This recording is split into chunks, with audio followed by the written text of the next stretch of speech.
One and all, welcome back to the EGC Masters Fall. It is deep into the playoffs, and it is time to kick off a fine Sunday with some upper bracket action. I'm, of course, Killer Pigeon. Joining me from across the sea, across the pond. It's been a while. I feel like the bang tash gets bigger every time I see him. It is, of course, Dabston. How's it going, lad?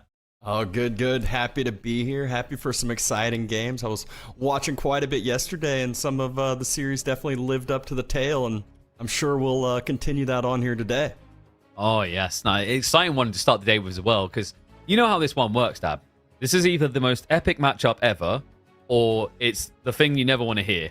That was quick, right? Like, these guys, I think, on average, last time I cast these two, the game length, I think, was 9 minutes.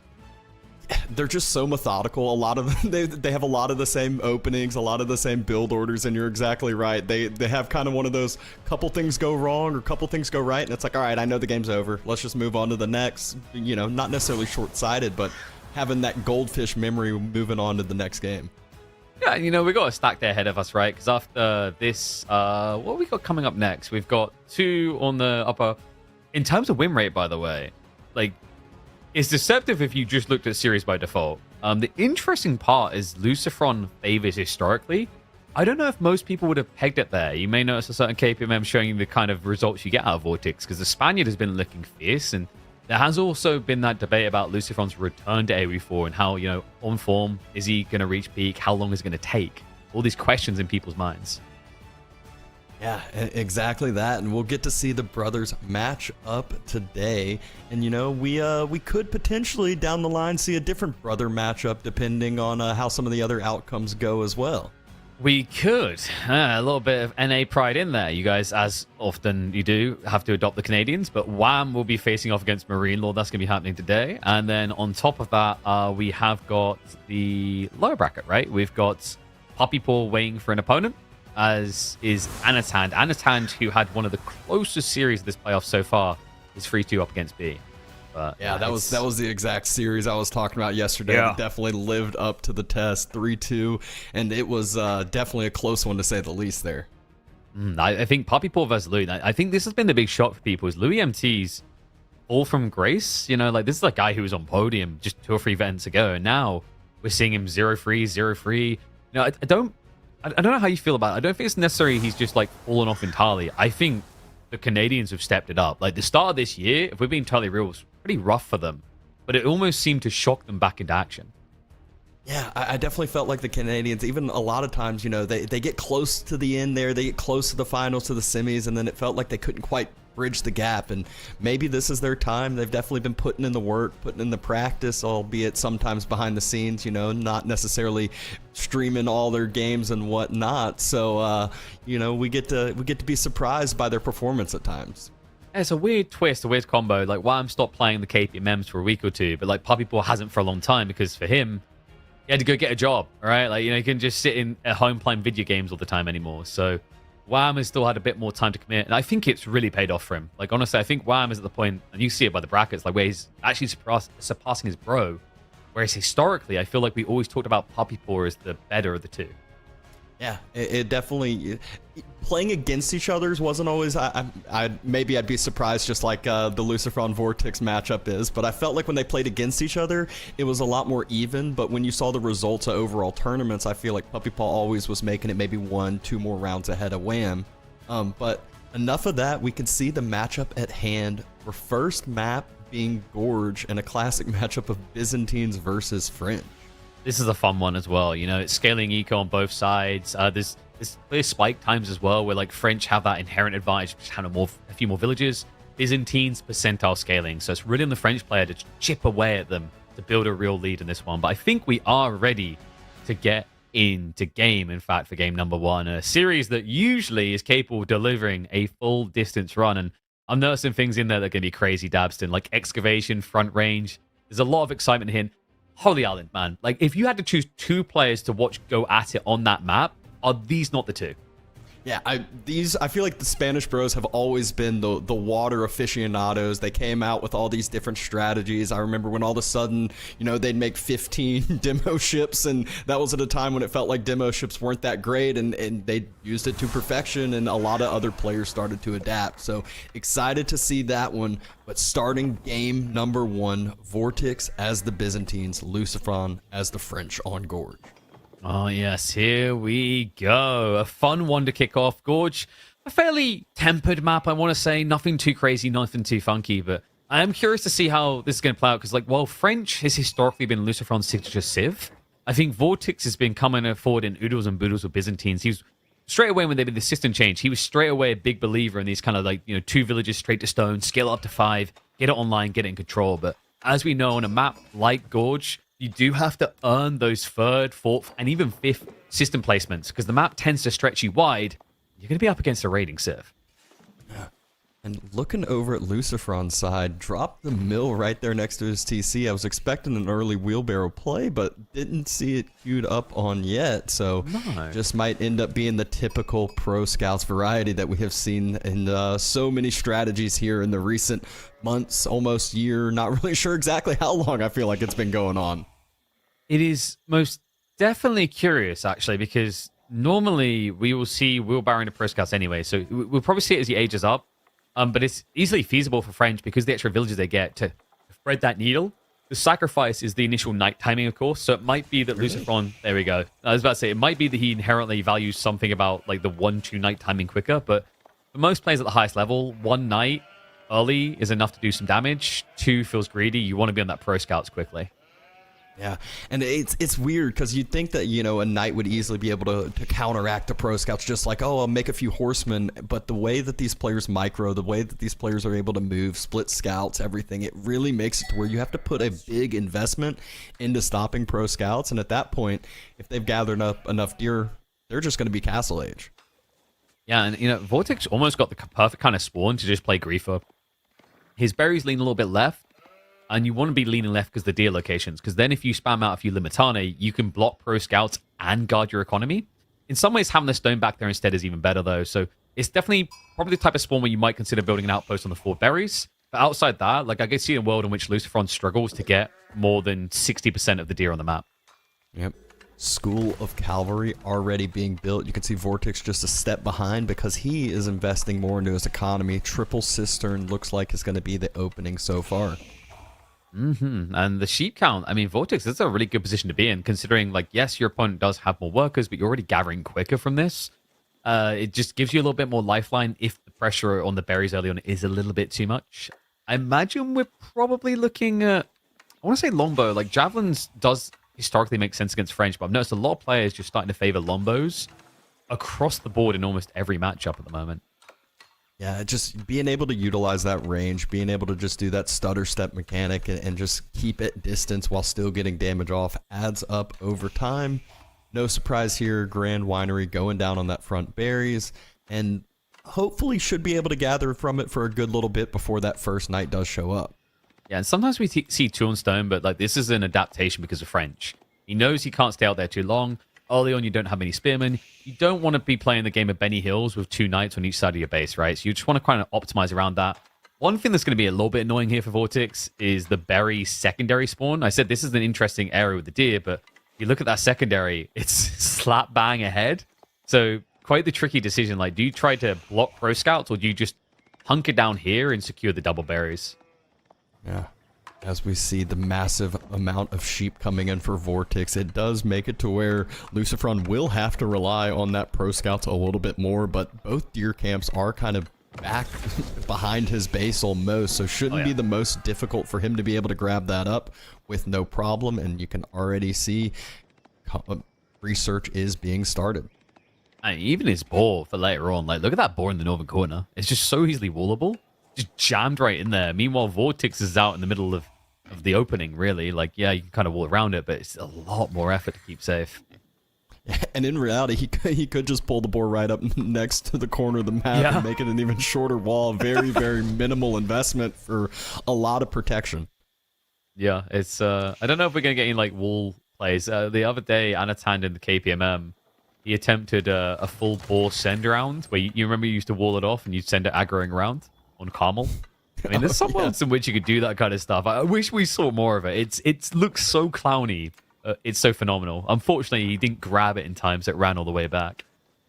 And Lucifron already doubling down into the typical play here, which is that Archer play to follow. No knight so far, but I'm sure he will end up investing into them in a bit once that food income starts coming in from pro scouts. Yeah, it's a very greedy approach by Lucifron. Most of the time, French players go 3 to 4 scouts and stop, and then they start prioritizing knights. The reason is that you just want to basically keep pressure up on your opponent and gradually get the deer home. So the fact that Lucifron's going heavier on the scouts suggests either A, I don't think I can actually raid into him, or B, I'm worried he's going to take map control away from me in a few minutes somehow, right? So those are the two things to keep an eye out for, because otherwise you're just like, if you think you're going to bully the map, Dustin, you don't need more than 3 or 4 scouts to get deer back consistently. Right. And Vortix's lovely scout positioning himself was able to see both of the obviously the School of Cavalry, but immediately when the archer range finishes, how many archers are being produced as well, and going ahead and able to adapt that front berries. He's going to be able to fully gather from. There was no Royal Knight out right off the bat. It was all into the scout play, and so the deer are going to be rolling home soon. I'm sure Lucifron might try to steal a few from the other side, but I always find it better when they make sure to secure their food for the foreseeable future before trying to, deny from the other. Yeah, I mean, when you got 5, though, you don't have to take all yours, right? You could take, send 2 to your safe and then send 3 to your enemy, and you have a nice balance there. It's very interesting that he didn't prioritize that knight. I think what's happened here, we talked about the 3 villages on stone for Vortix. I think they practiced this, and Lucifron understood that because of that timing, you can't do any damage, so it's better to just get more greed and then go for a more aggressive timing on a delay. So it is not going to be the ranged longbow play. We see the first set of javelins already out. We're able to get a few throws onto one of the archers, and the big kind of thing here for Vortix that he has to worry about is just the lack of range that those javelins have. A lot of times when they are having to move up front and forward to get into the range and start sniping the archers, that's where the knights are close enough to close the distance. However, big investments into militaries for both of these sides here, so looks like we'll be seeing feudal age play for the foreseeable future. Yeah, makes sense. There's a lot of spears coming up from Vortix already. Should give him a little bit more breadth to feel safe. I mean, he's already set up to start moving, just berry patch to berry patch. I'm curious to see if he just prioritizes that fully, or if we see that sneak in of Olive Grove. Sometimes players feel comfortable adding 2-3 near the Grand Winery. But obviously that would mean you're spreading yourself a bit wider on what you have to guard. You can see he is definitely planning on trying to defend that location, sending his whole army, rallying the troops that way. But next set of javelins comes out at the perfect time as well. Vortix should feel very comfortable about being able to defend this position. I think you're pretty Kushki here. And his goal, his number 1 prerogative is stop attacking me so I can get castle. It's always the way of Byzantines. Javelins give you a bit more tempo in feudal, though. I'd say if you go longbows, you're just saying I need castle, right? But when you go javelins, there is an opening to be exploited here. That's what he's trying to do right now. Actually sends half the army up, keeps half at home. Can get a bit dicey with this type of positioning, though, if Lucifron now just rallies everyone back towards his base. Yeah, especially with the more mobile units. He can, still we can still see the knights moving forward, but they're so easy to kind of close the gap, have both of his armies combined into one, and could pick off that small battalion that moved forward for Vortix to try to do a little bit of denial. Instead, still trying to find damage in eco. Looks like he's about to try to dive the wood line, but quick reactions from Vortix. He was already ahead of schedule. He's been tracking those knights the whole time. A lot of respect being shown as well by Lucifron. He set up an outpost on his gold.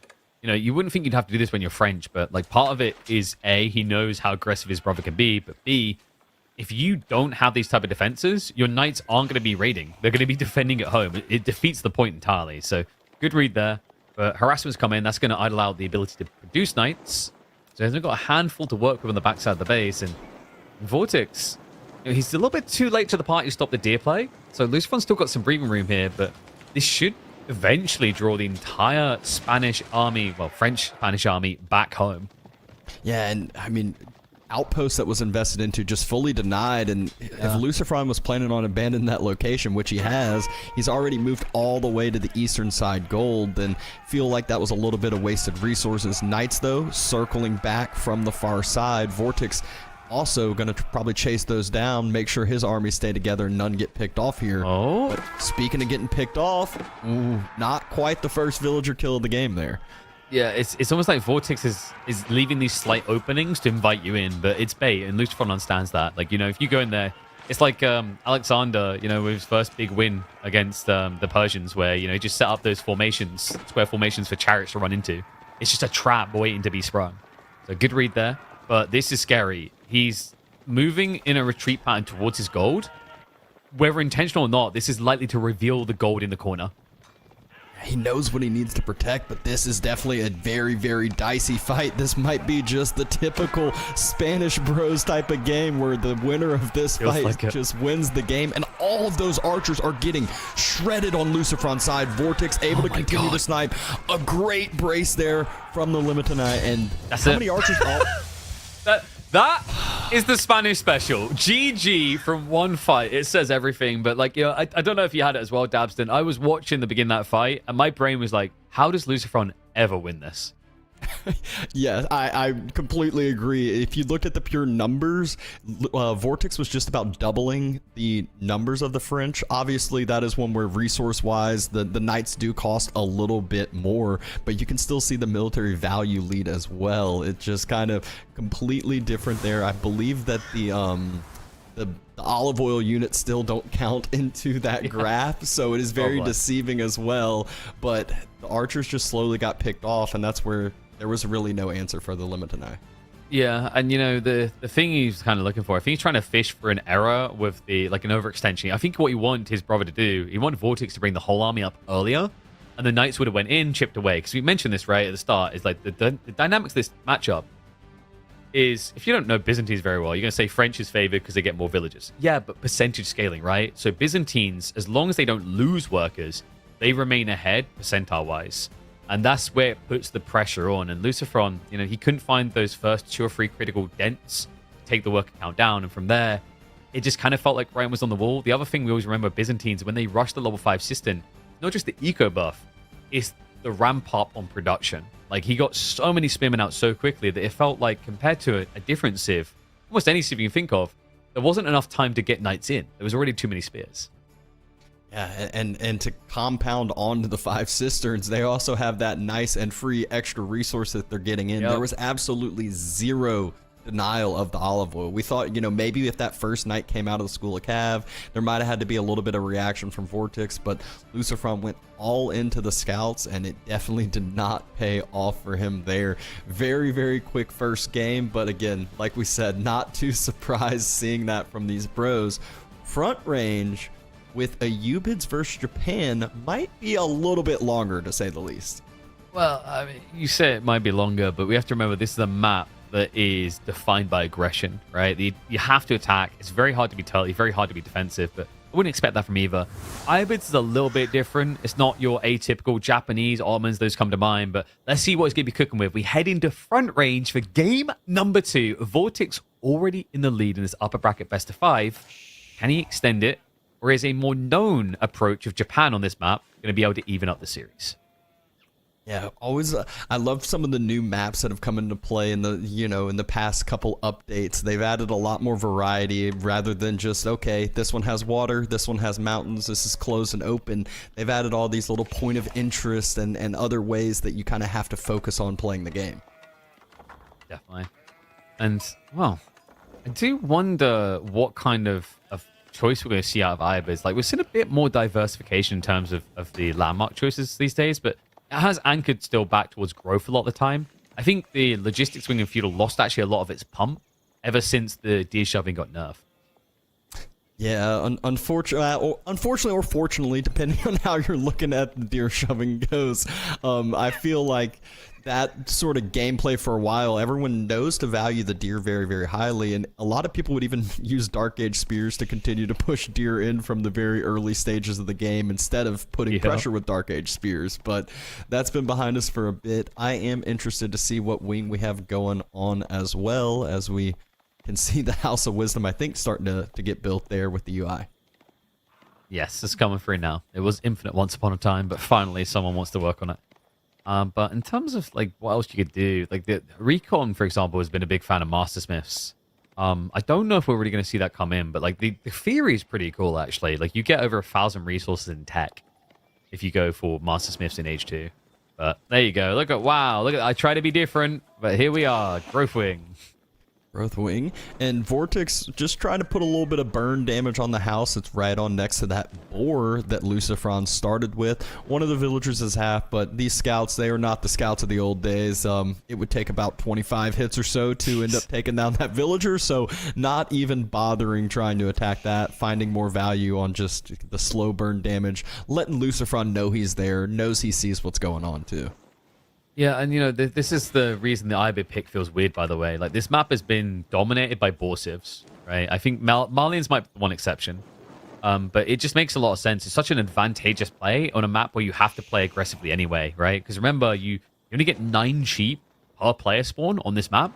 So it dries up fast, at which point, if you're going to have to play onto things like deer, you might as well go for the better food in boar anyway. Yeah, definitely valuing that early food, allowing yourself to avoid running out near at home, the safe food economy and whatnot. We can see Vortix hasn't split up the villagers on the berry bush, but won't be too surprised to see him move off with there's just, you know, a little bit left over with the Growth Wing. Yeah, I don't think he expects too much immediate aggression. So, you know, sometimes you'll send the villagers further out, get the risky resource first. But like here with Japan, they have some openings they can like lean to.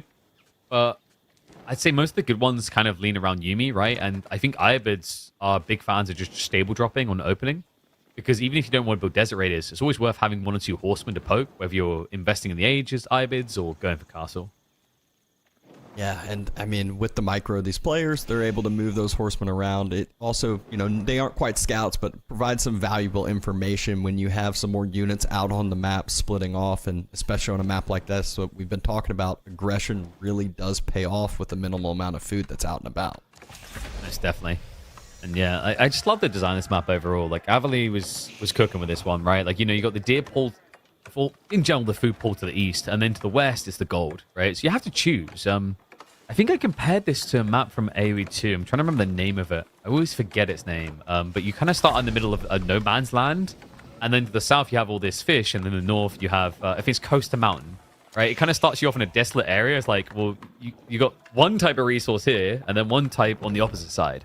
It's very hard to get both, so you've got to really strategically think about what you need and when you can get it.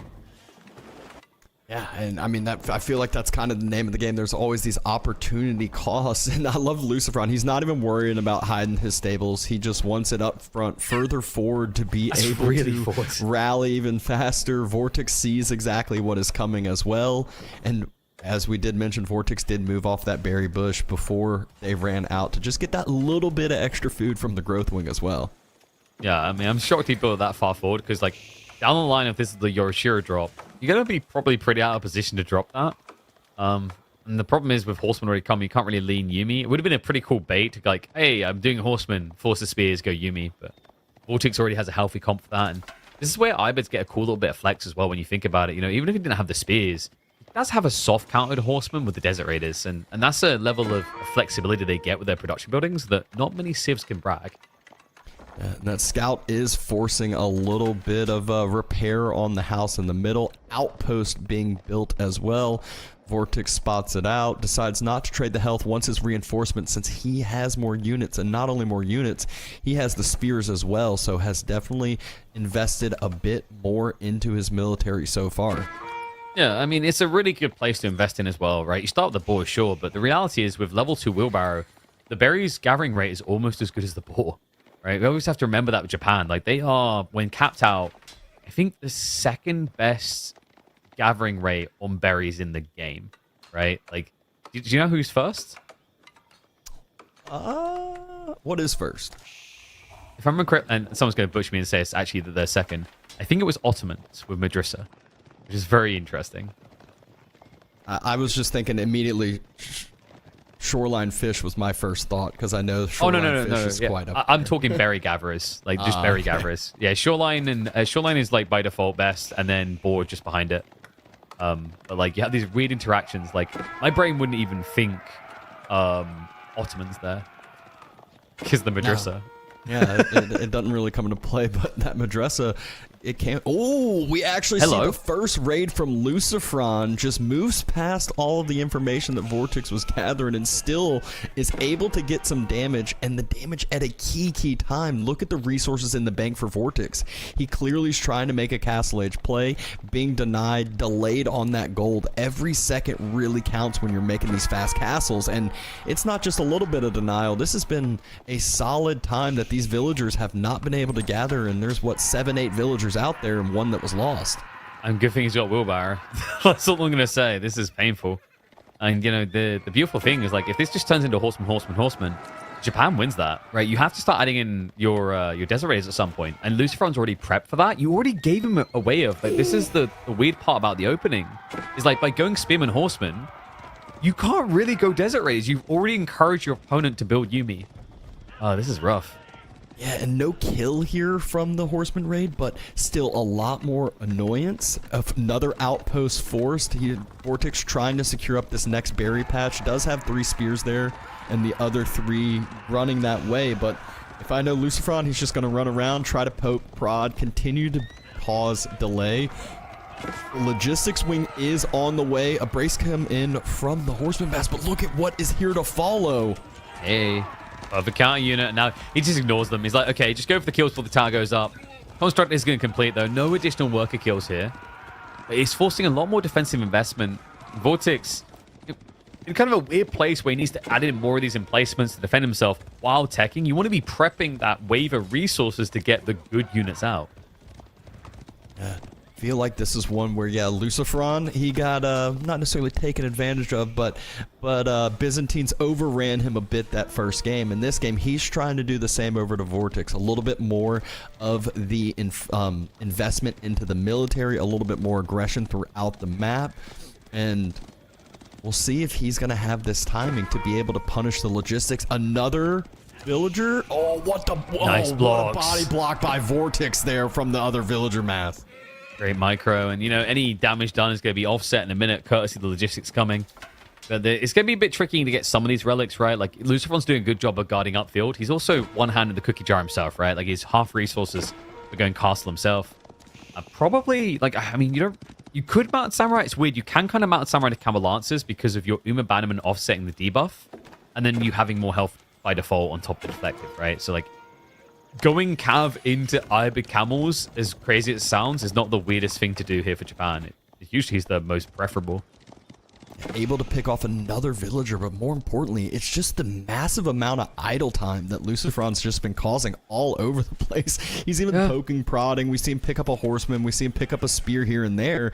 And these kills really start adding up. Just you can see the destroyed value already, the army value difference. And Lucifron, yeah, he may just be dropping the floating gate now, but it's still not that far delayed.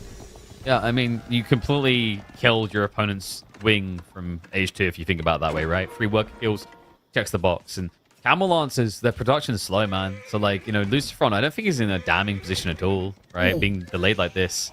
Does end up losing a lot of horsemen there, but he's still looking to make him punished right elsewhere. As the outpost is trying to be finished, outpost goes up. And another villager falls. I wouldn't try to kill this guy. This is bait. This guy will never die. You know, Dabston, he debuffs you while healing himself and moving at the speed of a Bugatti Veyron. Unless you stop moving. If he gets circled, he will end up. That is the caster curse if I have ever heard one. All right, so that's gonna be 10% of Lucifron's earnings owed to me. I think that's how that works. And you can see this right off the bat. Vortix hits castle, hasn't been able to really do much for it other than 2 relics. Really would have liked to have that third if he had been able to move out and around. And the first couple units immediately go to try to defend his berries. Another camel rider ends up getting circled for a bit, but Lucifron knows what's going on. He is Castle Age as well, with a lot more military from Feudal still out and about, you know, circling the map. I think what happened with that Dervish is it was probably one of those early generation satnavs. You know, the ones that would, like, say there's a road ahead, you drive into a river. They just didn't know where it's going, and that is quite the place to go. Yumi get caught. However, they are very fast to retreat. This is always the awkward thing, just trying to clear them. If the spears are taken out, like, I think Lucifron's happy with this trade, because the Mounted Samurai can now come in to take over. Yeah, only 1 to 2 spears left by the time the Mounted Samurai get here. Also, reinforcement from the outpost. He's raiding. He's in again. Much, and another raid, but Wololobe coming down. There's a fight on the other side, trying to body block with the villagers as well. I just love these small little micro plays from these brothers. Yeah, but it just feels like a smaller way of dying, right? Like, look at the villager count now. It's a 5-worker lead for Lucifron. Like, this is scaling and not scaling favorably for Vortix. Sure, he's got 2 relics, 2 more on the way home. But, like, the damage being done, because the next step for Lucifron could easily be a Yorishiro dropping his TC. That'll begin to scale a lead that'll put you in control, and that greedy camel will be sent straight to the butchers. Yeah, you said 2 more on the way home. Unfortunately for Vortix, only 1 able to be secured. And Lucifron, look at the military difference. We do have 7 Camel Lancers for Vortix, a great, strong unit. But Lucifron has the spears, and there's really not an answer for spears on Vortix's side. He's still getting kills. Another one. He's finding them elsewhere. Like, it's multifaceted raids now. We're up to 12 worker kills. Lucifron may not have been able to find his raiding groove in game 1, but game 2 has truly made up for it. Yeah, it really feels like he is making Vortix fight on 2, 3, 4 different fronts. Just can't balance out, can't secure enough locations to actually feel comfortable gathering that food. And first relic being secured for Lucifron now. This is hard, though. You know, the advantage of cavalry is still there on this map, but because the map's more linear, you can't use the full breadth like you normally would. It's kind of more predictable, right? It's like infantry can at least keep pace is the point. You know, you're seeing Vortix going to archers now. Your opponent already has 12 spearmen and enough cav to mirror you. Yeah, and the archers are just now coming out for Vortix, like you said, and it's 9 archers to one-shot one of those spears, and Vortix is going to be quite a bit away from that. Lucifron picking off another few camel riders, and this just feels like at this point, this is Lucifron's game to lose. He has been playing to perfection after getting stomped on that first one. Mm-hmm. And, like, to make matters worse, and it's this type of position, right? Like, Mounted Samurai, like, they're fine.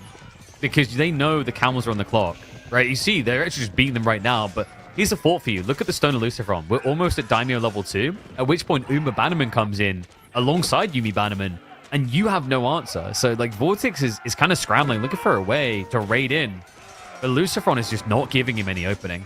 Lucifron hasn't lost one of those... Did not lose one of those Mounted Samurais chasing down those Camel Lancers, and just another quick one, but it was a little bit longer, a little bit more extended than the first game, but still kind of proved to be another quick one, another exceptional micro game from these players, though.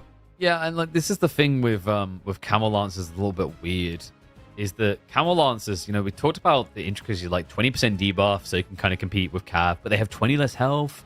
And the other thing to think about is like lower base damage and the charge, right? The charge is weak unless you charge. So what that means is camels can never really be outnumbered. If you're outnumbered, you get chased. And if you get chased, you're always going to exchange poorly. So like those detailed together with the deflective armor on the Mounted Samurai, it just shows you why you didn't lose a single one. Like great micro combined with a great unit leads to a continuance of a great series. And, you know, like you said, it's a positive flow, right? We've gone up on the average game length, so now we need to reach 18 minutes, then like 22 minutes. Go from there. Maybe we finish with an hour-long game somehow, I don't know. You know, from these brothers, I would be surprised to see an hour-long game or anything longer than even 25 to 30 minutes. But now we're seeing some of these first fights, and when you look at this at a glance, you're like, oh wow, Lucifron's about to lose all these archers, Yumi archers, but you can see he kind of just baited him in to take the fight, clears out the rest of the spears right as the mounted samurai arrive, and just again after again, Lucifron just slowly kind of poked and prodded while this is going on, gets another villager kill. It felt like, you know, that game of French where you nickel and dime your opponent, but all of a sudden those nickel and dimes add up and you're light years ahead. Yeah, I mean, the thing with Yuumi as well, they're always deceptive. The speed on them just means it's actually very hard to kill them off with heavy cav, weirdly enough. I've seen it in plenty of games in the last few weeks. Like, players have gotten so good at exploiting that fact of, like, you know, you think about archers in a traditional sense. You know, you get up map and your opponent brings out heavy cav. You're like, well, I'm out of position. I'm going to die. Yuumi aren't like that. Yuumi are like, oh, no. Anyway, same with HRE archers. They just tend to have a get-out-of-jail-free card by putting their Nikes on. And it's a good thing we talk about HRE, because it's going to be an intriguing pick going into our next map. I imagine Vortix is cooking something special, but also maybe doesn't want to try to contest this in the most obvious way with Chinese, considering Lucifron has the Sushi pick. Right. And I mean, this is one where we were talking about it before the series started here. These brothers, they are known to be the water players. They're known to be exceptional at fighting on two different fronts, water and land. We just saw Lucifron and Vortix trying to fight on about 4 different fronts with the micro going last game. But Holy Island is always an exciting one. It feels like it's one of those water maps that's not a true water map, because there's usually a little bit more action, a little bit more of this kind of balance you have to have, where we have seen plenty of times where someone does win water and actually just gets overrun on land with a timing attack.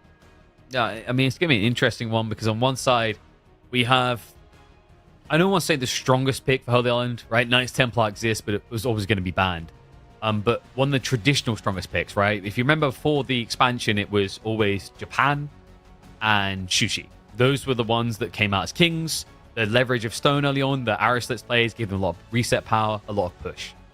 But back in the heydays, when Vortix and Lucifron were both like podium level finishers, Holy Island first came out, the early day adaptation was happening, they were the ones that discovered some sick timings of HRE. In particular, you build like 3 or 4 men at arms in the feudal age, and then just wait for that perfect moment when there's a water fight to send those chunky boys in the tree line, and disaster would strike for their opponents time and time again. So maybe we'll get treated to a classic like that in this one. Yeah, only time will end up telling. I remember the meditation garden spots on this map. Oh, yes. Absolutely wild as well. Not the old meditation gardens, but still quite strong. But we will see the openings now. Vortix is the HRE with Lucifron as Zhu Ji. There we go, and I'm already looking for that Medigarden location. There is actually one near the central tree line that doesn't look too bad. Probably can wedge it between the gold, the stone, wood, and berries. Like, this map, Holy Island's an interesting one. If you don't get at least 100 resources in Meditation Garden, you feel bad. And it's a big part of why Sushi just became such a dominant factor on this map, you know. HRE, though, they're definitely not without their spikes. You know, the early gathering rate is pretty insane on land with the Prelate. So it does give them a bit of contest, even against the Meditation. And one of the things people a lot of times will forget about with Zhu Ji is just their cheaper age-up timing, too, for Castle, that they can get a lot. And that's really what can surprise some people with these water fights. All of a sudden, food income is through the roof because of how many fishing boats they invested into, and it's a real quick, easy age-up. I do love seeing stone able to be gathered from the meditation gardens as well. Just means those little things like, you know, one of your docks might have arrow slits and just kind of force your opponent away from that full-on water denial. Yeah, it's a very popular play because just over time you crawl along the shoreline. More and more of these emplacements until it becomes just overwhelmingly oppressive. Obviously, HRE doesn't really have that same leverage, right? Like the other civ that was really good for it was Japan because they gather a lot of gold. The gold would give them stone, and then they were off to the races. But yeah, I'm curious to see what Vortix's strategy is going to be here. Like, will he just try and use his better early economy to burst the first few ships?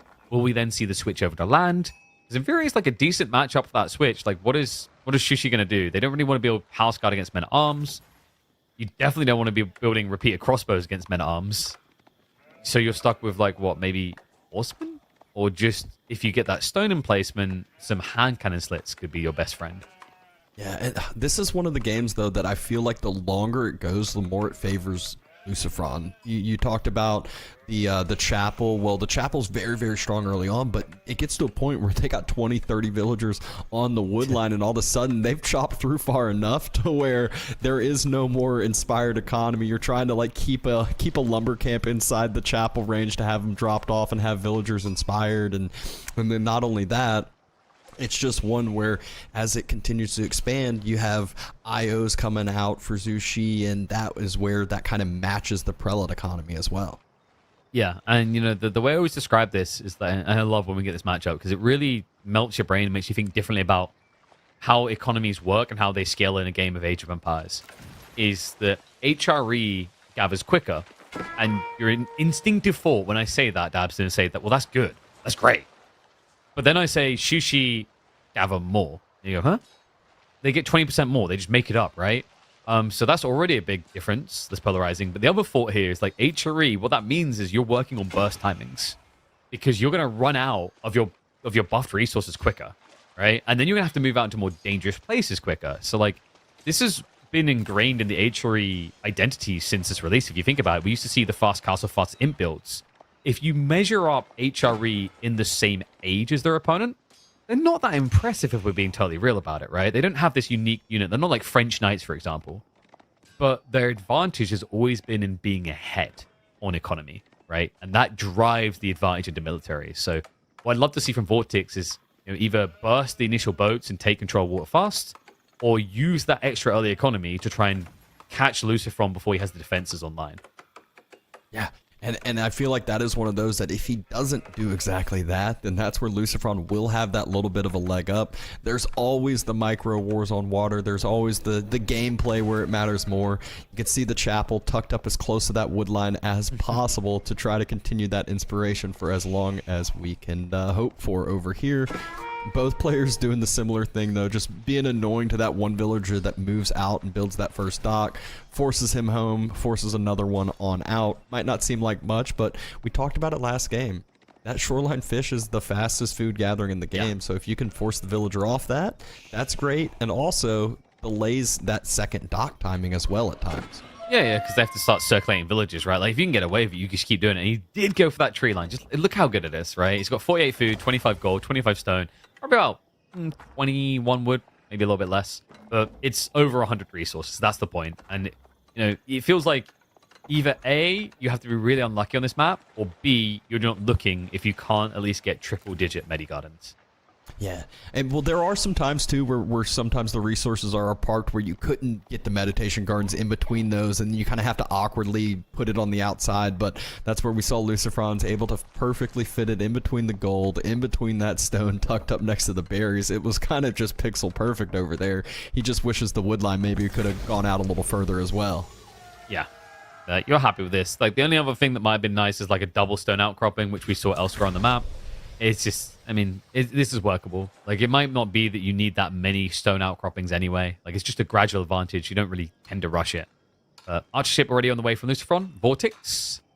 He's going a bit heavier on the lumber, so he's focusing on getting his economy even stronger. Probably going to see a delayed timing into, like, double Springald here would make a lot of sense.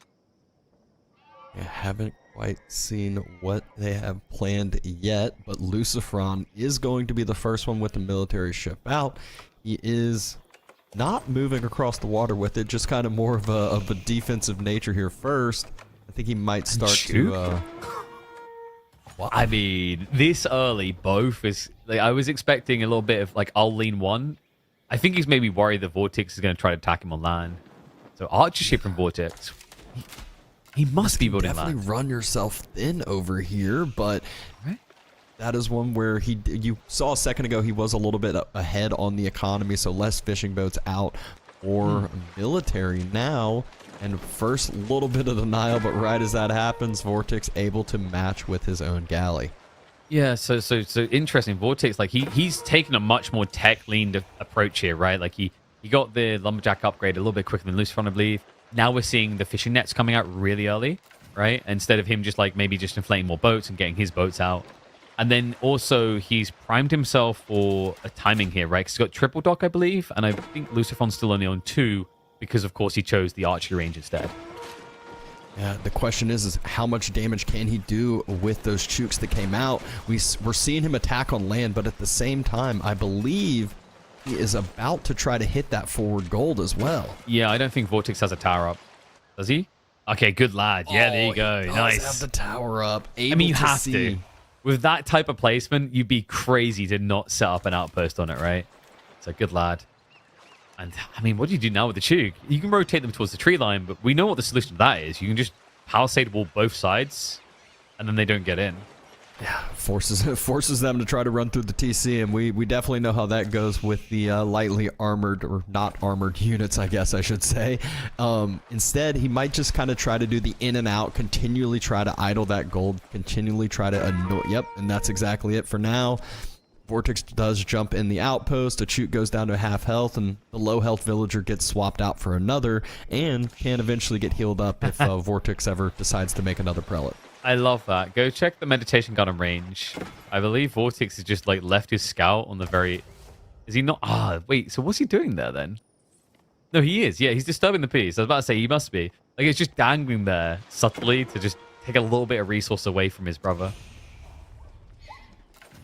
Just yet again, another just annoyance here. Jumps in, half health Chook, but the timing that he does is exactly when he is trying to push on the water as well. And we can see the difference in ships here. That's not only more sprinkled ships for Lucifron, there's some demos up there as well, idling out the full fishing economy. Demo ship does get destroyed early, but galley goes down and there is still a demo alive. Yeah, new galleys need to be coming out soon to protect him. Instead, Vortix is leaning into horsemen now. He's trying to flood land. It's tricky, though. This type of position he's in. Like, the production will protect him, right? Lucifron doesn't want to dive in just in case a demo ship comes out, but he's getting ready for this full-up timing. Oh, no. Look at the demo count. 2 come in. He splits right, but there's so much more where this came from. And actually splits the demos where... Okay, he does at least end up taking down one. But these two are super low. And Vortix, he just throws another sprinkled ship or 2 away. There is no galley out on his side, and he's leading him right to the fishing. This is going to be a huge demo. Wallop in there. He gets both of the hulks as well. And now it's a full cleanup on water and an immediate GG. We thought that it was going to be a longer game. We hoped it was going to be a longer game, but instead, 10 minutes, 24-second Holy Island, Lucifron. The Chooks, they didn't seem to do much, but what mattered was the military lead on the water. He absolutely took advantage of the timing, and those demo ship closing the gaps, able to take down the galleys, they just did whatever they wanted. I mean, he got caught at the worst possible time because, like, his idea is right of what he was thinking, right? It's like, I need horsemen. These Chook are a problem. They need to go. Problem is, he's now investing in horsemen when he's getting harassed on his fishing. Like, it's impossible. Like, he ends up over spamming. I think he queued up 4 horsemen with no food income, so he couldn't afford more boats, right? Just rock and a hard place at that point. And, you know, it's the nature of Holy Island and the caliber at which these two play it. Like, you know, they can trip each other up every day of the week, even when they know what's coming. So... Not really surprised that one was 10 minutes. My hopes is like 20 minutes plus on a map that wasn't Holy Island. Because with these two, you kind of expect someone to just take the overwhelming edge. And with how these boys like to GG when they think it's an apparent lead, I guess it's not too surprising. That this it's actually crazy to see how many more resources Lucifron was able to gather over that 10-minute span. He was up, I think it was 1,800 extra resources. And yeah, there was a little bit of idle time, I guess, in the last minute or so, if that. But that was, I mean, that is a ton more resources when we're talking about a 10-minute game here. Yeah, it was because, so we're talking about this percentile advantage for HRE, right? And it's like, both of them get impacted negatively by shifting to water, but like, I think HRE suffers more because their 35% buff is kind of redundant when now you've got fishing boats. Those don't get buffed at all, right? Until you get like ecotechs. Whereas like for Sushi, sure, you can say they're losing out as well, but the loss is less, if that makes sense, right? Like, you know, you talk about HRE's 35%, like it makes the world go round. Whereas Sushi, they've got so many different complementary things in the taxman alone that it's not the end of the world that you've got to set up fishing, right? Like, I think it's just astounding just how much you can get out of this Civ early on. Their tempo, and also on top of that, production rates is another thing always. Like, their timing attacks are just so much better than most Civs because they can ramp up the speed much better.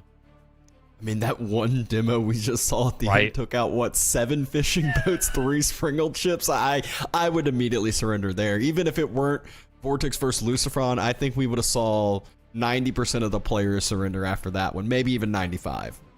Yeah, like you could see the writing on the wall. Like I think he could as well. Like he was a rock hard place. It's that demo timing. Like Sushi and Chinese are the best civs in the game at doing that exact demo timing. You know, we saw the first hit, like, well, it's decent. And then you just look at the queue, and it's like, there is 5 more demos on the way? Nani? Like, I mean, it makes you wish you had Japan for that one. But next up, we've got Excavation. This is interesting because, you know, no Mongol pick coming out. Mongol was kind of like this cute idea, but I agree with the thoughts of like Ottomans and Lancaster. I think they are a lot more solid in what they do. Lancaster probably the best one for this map because of how they use that stone from all the stone sites. Ottomans don't do too bad either, courtesy of the military schools, at least early on. I do think it's harder to chill as Ottomans on this map, though, because of the fact that, you know, if you calculate the amount of stone you need for military schools versus manners, a longer play around the stone is more advantageous for Lancaster.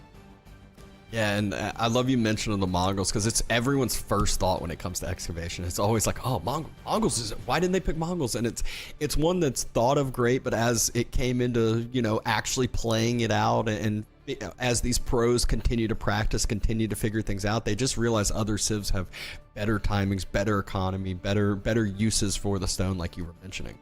Definitely. And, you know, like, maybe down the line, as Ottomans, you could go for like a 2TC build, right? They have some cute plays around that. And the idea, for example, getting the cheaper TCs and get the crossbow emplacements might be cool against like a fast castle Earlsguard build if you're going that cheesy direction.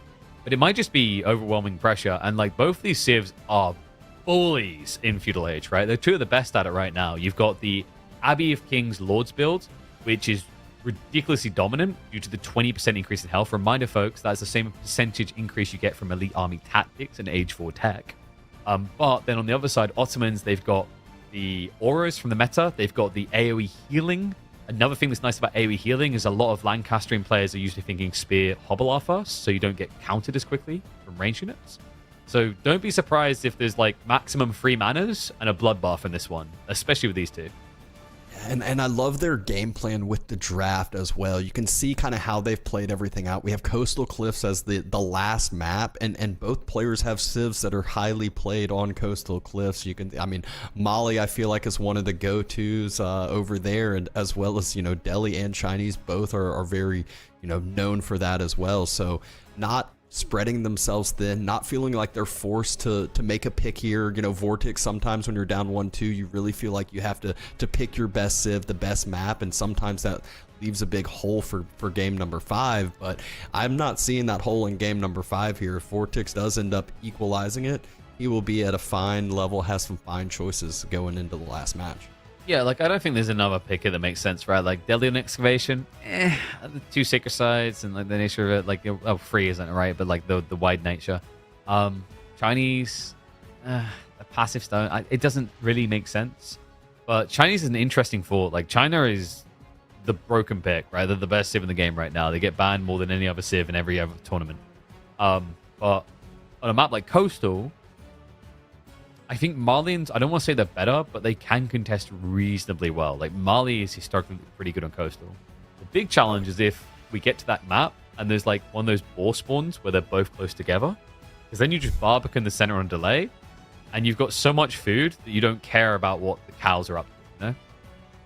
Yeah, and I mean, one of the best things about China is just how quickly they can adapt to anything and everything. Swap the IO over to the military building, swap the IO over to whatever resource you need the most of, and at some point you're going to have 4 of them just bouncing around wherever you really need. And I always find it crazy when there's these like early attempted rushes on China, and then all of a sudden it's like, oh, they quickly built a barracks, they have an IO on it, and then now they have more military than me, and I haven't even stopped queuing at all. Same reason why Byzantines are so dominant at the moment, those production rates. But you know what? We'll see who's going to be the productive force and who's going to be the chiller here. We head into a map that dictates you should be active in Dark Age. The reason is usually a greedy one. It's excavation time between the Spaniards. All those stone emplacements are a delectable treat for an Ottoman and Lancaster pick. Yep. And no one's surprised here with the barracks drops, the early military, obviously taking up those sites, getting that stone like we were talking about early on is so key for this map. Yeah, and this is something that was discovered very early on with points of interest. mainly because of the meta we had around Enlightened Horizon, is the optimal route: go out, build a racks while standing in range of the POI, then build a house. By the time you complete a house, you can then walk back because a spearman only takes 15 seconds to produce. There's a nice organic feel to it. It means you don't have additional idle time, because in the early days, you remember in Enlightened Horizon, people would walk a villager out and he'd just stand there. It's like, that's resources, man. That's my money. So we just reached that point where it's very organic, it's very repetitive. I do love point of interest. I think one of my big feedback points with them is I wish there was more styles, and some of them had things like they only activated after a certain time interval, or you had to be age 2 or age 3 or stuff like that, right? I would love to see them add that in the coming year, because I think that would just give so much more breadth and depth to map design.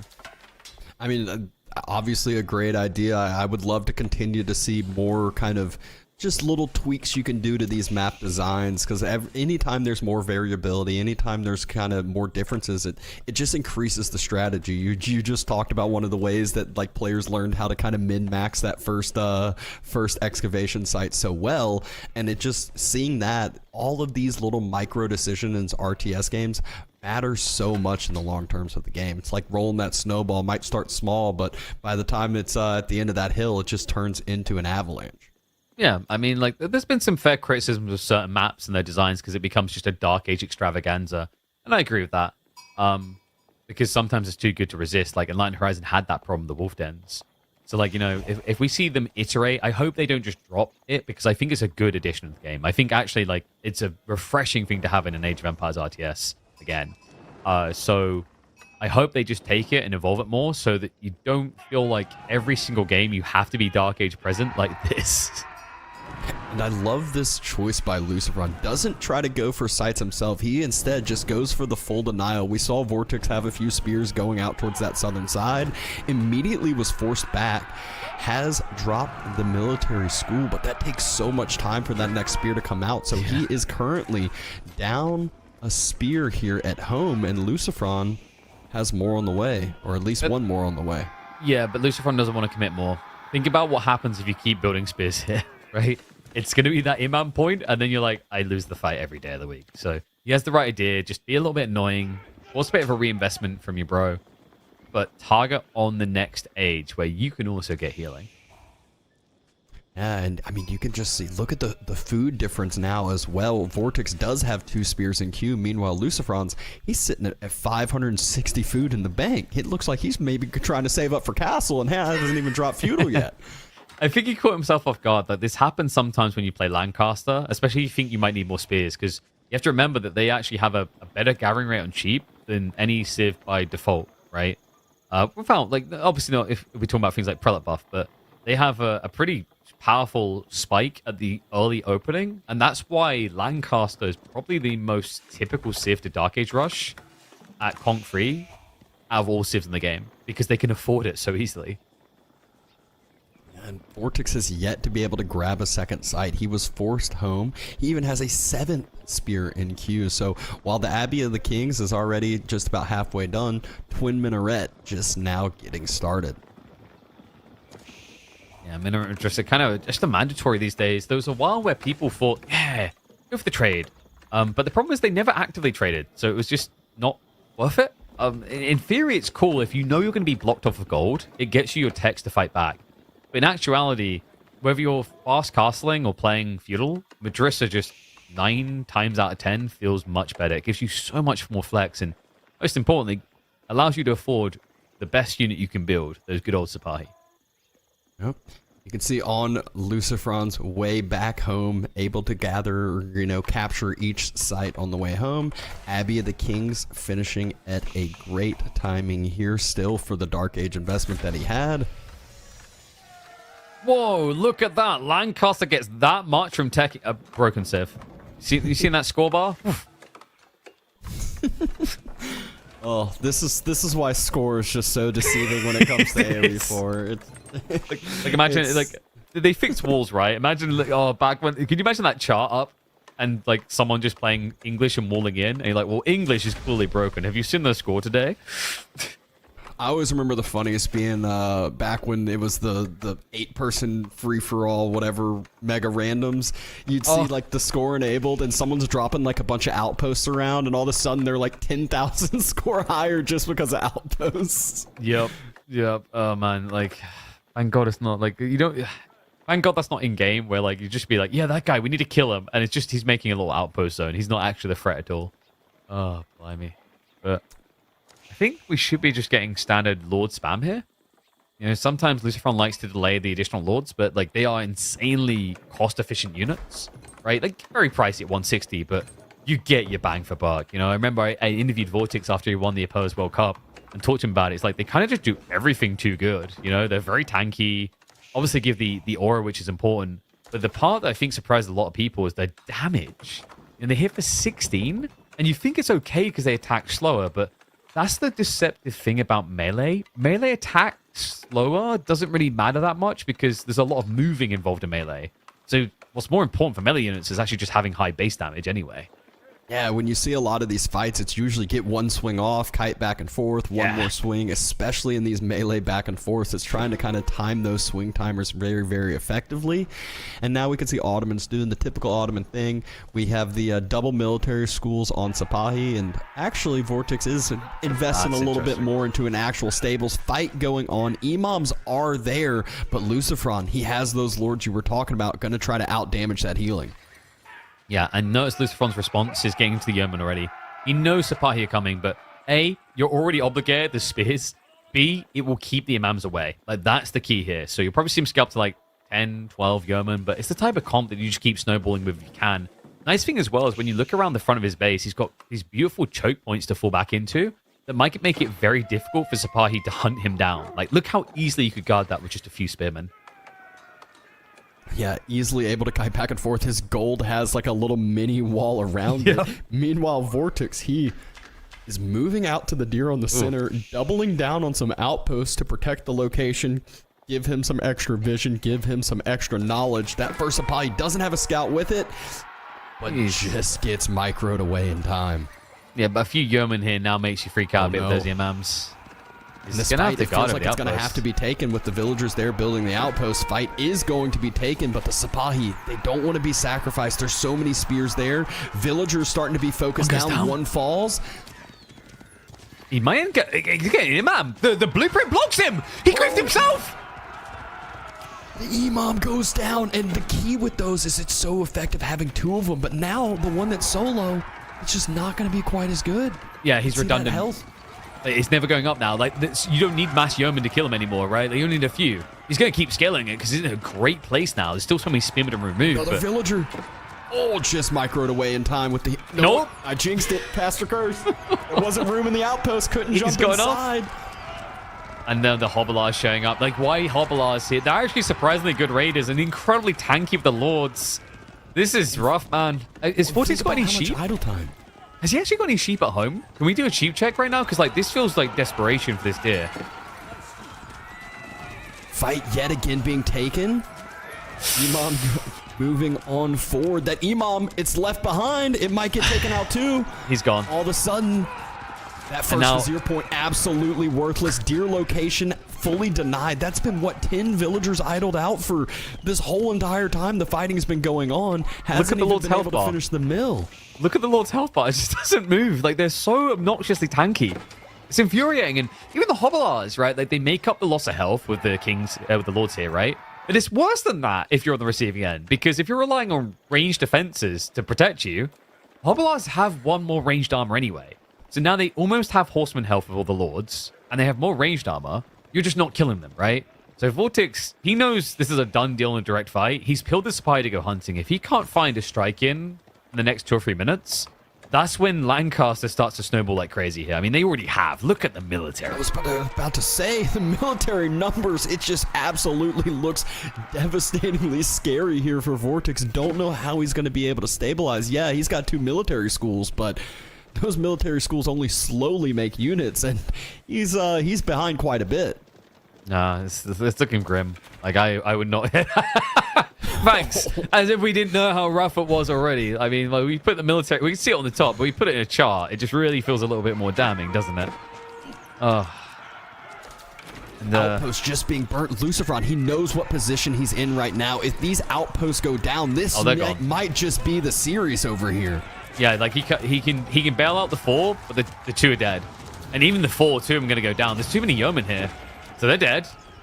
The Zabahi, they can't swarm in either. Like, his own base is a choke point, and it's going to choke him out. 3-1 victory. No doubt about it. Lucifron is back. That is now the 2nd time in big stakes tournaments he's done that to his brother in the last month and a half. I mean, if you had watched the first game, you would have thought Lucifron might not have been fully awake yet, might have just, not been ready for this series. Vortix took game number 1 in a decisive fashion, but you just flipped the switch, and Lucifron, he woke up, he got ready to play, and the next 3 games, he just looked to perfection. Yeah, like this, so I mean, maybe it's controversial to say, and someone's going to try and make me eat my words in this, but I'm going to say it. I think House of Lancaster, in terms of pick priority, is edging barely behind Byzantine at this stage. It's that good with this build. You get the right map, it's toxic. Like, I rate this as the #1 Civ on Cliffside, for example, because any map that enables aggression with the Lord's build, you're an uphill battle trying to beat that. And you saw it here, right? And Ottomans aren't a slouch, by the way. Like, by no means. Ottomans have been proving to be a vicious feudal Civ. Even they could not hold a candle against this. What a wild series. A quick series, but still a fun one to watch. That's always what I love about the bros. Is, yeah, there's going to be some quick games, but you at least know there's going to be some action quick. Yeah, it makes for crap YouTube uploads, though. Thanks, lads. But, it is... I think the thing is, even when it's quick, from a tour organizer perspective, you hate it, because it's like, it could be a short day. But the detail in the way they fight, I think that's the appreciative thing that you always see at the end of a fight between the two. There's always one comment, like, wow, the micro, right? Like, that's the 2 of them, always down to the capital M. They get it so well. So that does mean that Lucifron will be proceeding through in the upper brackets. Fear not if you are a fan of bald Spanish people instead, though, as Vortix will stay alive in the lower bracket. We'll get a second attempt at this. But I believe he'll be facing off, if I'm not mistaken, up against Puppy Paw, right? Yeah, and Puppy Paw looking pretty vicious, man. I mean, he got 3-0'd by Marine Lord, but who doesn't? But then 3-0'd Louis MT in response. Yeah, and Puppy may have gotten 3-0'd by Marine Lord, but hopefully he's cheering on his brother here first while he's still prepping against Vortix. He's maybe watched the Vortix series, can pick up some things from Lucifron to try to close out his own series over there. But Wham versus Marine Lord is going to be the next series on the docket, and should be an exciting one. Obviously, both very well-known players. We just kind of talked up both of the NA bros for quite a bit of time. And so Wham has been coming along. He's been looking in really good form. So excited to get to this next series. Yes, definitely. And Marine Lord is a guy who, he had like the smaller, like the small tournaments. So we had like a series between him and Voldemar that he almost lost, right? And you go into this one, you're like, is Marine Lord losing it? Is it finally time? Guy's been flawless his entire tournament so far. He's the classic, I only bring out the guns at the big fights type of guy. So we'll have to see if it pays off for him. I believe, are we going to hop into a short break maybe while we get them ready? So, going into interview. There we go. We have got the lads on the line. So, Lucifron on the line for an interview. Let's head across to him and get his thoughts on what just happened. Hey, Lucy. How's it going, mate? Congrats on the win. I'm doing fantastic, man. Seeing your smile makes me always much more happier. But, we got to talk about this series. It always feels like we're never going to see the late game between you two. Run me through what's been happening recently between you and your brother. Like, you scrim a lot together. Is this outcome very reflective of there? Or have you been very kind of tight-necked in terms of who wins? Yeah, so I would say close to 90% of my practice is with Vortix. So we pretty much know everything about the other, how we play. So there's a lot of mind games ever since the draft. As for our games, they are usually a bit like this, just like they are very explosive in feudal or castle age. They rarely go the distance. So yeah, this was like we kind of expected the games to be a bit like how they went now. I feel like I got the upper hand in the draft for the most part. There was only one thing with Byzantines, like I wanted to pick it myself as second pick, but he anticipated it and banned it. But other than that, I was happy with the picks. And yeah, I don't know. It's a weird feeling, right, when you with your brother. Like, I think that your younger sibling you never want to lose against in practice. I think everyone who has grown up with a sibling knows that, but in tournaments it's different. I don't know. And, you say you feel like you won the draft. I was saying it just towards the end there. I feel like Lancaster just keeps going up and up in stocks. Like, you almost rank it as highly as Byzantines now, because this Abbey of Kings Lords build, it feels like one of the most bullish builds in the game right now. Yeah, I mean, maybe I would go as far as saying it's on the same tier as China. Like, it's really strong. Like, I don't know if better than China. I think there's, like, right now, pretty much every draft it's either first pick China or first pick Lancaster from what I've seen. It seems that the tendency is more towards Lancaster as the tournament progresses, but yeah, I mean, I think these two are on their own tier, right? And then you probably have Byzantines and so on. But yeah, it's really strong, very strong. And talk to me about you getting back into the groove of things, right? Because obviously you took some time away. Your brother came back a little bit sooner. How have you found it getting back into the groove of things? Because, I think I was quite surprised just how quickly you just took back to the flow of things. You had like the Opposed World Cup where you 3-1 your brother there as well. Did it just come back to you like you never stopped playing, or was it quite the struggle to get back into the meta, back into form? No, it's been hard because overall it was more or less like a 9-month break, roughly. I mean, I did play a 2v2 tournament in between, but for the most part it was a 9-month break. So I started playing again maybe March, April this year, and the first few months it was, tough, but at the same time expected. Like, I was making like top 10s, top 8s, which isn't terrible, I guess, but maybe not what I was used to. But I was talking with my brother a few months ago, and he said, "You've been gone for 9 months. Like, you cannot come back and be a top 5 player immediately, right? Like, we are not that bad." He said, "So yeah, it's been hard. I still feel like this tournament. I feel like maybe I'm a bit overperforming compared to like practice with Vortix and Marine Lord. I think now I'm guaranteed top 3, which is more than I expected. But I think, like, especially during the last few days or the last week, I've improved a lot. I figured out a few things. The timing has been right because it's been just for my matchups against Anotan yesterday and Vortix today, so yeah, good timing for me." All right, so we got an interesting one coming up next. You mentioned Marine Lord. You've been practicing him a lot. You've had your eye on Wham, I'm sure, as well. I feel like he's playing some of his best Age of Empires. Do you think Wham can take down the French beast there? I mean, he 3-0'd Louis, which was impressive, right? Like, I think I said it in some other interview. Like, me going into this tournament, I felt like there was a clear top 3 with like Vortix, Marine Lord, Louis in terms of current shape for this tournament. So 3-0 in Louis is something, right? So they both did, right? Both Canadians done it. Yeah, that's right.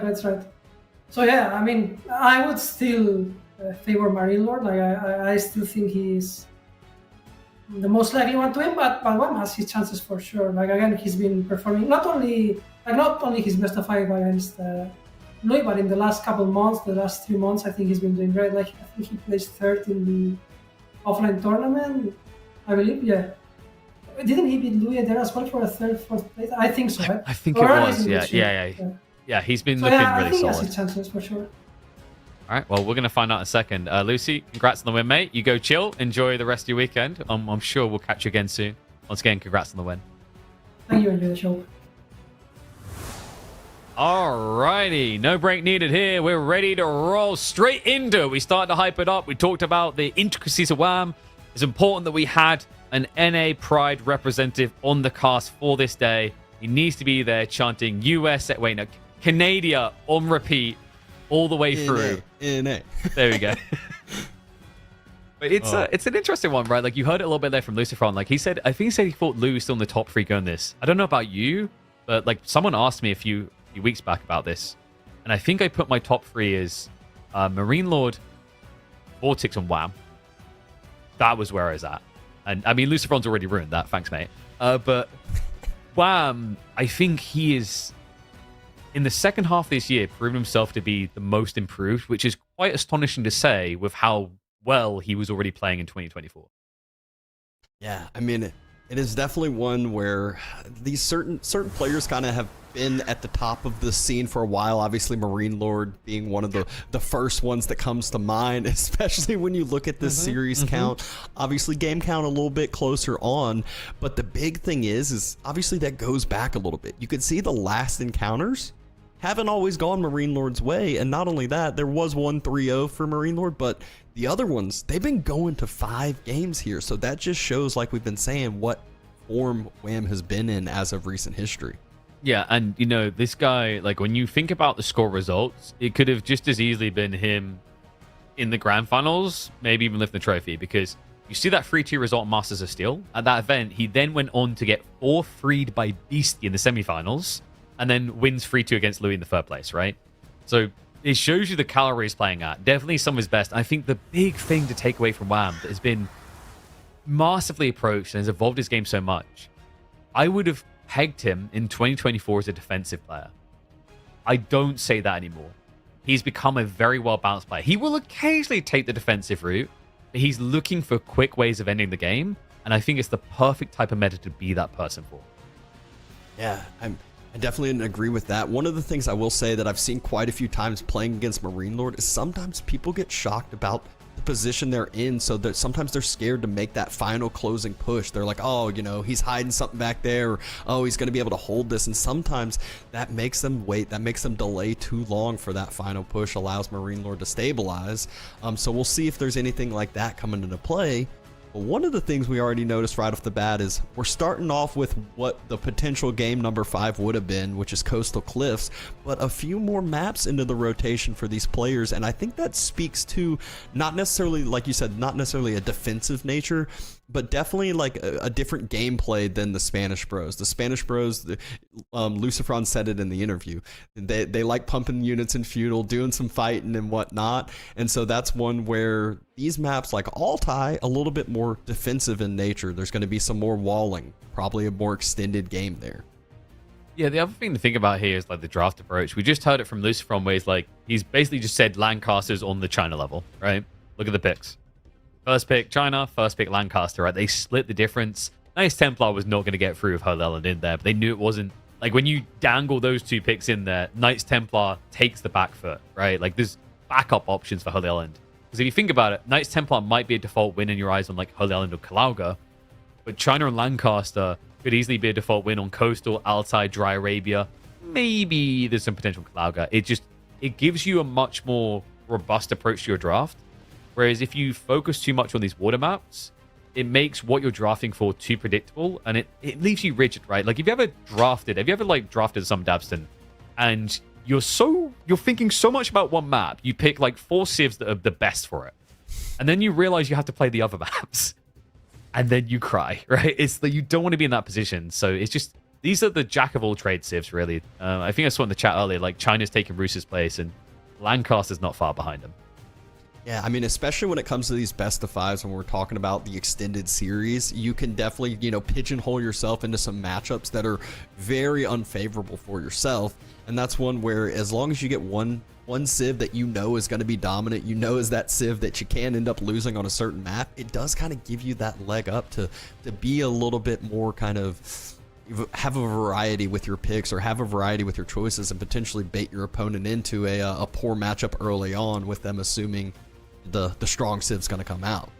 Yeah, I think he chose the right map to bring out China. Like, sometimes it's kind of surprising to see someone punt out the best pick. I mean, not uncommon, but I would say when you look on paper at who's the best player, you wouldn't expect the best player to put out what's considered their best pick first, right? Like, that's usually what the person who's not favored does, because they need that leg up to mess with the draft. But he's right about this. Like, where else would you put China here? Like, for Kalauga, I think there's more obvious choices. Dry Arabia, there's applicability with Delhi, Malians, H3 there. Even Altai, actually, like, I don't rate China that highly there. I'd say, like, the more obvious shoehorned into those maps picks could be some like Rus or HRE. We've even seen a few Delhi players recently in Altai, which is quite the blast from the past. Yeah, actually now looking at the maps, I feel like Marine Lord almost had the 3 to 4 different picks on Coastal Cliffs alone, so it made Wham have a really tough choice for trying to pick a counter pick to this first map, but it does allow, that variety for Wham later on. Both players, obviously, at this point, in their gameplays, they feel very comfortable on all of the civs. You have to with Age of Empires 4, and that's kind of one of the better things about the extended series in Age of Empires 4 is you really get to see the difference in build orders, variety. They're not all having this, I play feudal or I play fast castle with this one civ. They do have some different options going. Yeah, it's like interesting. I mean, some people might think, well, I'm got outdrafted because you're not seeing him with Shushi, Chinese, HRE, Delhi. But I don't fully see it that way. I think Wham got some good licks in. Like, Lancaster's a dead obvious one to talk about. Japan has remained very robust. Ottomans just continues week after week to look better and better and stronger and stronger. So we'll see if he can do that as this series goes on. But it starts off here. Upper bracket, EGC Masters Fall, semi-finals. Marine Lord with his Chinese straight away. Wham! With that beautiful Canadian flag, looking to show Japan the way of maple syrup to see if he can take down the strongest player and the strongest Civ in game 1 of this best of 5. And his way to do it, Dark Age barracks with some spears coming out for the Japanese. So let's see what he can do with these. Let's see what the plan is for the first spear that's running across the map as we speak. You can already see the scouting pattern from Wham. He immediately wanted to find that gold, wanted to find where Marine Lord is at. Although, even if he does deny gold, which I don't think he will, the Chinese has a lot of other ways to get gold with an IO if they need be. Oh, they do, but this still has impact, right? It slows down Pro Scouts timing, which is really annoying for China. So there's definitely some warrant to it. And, you know, we already see the calibration. Marineland's got 3 on gold, the first spearman arriving. Like, he should get enough for the Imperial Official, which is 235 for the age up in the Imperial Official. But if his plan was to straight up Pro Scouts, this still is a dampener on that mood. And that's perfect for Japan. We have to remember Japan is not a Civ that themselves will ever Pro Scouts. And I love the delay on pulling off. You know, Marine Lord's just trying to get as much gold as possible. Second spear comes, and the villager took an awkward pathing. And this actually was pretty close to getting punished if we could have seen maybe a little bit more of a body block there. Second spear could have gotten an attack off. I tell you, you have to be so fast to react to this. Like, the pathing around gold in recent times has been atrocious. Historically, in Age of Empires, it's not a game well known for pathing around stone and gold. All of them have had their problems with it, is my understanding. So we're just on the same train ride, right? We're inheriting the flawed genes of our predecessors. But I will say that's probably the biggest complaint I've heard from pros over time. It's just always the pathing, whether it's villagers around gold or whether it's the clunky horsemen where they used to feel absolutely worthless because of how bad pathing was. It has come a little bit of a ways as far as the positive nature goes, especially with the horsemen go, but still there are some frustrations as we can see. Yeah, I mean, you see it when sometimes when units attack into the gold workers, like, they'll all be on the right side of the gold, and then one spearman will go in to attack the workers, and the rest of them go all the way around the gold.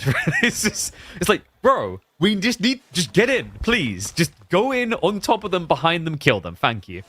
Imperial Academy coming through, like, this is the way he'll be able to tax his way through to an eventual Pro Scouts if he chooses. Might be a speed that we see 1 or 2 Archer opening to clear the way to get Pro Scouts faster. Meanwhile, for Wham, it's the typical. Pure Styles coming through. Coca's just dead, man. I don't know. I think I want to see Coca change some way because it's just not... It's not meta. I don't think it'll ever be meta again on land as long as Dark Age Rax Rush openings are a thing. Yeah, no, I completely agree there, but it is more fun to watch at times than Kira's Storehouse. That's why I want it back. That is exactly true. One thing Marine Lord does have to worry about is if this location that Wham's focusing on does get denied, that's all of his gold. He would have to rely purely on Imperial official income because that is 1, 2, and the 3rd gold vein all near him, which is definitely a little bit of an unfortunate spawn. Obviously, there's positives and negatives to this. If he's able to secure this location, that's all the gold he needs for the foreseeable future, but Wham burns down that mining camp, decides he will probably just circle around, get some more vision, maybe leave the spear there. Yeah, I was about to say he should leave the spear there, at least you know, see when Marine Lord tries to move out and sees if anything fishy's going on. It's a bit of a weird deer spawn as well, actually, now that I think about it. Like, your full steer left side. The way it spawned, like, north and south of that tree line means that, like, Marine Lord can eventually sneak deer in. I wouldn't be against the idea of just, like, 1 or 2 archers and you play Barbican instead, though. Because if you look to the south of here, that board deer spawn is perfect for a Barbican play. There's so much food you could gain. And you wouldn't have to take this dragged risk of Pro Scouts instead. Yep, and we do see the archery range and the first 2 archers queued up for Marine Lord. So we'll force those spears on away and back on home. Spear being killed, but Spear also not having the most delightful time there as he's getting hurt a little bit from that wolf. I think to help players know when they're being attacked by wolves and address it, we need to just do a licensing deal with who let the dogs out. And as soon as they attack you, it should go full blast in your ears. If Cal could get to work on that, that would be great. We can do that for the streams at least, see if it's a good fit. We'll lose a lot of money on Twitch and YouTube, but... Yeah. We'll see. Wham opting for a stables into some horsemen. Marine Lord, though, already has the spears in queue, and if he needs more spears out faster, he can always just go supervise it, which I think, as I said that, the 3rd Imperial, 4th Imperial official walked over and is supervising it. Wow, isn't it just so hard to get these taxmen out? I mean, how... Like, you know, Marine Lord is clearly... he's a hacker. There's no way that he could have 4 Imperial officials out after being harassed off a gold like that. China must have some sort of deep taxation system on the peasantry to allow them to achieve... Oh, they have lots of taxes. It's ridiculous just how much you can do with no gold veins as China. Yeah, I mean, it felt like Wham did this positive to deny all the gold, but just like you said, it's like, well, 4 Imperial officials out. He's rocking and rolling as far as the gold goes. Wham, he's doubling, tripling down into this feudal age play. He's getting his 2nd range out. He has a samurai in queue to go along with the Yumi he's going to start pumping.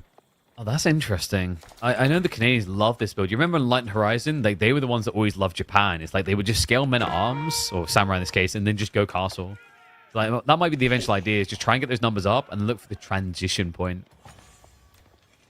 1 villager, quite low, but I love what Wham did there. Jumped inside. He made it go out on the other side, and then nice whole farm right next to his TC, safe and secure, so that villager that's low should not be focused down.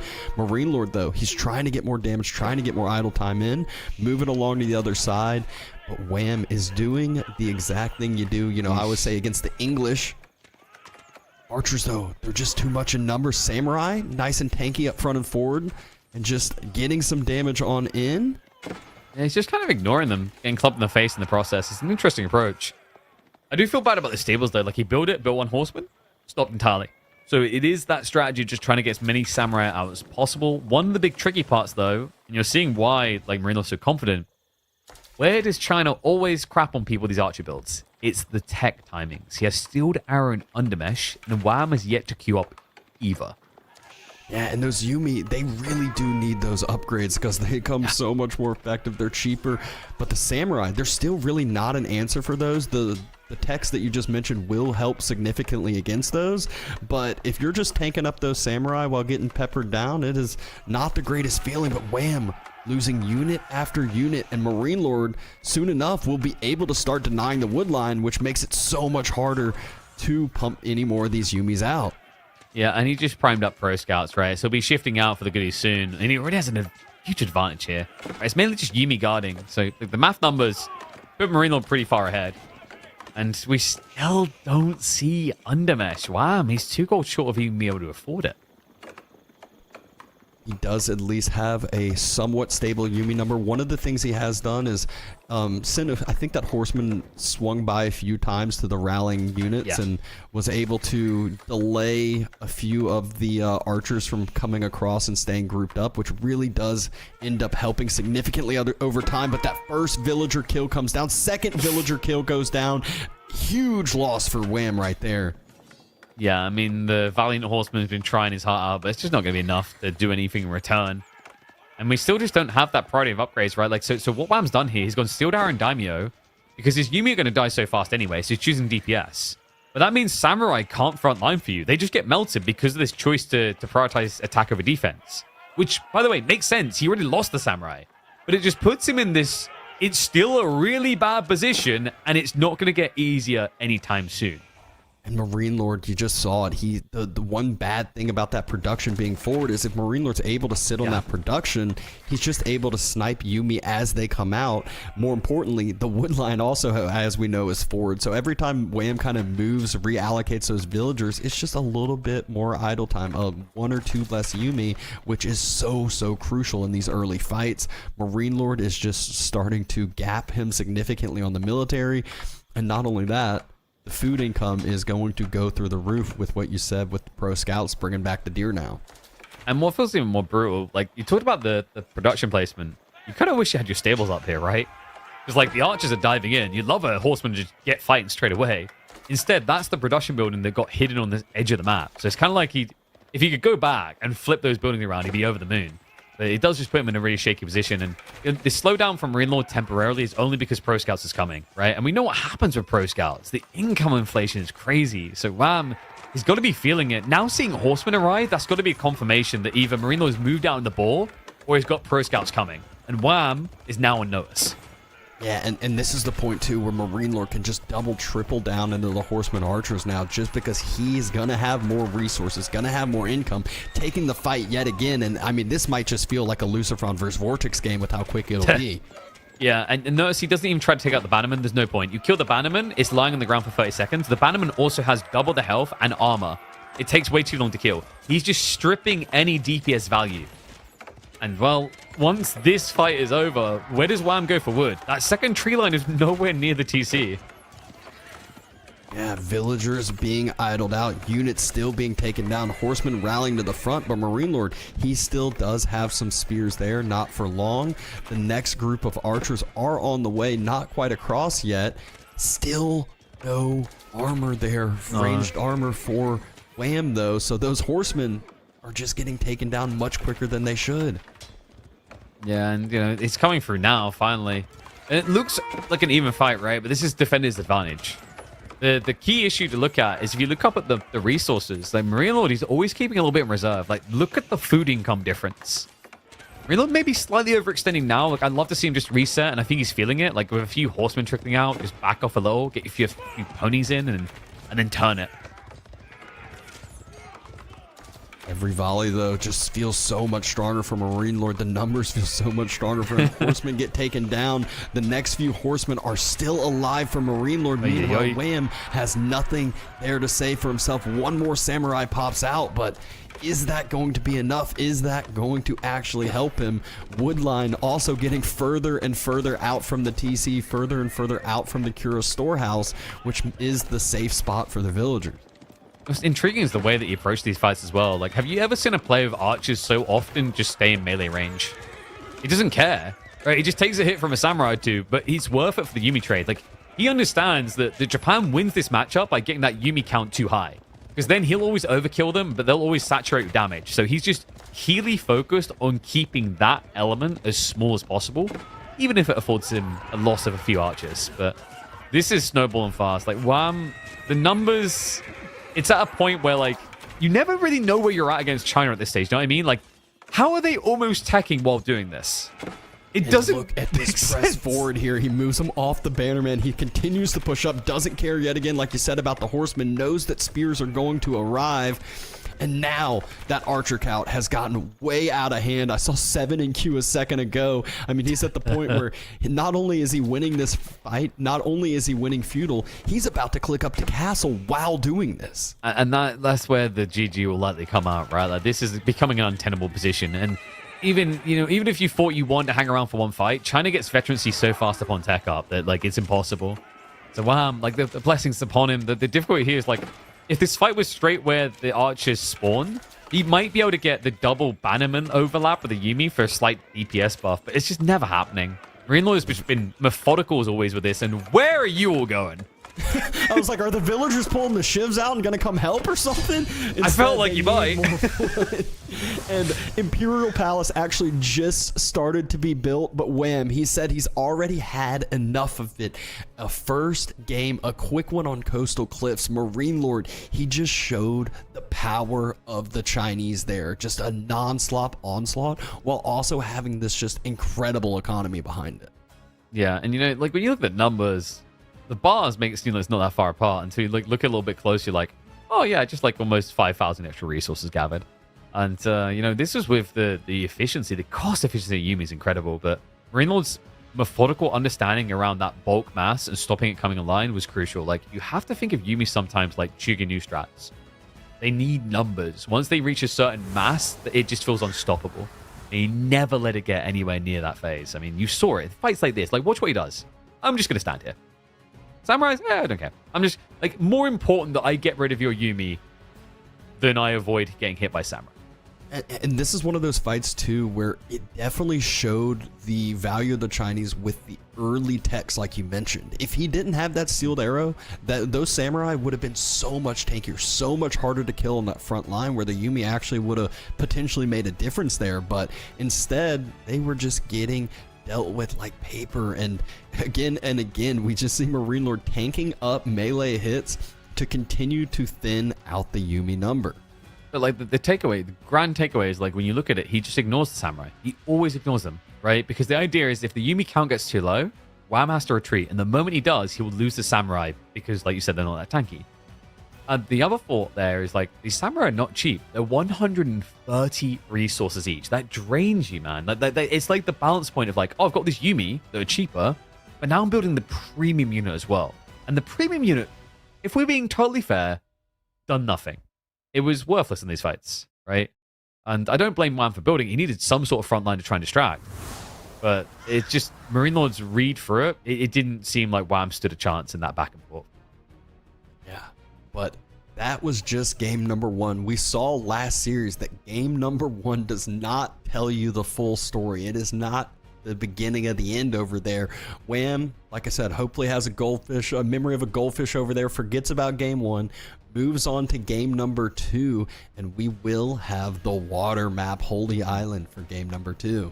You're dead wrong there. You don't forget about game number one. You let it fester inside of you. You let it boil hate until you brew over and then show them NA pride, okay? But like, this is a crazy way of doing it. All right, NA pride is going to be shown by picking the English. Crazy. Lancaster, HR in Holy Island. Like, just think about that, right? Because Wham and Puppy Paw had that innovative Ibid build for Holy Island. He had Ibids. And Marine Lord has Shushi. Yet this is the way we go. I don't know if this would have been the expected outcome, but I am curious to see this clash because I feel like there's always a Shushi and Knights Templar, maybe sometimes even an English pick in there with one of these two when we go to the island.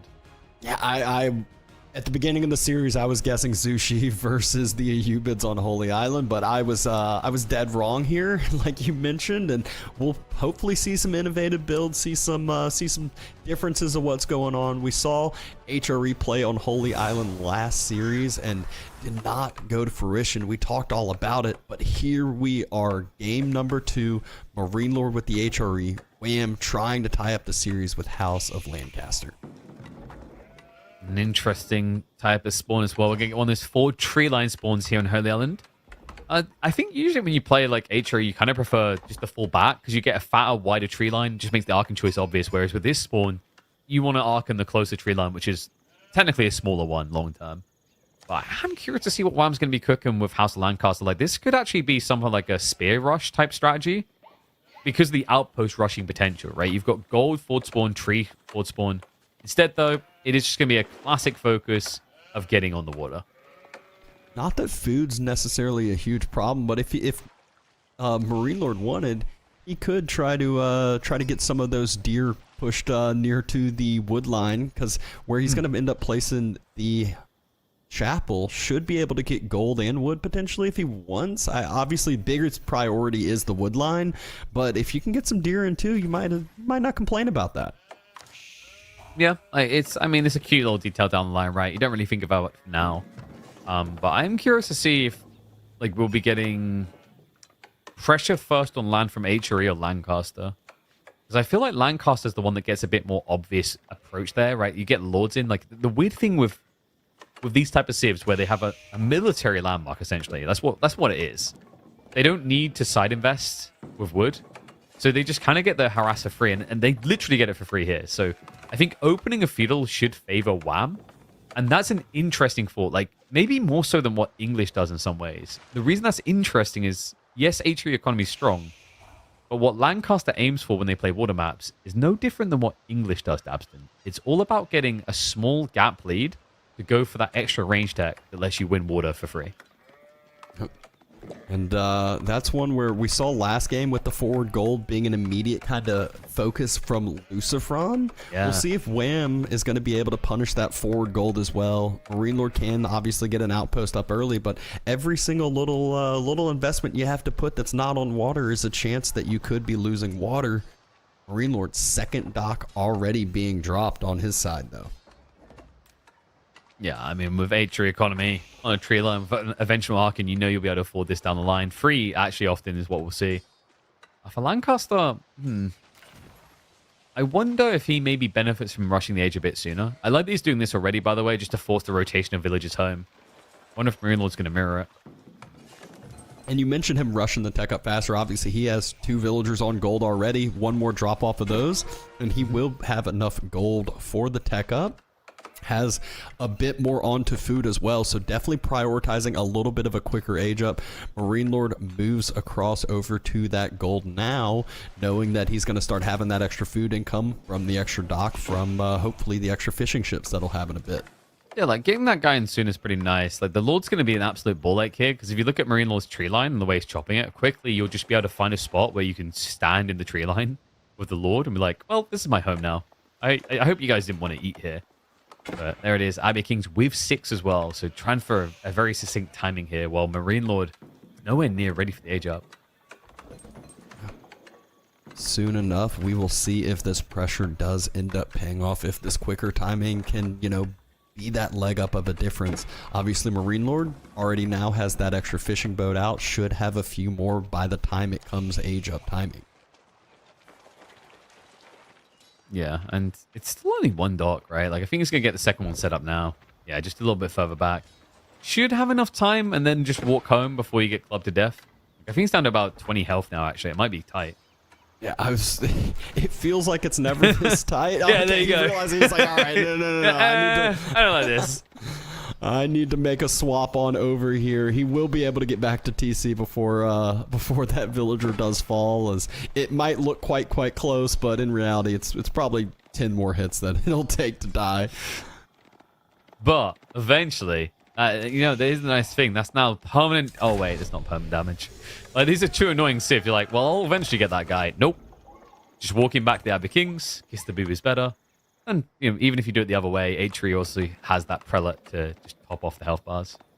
Double broad axe immediately focused for Wham. Obviously, very crucial upgrade when it comes to water maps. There's just so much wood investment at all times. Scouting. Both scouts are matching each other, so they aren't really seeing what's going on each other's side. And look at what Marine Lord has to do. He has to react, builds an early wall over on the north side of his wood line. And, you know, obviously, Wham could potentially try to run around that, but getting into TC fire is never a fun thing to do. Yeah, and you have an outpost on the gold, right? So you're, like, nicely anchored there on both sides of the idea. I don't think it necessarily stops Lancaster from considering Hobbler down the line, but, like, it's a bit weird in that, like, I think you benefit a little bit less with Hobbler compared to Horseman when you have all that food income. But also, you're against a Civ that will have March Drill Spears, right? So it's like, it's very annoying to try and get in now with the way that Marine Lord's reacted. But there's the Hobbler. 2 Lords already as well. Yep. Marine Lord jumps inside. Does have some idle time going on, but look at the annoyance that's already in that wood line next to the chapel. Prelate jumps out, heals the villagers right on up, so not a big deal. But that's just the first Lord, and oh no, you talked about it. Trying to just find his spot in the wood line. Villagers pull out the ships and circle. Micro attempt there. Stand a ground. lot of TC fire though. Just stand ground. Like, you're one with the trees now. He's an end. Going on the water. 1 fishing boat does fall, and Wham should be able to get out fine with that galley. Hang out next to his dock, and the Hobbler's here. This is so much idle time. One of the Lords falls, but there's no wood gathering. But also, this is expensive at Wham. Like, 1 Lord down already, almost the second one dead, right? Like, I think he just didn't get to that stand ground point that quickly, the first Lord, right? Like, he got baited underneath TC. Marine Lord did play him a little there. Military-wise on sea, he has a slight edge now, Marine Lord, in terms of count. But you're not going to keep that if you can't get back here. Like, we need to gather. Yeah, and you can see that now. He's starting to move back out, but the stand ground is immediately forfeited. TC fire, though, doing so much damage. Wham just oversteps a little bit, and that is so crucial. Losing more and more units. Is this worth the idle time? I don't think so now. I feel like he should have just stayed standing ground. He's missing his scale, right? Like, he doesn't get to 4 Lords, which means they die faster, right? Like, this is counterintuitive to a certain degree, and I'm sure he's feeling it, where it's like, you know, even if they're just low HP, but they're not being sniped anymore, they let the other Lords be tankier, right? So it's a really tricky point that Wham finds himself in now. Marine Lord, he's still going to get back on the tree line now with that buff gathering rating. That's an interesting thought. Like, yeah, idle time was annoying, but now I have a 35% buffer, so if I get to make good for the next minute and a half of gathering, I make up for the gap. Wham is still investing into more and more units, not military ships. He is not worried about the water. He is wanting to do more damage on the land. Meanwhile, Marine Lord going ahead and getting those extended lines. He was a little bit hoosed, though, and that did cost him. I think he was actually idling his TC, right? Because he basically dropped the house and 4 units came out. So a little bit awkward there. Something he needs to kind of try and maintain, keep control of. But the spear switch is interesting here. Like, there's definitely justification for it. But you can get spread wide. Like, if you feel like you need to harass still, but you've got to guard your docks, right? I think that's the part that concerns me for Wham. Curious to see what his solution is in his mind. Because it feels like this is just becoming a traditional Hobbler strat. But if it gets revealed with fishing income, Marine Lord can pivot Spearman like that. You can see Wham having those ships tucked near his dock. He does see the horsemen from Marine Lord's side, which are forced back on home. And another push from the Hobblars and the Lords.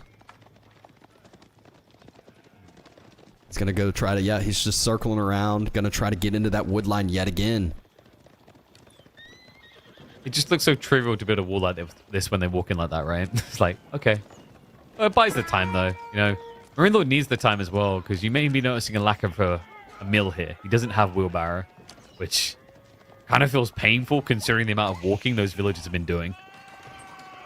And I feel like Wham, again, he's just barely getting baited into TC fire. And, if there's no villagers in the TC, not a big deal. But all of a sudden, 9 jump inside, and you can see what happens.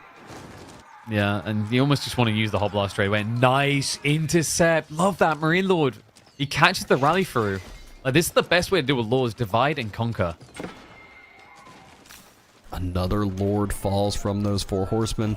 House ends up getting burnt. Does pop cap Marine Lord for a split second. Has 7, 8 villagers building up another house or 2. So not too big of a deal there. Look at his macro as well. Like, Marine Lord, especially with the pop blocks, might just end up looking up at his resources and go, oh, Castle Age. And that's when this gets scary for Wham. Look at, like, the minimal investment that Marine Lord's having. He's making men-at-arms. He can make more men-at-arms if he wants to. But for now, he's just building up those resources, like you said. Demo ship coming across. There is a huge... Oh, he gripped himself. Yeah, so the galley was retreating, and I think that the Hulk got in the way a little bit. It looked like it was helping it first, but I think it slowed down the retreat path as it regrouped. So, does clip it, gets the kill. And that's important, right? You don't really want to have to invest in more boats. So getting rid of your opponent's archer ship makes him feel scared. That's important, because boats require wood. And if you look at Marine Lord's wood income, it ain't good. And, oh no. Okay. With 6 men-at-arms out already, this is going to be a timing attack that Wham is not going to have an answer for. And that tech upgrade comes out, and those men-at-arms, there's just going to be a non-stop push across with how much food income he's going to have from the water, as well as the gold that he already has in the bank. That's minus 160, and that'll be another minus 160. Thank you very much. Marine Lord, this is 2 games in a row where he's just showing you his methodical nature. He's willing to lose a finger to save the body, right? And I think that's what happened on that tree line. Just the small, elegant micros to drag attention in. It's like every time he looked, if he wasn't being chased, he's like, over here, right? Like just baiting a bull. Toro, full mode. And it's just putting him so far ahead right now. I imagine Wham is going to be looking at just a classic castle drop to try and protect him with his own tech up. But, even though it's not going to be Regnant's gold, Marine Lord's still going to get a lot of gold value as HRE off of controlling the mid-map here. Yeah, and I mean, the scary part here is Wham drops double outposts on his gold, but we all know how those Castle Age men-at-arms turn to be, especially once upgrades come Horseman through. already there. Yeah, and start every single minute delay is so crucial. Wham has enough for Castle Age with the next food drop. The men-at-arms, they're already running in, and we just saw what Wham was doing to the wood line of Marine Lord. Marine Lord's doing the exact same thing here, but so much worse because these are no longer going to be they're leading him over. They're leading him over to it. This is the worst part about it that you feel, right? It's like, oh no, now he definitely knows. I mean, it would have been obvious when you checked that tree line, but this is brutal. Men-at-arms are going to get blocked out initially, but it's just full focus, right? Wham will get the age up, no doubt about it. But this is not a game where you feel comfortable right now. It's 16 men-at-arms in total in the field. Jumps inside the castle, and men-at-arms should take quite a bit of damage from this. So the first little grouping does fall, but Marine Lord was able to pick up 2 villagers, was able to cause a ton of idle time. You can already see the monastery being dropped, relics about to start happening. And the demo on water demo ship up into the fishing boats again.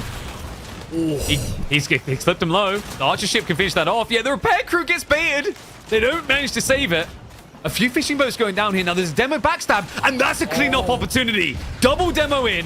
Marine Lord with the split to minimize the damage, but it's still going to be a forced retreat. And his boat count ain't looking good. That was some great micro by Wham, but the fishing boat count is so hurt from that. Actually, I think he only ended up losing 2 fishing boats. It felt like it was gonna be 4 lost or 5. 2, maximum 3. Yeah, like it wasn't too bad, but like it was clutching at poles type moment. Like the archer ship, it was such a quick reaction. Wham sniped out the galley before it then started targeting down the injured fishing boat, so he minimized the loss as well. The mid-map is still concerning, though, because here's the thing. Heavy Maces is already in. You built Lords. You prioritize it as H3 if your opponent has Lords. So he's already set to deal with Earl's Guard. Yeah, he needs, like, Wham needs space, right? Like, if he can scale Earl's Guard, he can actually counterplay meta-arm spam entirely without ever getting touched. But you need time. And time is something that he may not have. First relics starting to be secured from Marine Lord. Marine Lord was able to quickly stabilize on the water as well. But the sheep at home running out, just a little bit of idle time, not too big of a deal. And Wham gonna try to get his own relics secured, and more importantly, deny the relics from Marine Lord. Yeah, and remember, this is still a 0-mana House of Lancaster game, so if he loses water, up Craps Creek without the paddle, right? Like, not a great place to be. Armored Hull just came in for him, so it should make it a bit easy to stabilize. But the Prelate play is working out. Marine Lord now picking up his 3rd.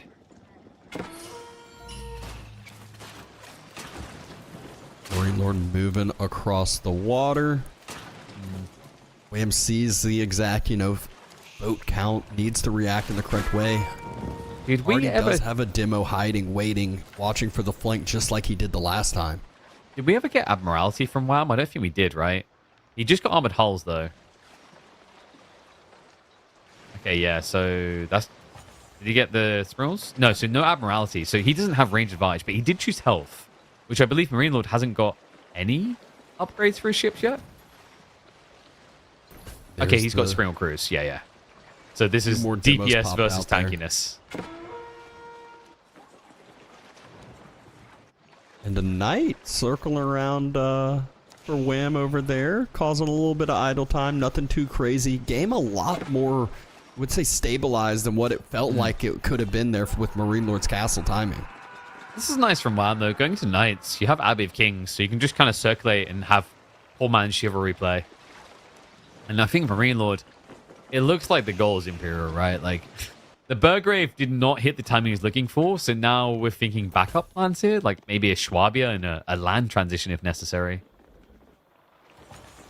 Relic-wise, 4 secured. The only one not is in the furthest corner near Wham, so might be hard for Marine Lord to get that one, but if you're HRE sitting on 4 relics, obviously not a Regnance HRE, but still feels very, very comfortable. You know what's missing from this game? Wham just got the Armored Hulls. He's got Admiralty. Walk the Lords over to the shore. Because then you get the 20% buff on your boats. I'm yet to see it, man. Like, we need some canal in rotation again, you know? Demo ship almost gets sniped out by the springled ships because there are so many. Oh my god, could you imagine how hard it would be to kill demo ships with Lords buffing them? Oh. It's like, you've seen it on a Ram, right? Like, a Ram gets 80 more health from the Lords. Jeez. You feel like you've got the predecessor to a clock tower at that point. It's ridiculous. And there goes the Swabia. This is one where right when it comes up, Wham will have to pull the trigger. He does have the army lead now, just by a few. Has some nice crossbows to counter out that men-at-arms mass. And so could potentially find himself a timing push here on land. 16 men-at-arms versus the mass that we're seeing right here is not a good fight for Marine Lord.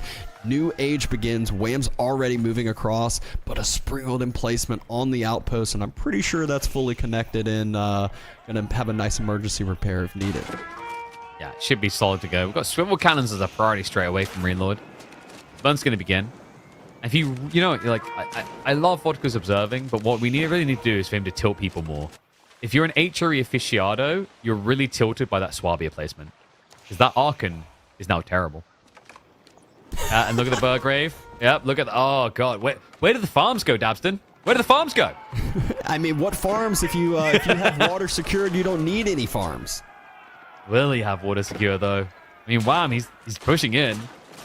Emergency repair has been utilized. Swivel cannons almost up. Once the swivel cannons come into play, He's it makes crazy. this fight on water a little bit different. Demo ship getting able to close the gap. Wait, but watch the swivels. Watch the swivels. You just walk away. Like, it's so trivial. Swivels are crazy. It's like, I don't need to aim anymore. The Swabia is being out of though, as the men-at-arms dive in. But these swivel cannons, the DPS increase is insane. The fleet has already been wiped. He's got demos trickling in, but as long as Marine Lord doesn't just stand still, they should never be reaching. So water will be lost from Wham, but is this enough on land to actually deny Swabia, to actually cause this delay? Crossbows will slowly get whittled down from the Lords all of are the dying. units in the Swabia. Lords are dying as well. This looks like the beginning of the end. Once this mass clears up from Wham, might just be another surrender here, and a lead of 2-0 for Marine Lord. I don't know what the French national anthem is, but it must have a lot of drum and bass after the amount of booms I just heard on the water side. But it's going to be tears in the eyes of Wham here. The Lancastrians seem to have failed him. Marine Lord is now over 20 eco ahead. The dive has resorted to no success. And Wham is nowhere near an age up, and he has a very big problem on the way. Look at the size of this fleet. Just watch the swivel cannons. Like, hey, you want to reach us? Oh, look at the galley. The galley's like, I got it. Oh, no. Oh, no. What do you mean you shoot cannons and I shoot arrows? This is lame. And he's even just pulling the fishing boats right now. Because it's auto-fire, right? So earlier on that would have been a cool thought, is if he had boats going in, he might have auto-aggroed onto them instead of the explosive ships. But I think swivel cannons is like a really big brain solution to explosive ships. It seems so obvious when you watch it like this. And the Swabia count just makes the villager graph, the economy graph, go crazy for Marine Lord. We literally saw it ticking up as the graph was shown there, and it's so hard to actually see that happen. An attempted dive onto the wood line that was expanded to Marine Lord, but this is just too little, too late. I really just feel like if those few units weren't thrown away early, this would have been a whole different game. But that's also a testament of Marine Lord and that micro in and out. He makes it look so easy. I don't know about you, but if you've ever had some villagers on the wood line that's right on the edge of TC, a lot of times I just find myself accidentally idling villagers for no reason. Yeah, you're like, just don't do it. Just don't go near them. But what he kept doing is kept walking nearby them to get them to follow, right? Like, he baited him. And so many lords lost. They're expensive, 160 each. They were dying so quickly to TC fire. They may be tanky in a brawl, but not in a dive like that. And, you know, you then think about the composure. Like, Marine Lord, it was Burgrave. But can we be totally real? It was a terrible Burgrave, like, in the end, right? Like, he didn't get much out of it because the white tower still went up. And he... instead of doing what we've seen in the past, where people like, I'm going to double down on Burgrave, he just stopped and went, there's still the age 4 landmark that's pretty good for eco-inflation. Pivoted, and now look at him. And I mean, the economy graph is just absolutely crazy now. Marine Lord, he'll lose these few men-at-arms, but this is the least of his worries. He could make the Wham could spam crossbows, and Marine Lord could only make men-at-arms for the rest of the game, and he'd probably still win. Pretty much. I mean, like, the men-at-arms, there's more to come, right? They'll eventually get elite army tactics, right? And then the one advantage your lords give you is just gone, right? I mean, Wham is trying, right? He's lost water entirely, which means he needs to do a full mana transition. We've seen Lancaster pull off crazier things, to be honest with you. And I can't believe I'm saying that when you look at how drastic the difference is between these two. Yeah, I just feel like usually when we're talking about the Lancasters coming back, it's not quite the same position here that we find themselves in. Usually there's manners involved. Usually there's some sort of economy boost to have, but there is none of that we can see from Wham. Men-at-Arms about to start knocking at the door. Outpost rushed up. There's 17 crossbows now. As I said, that 4 more popped out. But will that be enough here? And Canir starting to show up as well, makes it even harder for him. And the Culverin can just start sniping down these units, really. Like, you know, just, oh, crossbow dead. Oh, crossbow dead. Like, quite easy for Culves. Oh, crossbow. Well, not dead, but that's because of the Lords. Like, as soon as you lose 2 of those, it should be insta-kill on crossbows. Yeah, and you can see that he's just splitting off, making sure to take down those higher health crossbows. Attempted circle around by Wham to take down the Culverin, but more than enough men-at-arms still standing on the backside to protect it. For now, at least, another attempted circle. But, I mean, this is the point where Marine Lord's even fine with this. He's taken fine trades. He's got everything. So many villagers here. I think, did I see traders up top as well? I think he's got trade ships now. Like, there's nothing that Marine Lord really needs but to just keep going until he has carpal tunnel to win this game. And there it is. GG called. We're 1 game away from Marine Lord maintaining that perfect record in the EGC Masters Fall. Even pulled 10 villagers up to the front to start healing that Culverin. He had more than enough economy to do whatever he wanted with his villagers. He could actually just pull out the shivs and use them as army as well. But what a solid game plan. It was a good game plan by Wham if it was just executed a slight bit better. But good defense from Marine Lord, leading 2-0 in the series. But there's still a lot of games left. Technically, in theory, there may be only 1 game left, Abs. Okay. Well, there's still a lot of games left today, you know? Oh, okay, yeah, that's fair, that's fair. I hate to be the party pooper, but the way that Marine Lord's playing, it's hard, man. And I don't think Wham is necessarily playing bad. It's just Marine Lord is consistently this clean beast that we've come to know. It's always been that way. Like, you know, there's been gaps here or there, but like Marine Lord has for the longest time kind of, you know, made his stamp, his mark. You know, the start of the year was the dicey part, right? We're like, oh, Marine Lord can't win everything compared to 2024, but he's quickly just started to make up for it. Like, hey, this is my year again. And the one that's going to be curious at this rate, like Wham, I'd be impressed if he now pulls off the full recovery. But the other one I'm looking forward to is like Lucifron waiting for him in that upper bracket finals, right? Like after Lucifron 3-1 his bro, like I'm curious to see what he's got if he's finally fully back. Because Lucifron at his peak was one of those big blockers for a player like Marine Lord. Yeah, I mean, exciting series. And obviously you just said Lucifron waiting for Marine Lord, but we also got the other Spanish bro and the other NA bro waiting as well in the series after this. It's going to be Puppy Paw versus Vortix to follow if this is going to be a quick series here. At least 1 more game with it. We'll see which map Wham decides to choose. And the Civ map. Oh, it's over there on the left. Yeah, and it's going to be an auto pick, which could be actually pretty good for Wham. Because like Shushi has some annoyances with Ottomans because you can't use repeater bows, right? Chuganu suck against Otto because of the meta. Plus Sapahi, like you've played Ottomans, right? Like anytime you play Ottomans at the moment, if someone gives you a reason to build Sapahi, you throw your headset off, you run around the room doing cartwheels, you jump back in your seat after being idle on your TC for 30 seconds, and you still feel good about your odds, you know? So it could be the map for it. Like I would probably expect Wham to scout or a dock placement from Marine Lord, and if that happens, like maybe Rax Rush and just try and deny him. Because on this type of map, you expect Shushi to want their fish, whereas Ottomans just want their map control. And I mean, we talked about the odd pathing at times for Horsemen earlier. Sapahi suddenly don't have that problem as much with that little bit of extra range that they can get. It makes them so much stronger. It doesn't seem like it's one of those you read it on paper and you're like, that doesn't matter much. And then playing it, you're like, okay, it's way better than I expected there. But so you are completely right. If there's a reason to go Sapahi, you go Sapahi. Even if there's spears out on the field, you'll see people go Sapahi a lot of times. Yeah, I think the 2 funnest to use right now are Sapahi and Hobbler.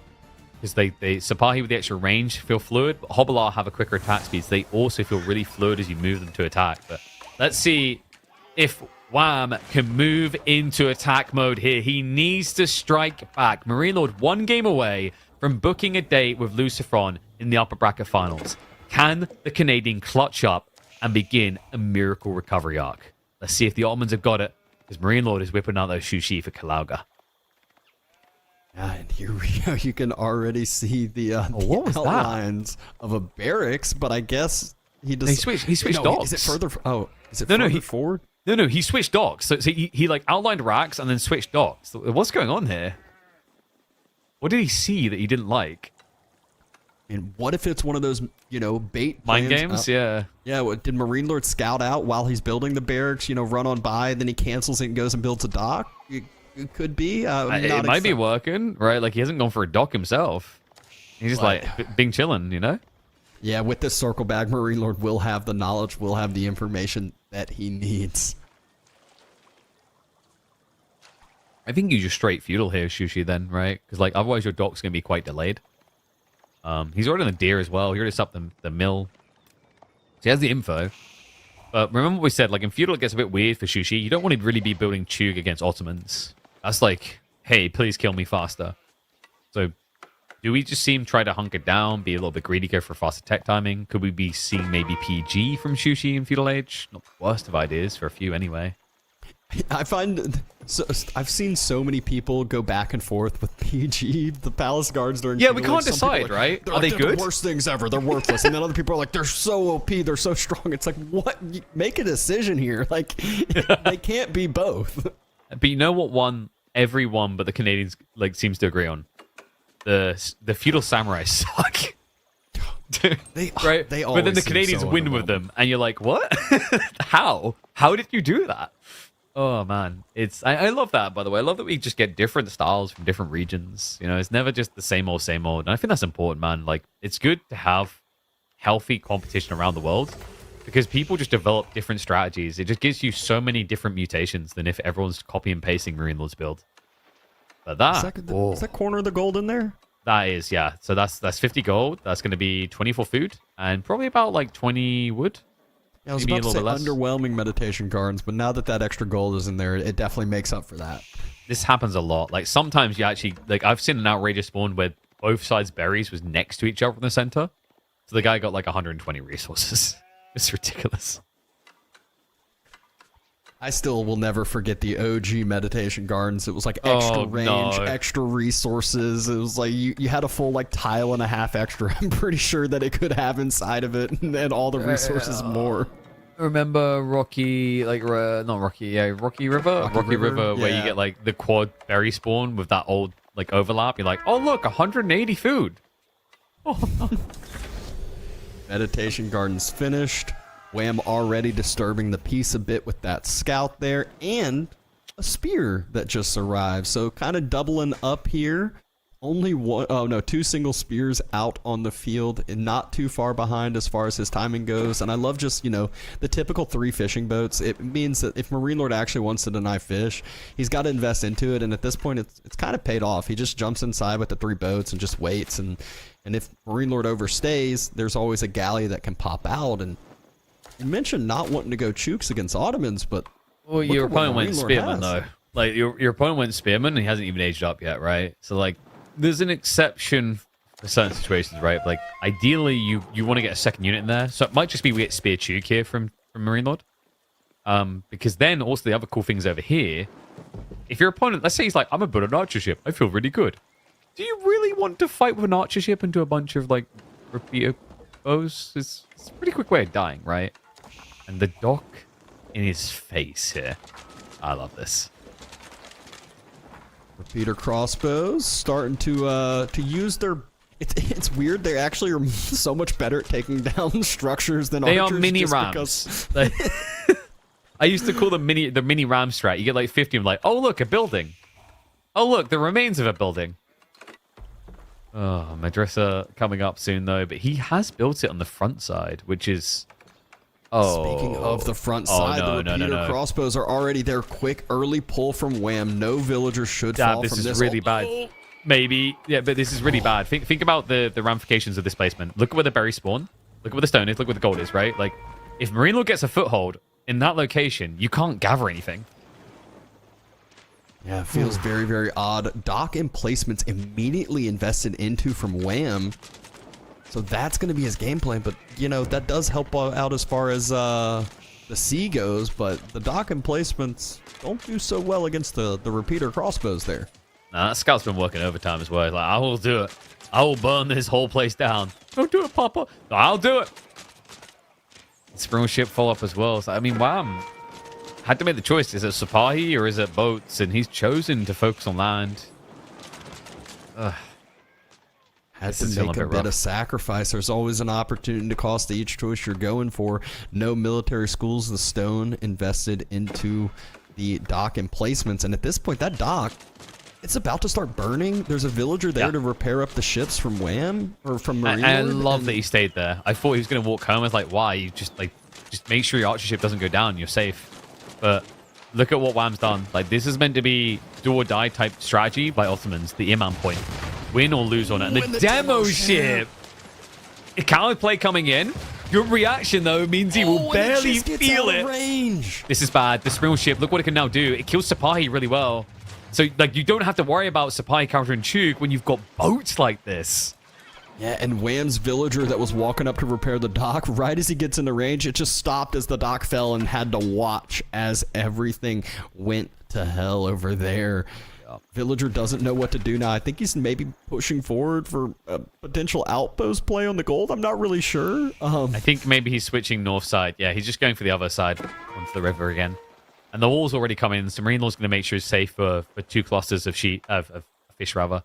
But we have got a spear switch, right? And this is where things get tricky for Wham, because if Marine Law just balances Chuk and spears, your imams can't just be there healing you. And the other thing is, Wham, you know, do you now pay the high price of a meta? You haven't built a military school, so you kind of have to. I mean, another just early, just slight play that Marine Lord's barely able to get the timing down, but that small timing means so much. Full water secured on the west side. Spears being invested into to stop the Sipahi push. Wham already starting to make some archers. And we'll see what the next steps are for Marine Lord. Yeah, I'm curious, because like he's just building spears, no Chuk. I think he's just greeting, right? Yeah. Oh, man, he blocks him here too. So, like, Doc, he's just going to reinflate. So he's now putting the ball in Wham's court. Like, hey, I have... This is classic Marine Lord. I have an advantage. You now need to do something about it. And, I mean, it's going to be hard for Wham to come out of this situation again. He's actually pop blocked already. Housed, yeah. Is he building a house right now? Because like this has been a while. No, there we go. It came up. Okay, yeah. He wasn't screwing himself there. You see, like it's still at 40. So yeah, he timed it nicely. But this area is still like that. I'm impressed that like it wasn't more dire. Like because Marine Lord chose greed. Like this type of spawn, like Madrissa on the Ford Goldstone, right? But the thing with Madrissa is normally you want to build it at the back of your base. Or the back of your TC, rather, when you're south side. Because the berries then spawn closest to your town center, so you can jump in when harassment comes. Whereas you can see there, he has a longer distance, and it also meant that the Chug might have been able to reach him. But it seems like it's worked out for now. I think mainly because Marine Lord has just chosen unbridled greed here. Look at the walls. At least, though, Wham is able to, you know, do the Ottoman thing, which is just continue to pump some units out, albeit not with military schools. Has the imams moving forward, so I feel like his game plan now is just to win an early fight here and just keep the military numbers up and healthy with the imams. So here's a thought, right? Like, we don't have any military schools in this game, but considering the automated production nature of the Civ, why don't we call them the Ottomans? I mean, call them whatever you will over here. I think most people, when they get Imperial, call them things we cannot say on a broadcast. But we might have some way to go for that. Like, I'd kind of be surprised if this gets out of fuel. And the first fight starts to go down. Oh, the Imam's there. He's gone. He's lost the healing aura. Like, this is now a liability. And the meta wasn't there yet before the fight gets taken. You want to wait for the meta. It's so crucial. Provides such an upgrade for the whole army. A few spears still left alive. Archers doing the best they can to snipe them down, but Marine Lord, great micro there, taking down one of the imams here. Yeah, and now you kind of just basically have to keep the imam in reserve. Like, if you stick him in the fight, big liability, especially when your opponent's scaling Chug more like this. Upside is he's scaling Chug and you have Sipahi, but downside is Wham doesn't really have the food economy to afford Sipahi. Look at it. 800 food income versus 450. Yeah, and it's not even just the food. I looked a second ago. Marine Lord was actually up income on every single resource that he was gathering, and actually even still is that way right now. So has more food income, more wood income, and more gold income. That is a situation you are happy to find yourself in. Oh, wow. What a surprise. Marine Lord is ahead. We haven't seen this series so far, right? But if there's any Civ that has, like, the feudal chops to fight back, right? Like, this is, of all the ones Wham's had, in the state of the games he's had, like, this is the one. We have even got he went Akinji. He's all in on this. Yeah, I mean, he pumped out that military number quick, and don't forget that Marine Lord does have a little bit of his military on the water, so the numbers aren't fully true here. Taking the fight in front of that gold, sniping down as much as he can. TC fire going to start popping, but there's no villagers inside. Yeah, but there's no meta. Damage. Like, there's no meta for this dive either, right? So, like, as it gets garrison finally, this is going to hurt. Dive past, though. Maybe if Wham could find a few kills, and God knows he needs him right now. Down by 12 eco.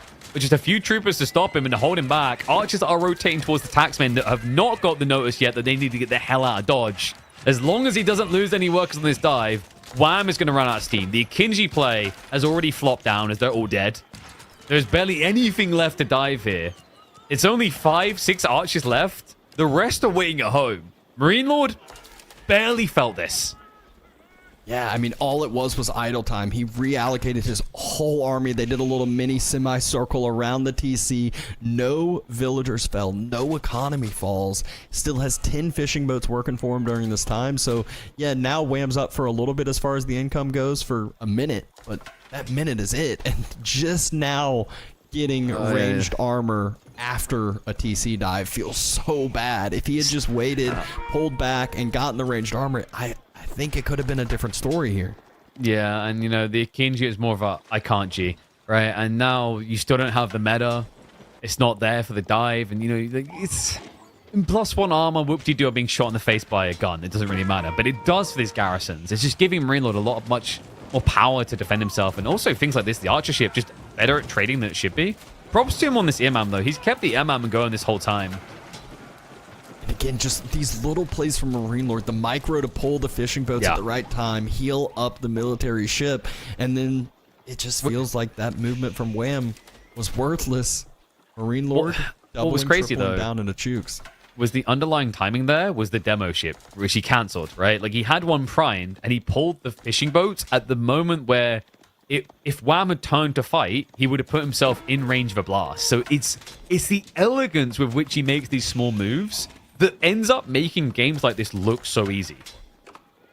Yeah, I mean, you see it in the chat. You're like, is Marine Lord just that good? Is Wham? It's that Marine Lord just makes it easy. He makes it look easy, but Wham, he's not wanting to go out without a fight here. Doubling, tripling down. It's Rams this time to start taking down from some infrastructure. But if there's one thing I know, Chooks do pretty well against Rams, surprisingly. And there's quite a lot of Chug, yeah. We're up to 22 now. The meta's trying to come in, but you ain't gonna be there in time. And the villagers on the front line. Oh my god, 2 gone. In the blink of an eye, army getting chased down, but Marine Lord now's at the point where his numbers are just so healthy. His Q was so healthy. Can make another military ship right there to help aid the fight, help start to take down the ram if it's a sprinkled ship. And he's got his own ships coming out to kind of stabilize here. The Chug line is getting a little bit thin, though. I think he got overbaited with the spears there. So, like, great trades actually by Wham. He's still got the imam, which is kind of crazy after all that. But this is just wave 1. There's a sandwich coming, a little bit of a shmushki. There's still boats to assist. And there's that second wave backstab. Chug him from behind. Wham! He can't get the kills on the boats. He can't stay here any longer. It looked like a good fight until you realized that Marine Lord still had a second army in reserve. He was ready and waiting, making it look easy, already sending another villager out there to build a dock. Marine Lord knows he's about to win this fight and win the game and series most likely after that. Imam, formation catch up allows it to speed up a little bit, get out of range of the Chooks. But now, Marine Lord's moving across the map, and there it is. GG gets called. A 3-0 series by Marine Lord, making it look just so easy with the plays he made. Let's look at the positives here. If Marine Lord keeps winning like this so cleanly, his ego's going to get bigger, his head's going to get bigger, and eventually his head will be too big to put one of the headsets on, at which point he's playing without game sounds, and someone might actually stand a chance of beating him. Maybe that someone will be Lucifron, but it definitely won't be the Canadian here. That puts Wham in a brutal lower bracket situation where he'll face off against Anatand. Anatand, who I think most people can agree is definitely no slouch, whereas Marine Lord cruising all the way through, not a single game dropped this entire event. So far, that is at least. He still has a few series to finish it off into the grand finals. Lucifron, ready and waiting now. We will end up seeing that game next week on Saturday. But first, we got 2 more series left today. Vortix versus Puppy Paw, followed up by Wham versus Anathan. It's going to be an interesting one. I think the Puppy Paw Vortix one in particular, I love watching those two go at it. Like, Puppy Paw about a year ago ramped up his aggression so much more. Like, there was a series in one of the tournaments, and I think it was China versus Ottomans. He's playing China, and he was outpost rushing Vortix with China, right? It's like, you get complete fireworks when those two clash. The Anatand Wham one is going to be the big question mark because they faced off in a bunch of the KPMMs in the past, and sometimes it is just very stompy one way. Other times it's tight. Yeah. So, like, really, really excited to see those two going at it. But now we need to get words from the champs. We've got Marine Lord on the line for an interview. Marine Lord, congrats on the win, mate. You're looking cozy there. Getting a little bit cold in France, are we? Oh, there we go. There's the merch. It's got to get his commission. And the There's animal, the cat. That's the beast. The animal. How crucial is the cat towards the victories? Is it your mascot always there? She's not always there, but since we were playing late, I had to make sure we gave her some food before we play. Otherwise, I will lose because she will claw me. But yeah, she's a good support. So that's your weakness. So if there's ever like a cat food shortage in your village, that's when you're going to lose a game, right? It's like she'll just be attacking you the whole time. Yeah, she is unstoppable if we don't feed her. And you're looking unstoppable, mate. Not a single game dropped. Talk to me a little bit about this set, because I don't know if you've been feeling it. I keep saying I feel like Wham's been playing his best AoE 4 recently, but you made it look so simple to cut through him.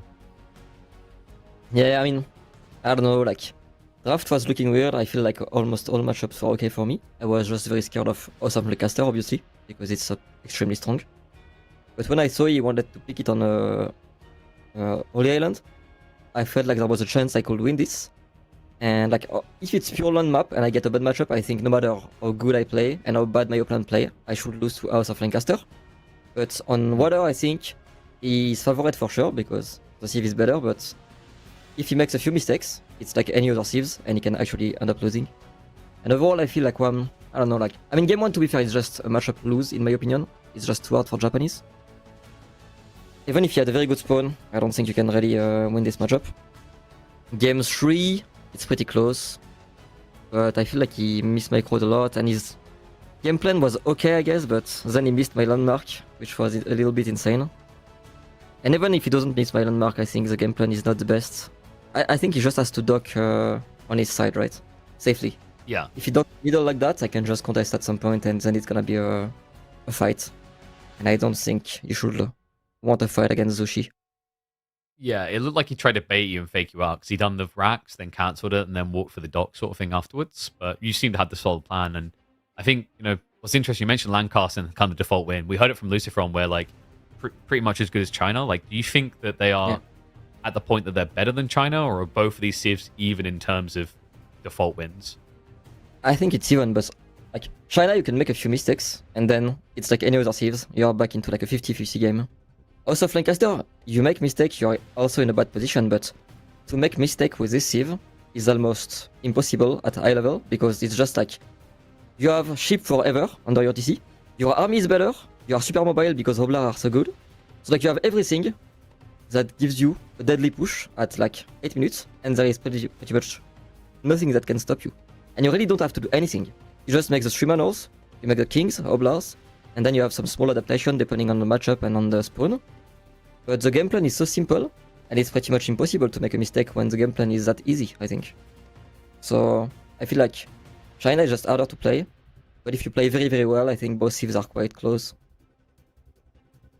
And, you know, something that didn't come as close as we thought in the end, but they usually are historically, Vortix versus Lucifron. You're now going to be matching up against Lucifron next weekend. You would have been watching those games, I'm sure. What's your take on him, right? Because obviously he's been back from a long break. I think it was 9 months he took away from the game. Have you been impressed by the ramp up? Do you see him as a serious threat now? Like, are we at that point where you feel like old Lucifron is back? I mean, I believe he is, but to be fair, like Lucifron, I feel like was underperforming a bit in tournaments the last 6 months, because as he said, like he just came back and it's hard. But when he came back, okay, for like 1 or 2 months he was pretty bad, and then after 2 months he was actually doing very good, I think, in practice. So I was expecting him to do pretty well, and then he didn't do very well. But now I feel like he's actually doing as good as what I would expect from him, because in practice, to me, like Vortix and Lucifron, it's 50-50, like they are very close in my opinion. So, and Vortix seems to be performing very well, Lucifron not so well until now. So, I mean, I'm not surprised, honestly. I told Anoton was mad to lose to Lucifron, but I was like, man, he's really good. You just underestimate him because he has not been doing very well. But yeah, he's very strong. And do you think your boy Anatan's going to be the one to eventually come through that lower bracket? Like, who have you got pegged to be there in the lower bracket finals? Oh, I have no clue, honestly. I think it's extremely close between almost everyone. I think people, I mean, Vortix is very good, obviously, but I think in this format, where like you can really prepare for people, he's not as insane. Like if you tell me tomorrow we play ladder match and I don't know who I'm playing, and I meet Vortix, I think I'm way more likely to lose to him than if I know I'm gonna play him and I'm gonna like face him in a tournament. I think he's very strong and he's very dangerous, but if you really know it's him and you know his draft and you know everything, I think he's not as dangerous. So I think 50-50 against the people. And another Wham, I have no clue. I feel like Wham, he played pretty bad here, I think. The draft was not the best too, so I'm not sure like if he can recover or not. He has some hours to like chill a bit and think about how to beat Anoton. But if they play on the same level as what we've seen today and yesterday, I would say Wham is slightly favored. But at the same time, like Anoton played late yesterday, so it's hard to tell if he's actually like, I don't know, like against Beat was so bad. I think it was 2 clowns fighting.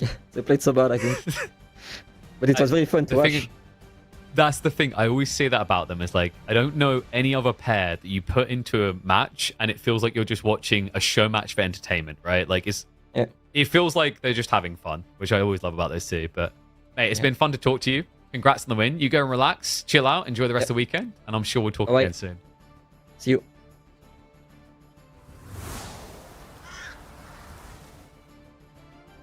Always good to hear from the lad. Miriam Lord. I mean, I feel like I've interviewed him too much. Someone needs to beat him more. That guy's win rate is getting out of bloody control. We just have to wonder if maybe Lucifron could do it. But you know what?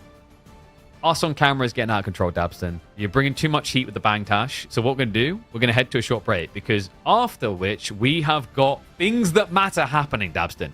Blood will be spilled. We will be saying farewell to 2 people today. Will it be Vortix, Puppy Paw, Anatan, Wham? All that to come, but we need a break first. See you on a few.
at that. Just a short break. Welcome back, one and all, to the EGC Masters Fall. We are done with the BS, Dabston. That's why the dog has shown up in your camera. He realizes that this is peak time because someone will die. And as we know, when a dog gets hungry that looks like a wolf like that, it will eat you.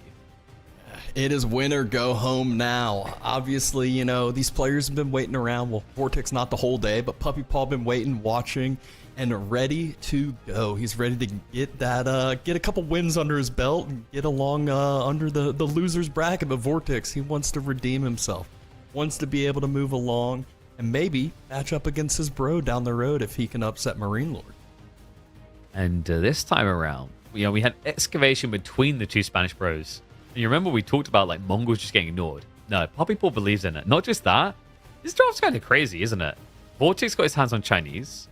We got the Mongol pick coming through on a sensible map for Puppy Paw. Did you notice the other change? We were just talking in the interviews about Lancaster being as broken as China. That's the ban. So both China and Knights Templar are going to make it through for this one with Holy Island in rotation. I did not expect to see KT available at all when there's water maps or anything of the sort, but Puppy Paw, he's got one under his belt. Obviously, Vortix prioritizing a little bit differently, a little bit some different game plan than playing against his bro. And look at the all-time head-to-head. It's crazy. A little bit slided towards Puppy Paw over here, but again, look at the recent history from Vortix. You know, Elite Classic, obviously, Puppy Paw able to do the 4-2, but the other two series are going Vortix's way. I'm telling you, Vortix is just leveling up. You know, when we started the Midweek Master Season 2, the first few weeks, just watching Vortix get back in form, I was like, this guy's going to thrust a trophy. That was my belief going into Masters Falls. I actually had him pegged as like, he will beat everyone. And then it's like, will it be Marine Lord or Wham fall on behind him, right? But kind of crazy that he's actually not still in the upper bracket. His brother's the one that pulls through there. Curious to see if he can actually pull it back. Like, you know, I think Vortix of the remaining players would be my favorite to get all the way to lower bracket finals. So, Puppy Paw, he's gonna have to impress me here, but historically he's done that. It doesn't surprise me hearing you say pegged Vortix as one of your top three, so makes sense with you giving him the favorite to make it through that lower bracket series, but still has a lot of games to worry about. First time we've seen Frigid Marshes picked here today. Obviously, there have been plenty of changes on that map over the years, but still always a fun and exciting one to watch. Civs have obviously changed a little bit over time with those changes. Obviously, less sheep.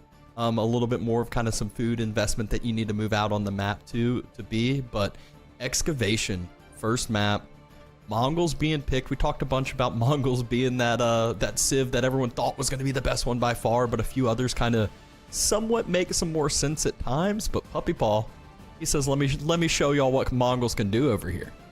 Yeah, HRE isn't one of them, right? Like, you wouldn't normally think HRE because you think HRE, you think relics. Every single relic on this map is buried. Okay, so like Vortix is going to need your dog's help to get them out of the ground quick enough to really feel like the HRE here. So it's curious to see if he can get that tempo aggression, because that's why I think you pick HREs. Like, you're looking to swing out the door with like Archer Mass, spam in, and pressure. But like if that doesn't work, you don't really have a good fallback plan as HRE here. A little bit extra movement speed can go a long way on those infantry units, but enough of the time, enough of the contemplation. We are going to see what these players have planned. The barracks opening, but not out like we saw previously in the previous mats. Not the min max, you know, trying to capture it immediately, build the house next to the excavation site as well. But Puppy Paw over on the other side, Uvu location next to TC. Gold is going to be quite the distance away, though, from that TC. Yeah, I'm reminding the folks, this map, Excavation, there is 8 points of interest. They're all the stone generation ones that you dig up relics from. The placement of the racks by Vortix, I think, is intentional. This is not a get your stone build. He has no use for it. This is a you don't get stone build. He's already got a spearman running across towards this very location. Yeah, I mean, Puppy Paw at least will have another way to gather up that stone with his Uvu already being built. But look at the timing that Vortix is about to have for this. Oh, no, look at what he does, though. No, is he trying to catch the villager on the return or something? Like, that's... Maybe he just didn't realize, because he could have walked in and paused that timer, stopped the cap. I thought that's exactly what he was going to do. Rax needs one more tick. Please finish it. Thank you. Villager able to away, run back home in time, no problem. And the barracks even gets to reset up. There's at times, though, that, you know, sometimes if the spearman can get close enough, they can really cause some annoyance there. Oh, DC fire! DC, both spears gone! What? He's invested as well. He already built 2 more, so it's not like you're like, okay, whatever, age up. This is expensive now. And I mean, one civ that is so easy to kind of equalize these numbers, especially if you get some extra stones generation, is the Mongols. They're double producing, and they're not spending the food to double produce as well. So feels really, really good for Puppy Paw here. And this is tilting, right? Because you're like, any other civ, you know what that TC is roughly going to be. But this is the nature of Mongols. Sometimes they just shift their TC so much for a good spawn, and it screws you over like this super hard. And Puppy Paw, I think, is fine with taking this fight. I mean, yeah, definitely. Vortix can go back, heal up those units with the Prelate, but this is this tempo that Puppy Paw's able to get early. He can double, triple down on this, again, with the same investment that Vortix has had. And, you know, like, some people look at that and go, well, why didn't Vortix just send the scout in? Because the scout needed to check the back to see if there was anything happening there. He also needs to get sheep, right? There's so many things you need your scout to do in the first few minutes of play, especially on Dark Age-oriented maps. So it puts you in these type of binds quite often. And now, Puppy Paw with the pull forward here. What are we up to? The gold? Oh, yeah. He's moving everything down here. Like, he's the ball. Oh, my God. Woof? Like a little bit closer to the... Oh, my... What a lovely spot. The Gur right next to the boar, right next to the gold. And Puppy Paw feeling good about the start to this game. Yeah, like the start of this map, you're pretty far apart, but not with the way he's played. He's just getting closer and closer to Vortix's base of his own. Almost feel like we're going to see an old school town center rush at this rate. Oh my God. If only, if only. Actually, I don't know if anyone wants to actually see that. They definitely don't want if only, really? Just like looking for that guy who's been away from the game for 4 years, comes back and then just tries to unpack his TC in your range and can't. Like, what? And Vortix moving forward with his few spears while aging up. That was sick. Didn't really realize what all he was walking into. Prelate's going to try to out-heal these. But Puppy Paw, he just says, forget the spears. I'm going to go deny gold for the time being. One spear almost goes down, but super tight micro there from Vortix. Able to keep every unit alive. Not necessarily healthy yet, but should be healthy in a second. Yeah, but like he's been so on point with his micro from a rough position. So like when the initial approach came in, Vortix was heavily outnumbered. He just turned around with one spin and took out an enemy spear. Got away with it, right? And even here, like not losing a single soul the whole time is crucial. He's also got E-repairs, so this mining camp doesn't require him to fully commit to defend. He's going to snipe another, and with the Martian drills run away. Like, rough start for Vortix, but I think this has been a great recovery for the start of his tech up. Yeah, definitely is feeling a lot better after that. Like you said, emergency repairs comes through, but at that point, feudal age finishes for Vortix. Gonna start getting that little bit of a boost to his economy. Puppy Paw realize I need to head on home. He'll still be annoying with this con for a little bit, but God, look at that speed when they have the charge distance. They're almost able to close down the distance on the con. And that's why he was so easily able to go and get kills, get out. That's why most people don't want to play Dark Age against HRE. It's just infuriating, right? Mongol sometimes is like, oh, I got the Khan, I can finish, but what Khan? He's just gone. And remember the ball play? Well, he hasn't teched up yet. These are hardened spears. This is a really hard fight for Puppy Paw. And it's one that he needs to run back home with those villagers or pull the shivs out. He's got 2 more spears on the way. Obviously, no prelate forward here, so Vortix's lower health spears need to just be pulled to the backside, not taken down. He's got archers coming. And this is an unbelievable... I mean... How do you stay here? How do you stay here as Puppy Paw, right? Your tech up's complete in, what, 10? Then you need hardened. There might not be any spears left alive by the time you get hardened. Look at the archers. First archer arrives here. Puppy Paw needs to run back away, but he's trying to just give himself enough timing on that boar where he can stay gathering and not have to idle out all those villagers. Outpost rushed up as fast as possible. Smart choice, because like right now you've got 200 stone. There's a temptation to like go stables, get a Keshik out, so you can like try and contest the archers, or like go archers here with the extra wood. But Static placement's your best way. Like, this is an anchor location. Gold, stone, food, all here. Even if your opponent goes archers, the one thing you cannot deal with then is an outpost. I love the, like, fine line that Puppy Paw was playing there. He knew he needed to stay that location. If he gave up that location, he would be much, much worse off for himself. You know, obviously would be struggling to get any upgrades in. Can't get gold for the time being still, but at least able to have that, you know, better food economy. And now should be able to start potentially retaking some map control if he can, like you said, drop a stables, potentially get some Keshik out on the map. Speaking of food economy, it's a Pro Scouts game. Vortix and Lucifron love Pro Scouting with HRE more than most players I've watched and cast. A few other players like, you know, B, Anatan comes to mind, they love Minework builds. Others are a little bit more balanced. I feel like every game of HRE I watch with the Spaniards, they're looking for a way towards Pro Scouts because that Arkin buff makes Pro Scout insane. Yeah, and that's where I feel like HRE, they used to be like S tier on everyone's tier lists and everything for a while until those Pro Scouts nerfs started to come in, and it really felt like it wouldn't do too much to them, but they slowly just started dropping on everyone's tier list, slowly started dropping as far as priority picks. Yeah, and like when you think back to the early days of HRE's rise, like long time ago, like it was when the Pro Scout meta was like really inflating. They were incredible for it. So, like, I'm not surprised they've kind of returned to it as an arc for success. Puppy Boy has got the Archer Pump coming, and remember, with the stone generation at 220 stone a minute, that means you can actually get an extra 3 archers out every minute for free, essentially. Khan seems to not be loved much in the Mongol Empire here, though. Archers doing their job, though, and I mean, it's crazy how quickly, again, with the Mongols and extra stone, how quickly they're able to start just pumping out extra units. Denies the excavation site capture there.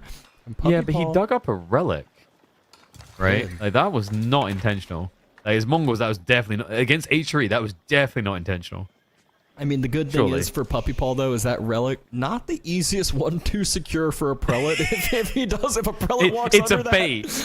He's like, come get it. Come here, buddy. Come here. Sprawl to the face down the line, right? Yeah, like, it's always awkward that happens. I don't know. I've seen a few players I always wonder if they're just being honorable. Like, oh, this seems like an unintended thing, because if you pull the villager out, it resets the timer on digging the relic up, so you get infinite stone. So I've seen, like, I think Vortix a lot. I've just seen him dig them up. And I don't know if it's, like, a deep honor thing at this point for him. Like, no, I won't use that. Vortix doing the kind of hidden horseman play here as well. Puppy Paw's archer numbers, though, and Vortix slow to react here. But does have upgrades coming through and does have 2, almost 3 horsemen there. But as we say that, Keshik's in queue, and I'm sure those are probably double produced Keshiks as well. Yeah, but we have, like, Steeled Arrow on the way already on the other side, right? So it's balancing out against the Blacksmith techs here in a rough way. I mean, this is just the power of Mongols in this map. Like, we're not even at full peak, right? He kind of screwed the pooch, which is funny for a guy called Puppy Paw, with the dig up the relic. But now he's got another POI, right? He's still got a third one to go for at the back. So his stone inflation can get out of control again. But right now, like, army-wise, this is a scary position for Vortix to be in. Like, March Jaws is great for running away, but when you reach your economy, you can't run away anymore. Your movement speed is not an advantage. And Puppy Paw's feeling really good about this fight with the archer numbers. However, Spears starting to step forward. Not too many Spears left, but a Keshik does arrive at least. That's good. He kept just enough of them alive so that you saw Vortix, the hesitation from his second commitment there, just backs away. Puppy Paw just threading the needle on when he needs and what he needs. And what he needs is a lot of Keshiks. And they are coming in fast, man. Undermesh just got queued up after this. The Deerstone move up on the way. Might not be Spanish on Spanish, but it's a bro on bro, and it might keep that pattern that Vortix and Lucifron set of very fast games. I mean, this is exactly the case. We were seeing that feudal age battle. It does feel like a Spanish bro fight over here. Keshik's moving to that front side. One almost gets immediately taken down by some spears. Puppy Paw trying to snipe out the spearman mass. The Deerstone, this is big. He is now faster than HRE. In 3, 2... And I almost want him to move it over just a little bit closer. Actually, still in range of it where he is. And he doesn't have pack-up tech. It's like, until he has pack-up, I don't think I want him to move it again, right? It's so rough without it. Archers, though, to stop the Pro Scouts, doesn't have enough firepower. A double horseman snipe, though. Beautifully done by Puppy Paw. We talked about production being forward in earlier matches. This is the same exact problem. Every horseman that pops out is literally going to be half health, if not lower, if Puppy Paw chooses to stand there. Same thing with the archer range. Also could get a scout on the other side, or not even a scout. He could just use the arrow and start sniping villagers over that wood line if he's able to maintain this location. Well, this is the downside of letting your Khan die, right? Like, it was cool as like an effective tank, right? It's just a resource pool that keeps coming back for free, tanking fights. But now, you would love to just snipe 1 or 2 workers for free. You can't. You don't have a scout at all. And the Khan, like, well, the Khan being his one thing, but Keshik's... Look at the timing. Spears. He's got 5 spears in queue, but only 1 barracks. This is looking devastating. It's not just that. Having to excavate, or having to, basically leave the wood line as well, and that's super hard when you're dealing with an archer v archer war. He just lost workers on the berries as well. Like, there was a second strike. The second Keshiks went east, right? So just getting ready to converge here. Club's one down there. He's just blocking him out everywhere. This is moments from over. I mean, if we know Vortix, he might be throwing in the towel. 10 villagers idled inside the TC. Villagers on the front side of the wood line now. So if Puppy Paw has any of their reinforcing units, they can just jump up front and forward. But spear number still down at 2 for Vortix. Puppy Paw is just not allowing any spears to stay alive. He's also double producing villagers. Look at the count. The math doesn't make sense. 2 workers have died for Vortix. Why is there a 5 worker gap? He's double producing. This is what you get with this amount of stone. It's insane. Like, sometimes you just feel like you can't spend it quick enough on units, so you end up buying workers anyway. Yeah, I mean, it's actually funny you say that. The previous games, I saw 500 or 600 stone floating at times on this map, and it's one that Puppy Paw has a way to spend that stone. That's the great part about Mongols, especially if you get a TC location like he did. A few more horsemen falling, allowing the Keshiks to stay healthy as well, and... let's see what Vortix can try to do to stabilize. You can see the destroyed value, even though it's not always the he's rushing castle. He's rushing castle, but this is bad with no gold. Yeah. It's like, he's got all the food, great, but now you have to come ahead of your base. And the size of this army, remember, as long as it's near Deerstone, Vortix does not have movement speed advantage. He's disadvantaged. Yep, only 5 spears left for Vortix if he decides to move forward with those every single time. He's just baiting him out of position. The spearman count is so low already. The Keshiks just need to survive. Just running around is good enough, because if they're running around, the workers are running around. Right? It balances out, and it's just going to lead to Mongol dominance. Game number 1 goes to the Canadian. I mean, just really, really solid execution there by Puppy Paw. Obviously, I think the 2 spears thrown away early, especially that early on, could have really proven to be the distance. We saw how tight it was when Puppy Paw had to rush down that outpost on the boar. I'm not even sure if he ever would have been able to even gather from the boar if those spears were alive early. Yeah, definitely. It's brutal because, saying 2 spearman deaths decided this sounds really trivial. Until you remember the point in the game that happens, right? Like, it just lost any tempo. It meant that Puppy Paw got his inflated economy straight away with limited annoyance. Like, this was the closest, right? It's like, oh, the worker has to walk back. And you go, like, idle time, blah, blah, blah. But I don't think you have Villager out for an extra 15 seconds, but your opponent loses 160 resources. That's a great trade. You take that every day of the week. And Puppy Paw, like, this has been the thing to praise about him.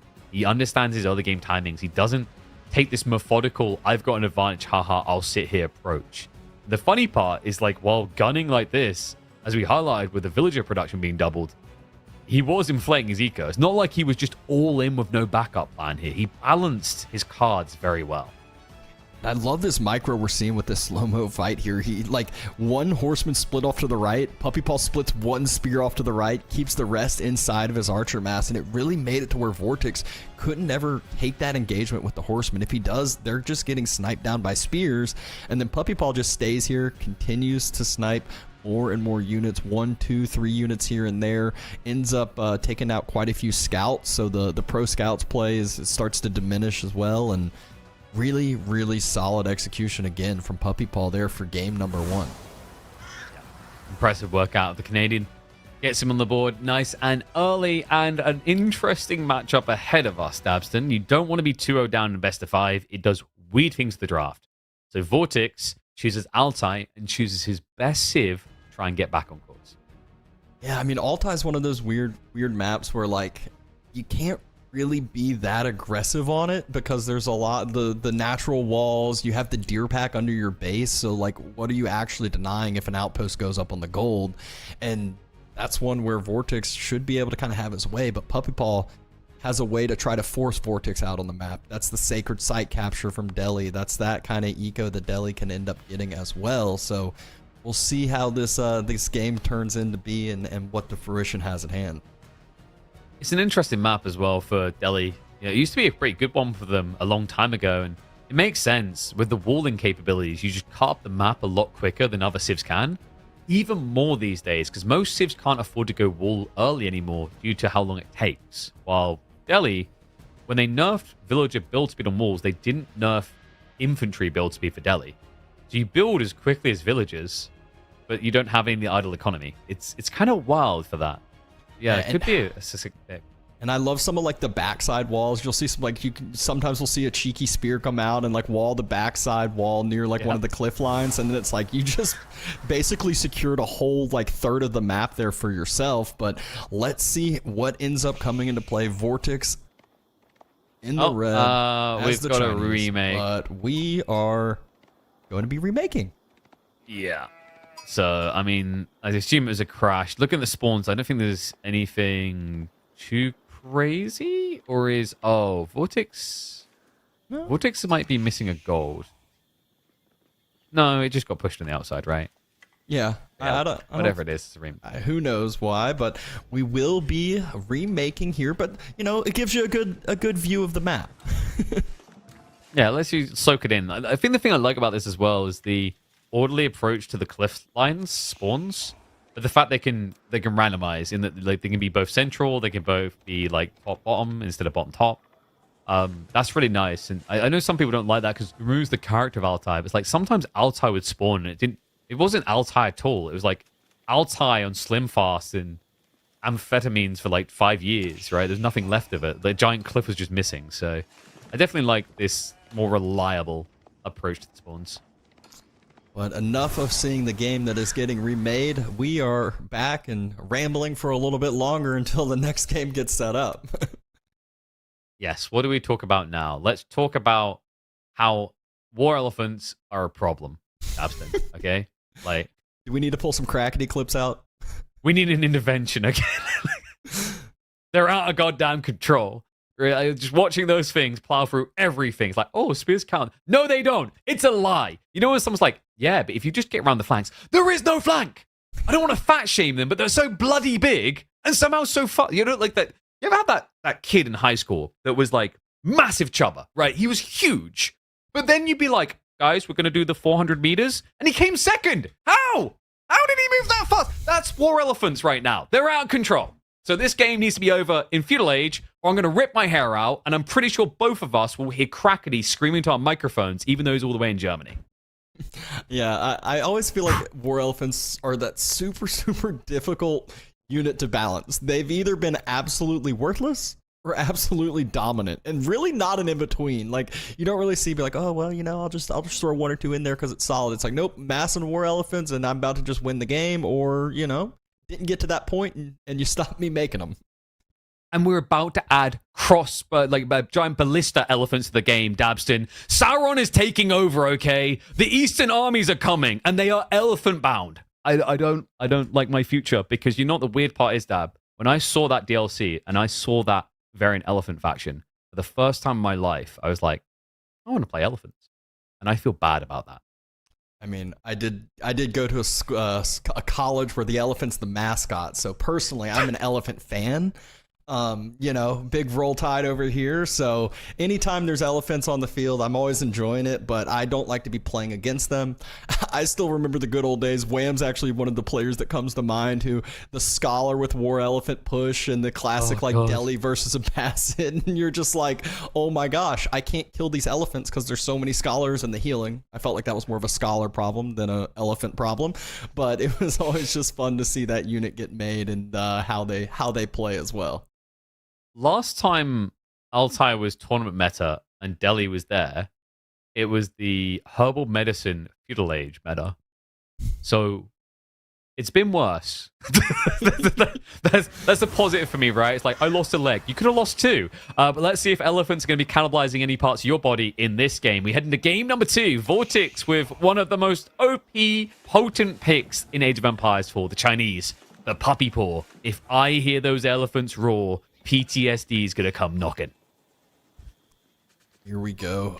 Typical deer start as expected from the deli, actually. I guess not really as expected always here, but you know. Yeah, deer. Instead of berries? Like, you know. Is he worried about being attacked? Either way, it's, I mean, getting the early survival techniques, if it can come through, I feel like that's one of those you want to wait until survival techniques is through. Like, it's not that quick. Is it really? He doesn't have the boss finish yet. Come on now. That'll help a little bit. Oh, okay, there we go. Yeah. What are we at now? It's like it's probably like 30 quicker. more seconds. Yeah. It's still gonna be 30 seconds from now. It's like, yeah, you save like probably 2.5 seconds on that. And reminder, like berries, like it's just quicker right now, right? Like you get I'm trying to remember the rate. It's 35% quicker, right? So you end up being like it's literally default deer, if I remember correctly, like slightly better than default deer on berries. So very curious by puppy paw. But, you know, maybe it's one that he just said, I don't want to have any worry about any deer getting stolen from a pro scout's potential play or anything of that, even though it's right in front of his base. Who knows what? Hey, there's a method to the madness. We'll just go with it. If there's anything I've learned about Puppy Paw and Wham playing Delhi is you just don't question it. These are the guys that in S tier tournaments will forget to queue up all their techs and still win. So I remember that one. You remember which one? This happens so many times, and they always do it, and it baffles me every time. The beasts. No, it just shows you that even these pro players make mistakes at times, but if you can execute correctly, even through the mistakes, it still can, you know, be a solid choice. Imperial Academy is on the way. Puppy Paw, not too far away from his age up as well. Actually, probably has the age up, and he just needs to force drop off those deer. Yeah, just a little bit of drop off. There's always an annoying thing with deer on these type of maps. I remember the map that made it most apparent to players was Cauldron. I remember talking to players about that. Like, Cauldron screwed with the game sense on tech up times because you had to remember to manually drop off, or you were so late every time. Exactly, and fishing boats is another thing that will bait people into it too. You're like, they're so far away from, and then you force drop 4 fishing boats, and you're like, oh, they're aging up now. You're good. But 255 age up timing for the Chinese. Nothing, you know, nothing to see here. Don't worry. I mean, what's the problem? It's just China, you know. It's China, like we're just trying to emulate the real life economy of China here. What's the problem? Totally normal there. You know, building 10 times faster than everyone else, it feels like. Have you seen how many cities they've been building? Of course they're building quicker. There we go. So, like, by real life standards then... Actually, no, it does track. Like, English just is on a decline. So, yeah, it's all... The civs are aligning with their real life representation. It's brilliant. A nice back mill placement just next to the Imperial Academy, so we'll be getting some nice easy drop-offs from that mill as far as the IO goes. Just no movement essentially at all, so very efficient Chinese economy we have condensed into the corner. Yes, I'm trying to think, like, what's the weak point of this spawn for China? I mean, the gold is forward, right? It is pretty exposed, so if people can get an aggressive timing going, pretty nice. And have a nice thing about this map. We talked about the walling, right? Like the segregation of the sacred sites makes it pretty easy to kind of just lock in, usually bare minimum 1, if not 2 of these bad boys. Yeah, and this is kind of what I was talking about too, where if Puppy Paw captures that eastern sacred site and then walks forward with the spear and walls off that back cliff, like that sacred site is close to impossible for Vortix to contest. Oh, it's not just that, it's relics as well. Like, actually, Vortix was pretty fortunate that his close relics spawned in the center area, not on the outskirt. Right, because otherwise, like, that creates this annoying dynamic where you can just fast castle, look for relics, and can't even touch them. Vortix here circling around the Delhi base over here, trying to see what that first production building's gonna be, trying to see what he needs to react to himself. The interesting thing is, like, that's the deer thing. Like, outside the pro scouts, like, this could have been a Chinese, like, archer spear push. Sometimes they like to do that against certain civs, and like taking that deer away now like you're taking the risky resource, right? Like the berries is your safe boon. So like I don't mind the idea. We do now have the Ghazi coming out, which should give him some dictator control.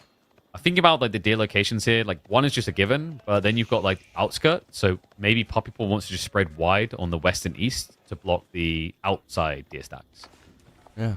For now, though, he's just eating up the rest of those deer on the front side. The Ghazi number getting up quick, though. Meanwhile, Vortix is going for the typical pro scouts play. He's pumping up to 4 scouts. AEB, I think he should stop at that one. We saw Lucifron go up to 5, and it feels like just 5 is just a little bit too much. You're not really gaining that much more value. You're still getting deer in, and the barracks is the first. Or second, I guess, production building from Vortix. Ghazi Raiders, though, arriving at the mining camp. Good body block by Puppy Paw. Oh my gosh. First villager kill there. Just great micro. Beautiful strike. And now, also able to deny the pro scouts in time. This is a terrible start to the game for Vortix. Has got the racks on the way, at least. Archery follow-up 2. But there's no real reason to need those archers just yet. The denial of gold, as we saw in the previous Chinese games, is not too big of a deal as far as for Vortix. He should be able to get plenty of gold, especially with Imperial Examinations coming on through. Already has Wheelbarrow in queue, so we'll see how much, tax gold he will still have built on up. But 7, about to be 8 Ghazi out on the field. Meanwhile, Vortix, only 2 spears. Yeah, but very different game, right? Like, in that game, your reference to the Marine Lord series, like that slowed his pro scout timing. He had to take a different approach. This game, Vortix got his pro scouts timing, but it's almost like, you ate so much cake you choked on it sort of thing, because now he's realizing, oh, I need military. I need a lot of it, because this is unhinged right now. Puppy Paw, have you heard of unit diversity? He's like, yeah, I'm building Guardian Scholars. And look, this is what I was laughing about with the 2 spears. I'm like, you can't take that fight, because the low health Ghazi go back and they say, hey scholar, thanks for full, and then they've won a unit over here. They've now Puppy Paw's up against the spears and isn't worrying. I mean, this shows you the power of Delhi's ramp timings and feudal military efficiency. Just feels like every birth in the Delhi Empire is a twin, which is fitting with a twin playing them. Puppy Paw trailing the 2. Two more scouts there trying to get some more deer into the center. Because he's already taken the backs, right? Like, it feels rough looking at the state of Vortix's game at the moment when you think about the fact he basically got a deer stack in already for free. But, I mean, it's mirrored, right? Puppy Paw ate just as much Bambi as Vortix did. But, at some point, you've got to think unit diversity, man. Like, surely, we're up to 14 Ghazi now. I mean, if he's got the 3 scholars there, probably can out-heal a few spears, but not 8 spears. So that is definitely one where you do need to change up some things. Especially on a map like this, it's very hard to fully leverage cavalry on Altai just because the map's more linear. So, like, infantry can mirror the moves more easily. They don't get outmaneuvered as much. And look at what Puppy Paw's doing to the southern side. He's already sitting at the deer camps all the way on the southern side. He's capturing the sacred site. And he's ready to just, again, deny Vortix of any extra deer gathering. He hasn't been able to go out and get any more deer other than that initial big pack. Rohirrim, though, that's a great timing. Intercept on the sacred site straight away with triple horseman. That should be a dead scholar. Now in center. It's just like, oh, wait, your spearmen spread out? All right, well, archers are gone, buddy. Yeah, like, we archers might are just gone, see. the horseman's gone. If he can spot out that other archer, I mean, just really a couple solid pickups, and Puppy Paw distracted by a wolf with an A move, but needs to watch out for the spearman. Oh, yeah. He's there. He's ready. Quick reactions. I think, like, there's an intent here from Puppy Paw to switch spearman eventually, but, like, Vortix isn't taking the bait, Like, he's not over-investing in horsemen to mirror the move. Like, you'd think archers, because, like, doing this should force spears, but, like, I almost want to say just a melee mosh pit for Puppy Paw is even stronger. Yeah, no, Vortix, he is pumping up that archer number, but oh, good circle, able to get that villager stuck on next to the mill, so equalizes the kill count as far as economy goes. Hey, we got diversity. Archers coming through. So yeah, he's content. The spearman. You sure you don't want to wait a little bit longer? It's only 14 spearmen. Maybe let him get to 20. No? Better late than never, but look at what Vortix decides to do. He says, all right, I have a ton of spears. You haven't reacted to them yet. They may be immobile, but he is running over to Puppy Paul's side. I think he's going to try to deny the front side berries. There is a scholar there. Will get taken out. But an outpost already invested into, ready and waiting, and Puppy Paul just trying to pump those archer numbers up enough time to take the fight. What was I said about the Canadians in text? Oh my gosh. Where's the blacksmith? Yeah, that's what I'm worried about. Like this is a matchup. Yeah, he's got it. Oh, he does. It's not brewing. And this is like a matchup where blacksmith timings decide it. Right? Like China is one of the most aggressive teams in the game at getting tech timings. Oh, as you say it, he starts the queue. Don't worry. He's hearing us over here. Good. So we're 2 minutes away. So we're 2 minutes away from Steeled Arrow. We are 20 seconds away from Castle Chinese. I know which one I fear more. Puppy Paul, nice, able to turn, able to get probably all four of those. I lied. They did not. You sold me a false car. It looked like they were about to get fully cut off again, like the villagers on gold. But you know, pathing, able to get on through there. At least damage goes down. But Puppy Paul hears the timing, and now he's like, "All right, I need to get up to castle myself over here." Oh, Vortix, obviously, like early in the day, that dervish didn't respond to his orders, but he has a way with horses. You know, he's not going to let them disobey him. But with tech up complete, we've got Spear Archer just as the primary focus here. He's just looking to outblob as quickly as possible. Puppy Paul at least has that mobile mass of Ghazis, so it makes it really hard for Vortix to actually, you know, push forward early with the castle timing. Continue to kind of keep him on the back foot, at least for the time being. But Puppy Paul's, he's doubling, tripling down, still producing more Ghazis, still has archers in queue as well. That's a bit bold. Yeah, I just keep wondering when he's going to be aging against the Asians, you know? Like, he's just been... He doesn't feel content with the idea of aging up unless he finds some sort of hit, right? This is the classic. Altai can be tricky for finding that value, especially with Cav. I mean, there's so many spears out now that we've been talking about it. He's going for a dive. Then Taxman's not good enough. He needs to work because he knows it. He jumps in, Puppy Paw. Look at Vortix. He's like, nope, I'm good here. You shall not. We shall. You should probably move. Oh my god, the block out there. He runs the other way around the mill. So I just shift away to the south side. Puppy Paw getting some damage done. And he really didn't lose that many guys. I want to say like 3-4 maybe. Yeah, it does only pick up 2 villagers, though. It could have been a lot worse. Meanwhile, Vortix pushing across Puppy Paul's side, and Puppy Paul's still a decent bit away from Castle. There's Lancers, though, in this fight. He cannot take this fight here. More units, more upgrades, more everything over from Vortix. Has the tech advantage. This is now becoming very scary.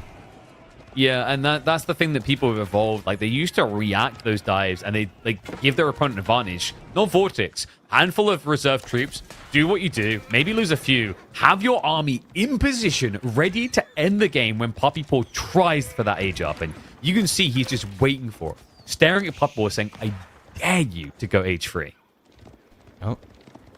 Puppy Paw has still been able to hold 2 sacred sites for quite a bit of time, but it really doesn't feel like it's given him that leg up in economy or anything of the sort. Well, he has pro scouts himself, but only has 2 scouts out and about bringing back some deer.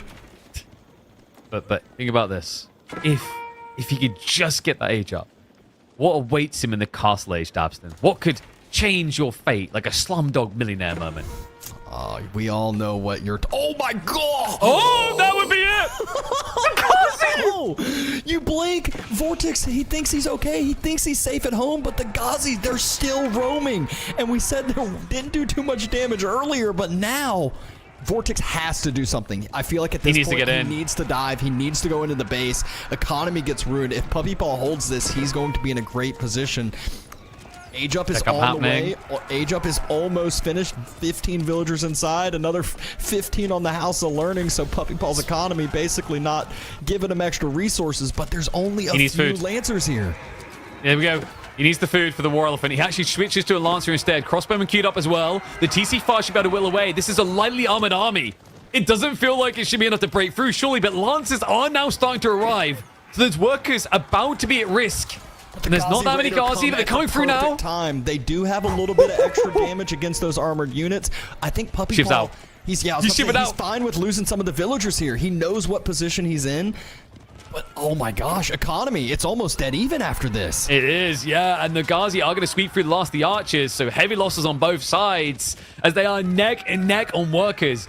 0 relics picked up, by the way, so that's now the next big contest, and I don't know what you are all up to. Apparently, that is some fine oak or mahogany that we need to bring home. I mean, there are 12 scholars out. I'm pretty sure Puppy Paw can spare sending a few out to try to get some of those relics. Wait, I think they were meant to be getting food, by the way. I think that might have been a misclick. Oh, yeah, they were supposed to build a mill, I bet. I bet you it was one of those shift clicks didn't get built. Yeah, he clicked them on the wood, right? Because, like, the problem right now is, like, think about the state of that die from Vortix. If he just gets, like, a War Elephant out in his base, in a trait point, he's pretty solid. Like, spears can't easily surround you there, but... Shivs come out for Vortix as well.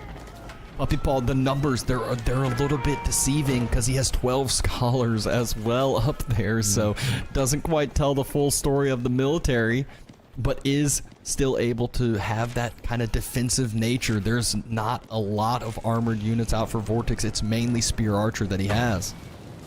Puppy Paw, I think he's biding his time here. We've got Ghazi waiting in the west corner for the right moment. In the meantime, defenders limited in numbers here.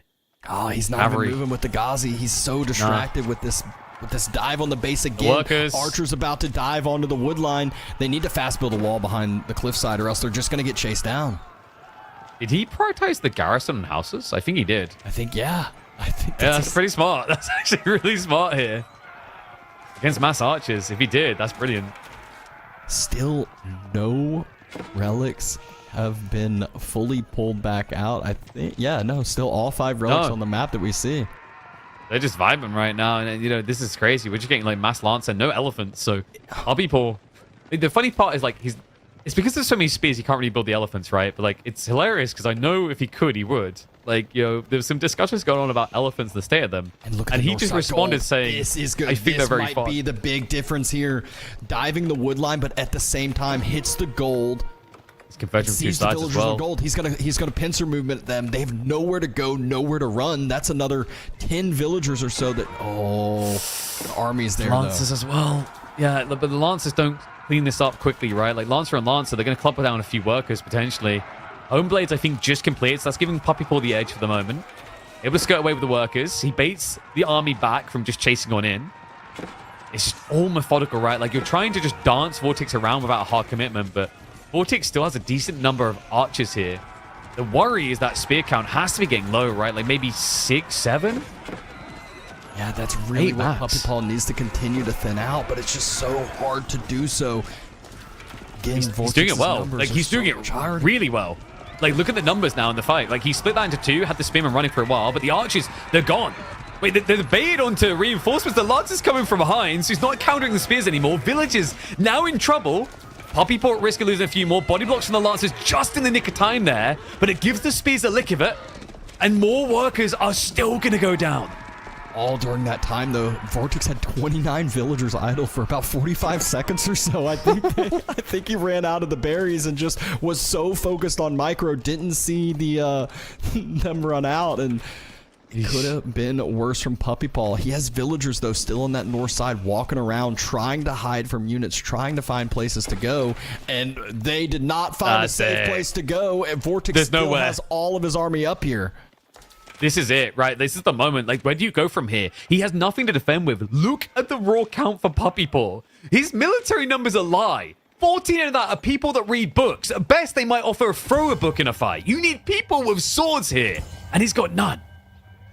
I think it's just crazy to me. He never secured those relics close to home. He's had so many scholars for a while. I felt like he could have slipped out, at least gotten 1, maybe 2 relics. Might not have been the difference, but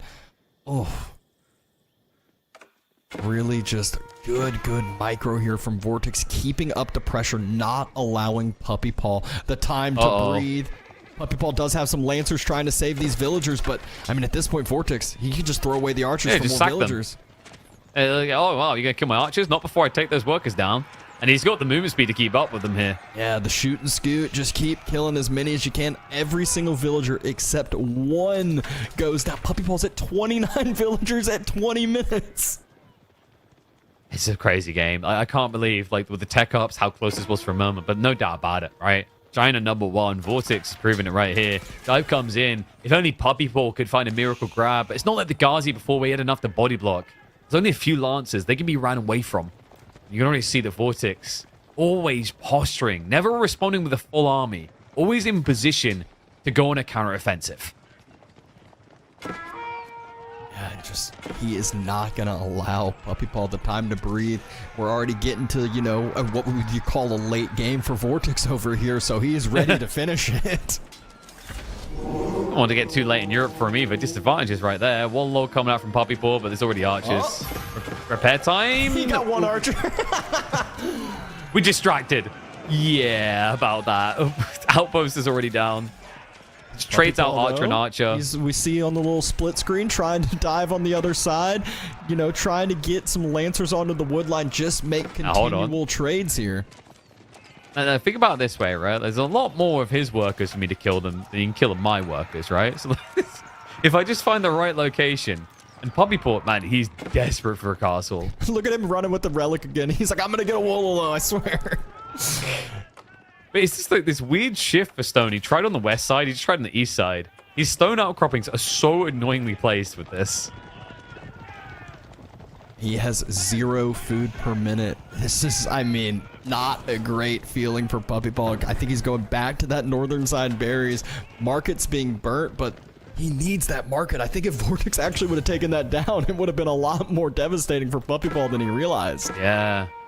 Like, another crazy thing is, like, Puppy Paw, maybe these archers just needed to have a moment where he could wall with them, but it's just been non-stop. Like, this is what Vortix does best. He suffocates you, smothers you with the pillow of aggression. He doesn't give you a moment where you feel like you can wall or do something to consolidate your position. That's why Puppy Paw has been forced to run around like a headless chicken for the last 5 minutes. Hey, I mean, if he had had a short wall behind the base where the army is now, it could have done wonders for him. But man, that is so crucial for him. He's still down 17 economy. Wait. On 30 villages, you built a castle. That's the statement you need to give it down. Like, when do you ever say that of people? Oh my god. But it's not just any castle. That's what we've got to remember. It's 16 scholars and it just got queued up. Village fortresses, that has to be like, what, 2 minutes max? I mean, he hasn't Wi-Fi'd it. He has not Wi-Fi'd it, so quite the long upgrade skill. Oh my, Scholar Max, this is his chance. This is our mo. It's not quite an elephant. I mean, even if he Wi-Fi's it, I think these are almost all his scholars anyways now. Yeah, they busy. They took the whole reading books comment seriously, you know. The counter unit there. Lancer still falls. Okay, 4 minutes until we get village fortresses. We got this. I mean, he's like, surely the Chinese are about to run out of food on their side, right? Right? I mean, there's no way they get 20% extra of the limited resources that exist on this map, right? That would be crazy. Yeah, and there's definitely not a boar over on the east side he can take if he wants either. Right? And it's definitely not like a few minutes after that if they get their farms going, they have some of the best farms in the game. That would be crazy too. But like, hey, Village Fortress is on the way. You know what would be crazier than like all these things we talked about though? Like if there was an animal in the animal kingdom that could defeat everything China does. That would be really crazy, right? Unfortunately, we haven't gotten to see the elephants yet. Maybe we're about to. Oh, we do see one. And triple ram. Vortix says, yep, nope, this is the timing. I'm ready to end it now. Yeah, but it's like this is when I show off my car, and then like I'm like, wow, look, it's got a cup holder, and then someone's like, you see my Lamborghini, right? Because like these are Rams, but for Puppy Paw's Ram, it's everyone. And honestly, if you're looking at it, the Archer numbers somewhat even, the Lancer numbers basically even. It's just the spears that Vortix really has the advantage of, but that's the other thing. Remember, he'll get pakes from the House of Learning, so he'll actually have range advantage to like just poke at the spearmen out of range of the enemy archers. Like it's possible. Like it's it sounds crazy to say when you look at the eco states and think this is China, but like Delhi are one of those civs where you just say, yep, no, this could actually happen. And he's forced back yet again. Lancers have to pull back. They have to deal with the potential raid that Puppy Paw is trying to make, just slowing down Vortix's push. And I do wonder if Puppy Paw knew about the Imperial Palace earlier, by the way, because like the way he was playing his villagers and trying to sneak them on that north side stone, I think he didn't know it was Imperial Palace, right? Because like that's the sneaky play you do when you know someone doesn't have a reveal or workers button. Village Fortress comes on through. It has been finished. So Puppy Paw slowly can start trying to equalize the villagers. I think the main thing he needs is just a really big connection with these Lancers that are roaming again. We saw it earlier with the Ghazi. Oh my god. He's going to end the game. This is it. Vortix is like, I'm not playing this BS. I know how this story ends with Delhi. He's going to try to force a game end play. And triple elephant, though, and only a few scholars there to pair with them. Only a few? Yeah, just a few. I mean, like you know, some people's fuse in life is because they're millionaires. Like, for me, that's a lot, okay? Like, I struggle to afford a McDonald's. Oh, God. I'm the better ram! And one ram's already gone for nothing. Spears moving forward. Archers just need to snipe Please down don't stagger them in. If the archers snipe down the spears over here... Wait, but he's frontlining the scholars. Look at what he's doing. He's using the meat shield so the war elephants can't be reached.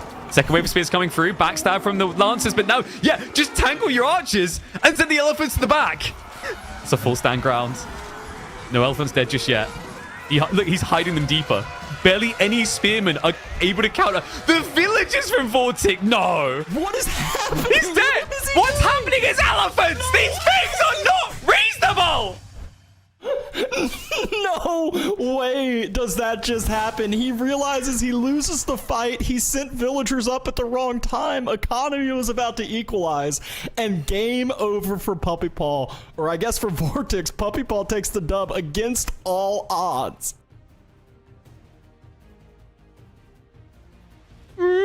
That's all I've got to say on that. That's my professional commentary. These units. Something's got to stop them, right? Like you know what? There's probably a secret unit hidden in the new DLC, like a lion, that could take them down, right? There has to be something. I mean, somewhere. The big thing space elephants? Space elephants can beat them. That's what we're getting. Dabson, we're getting space elephants next. It's the only answer I can think of. I'm shocked at how close the resource gathered are. Obviously, Puppy Paw had the sacred sites for a while. You know, there was the earlier villager kill, you know, devastation that he had on Vortix's economy. But I felt like he was behind in Vills for so long. And the good thing is if resources are even for Delhi, they're winning. They don't have to spend any money on techs. They just spend it all into units and more units and keeps and whatever they really need. And somehow... If you took a screenshot in about 5 minutes here in this game from this from where this clip is, there's no way you would have ever said Puppy Paw would have come back from that. But because it's like his front line is just gold units that he gets at a discount that have so much health that spearmen can't kill them quick enough, or archers. Then his war elephants don't die. Like if you had a stat of like healed HP, you'd understand why this works. Like it's like I've been bashing my head against the wall of like healing is OP in feudal. To have access to that is great, but it remains strong for certain cities like Delhi and Castle because of the units, right? If I have 850 HP and I almost die and I get healed up, we learned that this was ridiculous with like chivalry French knights. How are we not accepted this is ridiculous with 850 HP elephants? I mean, I'm at a loss for words over here after just watching that game. Ridiculous. I mean, so well played by Puppy Paw, but it just shows you, like, is it fun? Like, so here's the thing for me. I love asymmetrically designed games, and the war elephants are incredibly asymmetrical. But they are so far out there. Like, truly, it is like we are cavemen. All these other people are cavemen, and the Martians just came down with lasers. Look at these things. And he wanted to. He had the right idea. He could just never touch them. Yeah, and I mean, it shows, though, also, Puppy Paw, where he was moving it, you mentioned, he's like getting the war elephants into the middle of jamming the them mass. in. So then the spears have to hit the scholars, have to hit the archers on the outside. And I mean, Puppy Paw, I don't know if he lost, like, any units during that last fight. That's all I have to say to that. I just. Oh, and look at the last kidding potential last me? game matchup. We got Byzantines versus French to follow that one now. I mean, French, like, they can win this, but you have to do a lot. And the good news for Vortix is, like, it's a map where Byzantines struggle to be greedy because the stone outcropping's further out. Unless he gets, like, that back stone spawn next to a tree line that you can then wall around. So, like, it's dicey, but man, for me, if I'm Vortix, I know Spanish swear words, so I would expect to have heard them towards the end of that game, because it's like, you know how we said, like, you want to remember some of the games earlier? Like, you want to forget them, right? And I was like, no, you want to remember them and let it, like, the hate burn in you, right? No, just forget that game. That game didn't exist. Like, short-term memory loss, Memento, great movie. You're that character right now. Just come in this next one and be like, I look forward to a best of 5 against Puppy Paw today. Game 1. Yeah, I mean, and one of the things that, you know, Puppy Paw did an unbelievable job of was just constantly roaming with his Cav mass. He constantly was on the backside, whether it was the Ghazis early on when he was, you know, an age behind in Castle, or whether it was the Lancers later on, diving the wood line, making Vortix pull his Lancers back, which delayed that push by a minute, allowed Puppy Paw to get those elephants out. If he didn't have those elephants out, there was no winning that fight. Yeah, it's like your food just doesn't run out. That's the problem. It's like when you break it down, it's like you have the combo of Scholar and Elephants. And Scholars are like insanely cheap for what they are. They're 130 HP. They don't take bonus damage from anything. So unless you're building Lancers, they don't die. But you don't want to be building Lancers against War Elephants anyway. And then the War Elephant has 850 HP. But if it loses 849 HP, it's still doing everything it needs to, right? And then you top it off. So like, it's this complementary combo that just makes them so powerful together. And let's be real here. It's no small feat what he done there against China that's considered to be a top 2 civ in the game right now, right? Like, Delhi is... We don't put them on the podium, but when they find their moments, they look like the best civ in the game. And Puppy Paw done a fantastic job of finding that moment. The question now is whether he can find his way to continuing our pattern. What a phenomenal lower bracket run this would be. He already 3-0'd Louis MT. He's on the verge of 3-0ing Vortix as well. Yeah, and here we go, the potential game decider. Puppy Paw up 2-0, getting the Byzantines for the last pick on Coastal Cliffs, playing against Vortix as the French. Or is it vice versa? Confusing. It's no, Puppy Paw's Byzantines, right? Yeah. We just need to... The colors were all swapped around over here. Yeah, we go. Dude, like... I'm losing my mind over here. All right, Cal's sweating right now. He's like, my system is better. Oh, no. We'll get it there. But this is an interesting map for Byzantines, right? It's like they don't have the stones close to their base. Like, that was by design by Avali. He didn't want to encourage 2 TC booming civs. So the stone is intentionally pushed further away from your base, which means getting your... We'll get there. Getting your hands on stone to inflate system count is a lot harder on this map unless you like anchor or get a good spawn. And in fairness, spawn, are we safe now? Is this the right order? No, this is not the right. It's still wrong. So Byzantines are in the south, okay, guys, like that, and French is in the north. It's geographically accurate. And that stone outcropping is horrible, by the way. Byzantines are the color blue. There we go. There we go.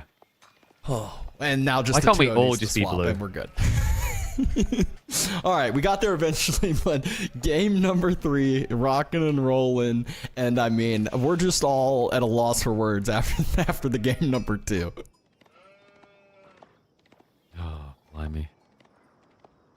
What a game that last one was. You have to mentally reset from it, and I hope Vortix has, man. It'll be a crash out and a half 3-0. I mean, but Puppy Paw, like the way he's played has been absolutely phenomenal for sure. So Puppy Paw with this Biz pick, Grand Winery already coming in. I'm looking at the berry spawns. It's pretty rough, actually. He didn't get anything back behind his base afterwards, the initial one. Like, there's a lot of question marks I think Puppy Paw has to answer about how he expands from his initial spawn here. Yeah, I mean, that is... I think we saw the same matchup in the first series of the game today, and Byzantines were able to quite Yeah, it was the very first game of the day, and the Byzantines were able to take the win pretty easily, I would say. But maybe Vortix learned from that game and wants to do the same thing, except on the other side says I'm gonna get a knight out early. That's what we saw that Lucifron did not do, was the very, very early knight. He pumped in straight into scouts, and it felt like Byzantine just got to do anything they wanted with the tempo they had. Puppy Paul, though, he says, even if there is an early knight, I am walling on early. Yeah, it's a nice little wall as well, right? Like, I don't think the gold is mandatory too much. It's nice to get 1 or 2 eco techs. But the annoying part for him is going to be the wood stretch, right? It's quite a big gap between his primary and secondary line. But if he can gap that, then the back piece is really easily wallable, and it gives him a nice area to kind of extend into on the south side of his base. But Vortix, the deer spawns are pretty nice overall. Like, even the one on the west side of Puppy's base is still forward spawn. Yeah, can easily, have a point of focus to deny, to steal some deer from the other side, and Feudal Age finishes up for Puppy Paw. Grand Winery on the backside. Very, very comfy for the time being. School of Cav finishes, and there is enough resources for a knight. Immediately gets queued up, and you can already see the macro is looking to be a immediate pro scouts after that. Yeah, and that's what we like to see. Just, you need that food boom to compete, right? Like, yes, you have more villagers, but theoretically, systems are meant to scale against you. This game is a bit different, though, right? Like, because of that stone placement, we have not seen a move out whatsoever from our people. He's getting the walls up now. Like, you could see a delayed system burst, but there's so much walling that needs to be done to get that. Yeah, and that's already the big difference between the first matchup of the day we saw compared to this one. At this point in time, I think it was almost 5 cisterns for the Byzantine game we saw earlier. Meanwhile, Puppy Paw, water level not flowing as much as he'd be wishing. No, it's I mean, the walls will be flowing from his eyes, right? Like, why is this spawn so cruel to me? Why couldn't that stone have been on the south side of my base? That would have been heaven for him. I've seen when Byzantines get those games. Like, sometimes this map gives the weirdest like wedges where like the stone outcropping could spawn at that tree line. And you love it, man. You're in heaven when you're playing Byzantines those spawns. A little bit of some scout aggro. Knights circling around, gonna try to sneak a little dive onto the berries, but again, Puppy Paw already has his army or his economy pretty condensed, so Limitane already rallied over to the Grand Winery location, able to connect one hit onto the knight. I'm gonna do the thing that Twitch chat loves. Can we check the neutral trade post? Oh yes, of course. Oh, thank God, no war elephants. I mean, I'm getting PTSD. It doesn't matter if it makes sense. It's like Puppy Paw's just gonna do it to haunt Vortix's his nightmares tonight. He sees one, and you can just hear Vortix screaming the entire time. But like, I mean, I'm still waiting for the time that I see a Byzantine player out arbitrate French. It's got to happen at some point. But for now, it's going to be the Silk Road, which makes a lot of sense against French, right? Gets javelins to deal with the archers now, and then sets you up for camels to debuff the knights later on. Yep. First set of javelins already being produced. Puppy Paw going to try to move out onto the map, try to deny at least that next deer pack. I'm sure Vortix able to secure up that first one basically fully at this point. Archer number not too healthy yet. Knights are starting to get pumped up, though. Third knight in queue. Yeah, but the wolves are on the way. It's almost time to stone your life away. Still got big gaps into his base. Like, a very interesting approach to walling. Yeah, I'm pretty sure Puppy Paw built a mining camp on the, like a cool mining camp on the gold and stone. And he's a cool kid. The villagers went on the gold first. Whoops. If you click on the gold, I'm pretty sure he's gathered a decent bit from it. Yeah, that's just efficiency for like when you want to go steal Darrow afterwards. Actually, like this is all part of his plan. Or Undermesh, more importantly. Yeah. Or I just find it maybe mining upgrade over here. Like, you can tell how important the systems are to him, right? The fact that he chose to wall this west side fully instead of like closing the gap between the two tree lines, which is more organic. All right, this is very risky actually with the timing. Vortix sneaking in. His knight needs to be in the right position. Is he riding blind into the backside? I think he is, right? He is. Yeah, Yeah, he hasn't had scouts with a few knights circling around, and it's so dangerous, especially when you know your opponent already has a few spears out on the field. Knight able to charge a scout, though. Puppy paws, and this archers are going to finish it off. Blind man here, but you know, this is the thing. You're Byzantines. You know what he's doing. He's taking on the deer. You've got your stone, though. You're a happy boy, Dabston, okay? You know, like most people, when they get told to eat rocks, it's meant to be an insult. But when Byzantines hear those words, they say thank you. And it's not the berries as the second food location for the Byzantines. It's actually going to be the deer, but does have another berry bush quite close to it. I'm hoping... I mean, with the walls there, I'm hoping he drops an outpost still, because if not, this is another easy location for Vortix to focus on. Yeah, it's definitely an interesting choice. It gives him a lot more Limitane burst, though. I think maybe Puppyball feeling a bit inspired from the Vortix Lucifron game, where we just saw Vortix overwhelm his brother with unlimited... Another blind dive! No! Oh! Great grab. 2 of them down. Oh. That's so many resources down the drain right there. Two units might not seem like a lot, but when we're talking about Royal Knights, that is devastating. Yep. I mean, this is the curse of pro scouts, man. We never learn. Like, when you're a high-level player, you see it all the time. They want to be efficient, but sometimes you just feel bad about not having that scout. I mean, he's got one there with the Knights now, right? But you already took a hit. This is... I mean, he was really expecting to find woodworkers, right? Like, this is a bit of a weird dive. Oh no! This is a crash, isn't it? Yeah, there's no way he's doing this. Oh, this is like a painful position. I mean, it's no clear, like ridiculous advantage, but I felt like Puppypaw was playing his spawn really well. So unfortunately, there's a crash had the walls incident. Up. I'm assuming the crash came after those 2 knights fell, so like it would have been a slight advantage, but nothing game-changing, nothing. Yeah, you wouldn't call this by default. And the upside for Puppypaw is like, you know, I said this is like a really bad stone spawn. So like next game with a remake, you could end up with a stone that's easy to reach, and then you just get like an opening system play, which just makes your economy even better. But yeah, there we go. DC remake coming in just a few moments. Well, you know that it happens. It happens. You know, it's very, very unfortunate there, but they are hopefully getting game reloaded on in. And looking, if Vortix does end up, you know, winning this one, you can see the civs he have left. He's still got Molly, he's still got a Ubits, he's still got Russo, something to speak for himself. But the scary thing to me is Puppypaw has Zuji and Holy Island still available. And that's what I'm looking at. I'm like, what does he do on Holy Island with this draft? It has to be Ibits, right? But that's the thought. What do they do there? Don't they? I mean, aren't they have like the really weird, like, I'm either gonna like do that super quick timing and delay your water for a advancement or industry, right? Yeah. It's like, but I don't know.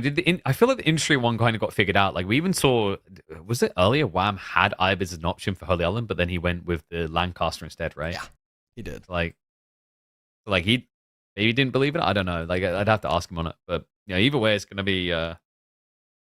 I mean, it's going to be a slippery road to success if Vortix somehow pulls this off. And it wasn't 5 knights over there in chat. The crash happened and the knights ran into the base and died. So yeah, it was potentially 2. Like their master crashed and they were like, "Will you be our master? Why are you trying to kill us?" And yeah, but you know the really important thing to keep in mind here, Dabston, that's great, is now we get another role at War Elephants. Oh, I mean, honestly, if we're getting to a point, oh my god, if we're getting to a point where Puppypaw is able to actually move out onto the map and have a mercenary house next to the market, then Byzantines are probably already winning the game. So yeah, and get age free. You know what'd be sicker is if he goes out and it's Royal Knights and he just like out knights him. I've seen some players try that as Byzantines. It doesn't usually work. It's like, it's a gamble, and if we didn't have pro scouts, it might work. But like, I don't know. I don't feel like if you ever get a pro scout civ as Byzantines, the Royal Knights just doesn't feel great, right? It's like, I won't be able to kill his workers. They will be safe. Yeah. Exactly. There's not much economy to actually focus on there, but you can see timer. They were able to get back into the next game rather quickly. We are about to jump back into it. We will see these spawns, see if there's any more benefits for one side or the other after a new layout over here.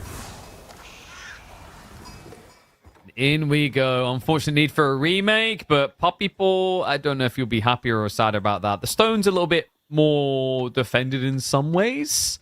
But remember, Puppy Paw on match point. If he wins this, Vortix is out of the EGC Masters Fall, and NA's hopes continue on. Or it could be the continuance of the series and the beginning of an insane comeback, considering the hurdles that Vortix has to overcome. Now we're seeing the scout standoff, meeting out and trying to snag some sheep away from each other. More importantly, getting information on the base later on. It's really important once Feudal Age is coming out. No, Dabston. He's getting the most important information. Here we go. Oh. Wow, it's actually Sipahi same. Arbitrary again. What's the probability of that? Like 20%? Maybe less because you roll I think it it's again. even less than that, just because there's options for age 2 the first and one. age 3. So Yeah, well, there's also the fact you have to do it the first time, then you have to roll it again, right? So Yeah. yes. We'll let the mathematicians do that one. but Puppy Paw still opting for the single cistern opening. Just gonna be going up to the next age rather quickly. House is next to the Ooh. TC. Would he ever try and wall the north? Right, Puppy will just walk up into there like wall. Then you got berries, deer, stone. I mean, the thing about that though is just I feel like it's so much So of an far. investment and so much walking time to go all the way out there. That's a huge gap to It's make. horrible. Whereas I feel like you just go like you can go short wall in between the wood line if you're that concerned, and then like maybe try to get the backs. That's still a long wall too, though. Yeah, like I mean, you can come here and wall both sides of stone outcropping, right? Because like if your opponent gets archers there, like you're in a pretty weird position in the game anyway. But, like it definitely feels like the type of game where you could probably assist in sooner than he was able to before the remake. But Grand Winery on the way, the expected. Vortix. Is Chamber of Commerce? No, it's going to be scored. Yeah, surely Chamber of Commerce. Lovely trade distance that he could have. I mean, the trade post has all the train. It's almost like it's begging him. It's like, this is French. Come here. Shocker. School of Cavalry. I never could have predicted this. And we'll see. I'm assuming it's going to be the same exact thing. One night into the Pro Scouts play immediately. I feel like this is just like, it feels bad saying this is the way French needs to play, but I feel like it is the way that French needs to play. You force a reaction with that first night. You can potentially get a pick. You can potentially, do some damage. And it also alleviates some pressure to be able to go and grab those deer out early. Yeah, and the whole logic here, right, is like you could just go out and play pocket resources. And there's some maps where that can make sense, but then you have to think about defending outposts or keeping units back. The cool thing about Pro Scouts is you're just like, nah, my boys are fine. Send the whole army in, whoop. So it's a relief, really. That's why Pro Scouts are so desirable. Like, the obvious reasons being it's just really good on gathering rates, etc. But it's the safety that comes with it. Yeah, I mean, it's just what you have such a protected economy. Once that happens, you really only have to focus on one spot to protect, and that's the front gold, which both players spawn with all, the front golds over here, which happens quite a bit on this map, I feel like. And a I'm bear's curious. coming down. No surprise here. And then just like spam as soon as possible, especially considering you don't have the systems yet, so your production rate isn't ramped up that much. That's kind of the nice thing is like your opponent will be one night and like you said, go Pro Scout, so like defensively you should be safe. And sure enough, night in queue, macro looking perfect for the Pro Scouts here. So I do like when we see remakes and players don't try to like change their build. Like obviously you can if you want. This is a tournament and you got to react in any way you think's you're gonna be your chance of winning it. But it's also nice seeing that the players go, all right, we're still gonna stick to our guns. I know what I want to do, and I'm gonna play my game.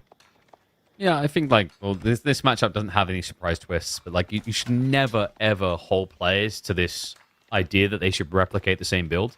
It just doesn't make sense because Age of Empires 4 isn't a static game, right? Like, we already talked about the stone placement and everything being different in this one, right?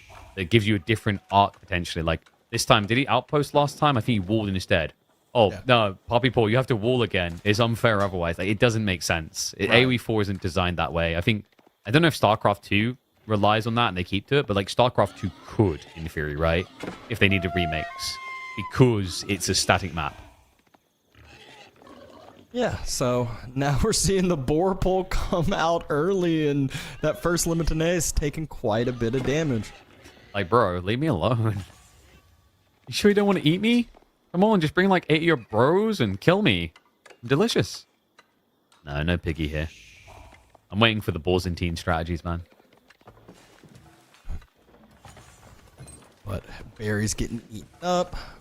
We're going to see javelins popping out soon, I'm sure. Oh, it's longbows. Oh, what? Ooh, I was not paying attention. There's the little bit of an oversight. I wasn't looking over there. You see, you want your difference. There you go. There it is. We're going to call illegal? No, because there's a smart idea here. Like, longbows is not bad against French. I think I was saying this earlier in the day. We've had javelins so far for this matchup.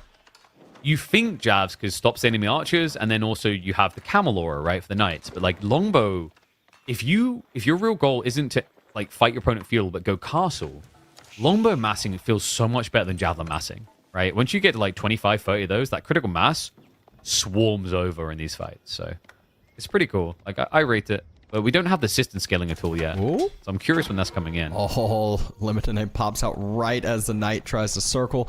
Villagers forced off of gold for a split second. But, I mean, honestly, I feel like Puppy Paw could just burn the mining camp, right? Oh, no, there's the first archer now. Like, he sees it as well. He's got the scout there. He's like, okay, this was fun, guys, but bye. Have a good time. I think he's trying to... Was he trying to formation shuffle that one spearman? I think he was, to try and pull them quicker away. No, wolves, no. It's always the friggin' wolves. I think...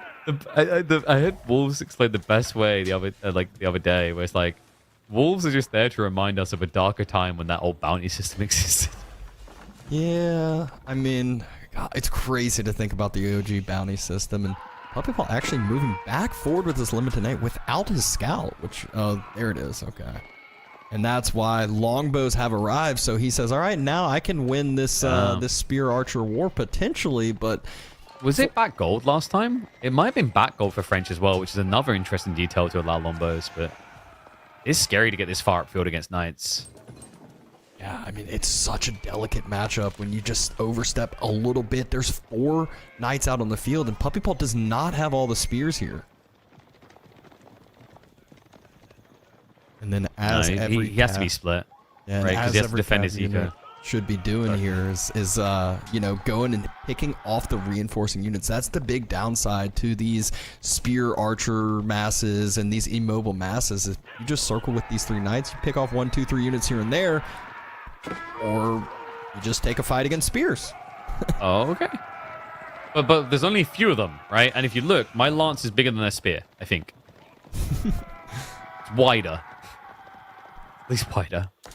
Yeah, it's... I mean, the cool thing for it, it's not a bad idea, because with those knights, you'll eventually get chivalry, right? It's like, similar to the elephant concept from last game, if I at least have 1 HP, I'm still in it, boss, but I'll also heal it up. So, I don't mind these doing that. Especially because, like, longbows are very scary at this interval.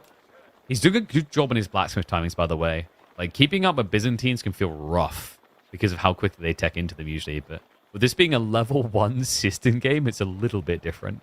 Yeah, and he's not even thinking about going out to that stone, going out to wall. He is wanting to keep up the pressure, keep up the aggression, which, honestly, I think when we saw the Vortix versus Lucifron game, I think this was the point where there was about 10 to 15 extra units for the Byzantine side, and oh no, Puppy Paw has not reacted to that night raid yet. Villagers pull out the shivs. He doesn't have Akrotoy. Like, he hasn't built the system yet. Like, he actually can't get the armor. 2 villagers go down for 1 night. Vortix housed right now, though. Has he realized straight away? He might have got distracted with that night dive.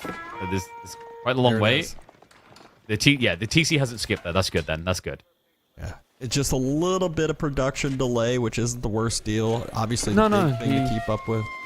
He got none. Actually, I'm impressed. Like, I thought with that dive, it looked like it was going for a while. Especially, like, it's easy to get caught out when you have French CCs, which produce quicker as well, right? But Yeah, nicely and done. he did lose a knight, so that created one Yeah. extra population Oh, space. yeah, if yeah. anything So it was all part of the strategic timing, Dabston. There you go. Exactly. And in fairness, like, I keep an eye on that with Vortix because he has had a habit of this, and I think it's like idle TC or getting housed, right? And I think it's like maybe the AOM habits, because we have to remember auto queue in that game, right? So like, there was a game between him and Wham where like he looked like he was heavily favored, but then across the course of like 12 minutes, he skipped 7 workers, which was crazy. Yeah, I mean, that's one where I know they have that stat in AoE 2 pretty Oh, there's the Acropoi wish we this had it. time. Yeah, Still get 'em. loses 2 more villagers, though. I mean, this is nickel and diamond. French already has that little bit of villager rate bonus, and now we see the villager lead up to 6. Yeah, but Puppyborn, this is where he's able to get stone now. That's important, right? Like, then he'll start scaling systems, so it's annoying to lose a few troopers, but as long as you get the systems online, you'll compete. And he is cleaning these knights He up. does have a and one nice goes down. angle on that other knight. Oh, you are so dead. And goodbye. He's like, oh, your long spears cannot reach me. What is this? They're shooting smooth spears from the sky? Oh no. Vortix is able to secure a deer pack from the other side, though, and that is always a feels good. Not only extra food for yourself, but Yeah. less potential food from your opponent that they may need. But this is interesting, right? Like, the gold, it's all fort sport. Like, this is, look at how close they are. Like, we talked about him trying to get here with longbows. This is why Puppypaw done this. If he sits here, you aren't playing French anymore. It's all 3 golds. Yeah. He's like, all right, have fun making horsemen now. Please, But- please make horsemen. And this is the problem I said with the Cav earlier, though. Vortix is doing exactly what you need. Just cut off reinforcement, make it feel very bad for Puppypaw to move forward, and if he doesn't ever have a timing that he can make his 2 armies group together, well, Vortix can. He has the mobility. He can circle around and do exactly that and do the typical pincer movement, and Puppypaw wants to prevent this. More walls going down. Weird, we used to say Wham's walls all the time, oh but no. like, Oh no. wait, Villagers. there's no way that you would. Oh no, he's bailed on them. Please tell me his workers are running back. They're getting intercepted. Yep, Knights, second wave shows up. Vortix. He's building that lead. The damage. system level is still level 1, and Puppypaw was trying to go castle.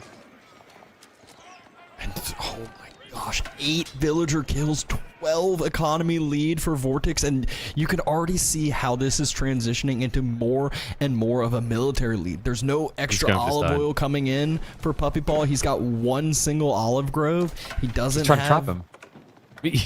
Puppypaw, like, there's a gamble, but he's trying to pin him. That's not, surely not. No. He's got Akatoy, please. Yes. Okay, he's got Akatoy out. He sacks his villagers to catch these knights. But look at the worker difference. And even if he kills 5 knights, Vortix is still sitting fine for the time being. Has to have a crazy castle timing here. Yeah, but this is a terrible castle, right? Like, your Golden Horn towering with 0 people, that's not a good start. But the more important part is it's level 1 system. It takes you 3 minutes to get mercs out compared to level 5, which is 1.5 minutes. That's a ludicrous difference. If he had level 5 system, you could kind of shrug this off like, I'm getting a lot of free mercs and my eco's buffed. But it's a 17 worker lead. Hey, don't worry. What He's have you getting his got? second water level here now.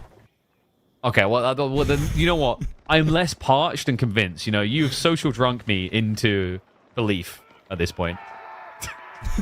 It's hard, man. Oh, last 2 knights do get taken out here from the longbows. Now, this is not the first time we've seen Puppypaw at 34 villages and Vortix at 51 in this series. But In can fact, he I think hold that it was the again? exact count last time. The upgrade for the mercs, and then like 30. I mean, okay, well, it doesn't matter It's now. Guildhall's already. yeah, I was it about to say takes it's like no 30 time. seconds, 45. It'd be less because he's got the Dialecticus if he uses it. And now we're starting to see the water level raise, but I mean, this just feels Byzantines. too little too late here. Especially, I mean, Vortix doesn't even feel forced to, you know, try to do like a Royal Institute timing attack or anything like that. It's just he's going to sit on the Guildhall. He's got 44 archers already. Maybe this is strategic though. Like, you know, when I was on holiday, the hotel had terrible water pressure and there wasn't enough hot water to go around. But like, you're gonna get a clean bath with so few people. Oh, this could be a little. Could he do it? Could he do it? This is actually Lombos are upgraded. Oh, okay, he sees. He sees it just in time. If he had taken maybe just 2 more steps, though, it would have been a little bit of a bigger loss there. But still, 10 knights roaming the field. Barry's trying to be taken from Puppy Paw. He wants to get some more olive oil going. I haven't seen another set of longbows queued for a while until now. By the way, like, they were really accurate on Byzantine's focus on olive oil. Like, I spent a week in Greece, and they olive oil the crap out of everything. So this civ is historically accurate. But the longbow count is rough, man. Like, you know, we've got another group on the way. He's about to afford enough to get up to 25. It's not a bad number until you look across at Vortix with 48 archers about to be there. I mean, I feel like this is one of those fights that Vortix doesn't even need his knights there. He could just take the fight with his archers and let the knights dive economy, let the knights do what they want, be a distraction, soak fire, really whatever. And he's ready to do this push. He's ready to end it here now. He's getting ranged 2 damage.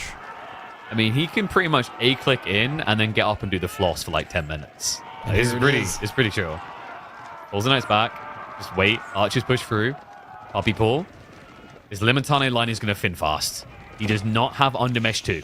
He's not that tanky. He doesn't have veterancy. He doesn't have a shot in hell. Vortix will get on the board. The Nightmare has a dream at the end of the tunnel, but it's still a long way to go. And game 3 does go to Vortix, able to just prove strong with the French. And, you know, maybe not equalize the series yet, but at least is feeling a little bit better about himself. Next match, though, I'm already taking a guess. Puppy Paw's going to choose Holy Island, going to choose Zushi, No, and that surely not. is a hard road to climb.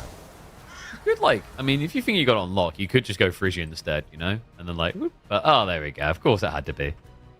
Yep, But, this is yeah, the it's first exactly little what we thought. raid, like we talked about, you know, 1 night for 2 villagers. It can go either way, and then circles right back around, gets another few villagers, gets Puppy Paw when he's trying to wall, when he's trying to go up to Castle Age, and Puppy Paw does at least have like a wall and corner the knights again, but at this point his economy is just so far behind. The losses that Vortix takes here are so easily replaced by the 16 extra vills he has that are basically working at the same power as Byzantines, which is something you rarely get to say. Yeah, I mean, this is the weirdness of like, this map sometimes, the systems, you know? You can't get a safe spawn for the stone. And the crazy thing is, like, the one where it looked like the stone should have been harder to access looked better for Puppy Paw, but ifs and buts, cookies and nuts, like, remakes are just a part of the game. You know, like, we complain about remakes, but when you think about it, a lot of the gaming industry at the moment is remakes. Oh wait, I'm crazy. Puppy Paw had Knights Templar available. It's even worse for Vortix. Yeah, no, wait. Did you not realize that? That's I what was thinking talking Sushi, about, and then I was no. I mean, you can play Knights Templar here or Frisian, but if you have the choice, you know, it's like, and he still has Sushi available. Right, I could have like the best ever chocolate ganache like dessert cake, or I could have 5 of them. I'm gonna have 5 of them. Oh, well, there was no comeback from Puppy Paw that game, being down 15 to 20 villagers, but now we're gonna see the Holy Island and Vortix. He's known for being, you know, exceptional on water maps, being one of the best out there in general. So even though he has I would say a disadvantage as far as the civs go, if there's one player to make a comeback there from it, it would be him. Yeah, like, I feel like you see KT on land, and you're like, eh. You see it on water, and everyone's just trying, like, we need to get it banned. We need to get it, like, nerfed. It's really too much, guys. It's not fair. But, like, if you're a Knights Templar fan, the easy marketing campaign to stop them from like, nerfing KT is you just need to find someone who's really lovable called KT, and then just have, like, a full bio. It's like, this is why we don't want to nerf KT, right? You got to attach the civ to a person. Make it human. Make it believable. And then Knights Templar will live forever. Yeah, I mean, this is the first series that Knights Templar haven't been banned out, though, in all the games today so far. Well, like, they sometimes save to the second ban, right? Because like Lancaster, China, right? Those are like big priorities. So, especially if it's Holy Island drafted, you're like, that's probably the closest out of all the map drafts where you as a player are like, I could have China or Lancaster, or I could have Knights Templar. But we did talk about this in an earlier series where it's like, you could pick that. But if China and Lancaster are available, that gives you robustness, right? There's 2 or 3 maps that could win you easily. Whereas Knights Templar is like, maybe one map it'll win you easily. And another one that it might win, like Frigid. So that's why it's like in a very weird position. Like, it is strong. But when you ask most players, generically across the board, every competitive map considered, where would you rank Knights Templar? They're not putting it anywhere near S, right? It's only when we talk hybrid and water. Yeah, and that is one where Frigid Marshes, each civ left over for the players. We got Molly, Roos for Vortix. We got Otto, Zushi for Puppy. And Roos, while they're fine on Frigid Marshes, they aren't the old school Frigid Marsh pick like it used to be with, like we talked about earlier with Wolves and Bounty. It used to be an automatic 500 plus bounty map no matter what. And obviously Bounty works a little bit different now than then, but it was crazy with how much you could get and how quick. And, Bruce, they still could be fine there, but I still feel like Puppy Paw has the leg up going into game 5 if there is a game number 5. Well, yeah, like, I mean, he has Ottomans, right? I think Ottomans are pretty solid on that map, or like you said, Shushi. Either one works, but like against the options Vortix has, I probably like Ottomans a bit more against like Mali or Roos, so they have answers. But overall, like, I think Puppy Paw's draft has been really solid for this. I think that opening Mongol win as well, in particular, is like full momentum swing, and then it felt a bit weird. But the Altai game in particular was a mind melt. But I think Vortix had time to at least calm down, reassess after that. I'm curious to see what the Spaniard's going to be cooking here, because you've got some funky balls that have been discovered for IO on this map. I'm just not sure if any of them hold a candle to Knights Templar. Yeah, I mean, like I said, I feel like it has to be some sort of cheese, some sort of something to catch Puppy Paw off guard. Maybe cheese isn't the right word for it, but one of those just quicker timings, something out of the ordinary that you're not always seeing, not always practicing. Because if you play just the regular water game against Knights Templar, it just feels like you're just giving the advantage to Puppy Paw. Yeah, and we've seen some creative turns in the past. Problem with those is like you need someone new, someone undiscovered. Otherwise, they already know it's coming, right? That was the thing with the industry build. Really effective at first, and then people like prepping for it. All of a sudden, it lost its flavor, lost its spice. Let's see what spicy antics await us as we head into Holy Island. Vortix has begun a recovery arc, but he faces his biggest challenge yet. His IB pick into Knights Templar from Puppy Paw. Oh no, we're doing it again. There we go. Red Knights Templar, green for Ibis. It was a much quicker fix this time. It was. They're learning. There's less panic. There's more order. All right, so weird pathing here from this villager from Vortix to start off. Very weird pathing from this villager from Vortix to start off. No, he's going to dock drop the other side. Remember, this is going to be an industry win game. Yep. Yeah. Very telling straight away. But Puppy Paw will know. Look where his scout's going. He's about to be like, huh? Rogan? What? He's already committed his dock. Oh, so walking right by the boar. If only. If only. That would have been a real quick game. We need more African civs so that when the boar gets pulled, you can just start singing Hakuna Matata. With a slight adaptation, because it definitely means a lot of worries for the rest of your days. But there's the dock drop. So yeah, the idea here is you go industry, use the wood to get the initial pump of boats out to bully your opponent. In a really powerful play, ironically, I believe created by the Canadians, now maybe about to be used against them to get a big leg up. Puppy Paw going ahead, moving out onto the gold as well. Wants to be able to, not be too far behind as far as this timing goes. Oh, he goes advancement instead. Okay. Now that, I wonder what the thought is there, because like we've seen a lot of industry with this. Maybe it's because Knights Templar can play catch up. So like if you got scouted doing this, Knights Templar can tech up in a minute, right? So like they could adapt. That's really cool.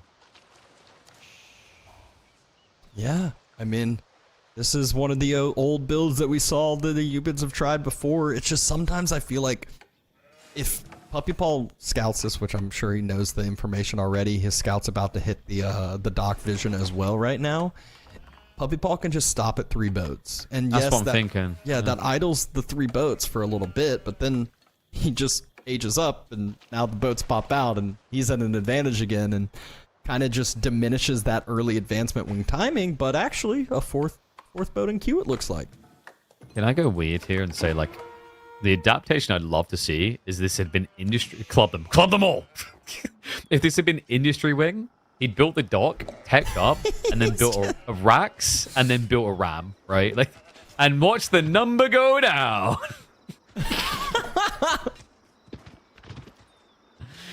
Yeah, I know. The carcasses are still attached to the sides. The number's not going to go down, but we know we're keeping count. It's like 1, 2, I mean, this is one where if you were Puppy Paul, wouldn't you just send them like slow rolling home at least? At least if they're killed, they're not next to the dock. 6, 7, 8, so many sheep. 9, 10 sheep. Who's asleep in the audience right now? You've been counting sheep this whole time. And there's the galley that pops on out.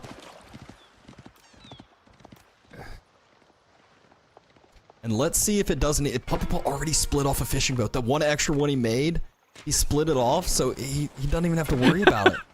Yeah, but let's be real here. If he gets idled on water, he has 8 sheep in his base now. Wait, is that... Oh, God. No, it's less than 8. Wait, he got 13 here? Oh, God. That was an odd choice. 15 wait, sheep carcasses, but there's there's got to be like 3 under the base, right? I was so confused. Did you see how slow the game was going for a second there? I was like, the Kingdom of France was 10 seconds, and then it just didn't move. I was like, whoa, supersonic. So we have Springle coming out, right? But like, Archship's already there. Springle's already there. Demo's going to already be there. And you need food to build a lot of these boats. And yeah, this is actually one that I think he needs to cancel the Springle ship. It's going to die like immediately. Actually, he can jump out with the fishing boats and heal it up. It's got to be perfect timing here. The demo is just waiting. He's trying to... He's pushing him away. He's pushing him away. Oh, but Yoga Fix it gets it. Perfectly timed. And now the galley has to be canceled, right? It needs to be a Springle ship. You say that. He's committed. It's only one Springled after all, right? Like, I mean, I guess he can mass heal it on up. It does... It feels weird because, like, that's a win for Vortix. He did get the 1 ship out, but now he's pushed back. And...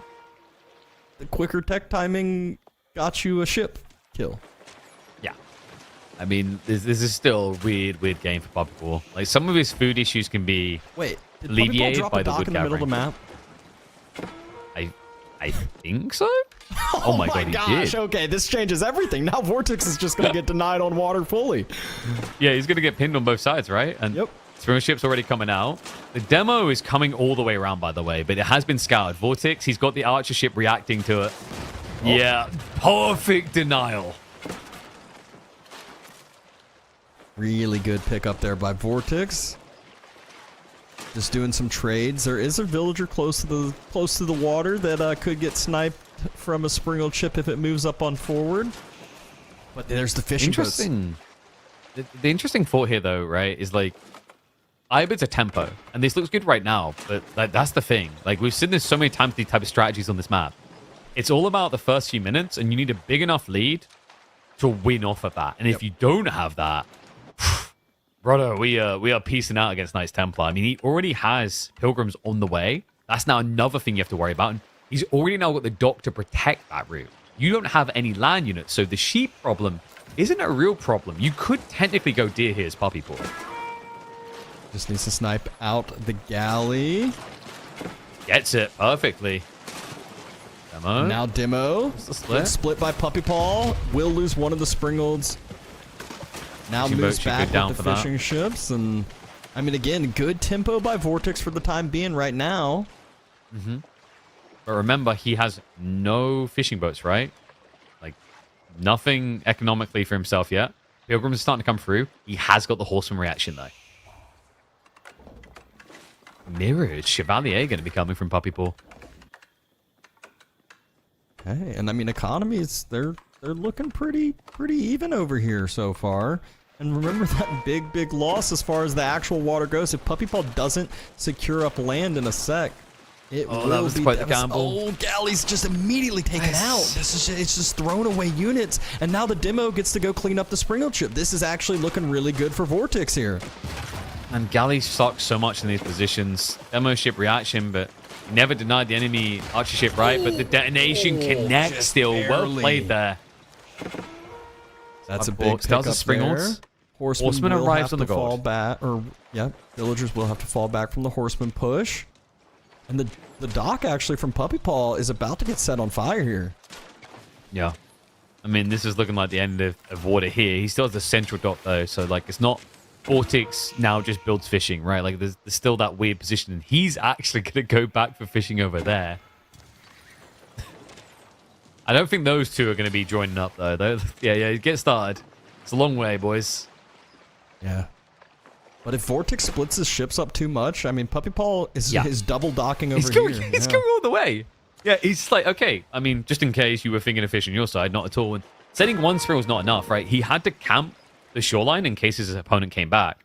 But it does look like those fishing boats might get all the way around because of it. Pilgrim, however, will not be so lucky. Oh, right? Oh, right? Body block. No, Come you on, just body block him. block. You got him. Oh, that was so close. And the fishing boats stay alive, so they can actually go all the way to the far side and start dropping off. And I think Vortix now is going to I think he's okay on water for a bit and maybe start making some fishing boats, but that might give Puppy Paw the time to breathe. I mean, Chevalier coming, Horseman coming from Puppy Paw. Vortix now forced into the spears. He's taken full dot control of the enemy side of the map. It's just a full switcheroo. Ooh, a villager Workers does going get picked down, off, though. Yeah. I'm trying to build the outpost. Spears will arrive soon, and Puppy Paw doesn't really have a good answer for that. Yet. It's also just like having Chevalier is weird anyway, right? Like, remember the other thing Ibids can build. Like, one Desert Raider here is pretty damning for Puppy Paw. And here we go. Now we can see that the boats for Puppy Paw moving forward. Fishing boats are here to help.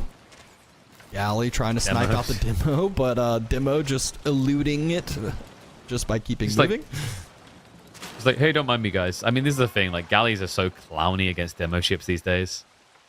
Demo is going to try to chase, but man, the sails does get him away. I don't think Vortix noticed because he never turned to just hit them. Remember, if you hit them when they're manning the sails, they will slow down. Oh, doesn't get the finisher? Demo almost killed. Springle chip almost killed. Outpost on the wood line forced as well, and I think one more villager got taken out as well. Yeah, but he's at least... Two villagers on the ground there. He's padding himself, though, right? Like, you remember, he's got fishing being set up on Vortix's side of the map now. Pretty kushki. 6 fishing boats already. Yeah, so really being able to kind of be fine as far as his food economy goes, and that loss of fishing, not a big deal. Pilgrim making its voyage as well. Yeah, this is good. Like, he's so focused on guarding the gold, he's now just letting gold through anyway. Demo is now queued up, which is really what Puppy Paw needed to try and clear this spring count, right? There's always a risk down the line that your opponent goes Teak Mass as well, just to bulk up even more with those bad boys. I'm wondering if Vortix even knows about the fishing on his side at this point. Right? Like, you'd think he would scout it, but his scout is with the horsemen. Villagers, no! Spears? Oh! You're getting target fired in, and there's the distraction on water. Another villager there. They're going to come back now. I mean, this is triple outpost that's set up. He might need a fourth because he's gone to the other tree line as well. This Puppy Paw is just spreading so wide. The amount of defenses he needs to feel safe here is crazy. Chevalier does get a villager pickup on the other side. There's spears there ready and waiting, but didn't do too good of a job protecting it. And another pilgrim. Ching. Trying to press Vortix, back though, against the moving water side. forward on water, ready to take this fight. Double demo. Isn't it so confusing to try and keep track of their military force on water when they've swapped sides on water? Yes. It's Like, huh? full Why has he got two? circle. I only see one demo. There we go. Now we've set the game up correctly. Yes, flip the sides again. And then when they fight on land, you gotta flip it back. All right. Archer ball building. I don't think Vortix revealed that at all to Puppy Paw. So he's just building into a counter now. Oh, freebie on the demo. Demos? Hello? Uh-oh. Demos? Oh, no. He has him on a Demos? different control group. I mean, understandably, but... And the Spear archers blob. now have been found out. Yeah, but he's not going to lose much for it, is he? He kills a spear, loses a spear. The archers are already out of range. You're pretty happy with that. War side, though. There's a one demo play, but good snipe there. Demo gets sniped out. Looks like Galley got sniped out, but Puppy Paw has a few galleys himself. Not a big deal to lose that. And is starting to stack up a few demos. And Vortix yet again, who's surprised, going for a ramp. We talked about, this is a timing thing for Ubits. Over the longer this goes, the better this is going to be for KT, especially with the 11 fishing he has to 7 that Vortix has. But Vortix wants to full deny the gold, wants to just start taking down infrastructure as well. I mean, it's a smart play. Your opponent is arguably over-invested in outposts at this stage. I think Puppy Paw was feeling it, just trying to bulk up the main army. Does it come too little too late? Is now the question.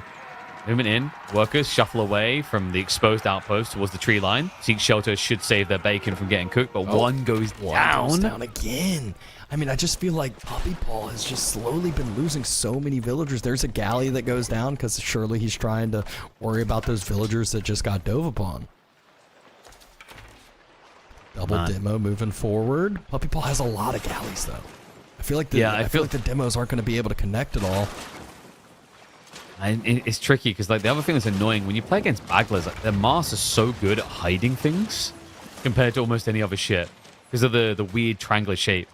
Especially when you play north side to south, it's almost like it's strategic out of Vortix. There's one galley he's gonna down. keep If pressing Puppy in. Paw snipes down the second galley, he has a demo that's on the flanking side here. He's only got one demo left on this forward push though. And there's now cut of reinforcements. New boats are starting to come out. And there's the demo that gets denied. Puppy Paw, I think he's flanking with... Oh, it got sniped out as well. And Yeah, but look at the mosh pit in the base, and the demo gets in! Big hit! Demo gets in, and at the same time, Vortix dove the base too far. He got distracted, microing on water, loses a big force on land. He simultaneously loses both of those fights, despite the fact it was off the back of his moves. Oh, me. Puppy Paw, what a good hold there, and now he gets that, like, I can breathe.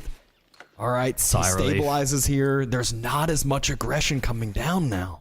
And it's still a 4-worker lead for Vortix, but Puppy Paw continues to inflate on the fishing here. Very important to remember. You know, it's just been unharassed. Meanwhile, there's still that dock up in the center, wedged from Puppy Paw, that because always is a threat to Vortix, right? It's very close to where he's fishing. Yep. This The time, remax. Vortix going forward yet again. Oh, it's the demo pump.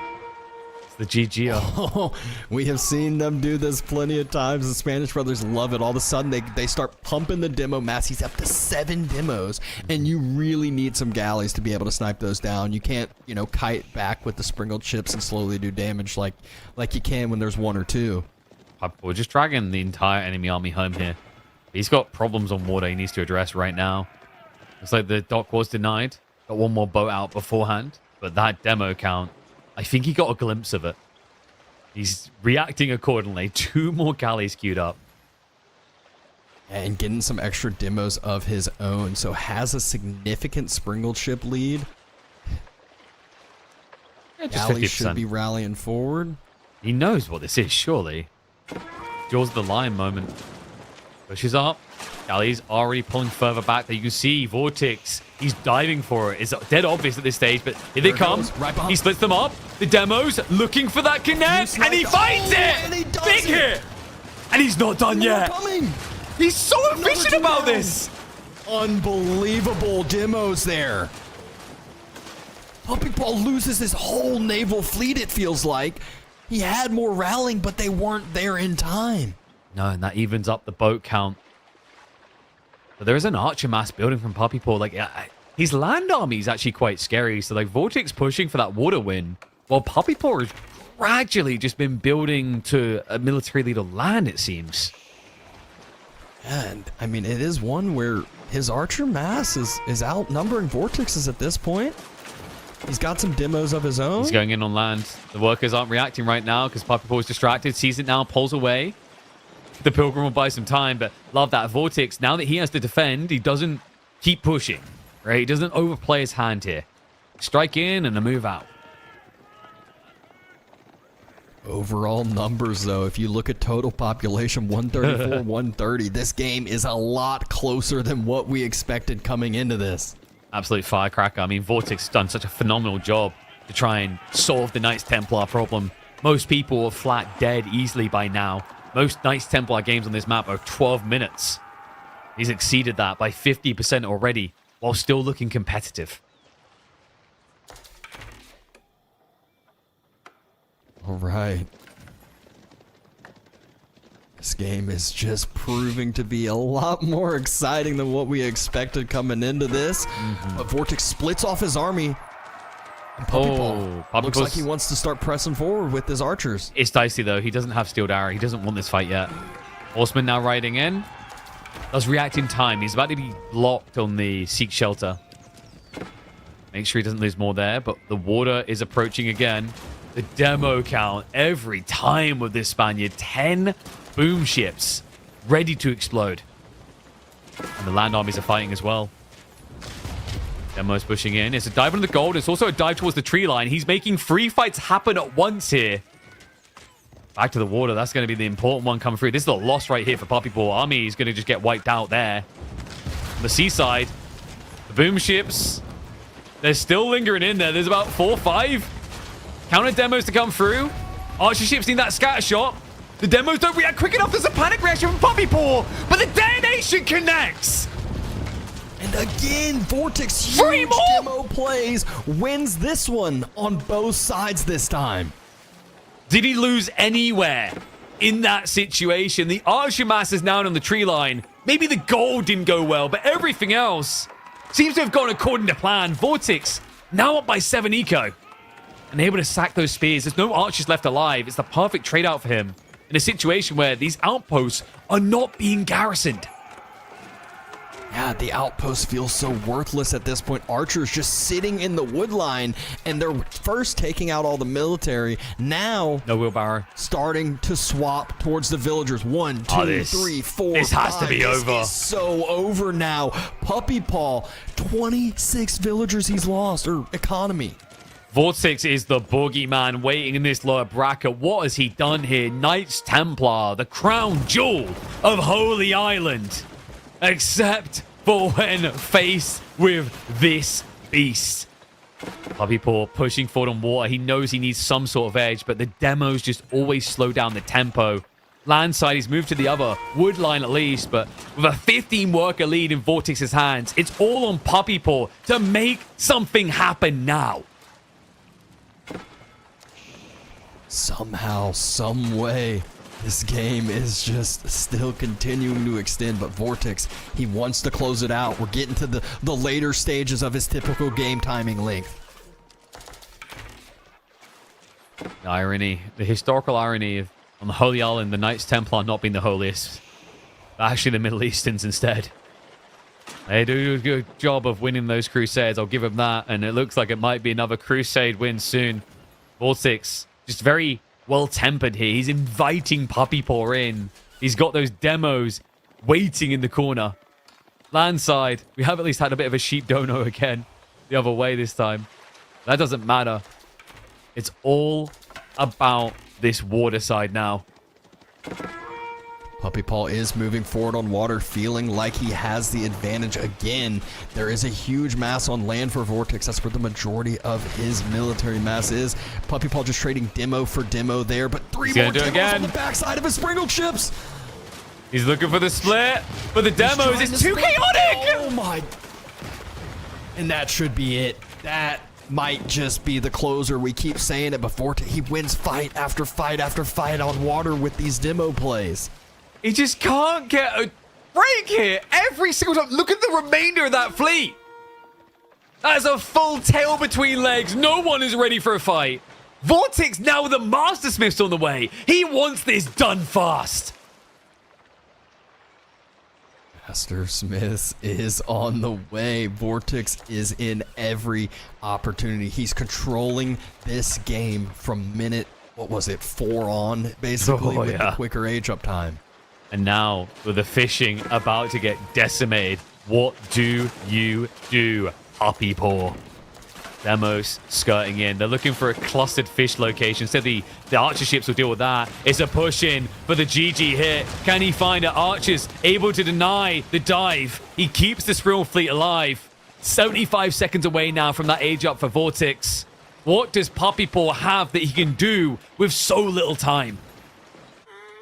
And it just feels like when Master Smith comes through, Vortix just moves into the base as well, gets 1 or 2 water upgrades too, and wins water even harder than he's winning now. Yeah, and like think about the archer ramification, immediately getting the +2 upgrade on those archers, right? Not having to wait around for the veterancy. He'll be ready to roll. Not to mention some of the boats, like archer ships, benefit from it as well. It's just a brutal position for Puppy Paw. Maybe though, if he could just jam himself into that food, that could starve Vortix out here, right? Like they're both pretty heavy on water, I want to say. Obviously, Vortix with a lot more workers on land, though. Yeah, Vortix has been able to move out to the deer, move out to the berries, a couple different spots, but still losing one of your primary food sources is so crucial for these timings. I think Puppy Paw has a feeling Vortix is going up now with being able to push back on water. With the way this game's gone, there's no way he feels that he should be able to push back. But I mean, you've got even less economy as well. Remember, he brought fishing boats forward to repair, so it's even worse than is apparent now. Puppy Paw here in that age up, confirming the scariest thing that could have been coming his way. This, I mean, we talked about the impossibilities. He's done it before. Delhi versus Chinese. That was an incredible turnaround. Is he capable of mustering that out a second time in one series? Looks like Springled upgrade coming through on the ships. Archer veterancy on the way as well. Vortix just waiting for that timing. Once both come through, just so much more effective fights than he's already been taking. Nice demos. Puppy Paw's like, hey, this is a pretty good strategy. It's been kind of screwing me over the entire time on water. I'll give it a try. But he's got problems on land, man. That Camel Lancer spam. Remember, he went Master Smiths. This is all intentional. Military Academy with Camel Lancer allows you to pump them out every about 24 seconds. It is absurd, these transitions.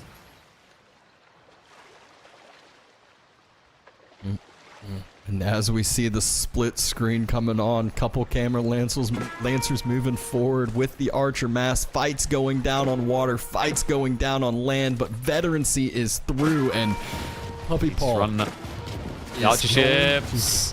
There's nothing the demos connected. He clips on like, what, 1, 2? Maybe gets a third here. He's going to keep that push going, but Vortix, sure, there's got to be some demos of his own coming. Meanwhile, on land, it just feels like a wash. At this stage, if Vortix lost water, he has the control of land to win the game. And even still, it's so hard to fully deny water in a position like this. I mean, Puppy Paw is not too far from an age up. I just don't know what's going to be left of the poor little doggo. Coming out, going for the flank. He's not moving. Oh, and it connects. I think he got the explosives upgrade. So no fleet left to push. No land left to survive. Surely this is endpoint. He's looking. Vortix is like, where is the economy? Only 3 villagers on wood. Has to know that Ancient 2,000 food in the bank for Puppy Paw. You can never find them. It's the lumber camps. They don't need them, right? But if he sees that, did he just stop at the mill? He knows. The Camel Lancer has good vision. If you check it, he already sees him. That's it. GG. He does it. Vortix, 2 in a row. We're going to a 5th. The Templar can be taken. unbelievable gameplay by Vortix. There's a reason why we've been saying he is the master of water.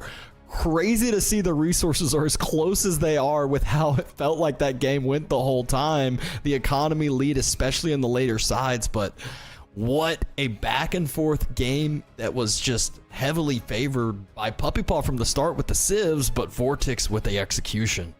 Absolutely phenomenal. These two have been playing incredible today. But, you know, after Puppy Paw's Delhi versus Chinese game, you almost feel like Vortix was owed one of these unexpected, miraculous matchups. But, you know, doesn't feel like an unexpected win 27 minutes in. You said it yourself. From minute 4, Vortix was kind of setting the dance pace. He was leading the tango. And now he will lead us all the way deep to a game number 5. This will be solved and resolved on Frigid Marshes. Frigid Marshes indeed. Let's see what civs either of them decide to go with. But first, some highlights of the game, and mainly we're going to see a lot of demo highlights here. And I love that Vortix, he like will have them grouped, and you'd think that he's going to explode them all, and then all of a sudden he explodes 1 to 2, pushes forward with the next 2, and just does such a good job of continuing that. Yeah, there was a fight earlier in this that was actually the best one to showcase. Sorry, boys, you didn't catch on the replay. He split a demo for every boat. And you could see it when Puppy Paw tried to split up. It didn't matter. There was no getting away. This one was a bit more clustered and chaotic. But the first big fight that really was like, okay, Vortix is leading now. It was every single boat was checked. It was the first time he even played demo ships. And it showed exactly why Vortix is such a fearful opponent when you put him on hyper maps like this. Unbelievable. And it's going to be Ottomans versus Mali, both civs released at the same time. We used to see them matched up all the time, and now we get to see them again, but this time on Frigid Marshes. Yeah, and I went round and round, right? Like, at first people like, oh yeah, like, you know, Mali seems broken. Then it was like, oh, Ottoman seemed broken. And oh, Mali seemed broken again. And then, you know, for a while it was like, oh, well, Ottomans only if you can get to the late game. Then Ottomans, they started to thrive in this feudal presence, right? Feudal castle timings is the most recent meta that they've looked dominant in. They still have that timing in Imperial, but they don't rely on it anymore. Makes them a much more threatening force. And Malians also have been evolving a lot. You know, we've seen a lot of feudal sofa play, which a few months ago was impossible to think about, but the buffs have started to come through. So a lot more robustness for these two civs. Curious to see how it's going to play for Mali and Frigid Marshes. Just for the fishing element, like you have to be worried about Ottos doing that due to how cheap those docks are.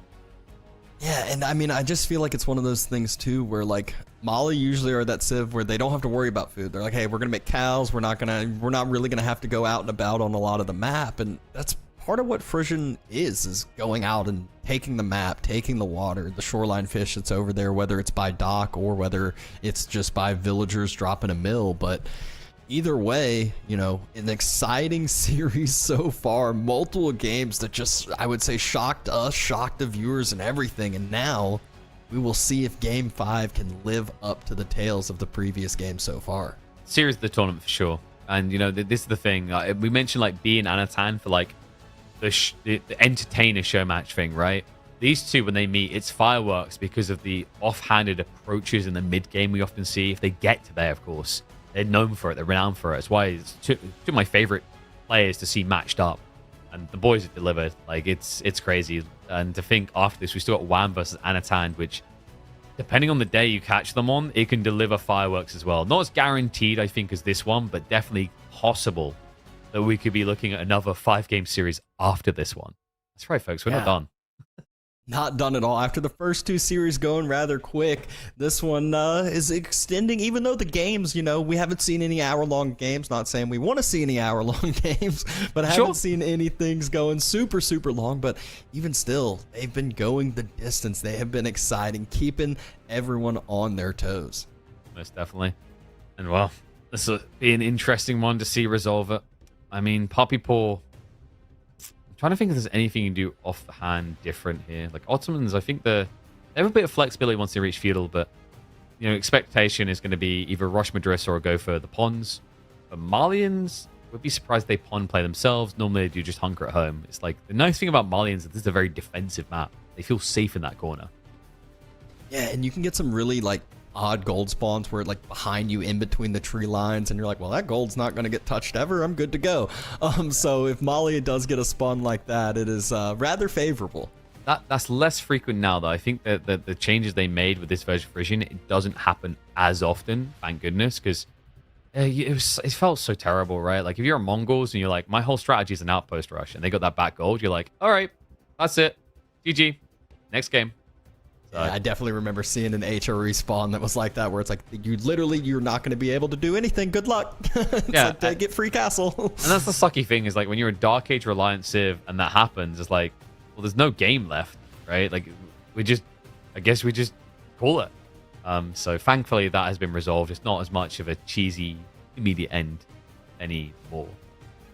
But I think we should be ready to get into game in just a second. Probably just got like a quick brush up as we get ready to go.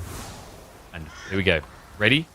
They're going to be set up the perfect way straight away. Oh, there you go. Game number 5, lower bracket series between Vortix and Puppy Paw. It has come down to this. Vortix looking for the miracle comeback, the reverse sweep. Marlians on Frigid, but Puppy Paw, or the stoic Ottomans, the aggressors of Feudal, here to contest. Yeah, going heavy onto the wood line early, dropping the dock on the pond, so it is going to be a little bit of some early investment into that water for Puppy Paw. Oh, yes. As you'd expect, with a 90 wood cost, it's just so efficient for them. And also, when you're casting games, confusing for you, because for some reason to this day, Ottoman fishing boats are military vessels.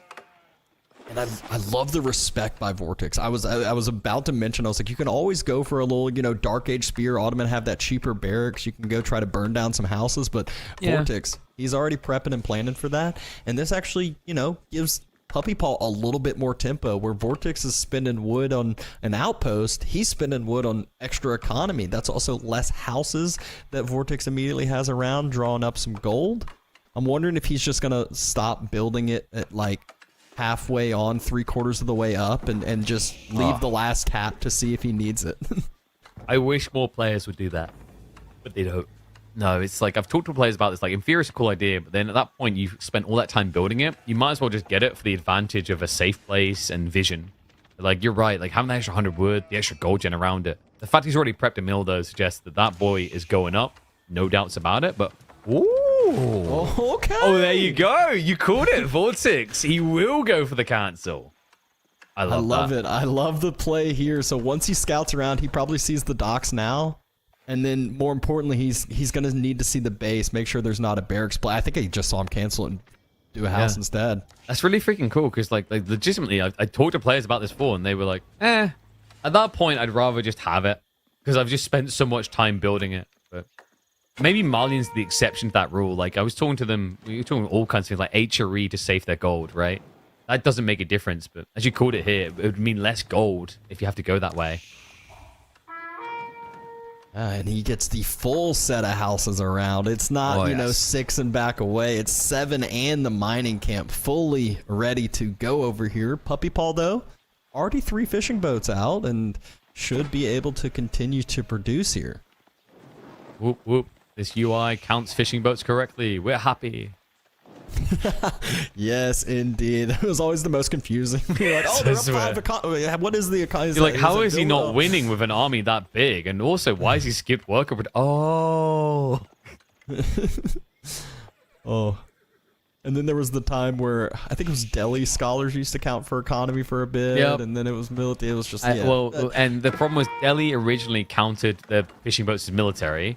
That was it too, yeah. But that was fixed. But the reason why Ottomans have that problem still is because they were their fishing boat model was shared with the Delhi one, I believe. So when they updated the Delhi one, they didn't update the Ottoman one, so it still was doing that weird behavior. Even though Ottoman boats didn't have an attack, that's the reason Delhi ones originally got classified. Yes, it's a weird game sometimes. Puppy Paw, though, he's going for the late proxy barracks in the stealth forest. Oh, that's interesting. Moving up with the villager, trying to go for an outpost as well.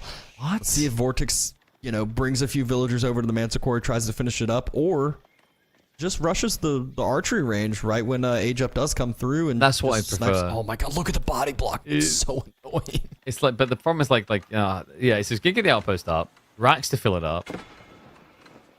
Maybe you do just arch it. Like, I can't believe it. What if we just built the blacksmith in the center as well? It's like everything there. Because you're really delayed with this move, right? Like, sure, you're going to block his greed. But But you still have to burn down these houses somehow. Oh, look Oh at the villager no, pull. the villagers, they're coming through. Outpost See denied. the micro, though. The second villager is here. You can't save this. It's gone. There's no way. It's gone. And now what? Archery range probably straight away, so you can't do it afterwards. Yeah, it's already there. Oh, damn. And yeah, he recommits 2 villagers. But the archer's already queued up. Yeah, archers, or multiple archers queued up. See if the villagers can tank up enough of the fire with a little bit of some micro He needs to play. burn And again. villagers Yeah. pulled yet again, this time with You the have to. archer. Yeah, the archer will just start sniping on the villagers, right? Because if you get this denied one more time, Puppy Paw can't do it. And great micro is the body blocks. He just needs to stop him reaching it. But no, there's a cap! Oh, come on. There's hesitance to Villagers commit in here. half- oh, He gets the pulls shivs. out. Smart And one play. goes down. Great play by The archers just go. Vortix Archers just here. go. Here we go. They can chase this now. There's no wheelbarrow, right? So they can actually catch him. Instead, he's going to deal with the spears. Madrissa is on the way. Puppy Paw got a lot of idle time forced out of Vortix. I would say normally this is not worth, but you have to remember that Puppy Paw has fishing boats as well. Yeah. So, I mean, while he does lose one villager, he does have economy to make up for that villager loss. And the idle I think time. Vortix even idled out his TC to do that. If you look at the total villager, there's 6 fishing boats, and Puppy Paw was just up 7 actually. And Vortix has killed one, right? So yeah, definitely. Something went wrong here. I don't know. Did he go textiles? Like, I mean, it's the type of there's civ a that flat could be line. the gold, You can right? see the flat line on the bar. Yeah, that yeah, means no cool. villagers being produced. But looks like by either of them. Yeah, I can definitely see like the health of these villages that would make it easier to sell right now. Yeah, it's definitely no textiles, yeah. Which, I mean, it's the type of thing you might have expected out of Mali just because they have the gold lying around usually. What a rough one, though. Puppy Paw now with a healthy worker lead. Now, I imagine we're going to be going for like maybe a 3rd dock here. I don't know if he feels he needs it. Maybe just get the military schools in instead. I've seen a lot more players preferring to get military schools in feudal again. Whereas for a while, it was you kind of turned your nose up at it. Like, oh, those production rates suck. I'd rather just wait until castle. Right. Instead, though, we are doubling, tripling down. Going into Sipahi Archer for Puppy Paw. He does have that proxy barracks, although I'm not sure how much use it's going to get later on. But you have to go burn it. That's the value. Ooh. Sofa's coming through, though. And, you know, this is an interesting matchup, right? Like, this used to be really Ottoman favored. And I think it still is. Sofa's has muddied the war a bit, but like Sipahi with meta and Imam rotations can beat Sofa, right? And if we ever get to Castle, I would say Malians look best there with the Archer Sofa combo. But if we get to Imperial, it's always that Janissary threat, right? Like most Malian success strats are Sofas now. So like that's something to keep in mind. Like there's some spikes for Mali around Castle, I'd say. Other points in the game feel that they're still really good for Ottomans. I mean, 5 cows already for Vortix, though. That's definitely starting to equalize the difference that those fishing boats make. The big difference, though, is those are shoreline fish. Those run out over time. So Yes. there will be a point where Vortix all of a sudden has a better, much, much better economy unless Puppy continues to expand onto water further and further. Uh-oh. No one's going to protect that guy. Sofa's trying to because 4-2 got activated, but like one Sofa's not good enough. Great strike in Puppy Paw. Yeah, we get the work kill and get away. And remember, that's important. He's got the imams. Sofa's still Warrior chasing. scouts running on around. Yeah, so like Sofa are slightly quicker than Sipahi from quickly. It's 1.75 versus 1.73. So technically, you can chase them down. It just takes a really, really, really long time. Yeah, more importantly, the Vortix trying to deny some of that vision from Puppy Paw too. Scout gets taken out by the Warrior Scouts, and now Puppy Paw's vision's all going to be coming from the military mass that he is putting forth. Yeah, but he has the big advantage, those imams. That's why Vortix, even though he's against Sipahi, has been blobbing up archers. Sure, there was a spin play earlier, but he knows those healer boys are going to be part of the factor. And like, this is the scariest point, I think, for Mali in this matchup. Like, you feel like you have to play upfield because the fishing, but your opponent has got so many advantages, auras, healing, and attack speed or melee. Puppy Paw doing the same thing we've seen him do in the previous games. Just circle around with those faster units. Try to find some picks here and there. Imam's here to try to heal the... Oh no. Imams? We're good. Staying alive. Villagers out and about onto the deer. And one just immediately gets taken out by the Sofa and Warrior Scouts. Sofa are vicious, man. 17 base damage. Then you got the Warrior Scouts to 7. A lot of push power. Yeah, like I said, the movement speed is just comically similar between these as well as the thing. Like, you never really should get a good hit in unless your opponent's negligent. Oh, hold on a sec. Wait. Careful with that Sofa, though. Puppy Paw was feeling confident with the one spear trailing, but, you know, Vortix knows, create enough distance, and then you can connect without the spear connecting. Sofa count, though, looking, you know, healthy, but look at the other side. Look at the cow Paw count. Oh my gosh. Right, like he's Cow's rushing real this. happy. Like, is he? Like, I think he likes just being the only one. So is it not the opposite? Right? Well, as long as the cows don't get killed, I think he's happy with it. He enjoys I don't know about that though. Like, you know, like if I was a Charizard, I wouldn't want someone to suddenly discover like 15 more of those first edition shiny Charizards, because then I'm worth less. You know what I mean? Okay. I see where you're coming from here. You know, rarity, is based on scarcity. And then, Puppy like, Paw, if the cows get together and they discover how to use the hoofs to use keyboards, then he's out of a job. We've all seen Planet of the Apes. We know how easily it can happen. I feel like this is the point where Puppy Paw needs to start making a move soon, or else, like you said, that cow count, that economy count is getting scary. It's not as bad as you think, because the problem for Vortix with rushing this is like Puppy Paw is setting up for a convergence point of about 30 Sipahi to dive in. He just needs to make sure he does it before Age Up completes. Otherwise, Veterancy comes in really swift so far. And all of a sudden, we're at 8. Oh my gosh, 17 cows. Look at the food count, though. Like, 17 cows. Great food income. Looks at Puppy Paws. Huh? Yeah, 23 Sipahi out on the field. 3 more queued. He's got that meta aura. His boy's drumming hard tonight. For Vortix are forward. This is a perfect dive point for Puppy Paw. He does have ranged armor. He's been waiting for it. This is dicey, man. Like, there's not enough room in that TC for everyone. Sipahi rotating around the back. They're cutting the retreat point. They're looking for those archers as well. He'll ignore the workers for now because they're not going anywhere. Papa is bringing it home. Look at the melt! All throughout the whole entire archer match, you blink and there's 5 archers left. Not only that, the archers jumped inside the TC. Villagers don't have anywhere to go. Great cutoff from Puppy Paw. This is it. NA Pride, rise high! The dog has done it! Puppy Paw with this dive! The imams haven't even been targeted down! The AoE heal is still going! The meta may be gone, but so too is Vortix's workers! He's down 18 all of a sudden in the blink of an eye. And did Puppy Paw even lose many Sipahi? It doesn't feel like it. He's going to be able to take down the pit mines, take down houses if he wants. Sofa forcing to dive here to this. He'll just retreat away for now. I mean, this is great damage. How do you tech up? Vortix doesn't have the reserves. He's switching Donzos now at 41 to 49 eco. And Puppy Paw knew this already. Look at his archer count. He's already starting to pump the archers because he cleared so many of the archers on the other side. Continuing to dive yet again, idling out more and more villagers. Pit mine almost to the burning stage.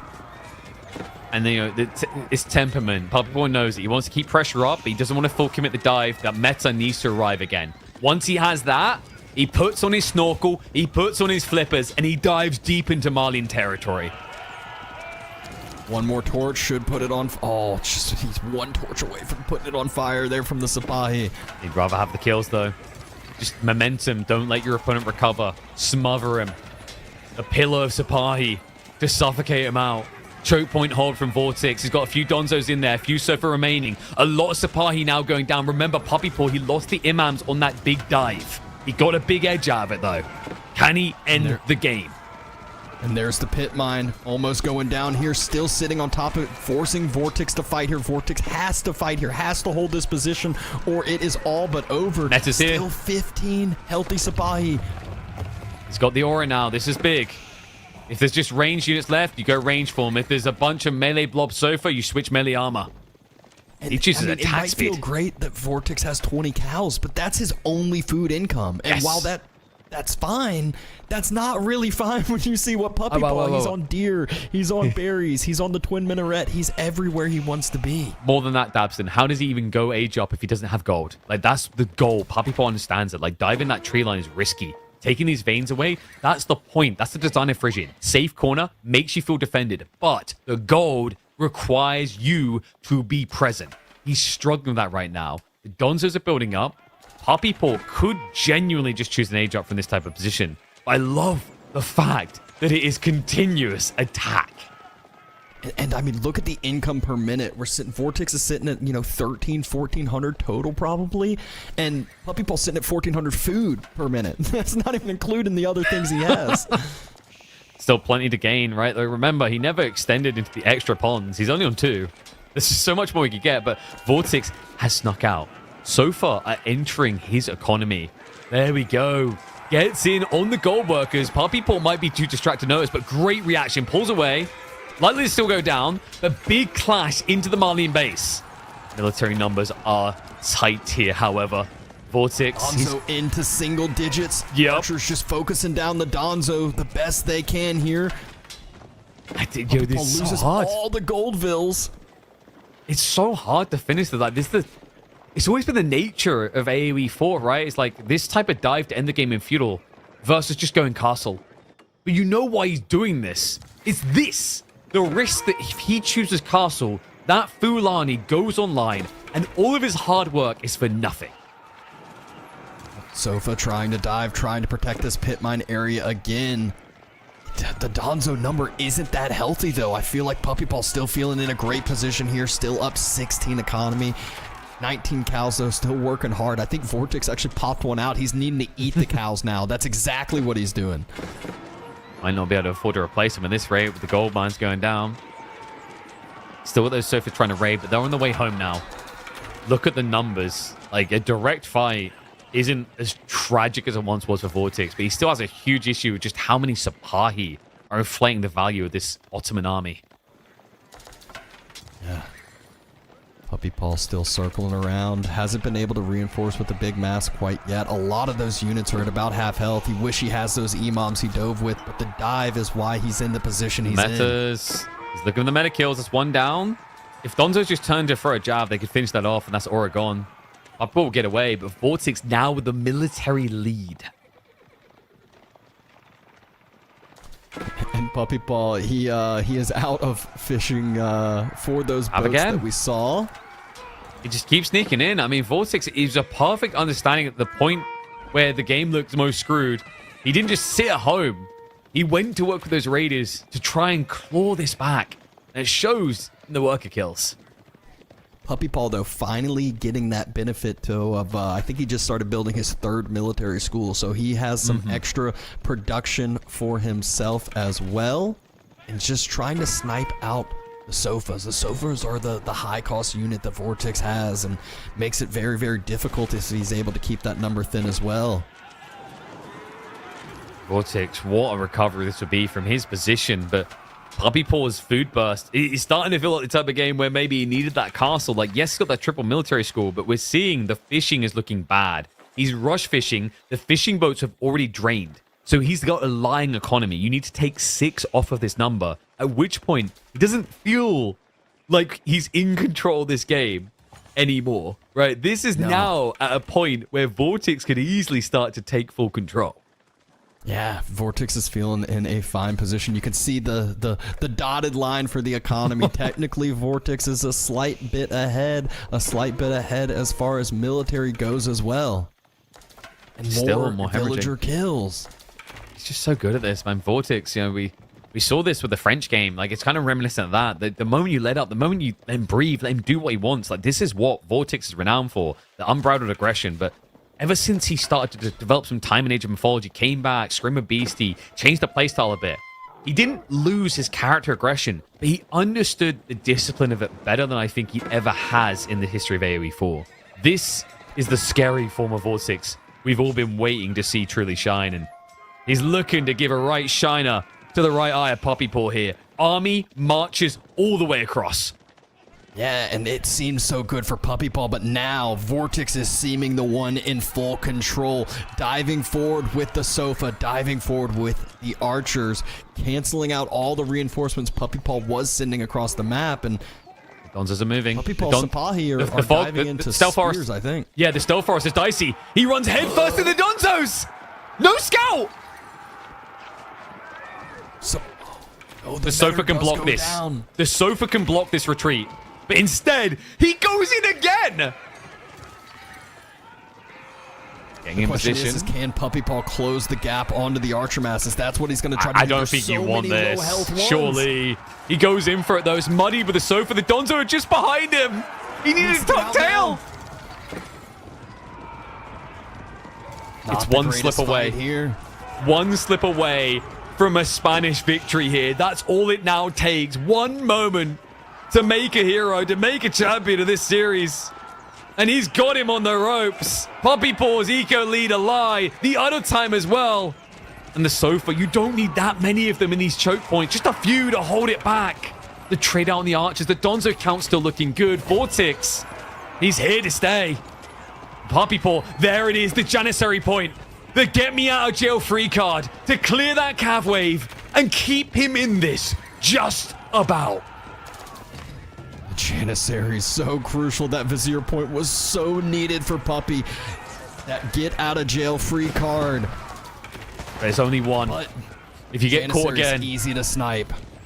you know how it works in America. You get caught again, you go into prison for life. That's how it feels here. These Janissaries have to do so much, but they are not threatened. Vortix, that dive, he sacked a lot of the archers and a lot of the front line. He can't hang around anymore, so it's a full retreat. He's still with the cow forever. Meanwhile, Puppy Paw is becoming more and more reliant on those military schools to keep re-inflating the Sapahi. Has the triple military school trying to close the gap onto the archers yet again. Rest of the army is trailing a little bit slower. And he's just ignoring the sofa. It's going to hurt him on the health bars, but they've got big health bars after all. However, the more Donzos that show up, the worse this kind of gets. And look at the aftermath. Light cav count gets cut in half.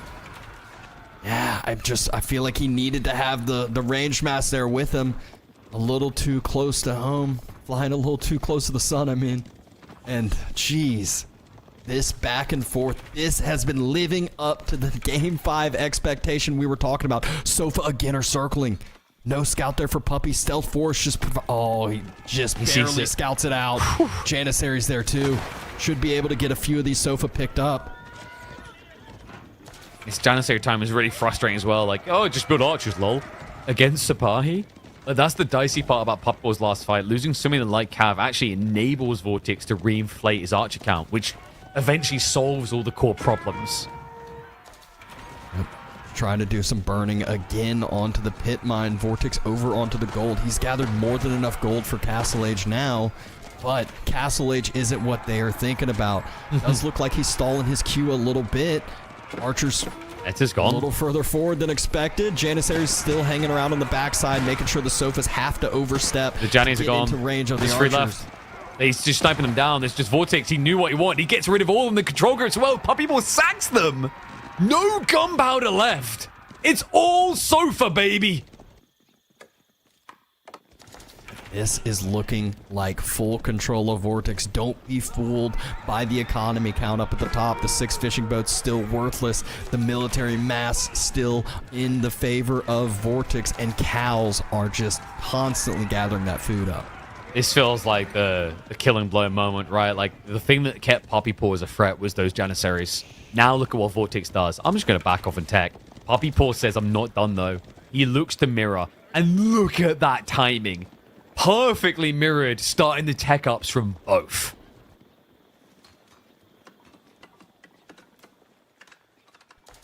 Grand Fulani in, MIA in. Both players matching each other's moves, but this is one where the Grand Fulani, when you're in this position, like there's times where like you know, Molly's playing against a 2TC. They're down 30 Vils at this point, and they're still absolutely fine. Puppy Paw circling, could hit some villagers on the berries, but doesn't spot them out. Just going for the pit mines yet again. No scout, like you said, yep. Yeah, the irony of going MIA when all your fishing is MIA, right? Like, I mean, he's so far on the map gathering deer, and he also has a long walk, actually, Puppy Paw, when he's gathering that. Like, Three villagers come, the pit mine doesn't even go down. And man, this is like Puppy Paw getting this nice little tech up into military school, being buffed a bit more great. But now you have to ask the question, can passive production outpace Ulani Cow? Doubtful. Very doubtful. But if we get Imperial, I mean, that's the problem, though. It's just such a big jump to think about that. There's the imported armor, all the techs, and I mean, this is the Mali army, the Mali advantage where those techs come through in the blink of an eye. Puppy Paw just started veteran Sipahi, and that is just feeling like too little too late. Remember what we said, like, this is the time in the game where Malians have a favorability, right? The Castle Age, I think, is where they look most competitive. Because the Janissaries is threatening, but not that threatening yet. Especially if you start having mass Toxin archers against you. Sofas with the imported armors, like, this is the go point. Especially considering at this stage, the idea of, like, melee armor, the ranged armor for the Ottomans, and the meta, less valuable percentage-wise. This is the time. This is the moment that he's been looking for, and he's gonna ram those sofas straight down his throat. Import armors in, the body block! He catches them all! Vortix going for the throat, and the throat he has found. All of the villagers over on that woodline falling. He splits the archers, splits the sofa to just be that front line. Gets a lot of villager kills, but more importantly, not losing the military mass for it. All of these units are veteran upgraded, have the extra upgrades compared to Puppy Paw. Veteran archers aren't in for Puppy Paw yet. No, and this is the thing. Those Sofa, just look at the health bars. They're not dying. They're just not going down. It's never ending with this front line. The push continues. The military difference. They were neck and neck at 60. Now it's a double up. There's no going back from here. Vortix has done it. Toothpicks, and Vortix comes back with the W. What a series. Reverse sweep to leave your mark, to make a statement here in the lower brackets that you are the boogeyman that all need to beat. What a way to do it. I mean, what a crazy, absolutely crazy game. Mali is the civ to do it on, you know, the less villagers. They always have the cows. They always have that extra eco that people fail to, you know, fully think about. And not only that, it's the micro, the continued aggression, the continued uptime of all of Vortix's military. Phenomenal. Seriously, two of them. Like, they left their heart in the court. You know, you could feel it with these two. And what a story. Like, you know, Puppy Paw, that Delhi Chinese game, we thought it couldn't get more mind-boggling than that. But I think this game, like, this is the cherry on top. After Vortix's impeccable Hold the Island game into this, in a game where Puppy Paw had that succinct Sipahi timing that looked like it should have been it. It should have decided it all. It should have been the end, and NA pride and NA hopes looking high. Now, NA only has one horse left in the race, who will be playing up next against Anatan. Wham, it all lies at his feet. If he goes out, it'll be European dominance again at an Age of Empires 4 event. What a crazy, crazy final game of that series. It's just one of those, and I'm sure, you know, Puppy Paw watches the replay and he's beating himself up for certain moves he made, but it can't just be that. Vortix played exceptionally well on those last few games there, and I mean, that is a series that definitely lived up to the expectations, exceeded the expectations. And, you know, Vortix, I mean, he's got to be riding on high after that one. That was something else to behold. Like, you know, the level of skill that we're getting. Like, you go back just a year ago, you know, you get this in a semi-finals, grand finals. Like, we're getting it so much early in tournaments because the caliber of skill. You know what? Let's see if he's shaking with excitement. Let's go talk to the man, the myth, the legend himself. We've got Vortix on the line for an interview. Yeah, you go for that stretch, mate. That was intense series. Oh, mate. First of all, congrats. Like, run me through how you're feeling right now, because that that had the intensity of a grand finals to it. Yeah, thank you. I mean, I don't even know what to say. Like I'm trying to convince myself that this actually happened. It's actually crazy, right? Like I thought I was out of the tournament for sure after losing with China. But well, I guess I managed to calm down and play my best. Also a little bit I mean, I'm super happy, I'm not gonna lie, but also kind of bittersweet because I know how annoying it is when your opponent crashes when you have like a slight lead, and I know it must have felt really bad for Papipo. I'm really sorry for it. I mean, I have no control over it, but obviously very happy on my end.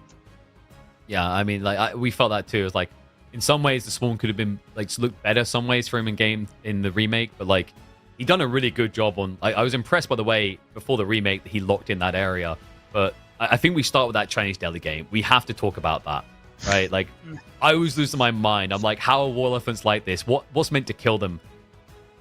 How were you emotionally stable after that experience? Like that must have, even for a composed player with experience like you, that must have been a bit of a tilt factor that you needed to reset from. Yeah, I don't know. That game was very weird from the beginning because I didn't really know what to expect from Delhi on that map. Like I thought, because I saw him play the other day and he actually against Marinlord and he was going for a really weird build. So I'm like, maybe if he picks it on Altai, he wants to go for the weird build. So I didn't know what to expect, so I wasn't ready when he actually started controlling the secret site. Even though I scouted it, but my brain wasn't working, I think, on that game.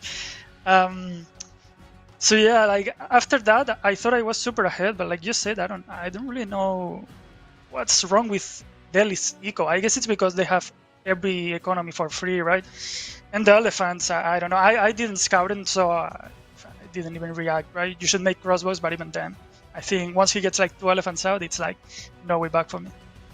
That's a tough one. And then, you know, the other tough one, you weren't able to crack that cookie, but we were all flabbergasted by the Holy Island game. We got to talk about that because Knights Templar, it feels like a default win when you see it on water. Run me through the flow of things. Like, did everything go according to plan that one? Because you executed that with such great elegance. Yeah, I think it went perfectly. Like, the most important thing when you want to play like that is he cannot see your villager, the villager that's going to dock. He cannot see it going through, right?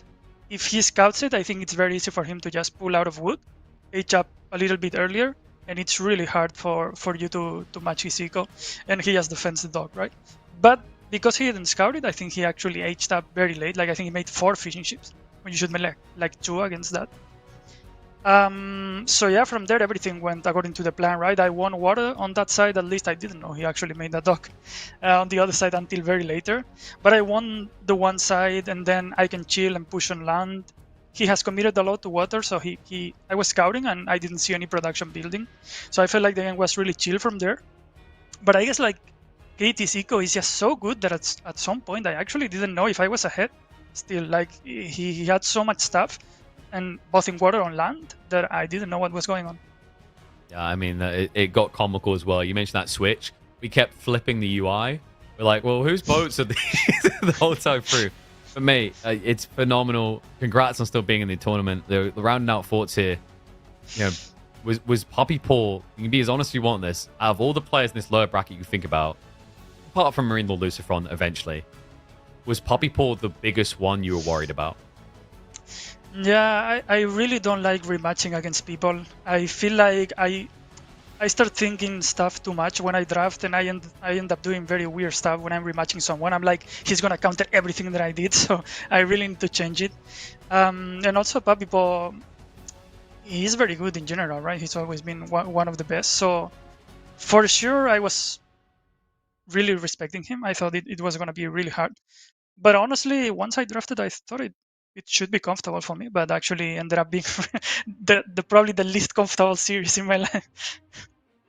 But mate, you delivered. Like I said, grand finals level performance out of the both of you. I always say you two in the arena, it's something about it. It very rarely doesn't deliver, but big congrats. Go get yourself some well-earned rest, and we'll see you again soon. Thank you. Bye-bye. Oh, brilliant to hear from him, mate. You could see the feeling of exhaustion and also relief for him after a series like that.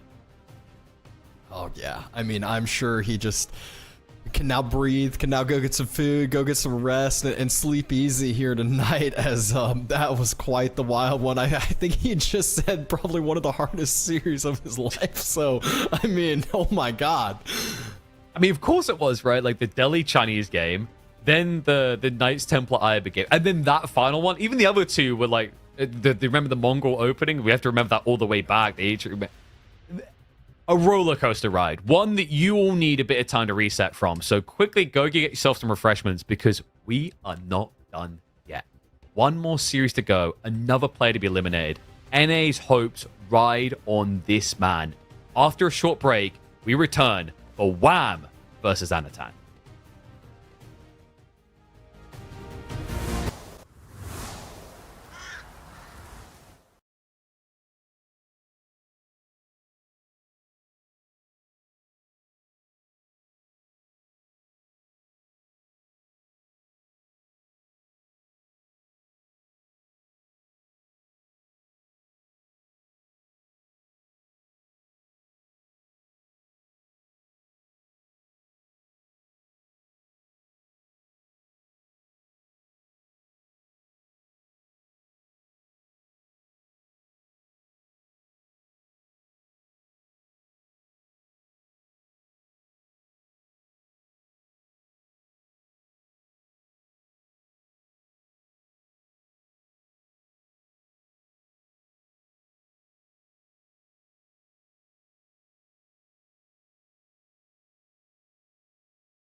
What an eventful day it has been.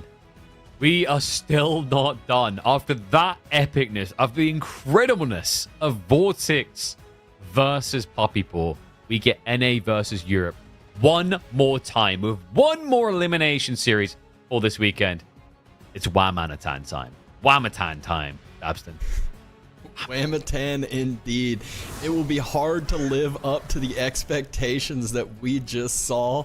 You could see the series count, the game count. It is probably the most even matchup we've seen today as far as the percentages go. I told you, like, look at this. Like, that's a good series to play in, by the way. These lads are smart, all right? They've refined their skills.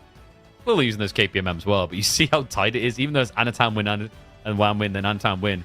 It's never a sweep. It's never a complete wipe. These two, they've been a back and forth affair for sure, and I'm excited for this one. I mean, you see it in the game count. Barely anything in terms of difference between them. Means we should have a series that delivers at least 4 games, if not the 5th. But that Chinese pick, Dabston, it slivered through again. You just heard how Vortix talked about it. He was like, I thought the series was lost after losing with Chinese. It is clearly highly regarded as one of the best Civ out there right now, and Anatan knows that. He wants to go ahead and start off on a good note, try to get himself up 1-0, but just how Vortix says, if you lose with China, you can kind of feel deflated. You got to come back from that if it does happen, and Roos is the first pick choice from Wham, which I think this is the first time we've seen Roos pick today. Yeah. Played oh, today, it played. It's been picked, hasn't been used. Yeah. Oh, sorry. Yeah, I think we made a Gorge game, but here we go. We're already underway. Elimination series.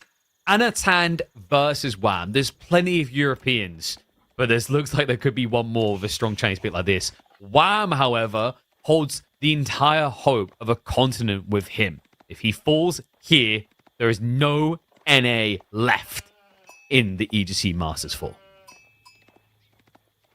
Let's see if he can start out with a shock and upset Chinese on the first map. Coastal Cliffs, it has been one where we've been seeing a lot of the forward golds today, but Wham has a nice little side gold spawn, although it doesn't matter too much for the Roos early on.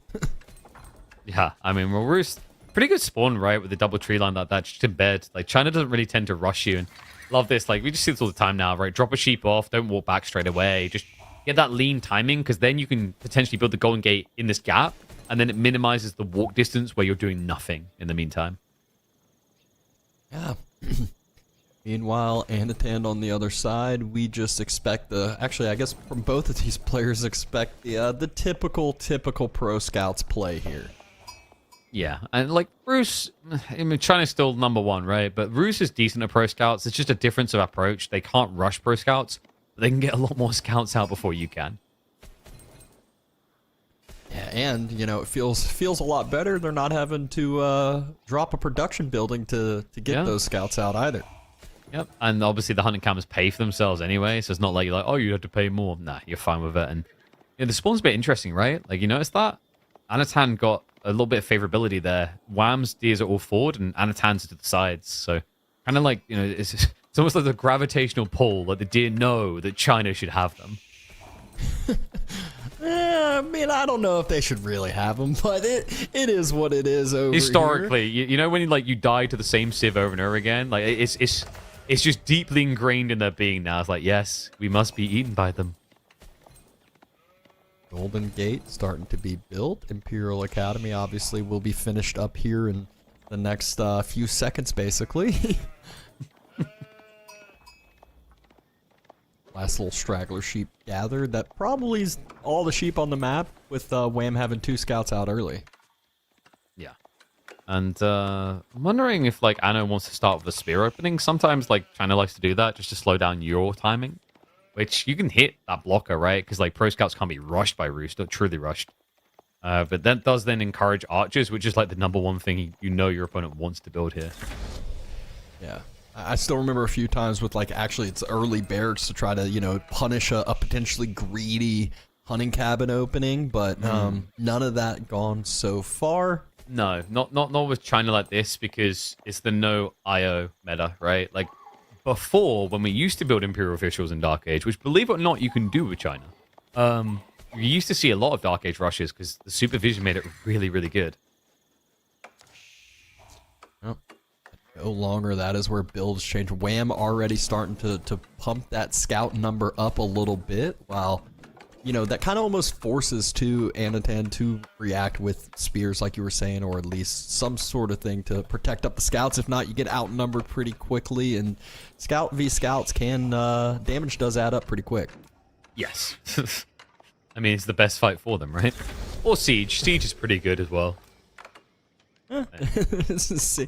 I'm not sure which one I'd rather be favoring there, Siege or Scouts versus Scout, but either way, there is the Barracks drop from Anatan as expected. Wham, though, just scouting out exactly as he should be.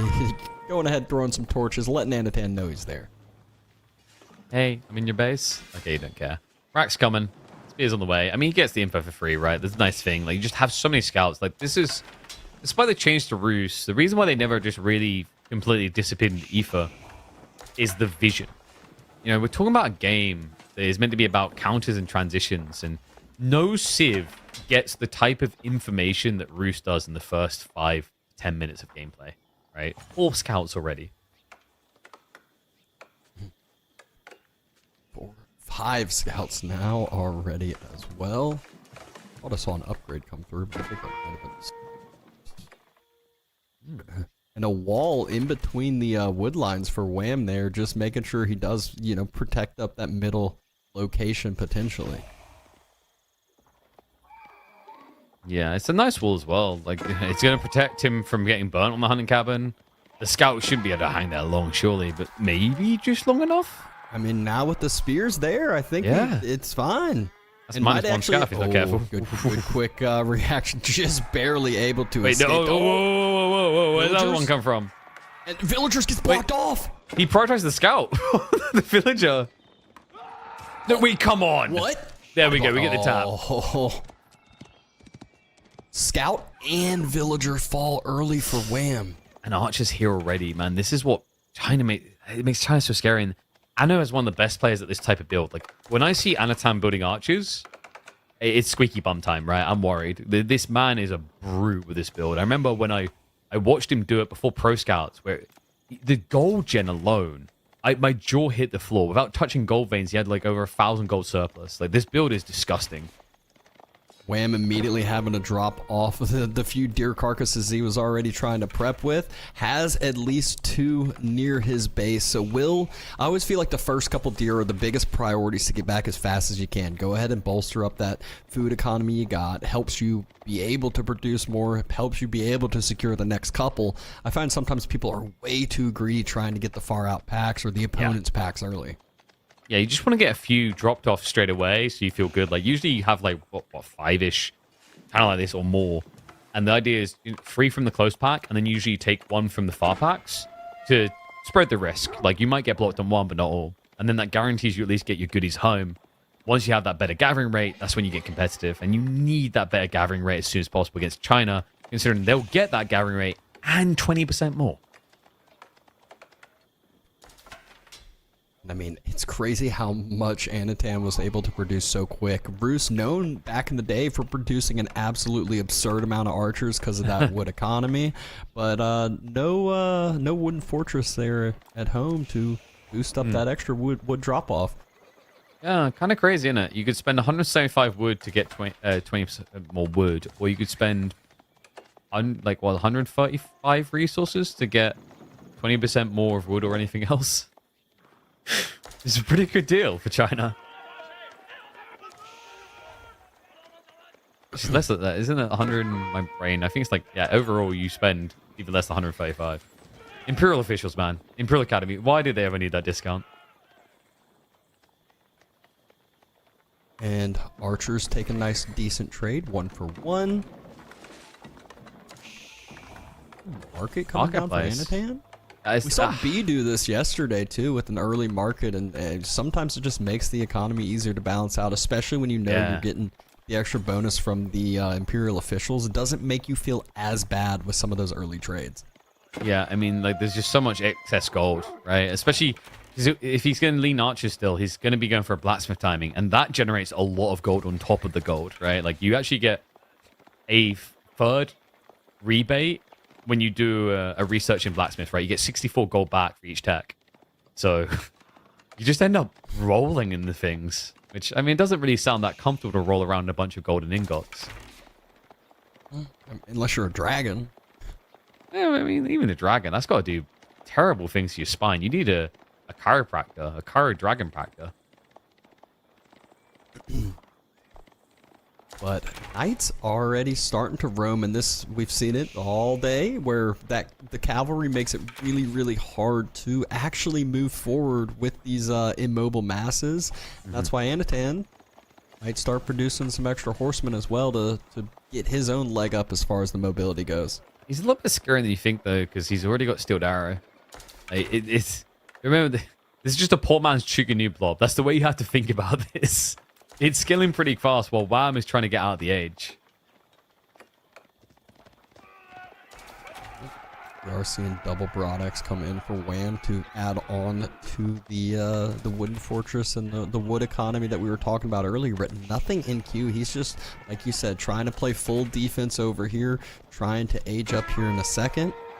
We'll be able to use that wooden fortress for some protection as the wall as well. He's got decent high trade house placement here as well. We can kind of touch the left tree line while hitting the right one pretty hard. But yeah, the walls, they're just so frustrating. Double health on them. Takes a long time to get around. And I mean, this is the thing that always baffles me with China is like, he just went full aggression. Watch how quickly he switches to castle now. Yeah, and you know, he's doubling the military that's out on the field and halfway to castle already. And Like, it's halfway? Really? Look at that. You just blink and it's there.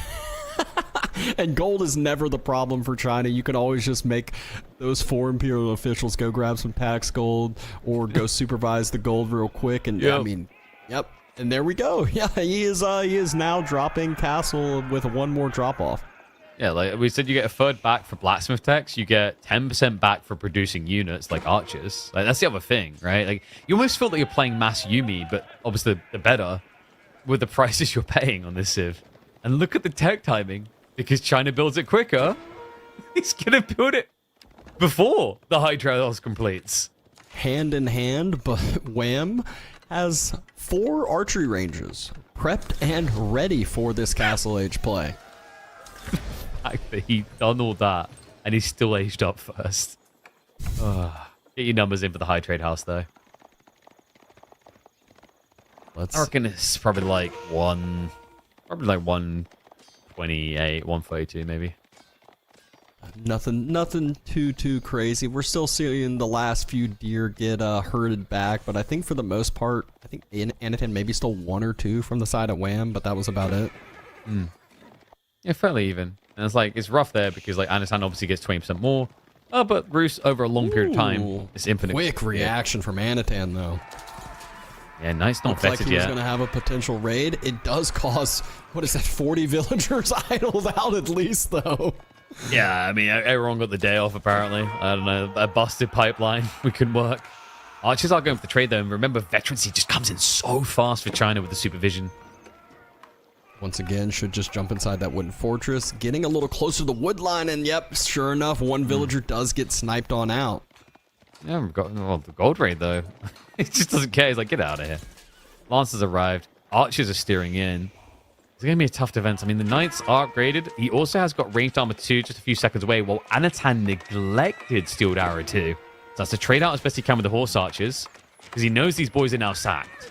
Yeah, he's just like getting as much damage as he possibly can, knows it's going to be over, and I mean, I feel like at this point, if you're Wham, you just don't even rally any more Horse Archers in, because those are just expensive units being lost, because the Knights should clean this up easily. Yeah, I mean, Horse Archers willing to do that trade, right? They definitely got an efficient trade out there at the end. Now you got to worry about these Knights, but Anatan, he's just turning it into a Lancer dump. These production speeds. It's ridiculous just how quick it ramps. Yeah. The Lancer dump feels great, but there will be a point where if Wham's able to get that Horse Archer number pumped up, he has that, you know, typical Roos military mass, Knight Horse Archers, tons of mobility, really good at sniping down units, making someone either take a fight, or if they're not, they are just getting picked away. Nice, we've got a crossbow switch from Anatan. That's what he needs here. Like, not bad at training out against Horse Archers. Great way of dealing with those Knights. but doesn't mean that Wham's getting the edge when it comes to relics. He already has 2 Warrior Monks on the way to pick him up. Yep, just heard the first relic get picked up. Should be brought back. Lovely micro from Anatan. I think 2 or 3 of those Lancers are just about 1 hit, if that, and able to keep those alive for the time being. I wonder if Anatan is going to try to pivot relics. Like, I don't know, map control feels shaky, right? Like, Horse Archer Mass, like, it's always been the way, right? Like, you want relics, go Horse Archers, because it splits the map very well. Well, Anatan, the moment he started building crossbows, you felt like he was just saying, this is going to be a 5 relic game, right, against me. And another stables. Look, what's Anatan going to do? I wonder. I can't imagine that he would just build more knights. It's not like most Chinese sushi games right now are downloadmorelancers.com. Horse Archer number, though, starting to get much, much healthier. And you mentioned the map control thing for Anatan, but he decides to make a play, move out to the boar. Another relic does get picked up for the time being from Wham. That is the 3rd that he has, and the one in the corner should be easily securable for himself. Might be a Barbican play, actually. Pretty good place for it. Anchors some gold. Plays you towards that 4 tree line a bit as well. Protects your secondary gold as well as anchoring the 3rd. And obviously lets you start inflating economy. But nah, just full invest. Full send. Full send indeed. 28 to 28 military masses. Fight is being taken. Ooh, Saint's Blessing. That's pretty good. A little bit more tankiness that front line. Considering it's so thin, that's going to be important. But the Lancers swarm over. They're starting to reach the Horse Archers. They bypass it and push it away. Crossbows were slowed on the chase. The Wham has lost all his front line, so a little bit of a shaky commitment if he goes in too hard here. And Knight's trying to circle around, get on top of that crossbow mass, and Horse Archer's continuing to try to kite here. The crossbow count's just so low, though. Only 7, 5 of them here. That's why Wham's so confident. He's just stripping this back. Much more expensive units that Anatan is losing on his side. A few more upgrades coming into play as well now. That board. Did he build an outpost on the board? Or did he just expose himself? I don't know if he had got defenses up on it. Okay, yeah, so he has, but I don't think Anatan did, right? Okay, yeah, double outpost. Solid, lad. Not taking any chances there. And doesn't want to worry about the Barbican even. It is full send right now for Anatan. 5 more Lancers. I mean, we have more Lancers in queue than Wham has Horse Archers, but that's why he's making the swap, though. Horsemen, just in case that crossbow number gets a little too high. Yeah, I mean, like, the better way to put it is, like, Anatan has more knights in queue than Wham has knights, right? Has melee units, actually. Like, it's kind of crazy. It's going to run out eventually, right? Like, you know, the interesting thing for Wham is he keeps getting more deer over time. But Ball, going to be the target point. Or such a reaction comes through. I don't know if he can fight this. The good start step, he should be safe. We'll scare off a dive. The Horse Archer, it's just a trickle of troops to keep the Lancers at bay. It's buying time for Look at this Springles. when the Lancers start chasing down just a little too far. Just every single time. Wham turns, crossbows it can't should help. be one more. I mean, the crossbows just can't help. That's just the eternal problem is like the crossbows, if they were in this, you look pretty good. Now we get to a choke point. Makes it much harder for melee to get advantage, but love what Anno's doing. He steers his crossbows into the tree line. He's looking for additional worker kills, and he's going to find a pretty few. Yeah, and even though there's a wooden fortress there, there's not enough room in that wooden fortress and not enough damage from that wooden fortress to actually, you know, make this difference fast enough. 3, 4, 5 villager kills or so. Now up by 13 eco. That was a fantastic strike by Anno. Understanding that with the knight's gone, the crossbows are not important anymore, right? They're just a raiding unit. Get what you can while you can. Still going to be more knights after this. Wouldn't be surprised if he just considered going into like standard archers to deal with the horse archers. Horsemen would be surprising just because like you're going to run out of food first, right? So you're actually better between horsemen and knights just building knights. And look at that, 2 more stables made for Anatan. He is still 7 Lancers in queue. He is ready to absolutely full send this. And the really hard part for Wham is Anatan, we've already seen him do it a few times, splits off 1, 2 Lancers here, and 2 Horse Archers aren't going to deal with a Lancer very quickly. Did Anatan draft French? I I feel like he wanted to draw French with the way he's playing China here, you know? This is inspirational. Inspirational indeed. Wham finally trying to decide to make a few more knights himself. I think that's Boyar's Fortitude coming in as well, Yeah. so just a little bit more tankiness there for the full cav army that he's planning on. Yeah, and we do have the monastery drop now from Anatan, so he will look to pick up that one relic. Also sacred sites, right, from here. Like, you know, difficult to dive that base. I mean, I say difficult, it's a bit weird. It is difficult, but it's also easier than you think sometimes. Like, horse archers are terrible at defending a dive. They could run away. It's the villagers that pay the price, though. Yeah, they are that like scoot and shoot type of Yeah. unit, but the villagers can't really scoot away as fast as they can. They're like, hey, you're meant to be defendable. Like, well, I'm not dead. It's like, yeah, but we don't have a horse. Like, I don't see the problem here.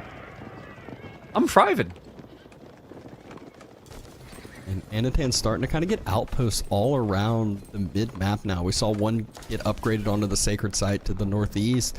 We saw the double one on the boar, so he's really kind of getting this positioning where he's going to see any sort of raiding potential from Wham. All it is, there's one vulnerable spot on that west side. I'm not sure if he has... Oh, he does have an outpost there. Yeah, so he's got full vision of this whole entire mid-map. Yeah, difficult to try and sneak in anyway. And more monks from Anatan, even though there's only one relic, so might be that he tries to, like, in these intervals between fights, get a little bit of healing done, but the primary focus now is double sacred site to lock in some gold and also to try and force Wham to be a bit more static on where he fights.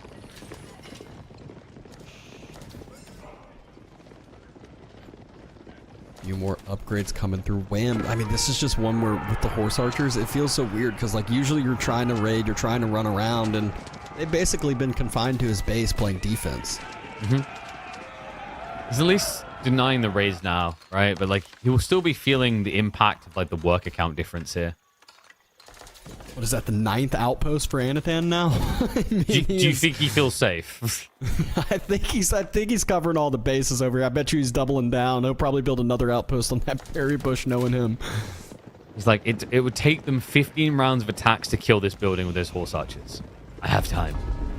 Oh, look, they both have the same plan now. Outpost on the sacred site. Should cancel that one. Oh, we need the army start, boys. There's a lot of villages exposed. Lancers showing up. Crossbow archers starting to build up a bit here, but it is a lot of pony power. Now we're seeing that kiting back from those horse archers. Villagers there trying to build the wooden fortress. They will be sacrificed most likely. Kind of stuck in between this choke point where the outpost was being built, but now I don't Knights like are kind of this. closing the gap over here. Yeah, but the problem is, like, how does Anatan keep doing this? Like, think of the cost, right? That's the thing. Horse archers are just disposable. These lancers are not. He's going to run out of food really fast here.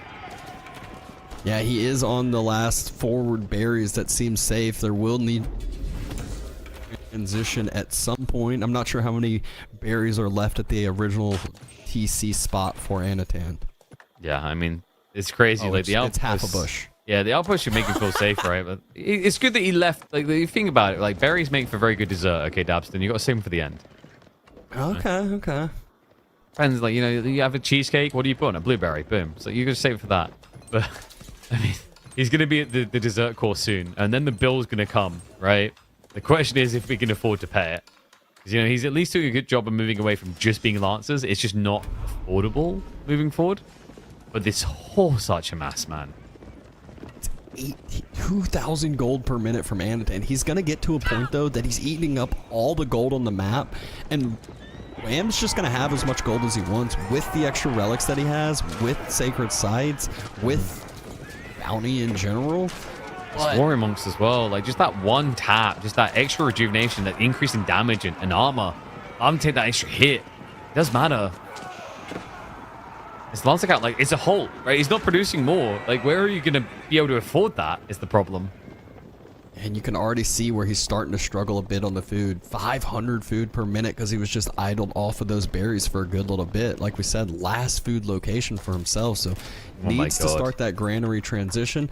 Barbican of the Sun dropping in the mid-map. He's got 1,200 food in the or wood in the bank. He is definitely planning Absolutely, he's so far behind. Look at the farm clusters from Wham. He's 3 deep. He's going for a fourth now. Like, he's so comfortable, man. He's played this so well.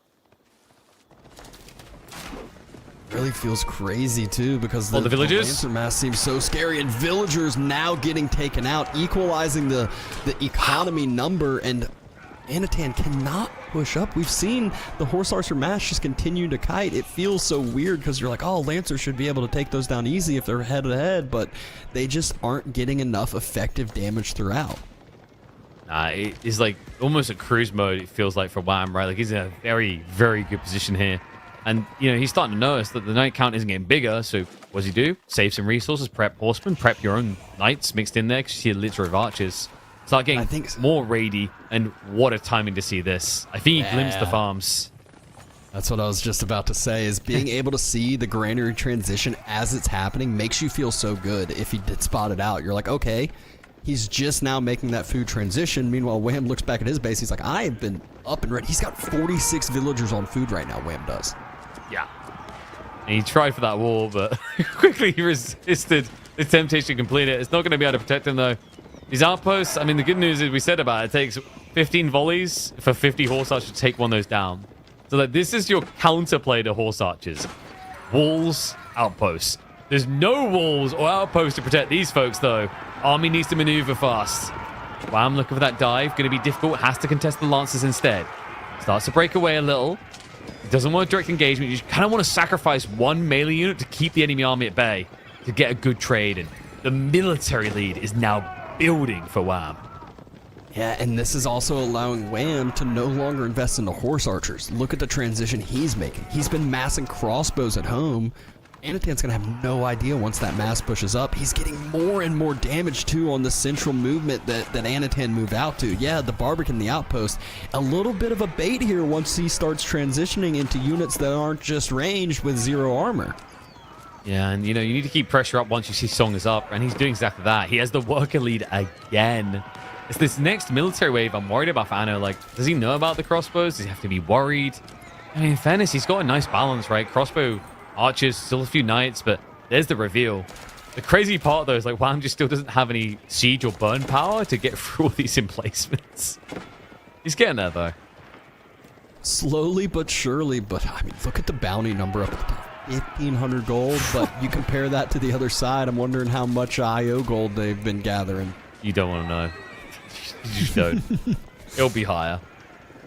I mean, every time those Lancers step up for Anatan, they just get absolutely shredded. Feels like all of that investment just went to nothing. Usually with that Lancers, you're wanting to do some raiding. You're not really wanting to take some head-on fights. Questionable. Anatan, he tries to stand his ground. He regrets it. He was distracted. Yeah, and that's enough. He's done it.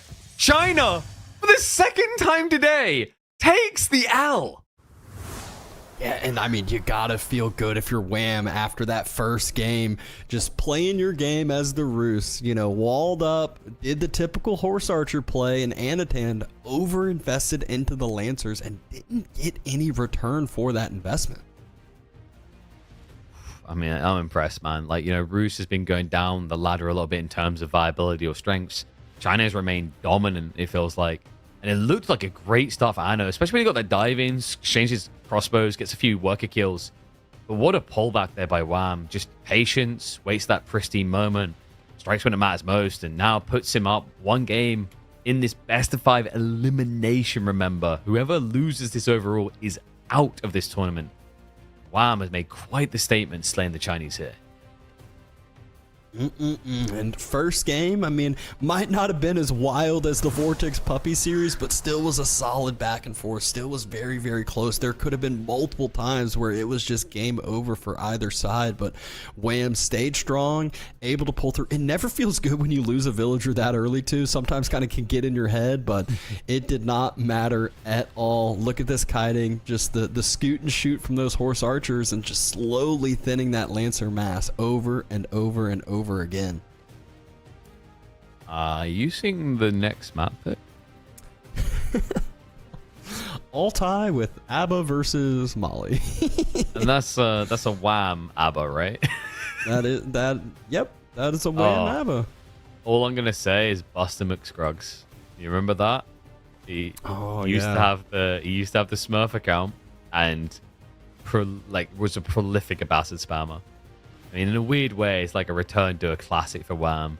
Interesting map for it as well. Curious to see how he wants to try and approach it. Like, will it be some attempted aggression with like military wing, full eco wing greed? You know, Abba, not really a pick we treat too often, let alone often treated to wins. But oh no, this is Anno's pick. Okay, yeah, no, so it's Wham Malians. Yeah. Interesting. I mean, that's one where we'll see a lot of civs try to go, 2TC versus Mali to, outmatch the eco.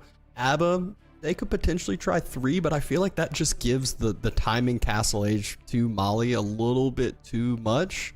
I feel like it might just be the typical 2TC play over here and try to outmatch the eco, which is slow trades and just as the game goes on over here.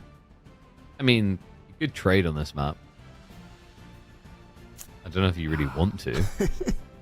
I feel like whenever trade gets mentioned, it's just a meme. I don't know. I still remember where there was a time where it was like, oh, you could trade wings so strong. And then like the first 2 times we saw it attempted, it was just absolutely just awful. And it's like, I mean, it used to be good before they made the armored caravans change. And then it just sucked, right? It was like, oh, you can get armor now on these guys. I don't think I want that. But the classic used to be like Malians hated 2TC boom civs, right? And like this is the TC booming civ of all the civs in the game, right? But yeah, curious to see how he wants to try and play it. Like maybe he uses that just as a disguise, like the expectation that he's going to boom TCs to then just blow up the pit mines. Could be an intriguing way of playing. But I've seen Wham do some unhinged Malian builds. Like we're talking, was it 2TC plus trade? Or I think it's Fulani boom and trade at the same time. Like, and once again, it's the map for it, There's also, if you're thinking multiple TC Stabston, there's certain things in the corner of Altai that will help you get the stone required for that much easier. Yes, there definitely is. And obviously, if depending on what wing Abba goes up with, they can get some very, very cheap TCs. So it just feels like the payoff's so much quicker, so much better for them.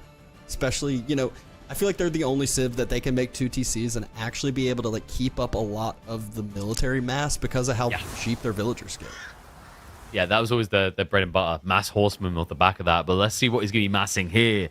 As he's got to be massing a big brain if he can pull this off. Game 2 into Altai in this elimination series. Anatan trusting in the Abbasids. But Wham, with something more expected on these type of maps, takes to the Malians.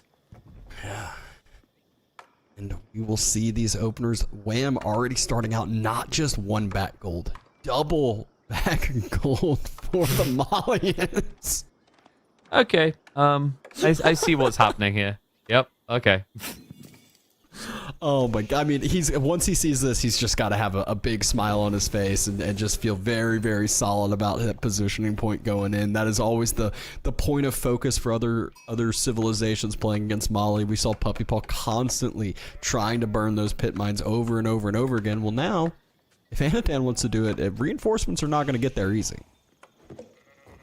Yeah, and Anatan, he got a good spawn on the board. Nah, I wouldn't man. One of the matchups where board's going to be redundant, but the interesting thing, actually, we talked about like the trade posts. I don't know, man. When it spawns like this, it feels really sucky. Because like what you actually would prefer to have, like if you were to trade, here's what you want. Trade post here, and then you want the ruins in the other corner. Because then you walk out, you build the trade post next to the ruins, you capture it and hop inside, right? Whereas this is like, I wouldn't want to trade on this. Yeah, I don't expect to see any trade in this, but I've been wrong plenty of times. Wham moving out on the deer early. We saw this from his brother as well with Delhi. If you got deer near your base, you're able to take it with survival techniques. It doesn't delay you at all. It allows you to get that potentially riskier food out earlier, especially when it's a forward deer pack, and then you can just fall back to the sheep later on if need be, or cows if you want to do that too. Yeah, well, and then in fairness, this is less crazy. We have to remember that when Puppy Paw done it, it was with Delhi onto the deer. Whereas, like, usually you have berries, right? And that gathering rate is phenomenal. But, like, this is more forgivable. Like, cheap isn't as good as Arabic civs on berries. Like, you're seeing from Anatan on berries himself. And it is, well, you look at that on a bit of a more considered defensive map. going to be Eco Wing. Shocker. Who could have guessed? The question is, how many TCs? Is it going to be a 2 TC play or is it going to be a 3 TC play? I don't think we see 4. That is asking for immediate death. But 6 it is. all right. 6 it is. We'll see. Yeah, like it's probably. I mean, there's been a lot of debate about this, right? Like, for it to be an efficient tech choice, it's technically meant to be 3 TC. Otherwise, you don't really save that much, is the argument. But the thing is, it's timing as well. Like the 2 TC, if you stop there, sure, you haven't saved that much, but you have got the town center quicker than you otherwise would. Yeah, town center quicker, and you know, obviously there's quite a few other upgrades you get or benefits you get from the Fertile Crescent upgrade, but that doesn't really come into play until a lot later on, farm transitions, things like that. But even still, we see Anatan heavy on to the stone early on, and it's one of these where like that second TC can come down so quickly, and then a lot of times you can just put it right there on the stone, have a quick, you know, immediate drop off as well, and the third is not too far following. Exactly. Mance, of course, on the way. Wham. Oh, it's just such a nice gold spawn, seriously. And I mean, Anatan pulls off the gold at exactly, or not exactly 150, but 155, able to get Fertile Crescent, able to get fresh foodstuffs, and that's one where a lot of times you'll see 2 more villagers, or even at least 1 villager pulled off of food as well to get an even quicker timing here with it. Yeah, and he's still got the woodworkers, so like it's looking like macro for free TC. So he'll drop the TC on the stone, between the stone and the gold. And he also has a nice TC placement on the left flank where there's deer gold berries and it also blocks the pass. Yeah, it's the A stack as well. Like that's really tempting. It is, but I always feel like with ABBA, you just want to be a little bit more condensed. Yeah. Be able to, you know, you sometimes you get baited in and all of a sudden you're building that extra TC out there, and then 2 minutes later you look and you're like, I don't have tier 1 golden age. And then it feels really bad. And that's why in that position though, like scouting's important, right? Like if you see your opponent's just building cow, then you're like, okay, whatever. But yeah, you're all right. Most of the time they just lock onto a tree line with a third. And then at that stage, your eco's inflating so quick, it just sets you up nicely for a farm transition. And this is the point too, where look at Wham's eco already. He is not too far from aging up to castle. Yeah, we're getting Farimba, man. Yeah. He's just gonna okay. Is this gonna be the least done of the 3 options? So I don't know if I'd say it's the least done. I feel like maybe Mansa Musafadi is the least done these days.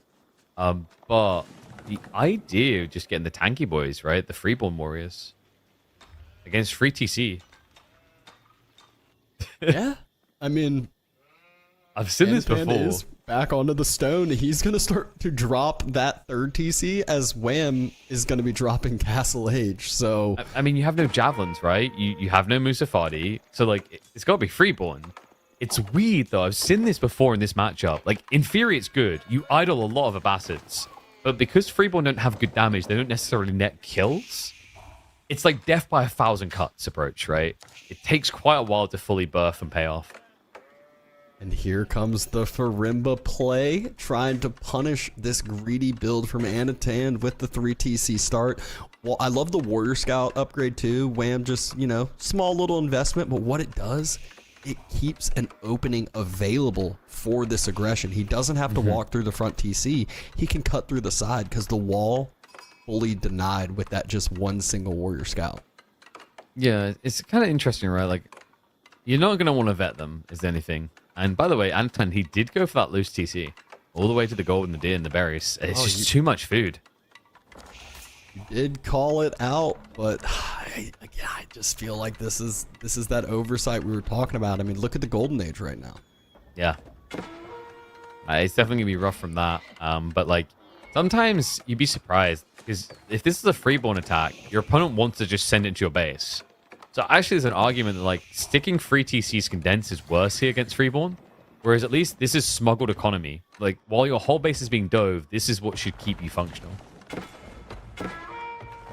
One of those horsemen does pop out for Anatan. He's going to try to start making some units to defend himself.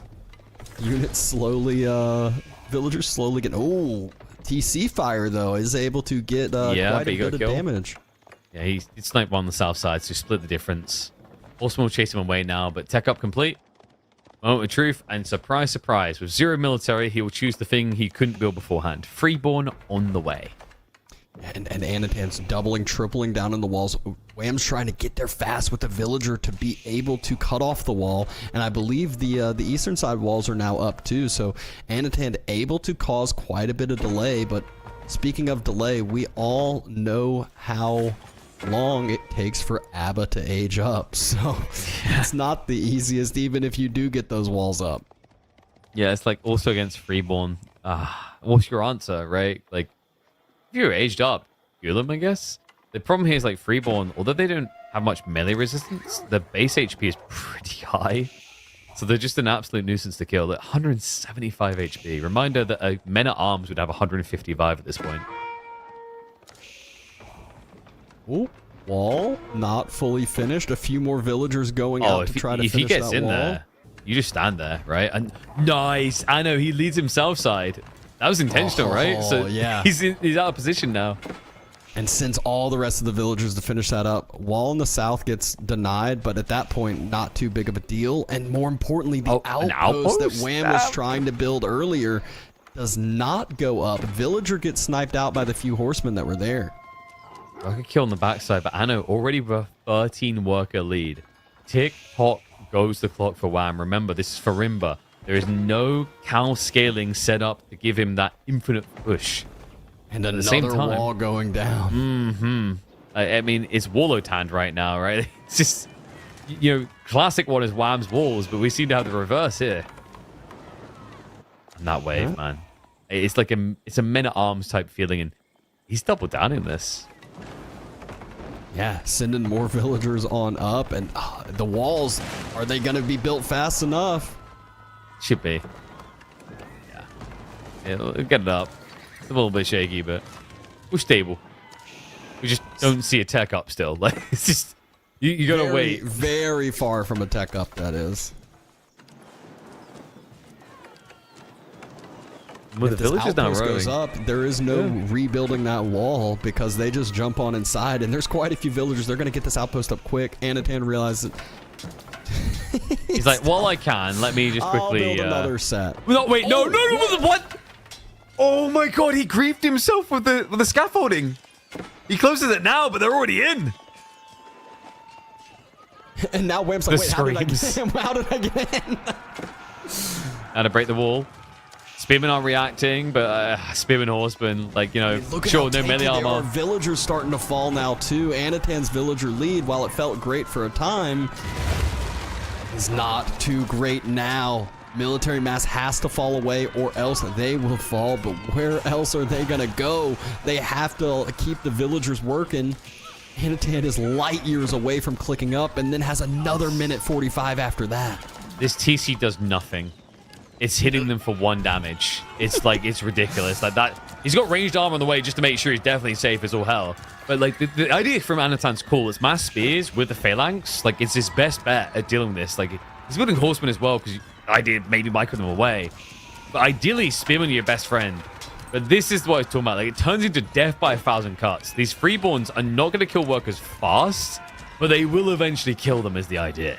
And, I mean, even if they don't kill him fast, Anatan has 24 idle vills. He also just reallocated 20 vills on his wood line, it seemed like. So that's basically his whole economy being idled out over here. And that villager lead is just all of a sudden going to nothing over here. Yeah, I mean, he's got villagers pulling the shivs out. They're not idle, look at the change in fighting. food. Look at the change in food as well. Like, I know at one point was at 1,200 food. Wham was at 600. They switch around now. So he's just got the next burst. He has burned a lot of freeborn on this. But the blocker wall, a bit too close to the town center, I'm afraid. Will cost him a worker, but at least get something wedged in there. This is tricky, man. Like, it's thinning, right? Like, the freeborn count, not as impressive because he had a gap moving to new food sources. Yeah, economy's count still rather healthy for Anatan, but, I mean, he's had 15 villagers inside this TC consistent. They pull the shivs out again. That's his best bet. I feel like Wham might just wait a couple seconds, get a little bit of a bigger mass, and then go in again. Yeah, I mean, you have to slow it down. Like, it's like a weird form of a Men-at-Arms Burgrave rush. Like, it feels good, but then you're like, okay, some damage done, but I need to wait until the wave is bigger. Otherwise, I'm just feeding the game. Anatan's howls though right now. Just built another one. 3 villagers immediately pop out. Oh, he's switching. The big problem for Anatan is what happens when he runs out of these food sources. You talked about, oh, that west side's so awesome, but yeah, he's been on those berries. He's been on those deer for a little bit of time. Wham's changing the location to go force that side. Anatan yet again building some more Wham walls. Wham sees it and says, oh. Quick reactions from Anatan, sees the military mass going to the north side and says, I'm going to take down that outpost here. Good re-secure. Forces the garrison. That's not going to last long enough. Those workers in trouble. Few will be sniped, and now we're talking about a 30-worker lead for Anatan. Is this going to be enough? Freeborn, they're trying to cut off the retreat, but quick reaction now is like, nope. Duck, duck, goose. Just avoid it at all costs. And more importantly, you could see how desperate Anatan was on for food. Right when he resecured that location, he's like, all right, send 20 villagers out to the deer, and was not able to get on top of the deer. Still, this is... Maybe even just melee tech. I'd love to see melee tech from Wham. Like, these are low melee damage units. Just 1 armor, and I called it. Oh my God. It's trade time, baby. I got to afford these freeborn somehow. Sitting in between the TCs. I mean, this is a mass that, you know, he might have even numbers, but not all the numbers are up front and forward. I think we're getting some farms now from Anna. He needs them. His food is running out now. He's finally reached that point, so I think he's building something in the secondary TC. Yeah. Just the start. He's got some ways to go here. Wait, workers? Oh, they want these deer so badly. He needs food. This is the problem. He's going to be stuck in Feudal Age indefinitely. He needs not only a few farms, he's going to need a huge farm transition here. Obviously has 40 extra workers to do it, but now trade's starting to pump on up. They've got to afford those Ferimba boys. It's going to help him a decent amount. I mean, it's weird as well, right? Like, you see what I mean about worker kills. With textiles, it's just a shrug, but it's death by 10,000 cuts. I said 1,000 before. It's even more now. Shiv's coming out. He's like, we can cut too. He even has Bloomery, by the way. So, like, both of them neglecting melee armor, despite the fact it's a full melee mosh pit. Rewall, love that. Like, no. I'm cutting you off from the bar, son. You've had enough. Yep, Rewall does come in. The outpost didn't have arrow slits involved either. The Rewall finishes and gives Anatan a bit of breathing room again. And kind of feels like you want a spirit on placement anyway, to be honest. But, oof, with the farm starting to flesh out, I think this is where Anatan starts to like take that deep breath. I mean, I think Wham was necessarily wrong with the trade idea. I feel like he was going to run out of push without having it coming behind anyway. Yep. Yet again, going for the wall burn. Has 11 more manses here. Is that villager in range of the outpost? It is. Okay, nice. He's just going to sack Vills over time. Yeah, of course he is. He's got 40 extra. It's fine. Yeah. Don't worry. This is why I got textiles. You guys are just like, you're my warriors. I pay so little for you. You're great. Oh my god, look at this health buzz. They're all so low from pulling out the shivs earlier on. The immediate spears jump out of the TC and Wham's like, maybe not. Spear, good unit. Who would have thought it? This is the thing with the phalanx. Value of phalanx, yeah. Yeah. It's a great fight for him. This is the shit. He even deletes the wall. That right there is a confidence play that any man would fear. Get the hell out. Villagers jump inside the outpost. Freeborn warriors trying to take this fight yet again. Villagers jump out and they don't get the repair in time. Now, villagers not falling for Anatan. They're dying for Wham. I mean, this looks border over. Anno doesn't need castle. He just needs a push. Wham. If only there was a way to counter Spearman. If only there was a unit that could solve this problem. But he's full Freeborn. No other unit exists in his world. He is. It doesn't feel good when you're getting pushed by a feudal age and you are castle and been the one castle for 10 minutes, 10 plus minutes now. Yeah. I mean, it's a classic, right? Like, Abastos has been that type of civ. It used to be the camel archer massing, if you remember. They just stay feudal. You go castle, like, go camels. Camels obviously took a few nerfs. Or Speaking of camels, First Camel Archer just popped on out. He might go, he saw and spotted the trade earlier, might just go park some on the market, and 42 spears out on the field. Do you think he has enough? I mean, 42 is like, we got room. Like, you know, stop producing villagers now, add another 50. We can go 92. 92 spears sounds pretty good.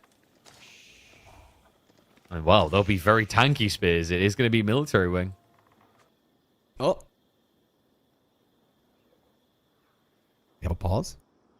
This is going to be a very, like, now this is the thing. Abbasid's tech up really, really, really, really slowly. Abstent.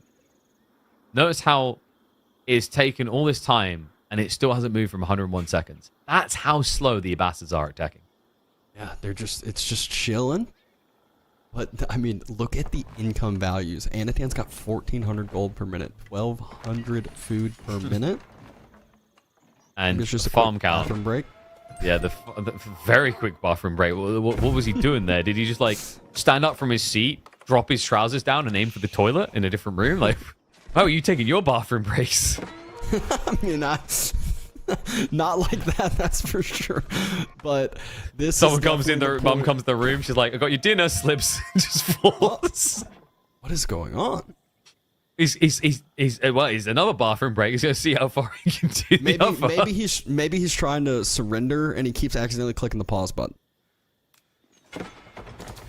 Or maybe he's like, how good is Anatan's internet?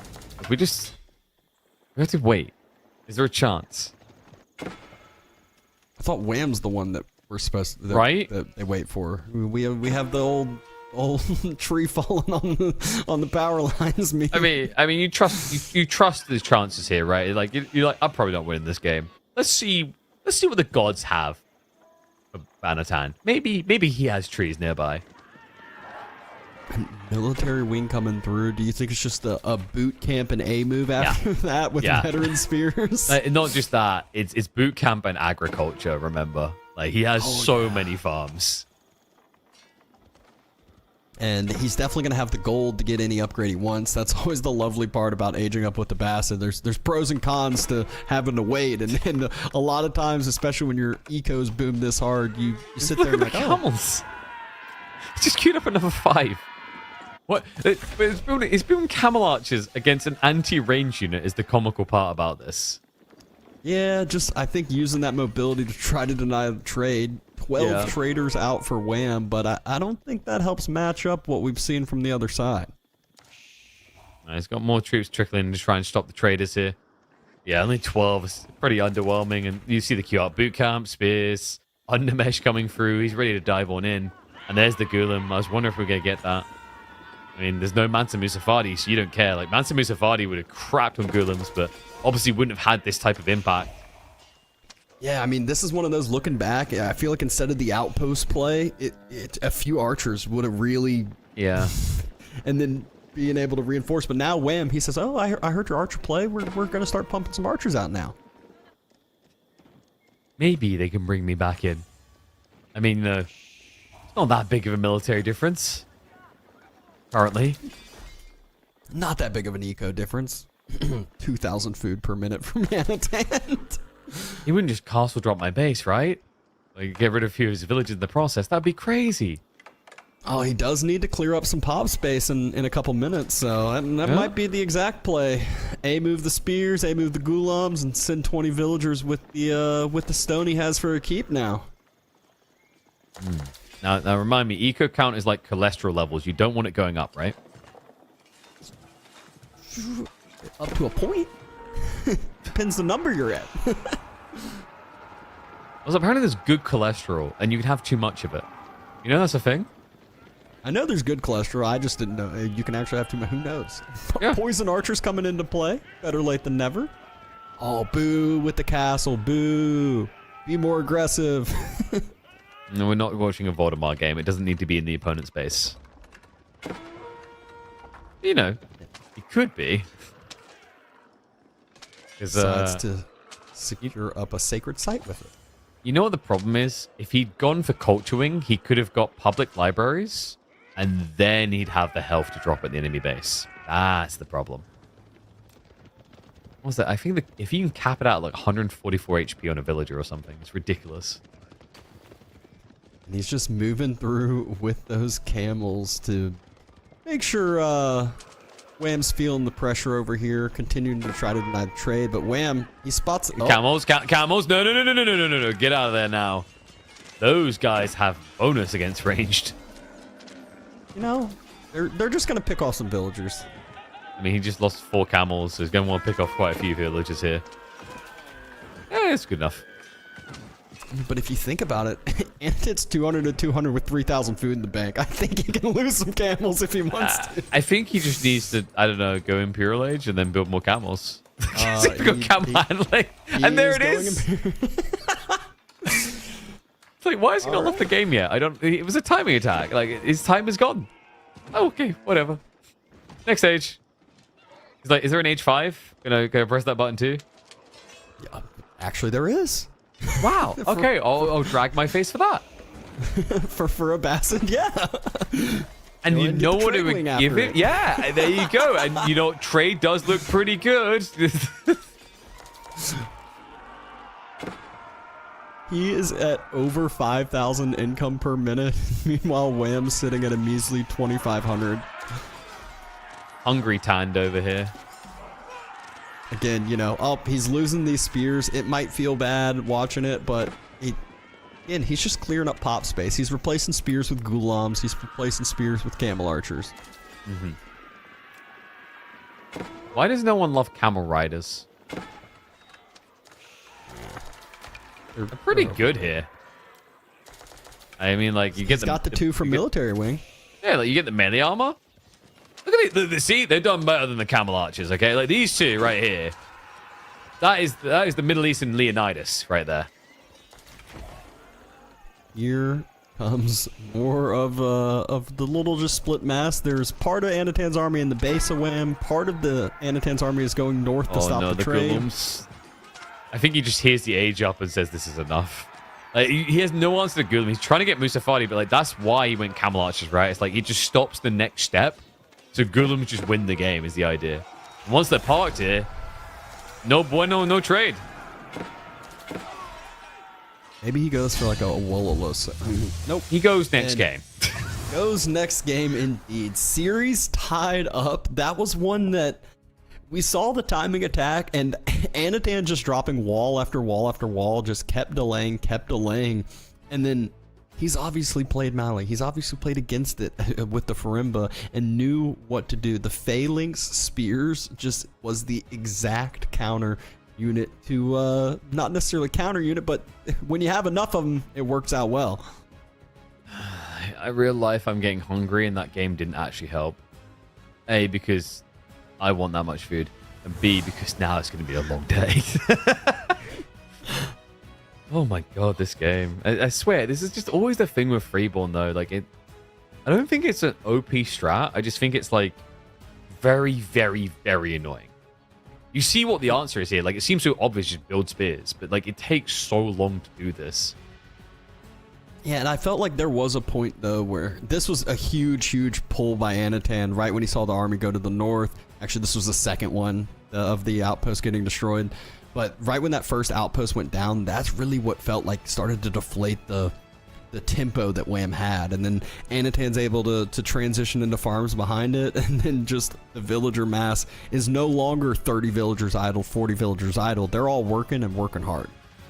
And you know already that this is a Wham Delhi pick. He's on Kalauga. This is the same lad who was like Shushi on Socotra, if you remember, a long time ago. So I'm not really that surprised. These guys are usually pretty bloody crafty with these type of picks. So yeah, gonna be intrigued by that. Like in theory, it's pretty cool, right? Like double sacred site. You can open fishing. I don't know if that's the idea here. Your fishing boats do attack. I don't know if that's the idea here though. And Zushi being snagged for Kurlager as well, so not saved for Holy Island. We'll have other plans for the water map. And then Frigid Marshes still as well. Yeah, probably Order the Dragon, right? Order the Dragon versus Lancaster, I'd imagine. Mm-hmm.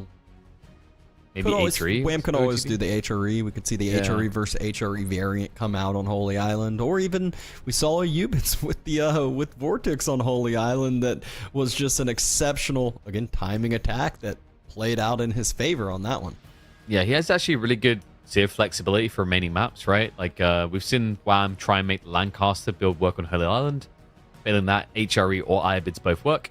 And then all three of those picks are decent in Frigid. Iobids a little bit more selective for their opponent. Actually, your matchups are a little bit weird, I guess. Like, I don't think you want to play Io into Auto, right? But, like, maybe against Order of the Dragon? We'll have to see. Like, the OOTD one is interesting here, by the way. Like, for these two players, I think they quite like Order of the Dragon, and they both like doing those 2 TC builds where possible. Mm-hmm. Yep.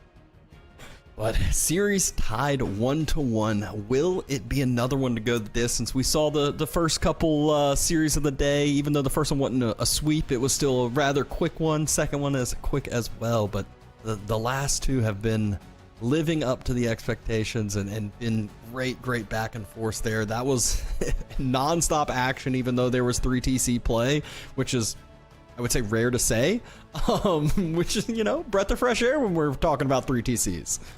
You just have to realize that a town center is a barracks waiting to be tapped. I mean, Anatan did have the shivs pulled quite a bit in that game. I mean, it would be interesting to see actually how much damage they did. I felt like when in that first like woodline push that Wham did, when they pulled out the shivs, they did remarkably better than I was thinking. Oh, yes. Well, let's see if the Delhi can do remarkably better than expected here. Kalauga and Wham goes Delhi. Not your usual suspect for this map. Well, Anatan has gone for something we would expect to see. The Shushi on good old Kalauga, and look at why. Have you seen that Medigarden location? Yeah. Oh, yeah. Oh, 10 berries in range, the stone as well. You are in heaven, my friend. Decent bit of that wood line, and both players dropping docks on the same side always starts with, you know, an interesting play. You know, or are we going to see an early wall come out after on the river to prevent any sort of military ships aggressing on either side? Just scouting each other for the time being.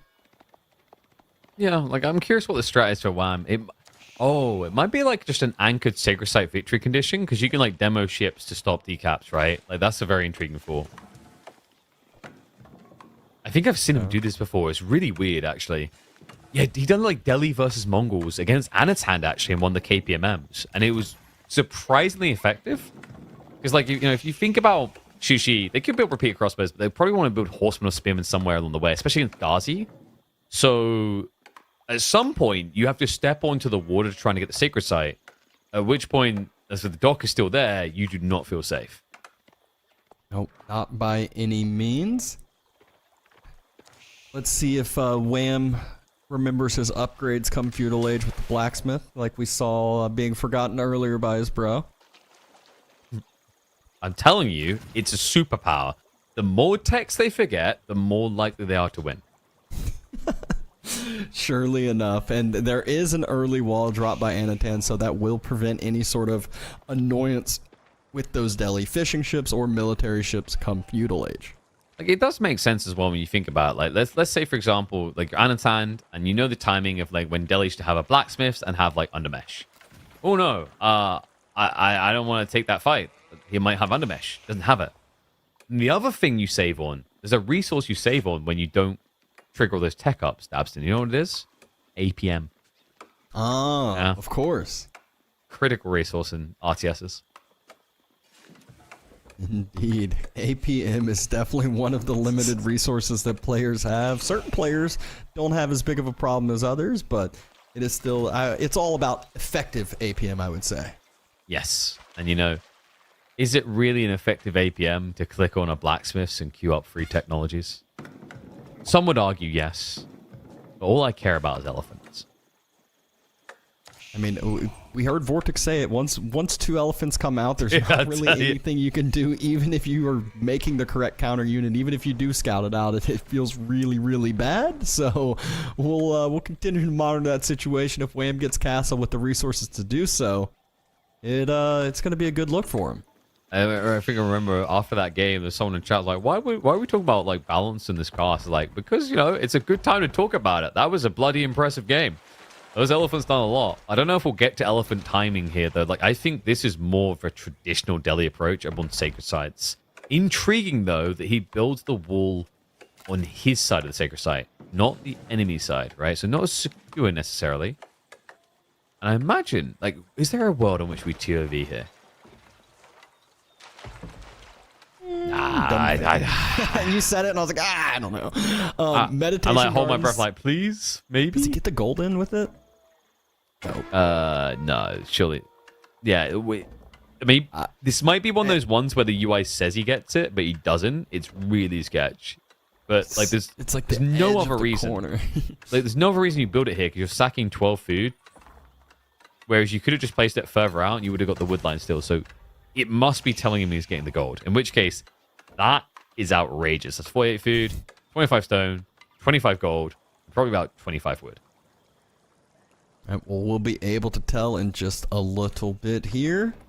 Wham is pumping those fishing boats out. Don't be deceived by the military graph. He's got so much military power. We kind of hinted at that earlier. Like, it looks so scary. But they've got bows, man. Like that scout right now, we could kill him. All right, just come on. What if just the move scout over? moves? Then Dodge?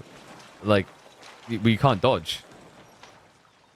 I thought did they change that? I swear They changed it. So fishing boats used to have more damage, but now they can't miss. I mean, I never see Delhi on water maps, so I guess that's why I don't know. You remember when the game first came out? That was a dark time, my friend. When the game first came out, like you had Delhi with 15 fishing boats just coming over to your fishing and shooting you. Hey, there, get out of here! Scram! Yeah, stop burning our wall. And we just saw the hover of the meditation gardens. Gold was not included, so unfortunate sight to see there from Anatan. Okay, so it's not God tier. All right, I favor Delhi. The fishing boats attack. Anatan doubling up as far as military ships go. Galley into demo ship. Even though he sees this wall here, I think he's just trying to slow burn. Oh, he's got a spring on now. Oh, he has a spring on that. Here we go. Fishing boats, go! Team, huh? Okay, well, this is not worked out according to plan. Oh, no. Oh, some good AoE fire, but Healing doing a fine job here, and Wham has to fall back away. We don't have a backup dock, by the way. So, like, this is where we at. Gotta force drop at least and get on out of there, right? Build another dock behind. No, you don't need a dock. Remember, Dabston, these are military units. Correct. Here we go. Fight commencing. You know, it's efficient to, between your gathering, just quickly turn and shoot and then gather again. Gotta be really smooth about it. Not necessarily for villagers, but that ship cannot come out. Oh. House, please. Why does a boat need a house anyway? Explain that one to me. Because people, I guess people could sleep on the boat. Yeah. So like what? Does the house? Did the boat live in the house? He's not playing French. Docks of the French are the only ones that are allowed to add pop space. All right.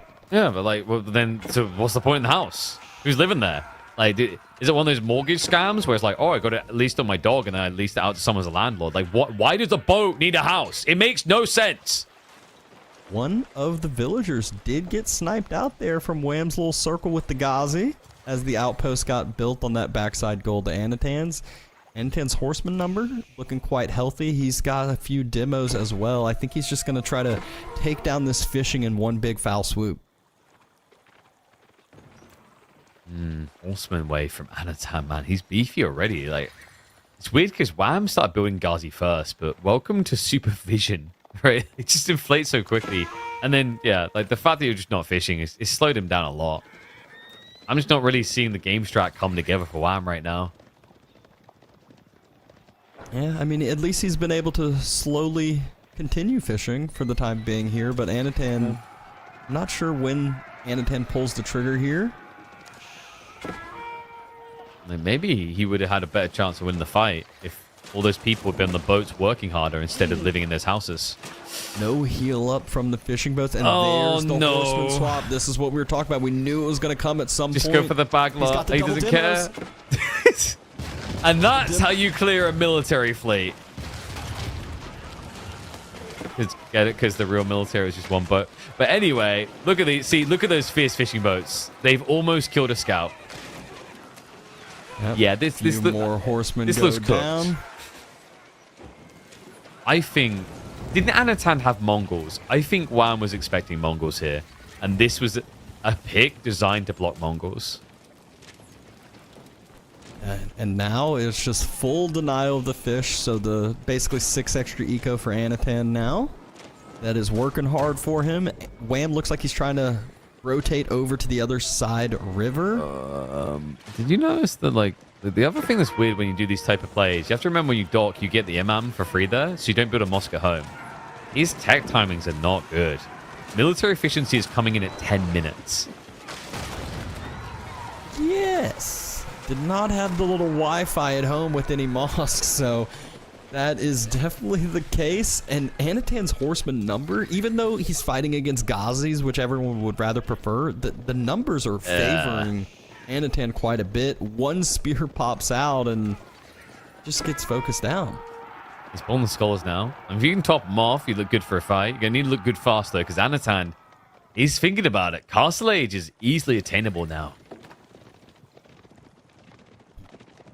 Indeed, and you can already see he is saving up resources for Castle. It seems he's making scouts, so he's going... I think he's going to go Castle and also go ahead and go... Oh my gosh. We can't let Wham pro scouts and not pro scouts as well. You're Shushi, that would be embarrassing, you know? I mean, it's so odd to think that the pro scouts are coming out when he's got fishing, when he's got other food, but if... did he just cancel? Or did it finish? Am I crazy? You already had it. I think that was survival techniques, no? Oh, you're probably right. Yeah. I mean, like, he's already got 6 scouts, right? I'd assume he's been dragging the goodies home. Or this is a crazy misclick. He's been trying to make horsemen, making scouts. You know, it happens. Yeah. But hey, you know, just in case, like, these are very good at killing boats, remember? And there it is. Mid-deer pack secured for himself, and Anatan's food economy is just going to be feeling great. And Castle Age coming triple barracks in. I think he's dead. Yeah, just a few palace guards that'll be able to come across the map. You know, this is kind of like when you watch when there's very violent movies where the guy gets set on fire and then he gets shot like 15 times, and then he gets like booted around by a bull, and then he gets trampled by a stampede of zebra, and then he gets shot again, and then he gets thrown off a building, and then finally the doctor comes over and checks his pulse. It's starting to feel like one of those type of situations. 3 palace guards immediately in queue. Have I cast a curse hard enough? On the way. I mean, there's been a few caster curses today, not too many, but this is one that I feel pretty confident that Anatan has this one secured as well. And then he got shot again just to make sure. And then a dentist took his teeth out. Okay, I think I'm done. I mean, it's just, in fairness, Ghazi, like, not terrible against Palace Guard, but there's a certain little tech coming in from Anatan that is just so brutal to deal with. It's the regional inspection. You just birth so many troops. And now Wham's like, oh, I gotta start denying this deer pull, or maybe even going to try to deny a relic. But as he moves his army over to the west coast, there goes his fishing on the east. So weird to just see horsemen out raiding Ghazi, you know? There's something wrong. But Wham! I mean, you know, here's the thing. He's not far behind in Castle. Yeah, and here's the thing. Like, I have to remember that earlier today I said if there's any Civ that can pull off the BS ones that you look at and say, that shouldn't work anymore. Delhi is the one, and we've seen them do that once today already. Against a Chinese Civ. We might see it again. Guards just get spotted out. Demo ship. Okay. Not quite the perfect connection, but I like the play. and the Palace Guards are happy to take fights against the Spears. More fishing denied yet again. He doesn't need those, though. They just slowed him down. Scholars starting to be smacked around. No sacred sites for Delhi at 14 minutes. Always feels like you're doing something right. Why does Anatan have men-at-arms? I think that's how the upgrade looked. I don't know. It once an upgrade came through, they started to look different. I noticed it in queue. They were still looking like Palace Guards until the upgrade came through, and now they're men-at-arms. It's okay. Well, you know, we were talking earlier about how Palace Guard can sometimes just feel bad. Worse men-at-arms. Well, here you go. You got men-at-arms. And but their sword is longer? It looks longer. It does look like. I mean, so the tech comes through for Wham as a group of, we'll call it 15 Palace Guards, are knocking on the doorstep. He needs to mass up units and mass up units Elephant. quick. Elephant. No, he hasn't got an elephant. I mean, an elephant would unironically solve this. But Wham's trusting the Lancers. And a few of the Palace Guards split off to delay the military. that's a good the start. other Palace Guards go into the economy. We're seeing the wood line start to get focused in. Villagers running all over the place. Crossbow skewed up by Anno now as well. So, like, I mean, he's got the right idea. Because, like, I would be thinking, if one elephant comes out right now, if two elephants, so, like, and it does deal with the Lancers as well. Yeah, they're doing a good job. Anatan's been splitting up a lot of the military. I feel like he can't really decide exactly what to do. He can't find the economy. But that's the problem, right? Like, you're fishing for eco kills and they're fishing for you. Oh, dude, it's so annoying when they do this. Just the drift past. Like, I could have sworn I was blocking you guys. Just quick repair, hop inside.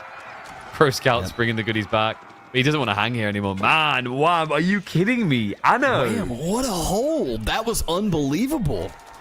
Okay, so you know, I've realized the problem here. We should have shot the body and burnt it at least twice more. But here we go. Anatan's still at double the food per minute, double the gold per minute with all this idle time he's been causing. But he had to sacrifice quite a few Palace Guards to do so. Has made the crossbow swap behind it. And you talked about the 300% supervision that now all of a sudden there's 10 crossbows out on the field.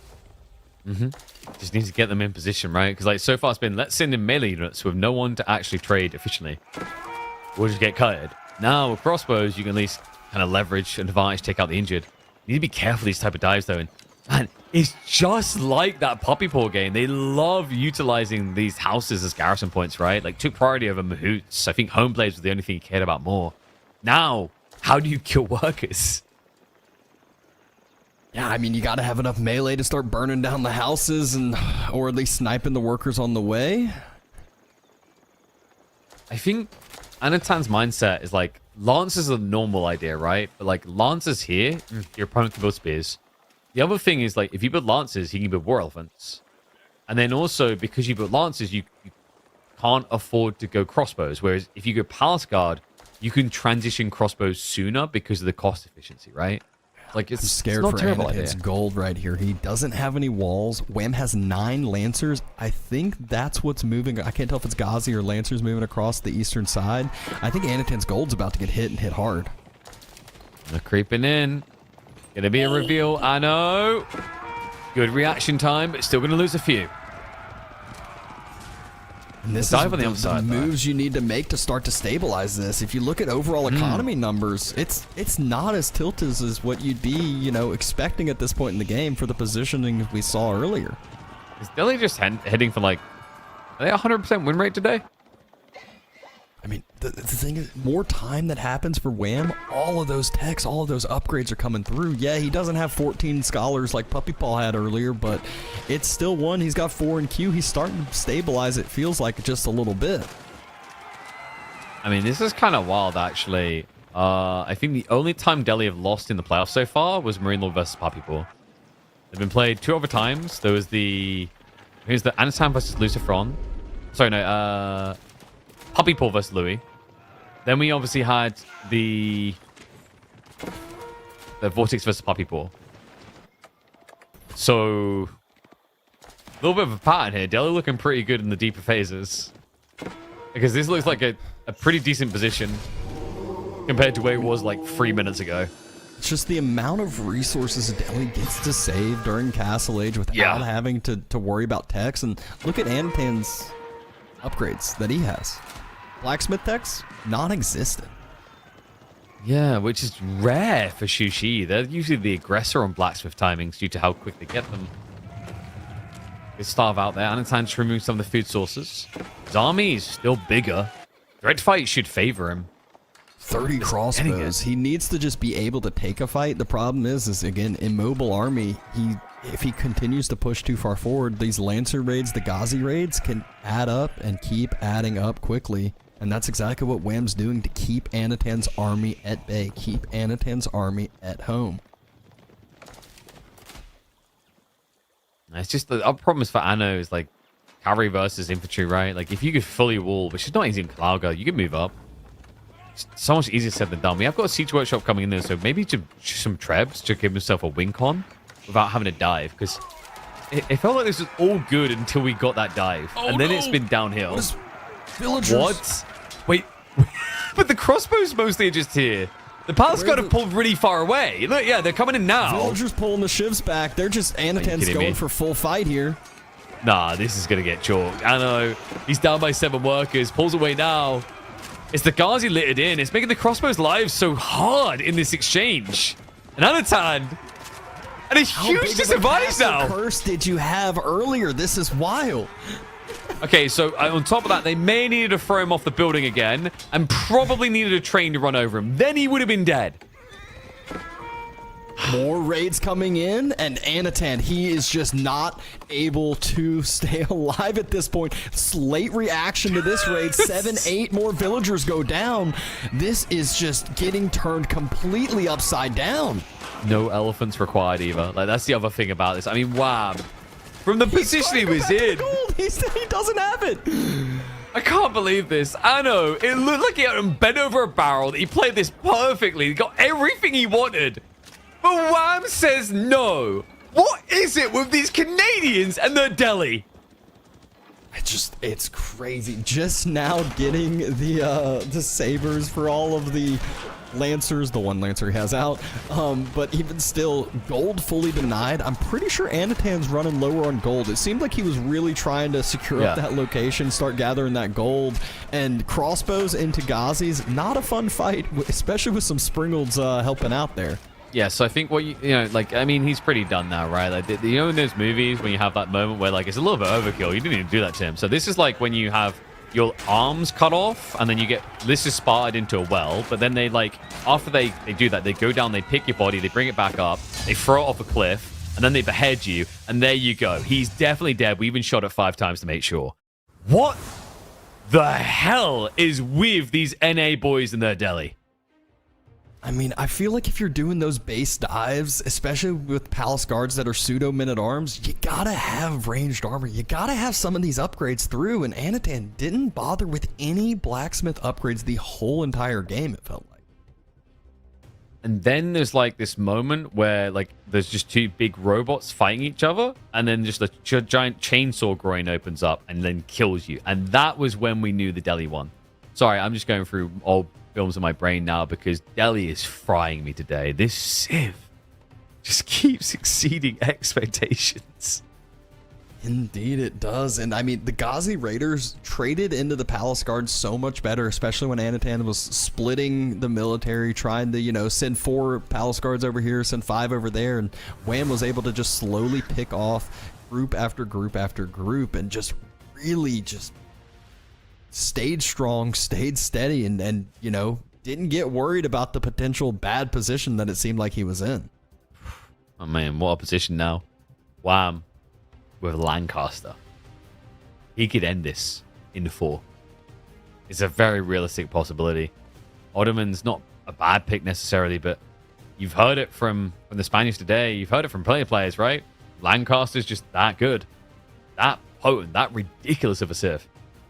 Yeah, and then Frigid Marshes, we will see this comes into play. You can see the shivs getting pulled out here on the replay, and this is kind of the point where we just knew it was all over. Again, Anatan did have a decent amount of military. It definitely was not all here during that fight, and there were more villagers than military there.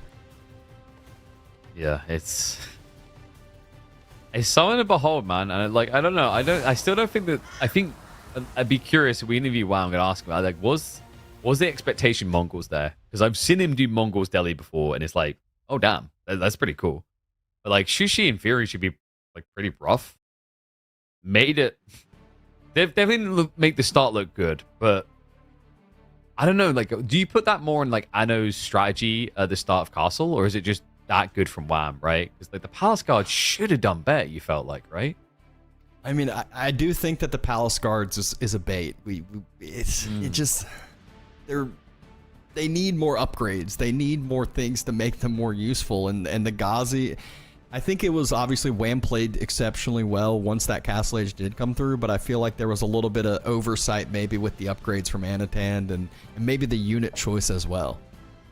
Yeah, I see where you come from. Yeah, it's like, I think it was very good from Wham the way he hit his economy as well. Like you talked about Anatan splitting up, and that's what killed him. But he needed to split up because he didn't know where the hell he was going, right? So it's a tricky one always. But I mean, it could be over here. It could end up Holy Island to resolve this. And I mean, both still have some volatility there. But like, I think this is the boogeyman for Anatan. This is where he didn't want to end up. The Lancaster pick. It's where it gets weird. It's where it doesn't feel wonderful. This Lord's build has become the most frustrating build, I think, for pros to deal with. It is definitely up there, but we saw Marine Lord deal with it in a solid way earlier. You heard him kind of talking about it too, where he felt like that it was really Wham's game to lose rather than his to win. And obviously a few mistakes were made, but that was again one where Marine Lord played that exceptionally well. Garrison in the TC, able to snipe out the Lords here and there. But enough of that. It is the game decider here. Wham trying to take the series, send Anatan on home. And Anatan, he wants to extend this one to 5. And if the previous series have told us anything between them, this game could definitely go the distance. Definitely. But, you know, you mentioned Marine Lord saying that he was able to resolve the Lancaster. He did also say that it was because of the Holy Island pick, right, that made it different. He thought if he was on a land map, he was cooked. Now, there is a little bit of water here, but it's not quite the Holy Island extent, right? And Lancaster are the biggest bully in the playground at the moment, it feels like. Anatan, lover of Ottomans. I don't want to say a full special. I think there's maybe one or two players that more embody it, but he's played it bloody well. He's one of the leaders when it came to transitioning to these Imam meta comp timings around feudal. So if anyone can get it done, he's definitely one amongst the 5 that I'd list for it. Yeah, I still remember there was a wild time where Anatan just said, forget military schools. He would just be going even to like Imperial Age and still have 0 military schools. And you're like, isn't that one of the main things of the Civ? And he's like, it's not what I need. Who cares about the military schools? Obviously, not the case here. He does drop the early one. We'll go ahead and get units producing for free for, foreseeable future here. Mm-hmm. And, fishing might be on the agenda for Ottos. I wouldn't... But the weird thing is, like, you don't want to rush it because Lancaster's very good at getting spearmen out if they see an opportunity, right? In fact, you can even see, like, Anno prioritizing the gold so early just because of the paranoia of it. But we can see it's no aggro. Wham doesn't waste time on it. Abbey of Kings to come through straight away. Pumping up Lords just straight away is pretty nice here. Especially considering there's a few spearmen to easily batter down. And Anatan all onto the food now because he got the gold like you mentioned. Wham going ahead, moving on over to the stone. Not too surprised to see some banners coming soon. Yeah, and after that, I mean, options on the table, right? Just spear spam, Hobbler. Like, spear Hobbler just works really well for Lancaster. All the time, though, you can see, even though they could win with spear Hobbler, every single Lancaster player is like, when can I have the Yeoman?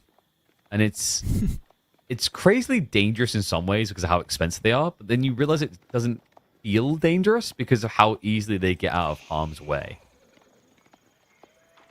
That first spear from Anatan has come across. Villagers move back a little bit, but they say, oh, wait, we got little short bows here. You're not that scary.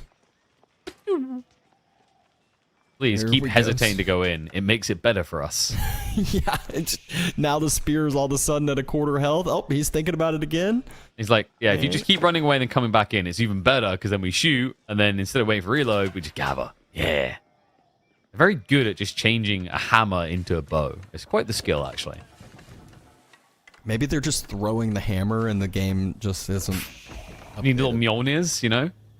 They got a bunch of hammers. They're ready to throw. That's what we need. We actually need, like, we just need a Swedish Civ that throws little mini Mjolnir hammers. And you get an ability in Age 4 called Gleipnir, where it gets a little bit of AoE spread. Okay. And first banner on the way. Well, manners maketh the man, or more often the Lord in this situation. First one should be coming out shortly.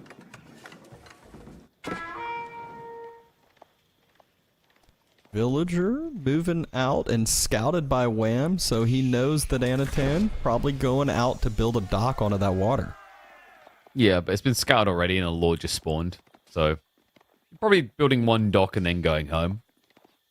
That's pretty much all you should get away with here. Yeah. I think he thought this was subtle, right? Like, he knows some pressure's going to be coming, so if he snuck out unnoticed, your opponent's probably camping the first, not checking the secondary. But now knowing this, perfect response. Yeah, the spear, sure, but Hobbler raiding, right? Just move dock to dock. Benny Hills activates, and the Hobbler spam is like crazy when you think about it. Because torch damage in particular, it's not a cost-based thing, it's per unit, right? And you could pay 80 resources to get a torch, or you could pay 90 to get the movement speed as well. That's a pretty good deal. Sure enough, now Anatan dropping a stables of his own, blacksmith as well to pump up the production here a little bit. But Wham just sitting comfy at home. He's going to be the one to start putting on that little bit of aggression. I believe that villager's heading home with the spear group. He is getting a nice escort on home after finishing the dock. Yeah, good lad. And I mean, it's very weird when I've watched this matchup. Like, Sipahi should just beat Hobbler, and in theory, yes, but it's the mana scaling. Like, it comes in a lot cleaner than military schools at first. It's not impossible for Ottomans to win this matchup, by the way. Like, with Meta plus Sipahi, you can completely obliterate Hobbler.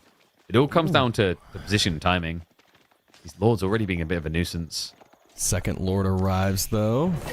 Still looks like... Imam time? There we go.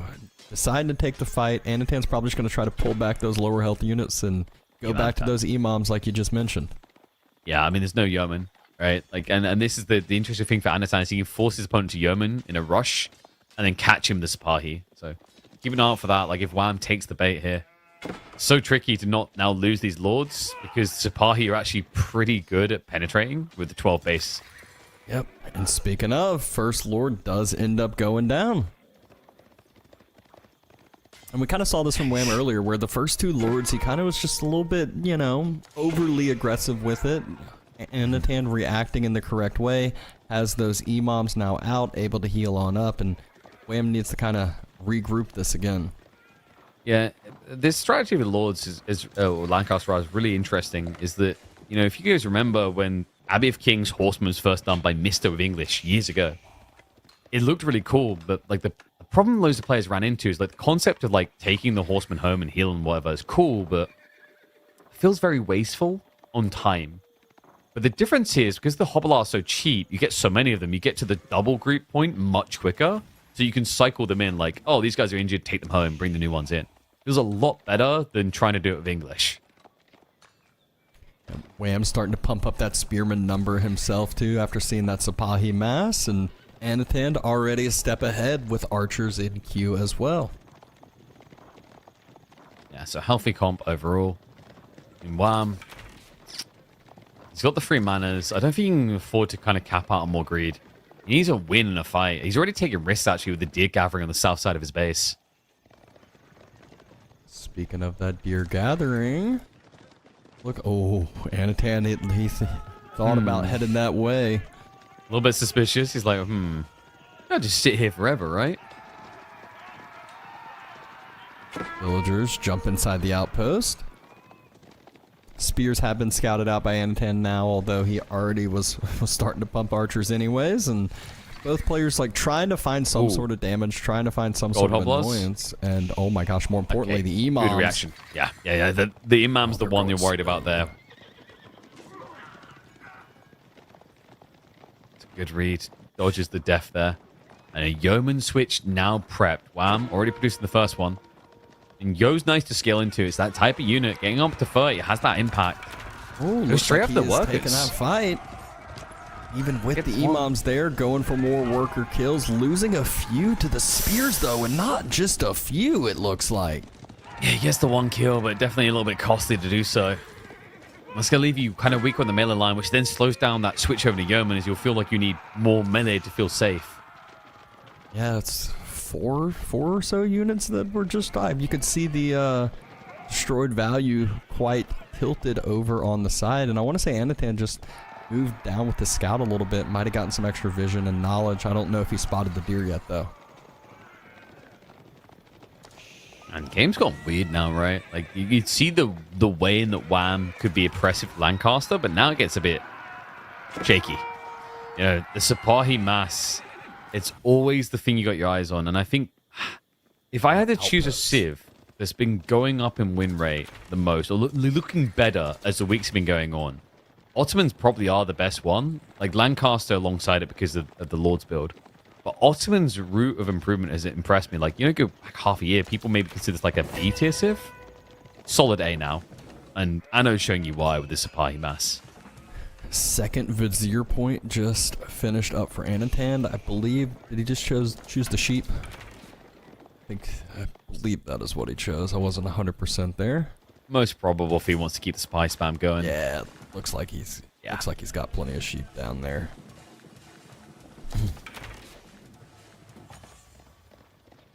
He's still down now on the way, so Wham just really starting to lean into that yeoman mass as his win con. And they're both kind of just trying to posture mid-map, trying to find some sort of damage, but both players reacting quite well. Not enough room into the outpost for all of those villagers, so let's see if Anatan's able to pick up one or two here, or if the military from Wham's close enough, and sure enough, Vision is king here, so he is able to move that military right in time. Yeah, a little bit dicey as well. Like, you know, this type of force could burn down a tower, so he needs to be close because he doesn't have a wheelbarrow to try and run away fully. Well, I know. Is there a world in which he just triggers castle? He's sitting on so much food right now. I feel like that might be his play, might be the thought process. Depends if he's... Oh yeah, 15 villagers just went out to gold. That's Yeah. gotta be his thought here now. It makes sense. Like, he would have just seen the Vortix puppy paw game. And, you know, you kind of feel like the supply dive looked like it should have sealed it, but it didn't finish the game. And that's usually an issue on this map. Like, I've seen it multiple times. Ottomans actually often has this problem against just like Malians, Byzantines, another often one. They get that dive in, they build a lead, but they can't finish the game. The player doesn't GG out, and the castle age takes over. So, doesn't want to be caught in that positioning. Instead, they'll just try to get ahead and take the easy veterancies. Him going towards those villagers that were on the deer. He did spot it out earlier, but the outpost, you know, deterred him away with a smaller mass. Thought he could double down with the bigger Sipahi mass, but again, Wham, seeing this, reacts quickly with the army. He's trying to do some damage himself. I believe he now knows that Age Up should be coming through with that many villagers on gold, and it is the MIA choice. Yeah, and Wham. With only 3 manas, I don't know if King's College is that appetizing. You're probably worried about the Sipahi mass as well, so wouldn't blame him for a white tower. Makes you feel safe. And there you go, it's coming in. Back White Tower. Yeah, well, he's been tapping the Fort Gold a lot, right? So, and I guess like there's a little farm area set up behind that if you ever need that down the line. Yeah. So, both of these players, we didn't see, compared to the other games, we didn't really see any action. You know, they postured, they made military, they just kind of postured back and forth, but now, Castle Age is really when this should start to open up.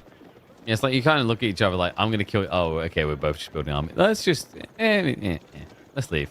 I mean, Lords is very much like a tempo-based thing. You snowball into this really strong position to be ahead, but you never got there, and it's the correct call. Like, you know, we said Anatan, Sipahi, very strong, but losing them would just end the game. Wham doesn't want to be out in the mid-map against that many cavalry anyway, so safety first.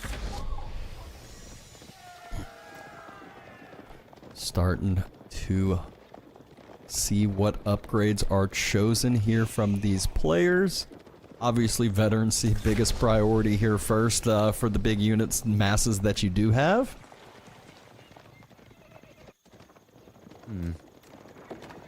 What does Wham want out of this now? You know, because it's not your typical white tower build where it's like, let's choose with Volsguard. That doesn't really work here. More Yeoman, but you get up against Sipahi. That doesn't sound great. Probably just mana spam?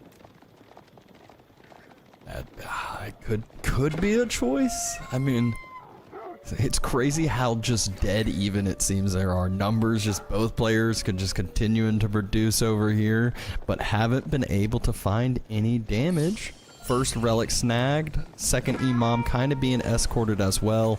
Doc trying to be burnt, but I feel like at this point, like how much fish is actually left in there? It can't be much, right? I'd say like maybe 500 at least, right? There you go, well over 500. But just shy of 900 food. So not a bad denial. Also another nice find here. Imams. Yeah, just more or less cutting the army, right? Like, Anno spread a bit wide. He reacted to that raid. Didn't stop them, right? We stopped them from burning, but didn't kill them. There's just a slight lead there for Wham. And reminder, you know, this percentile scaling the Lords give is even better in Castle Age if you think about it. Your health pools are getting bigger, so the advantage is getting bigger. And spears are here, even though Wham's just kind of holding them on the backside, keeping those Sipahi hostage. You know, too scared to dive in. And as I say that, they go for the dive. Lords tank up the first initial spot, and they are so tanky. You can see that here now. Spears able to connect onto the Sipahi too. Anatan just choosing to take the fight, and this fight, I don't know if it's one that goes fully Anatan's way here. No, like his archer count's way too low. The spearman not being cleared quick enough. There's a veteran spearman, remember. He has to bail on it. And now even the Hovelar is showing up for the party. Now, Wham maybe want to slow down a little bit just because that spear line is thinning and the emplacements will finish him off. He realizes the mistake there. Does back up, but denies another relic in the process. Just needs to get a few more spears here. And you're very comfortable to just hang around. The Sipahi not allowing it. Relics in now. I know, just a hard commit. But it's the tankiness, man. Like, the Sipahi feel great, sure. But the Spearman, the Hovelar, it's just too much raw HP. And he's desperate to hold on to this gold. Yeah, he needs this gold bad. There's still a healthy Sipahi mass, and that spear count, it was thinned out, but there is definitely quite a bit rallying up front and forward. Wham's still in that military lead, and obviously has some extra benefits behind it. Yeah, kind of a rough one for Anno. You know, it just doesn't... It's usually Sipahi is just all you need to win when it's the long feudal, but then you go castle and, like, unit diversity begins to matter a bit more. Just Wham, just getting great value out of that fight. Yeah, he lost a few yeomen here or there, but in a pretty cozy position. I wonder if he's just considering of going for the next level manas here. Holding a lot of gold, though. 1,200 gold sitting in the bank. I mean, you wouldn't just rush Imperial, right? Nah. Sure right, not. nah. I mean, with free manas? Moving forward Imperial. onto the berries. He's still on those deer at home. He's onto the shoreline fish. He's got quite 35 on food, so quite a bit of food income, and there is nothing in queue. He's rushing Imperial. It's just like, I wouldn't have expected it straight. I would have thought he would just like calculate it and go like, yeah, manas are worth it now. It's like he wants the spear spam, right, with Wingard. Damn.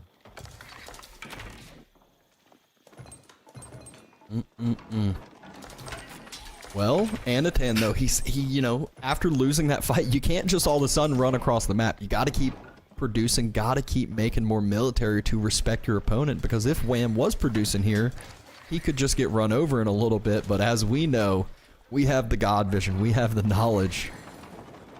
Only one relic secured at this point, too, for Anatan. That's got to feel really good for Wham, obviously, with the double Imams. I mean, he's going to get two more, but it's like, when you watch this back, you just like facepalm like, oh, they could have just had them. He walked all the way home, right? But he's been so paranoid after that dodgy fight that looked like it could have snowballed into a game loss. He didn't even want to step up, right? Too risky. But here we go. Wingard now coming through, 16 working on it. Less than a minute to get up on the age. And he's probably starting to feel that it's a bit suspicious. Like, why have I just got 2 relics for free?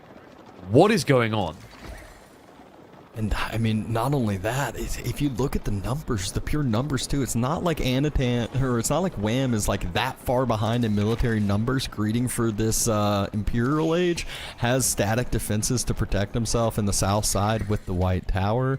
And then now Wingard, that's going to be scary here for Anatan to deal with. Mm-hmm. Yeah, especially when you're out of position. Because he can just like pump out the first group of the retinue, right? The Garrison Command, rather. And there it is. Like this is the thing that just breaks it really with Lancaster. Getting 8 Spearmen and 1 Earl's Guard for 450 resources every 30 seconds. That's over a 50% discount. And the production ramp up is crazy. Yep, so while it feels like Wham's behind here for a little bit, he will be able to start equalizing rather quickly. Needs to pull back off of that shoreline fish, though. Another pause. Yeah, he's once again taking that toilet break. Just give him 10 seconds. Yeah, quick one. He pulled the bottle out under his table. No. Remember, we're aiming for the different room. Ah, yes, of course. Well, actually, like, if you use the bottle but then slam dunk it into the toilet, does it count? You can look at it either way here, but resume game as we see it now. The Sipahi, 31 of them. Will we be able to see them actually do it? This is just the problem when you're trying to dive an English base or a House of Lancaster base. Like, there's a White Tower, so I think the best damage you could do is that northern side berries where the Wingard is as well. Maybe try to take down the Wingard, but at that point, you give time for Wham to stabilize. So you remember last time, like, we burnt the body, we shot the body, we don't, and it didn't die. Turns out, actually, it's much simpler to kill someone. You just need a lot of spearmen, right? Just repetitive stabbing tends to kill people quite reliably. Someone who lives in the UK and has traveled to London a lot, I should have known this. Can he get enough stabbers, though? He's up to 32 spearmen already. He did sneak out onto the southern side shoreline fish, but I believe Anatan has a unit down there and is pushing Wham right back on away. Yep, Sipahi was already there, and Anatan sending Vils that way to build some outposts. More spy coming, but this is Spearman, right? Like, so he'll be able to protect most. Will be -2. Good reactions overall. I know, not seeing a dive into the main off the back of this. I mean, it's the White Tower, right? You can't just sneak in the back. Makes it difficult. Does have quite a few Springolds for himself, though, as well. 5 Springolds, about to be 6 Springolds for this fight. Yeah, pretty good solution for the mass spears, but the Yeoman's threatening there. He's got Sync Shot, remember. And he's also, going elite? Isn't that Hobbler? I think that's Hobbler, not Yeoman. No, Fetch Receiver Hobbler coming through. Yeah. Interesting. Springolds? Not the old counter siege unit they used to be. Instead, the counter infantry over there. The Yeomen feel really good at sniping those out, is the thing. Look at this guy, Leonidas. Okay, maybe a bit outnumbered. Well, I killed one. Woof. Chase me, idiots. Chase me. Sacred sites fully secured for Anatan. He's getting his 4th relic in, so quite a bit of passive gold income for himself. Looks like he's starting to kind of build up that resource mass. As I say that, few more come into queue. You just got Scooters kicking in, though, which is really important. Like, this is the stage where you run out of gold in the corner, so they come in clutch here, right? It's the thing that's going to stop him from transitioning other units. The elite techs are so expensive. Yep, forced off of that gold with the mass. Wingard, Wham is nice. Respecting it, and another one. And this is what I was talking about. I think the Wingard was the best focus here for Anatan to take down. Sipahi trying to burn it. Wingard already at half health. Spurs moving forward. Oh, and one immediately gets taken out. Yeah, it's the Yeoman. They're creeping on the side unnoticed. Gets taken out. He goes back in for the burn. Oh, I should just try to hold the whole army back. As the Wingard goes down, he feels happy, right? That's the thing that's going to allow Wham to catch up here. It needs to go. Burn complete. No villagers being pulled right now. The Lords have arrived to give that buff of health. They are elite spearmen, but they are heavily outnumbered. Anushad is slaying the dragon. 100 units for Anatan, 29 military for Wham. Just not able to keep up with this Ottoman production. Now that Wingard's down, there's no extra production that can come out. Food income has been absolutely crushed. Anatan is feeling very, very confident after that push. He takes down the Wind Guard and just kind of resets, falls back away for a little bit of time. Think back to the point that Anatan was in when he had just a Sapahi defending his base. Think back to where Wham was at there. How did we get here, right? I mean, it's the Imperial choice, right? When we think back, yes, Imperial's great. Wingard's very strong, but it was so much time for it to get unlocked, right? Like, Anno. Oh no, look at the gold. Oh, God. Again, I don't think he's activated Not as much damage forces. as what could have been, but it's still a lot of idle time. He knows Wham's hurting on the gold now. That means what units can Wham actually make without any gold? Or not any gold, tries to but, repair a minimal amount of gold. He's never going to leave this now. It's like obvious. It's the only thing that lets Wham get back in this right now. Just burn the landmarks. I think we might White be there. Tower's not being burnt. If the server doesn't burn first. Look at that. We can't have Lancaster losing. They might get buffed. So if we just pause the game for eternity. At least the UI's updating. We can see the idle time from Wham. 15 idle vills. 120 units for Anatan now. Anatan is max population here now. And he's halfway to Imperial Age. I think this is one of those challenges where you have to predict what happens next. Game is dying. Oh, game is dead. All right, what happens next? They're still in. Yeah. So that was not a player crash. no, that was an observer crash. Oops. Well, we have to balance it out after the remake earlier today. So apologies, folks. We'll get that booted back up ASAP and get rushed through. Don't want to miss the outcome of that. It might be a game number 5. Shout out to the crash there. That is great at the end of 7 hours where I'm really hungry.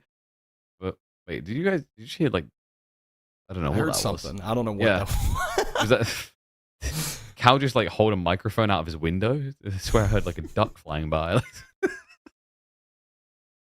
All right. Sounds like we're ready. We're gonna get back on in. Let's go. Oh, look at that. Let's see. It's like it never didn't happen. I think that's what I was looking for. But this is happening. It is going to be a game 5. Like, how do you do this now, Wham? He's got 6 yeomen for elite, and now we can be game 4. I love the pause sign here. It's like he's got a whole military mass in his base. He's got villagers just getting absolutely slaughtered. He's by like, give me a Sapahi. moment, tack pause. How do I get out of this? Maybe if I just focus on going south, but then I'll run out of landmarks. Oh, the choices. Right. Apologies, folks. We're doing a little bit of an awareness week for what would be like if you couldn't hear anything. But we should get that fixed for game 5 or maybe even sooner. But now, suck it up. You just have to listen to our voices. We'll have to talk more to fill the gaps. Oh gosh, I don't know if that's actually what they want though. All right, just maybe we make the noises. Maybe Phil's first series of the day, but towards the end, it's a little bit different here. Instead, we just make the noises that the units are making, All right, I'll let you do that one. Like spring was like a wooden wheel. Well, It rolls, another bit of pause here. And then every archer's... I'm going to need you to help that one. There's a lot of archers. And then, horsemen is easy. There you go. Anything I'm missing? I think we've got all the animals. Yeah, no, we're good. Good, because if I have to do a fish, I'm going to have... One. I swear to God, if I have to do a fish, I'm going to have to like pour water on my desk and slap it, and I'm not going that far. Oh, get a little bit of speed up, a little bit of catch up here.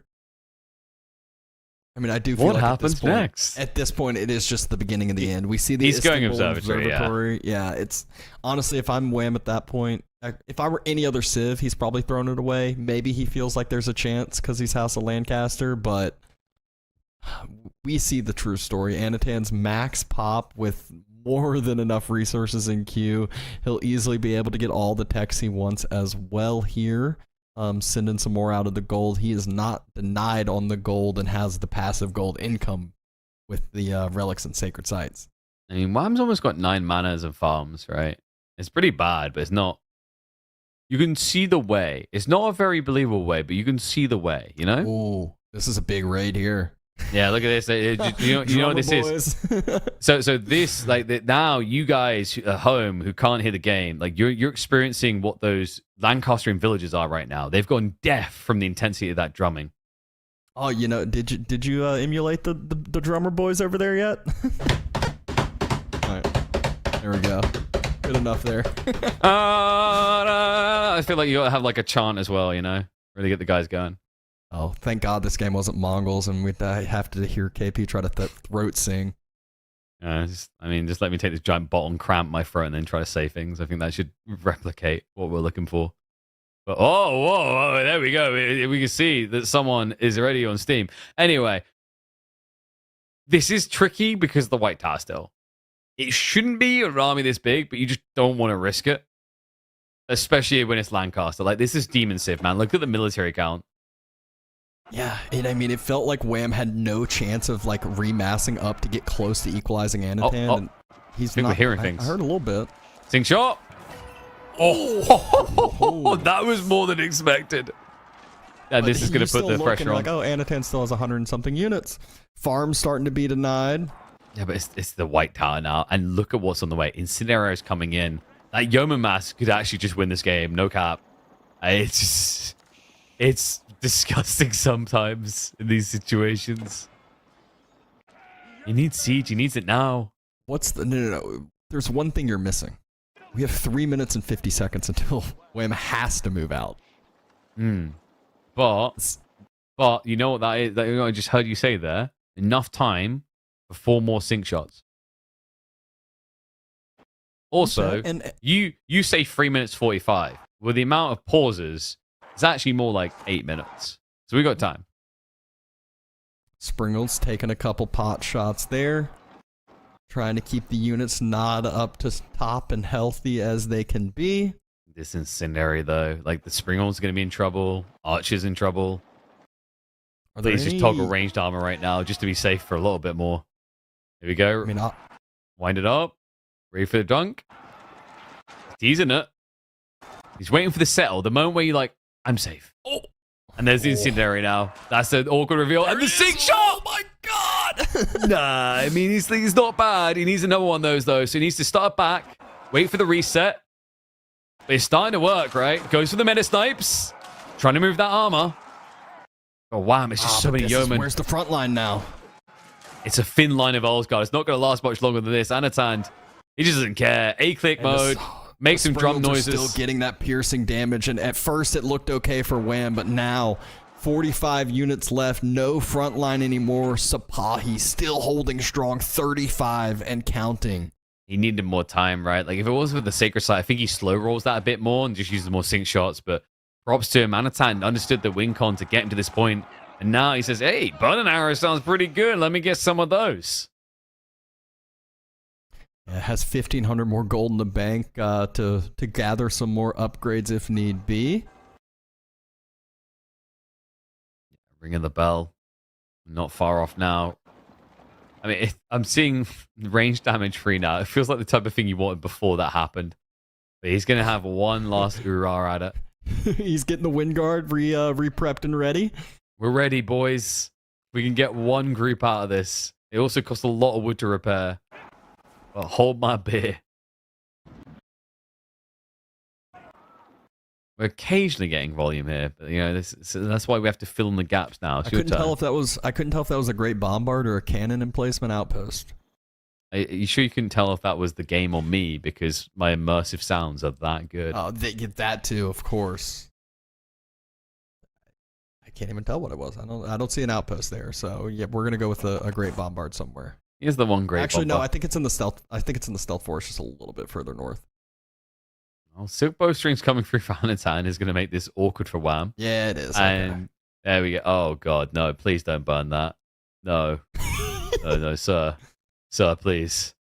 Oh, this is good. Now we can't hear the sound of death. Archer's coming over. The spearman. Sink shot! It's a decent one. It's even the military, but the siege is still the backbreaker. They're just not here yet. They're slow to arrive. The clock is low, though. 30 seconds left. The front line getting cleared up quick. Spears were a little bit late to arrive. There's another group on the backside. Springham's being sniped. Still sitting. They're healthy. They're still a great bombard, though. And you blink, and Wham's down to 20 military. I think we finally get to call this. Hopefully, next game we will get the situation figured out. Is it over? I can't hear the victory noise.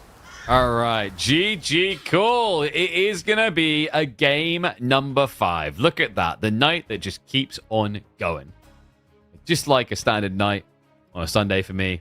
7 hours in, too many drinks in. I can't even hear anymore. But we'll get that fixed, folks. Apologies again for that. That means we've got time to fix it. You know, that's the thing. You avoid the awkward. Well, that was the final game. It will now get a little bit awkward, though, from a drafting perspective, because this Lancaster pick was meant to be the ahaha, got you now. And now, Anatan might be the one saying that, because there's one map remaining, and this man's becoming quite the beast when it comes to water affairs. Holy Island to decide it. And you can see how big of a military lead Anatan had, but he had to just be so delicate. Everyone knows how scary it is to actually dive House of Lancaster, English, or whoever you want to call it, but it is just one that he had to be delicate, had to play it safe, and the Sacred Site was the way that he did that. Forced House of Lancasters to move out rather than dive under, you know, the White Tower and the defensive base that he had set up. Mm-hmm. I mean, this is the boogeyman to beat. And we said what was left was HRE Ibids for Wham. Anatan has the Order of the Dragon or the Mongol pick. Probably looking at Order of the Dragon versus HRE. But we know that Wham, the Canadians historically do love the IU picks on Holy Islands. We will end up seeing that update in just a second here. Now it is going to be the HRE versus Order of the Dragon choice for next. Okay, interesting.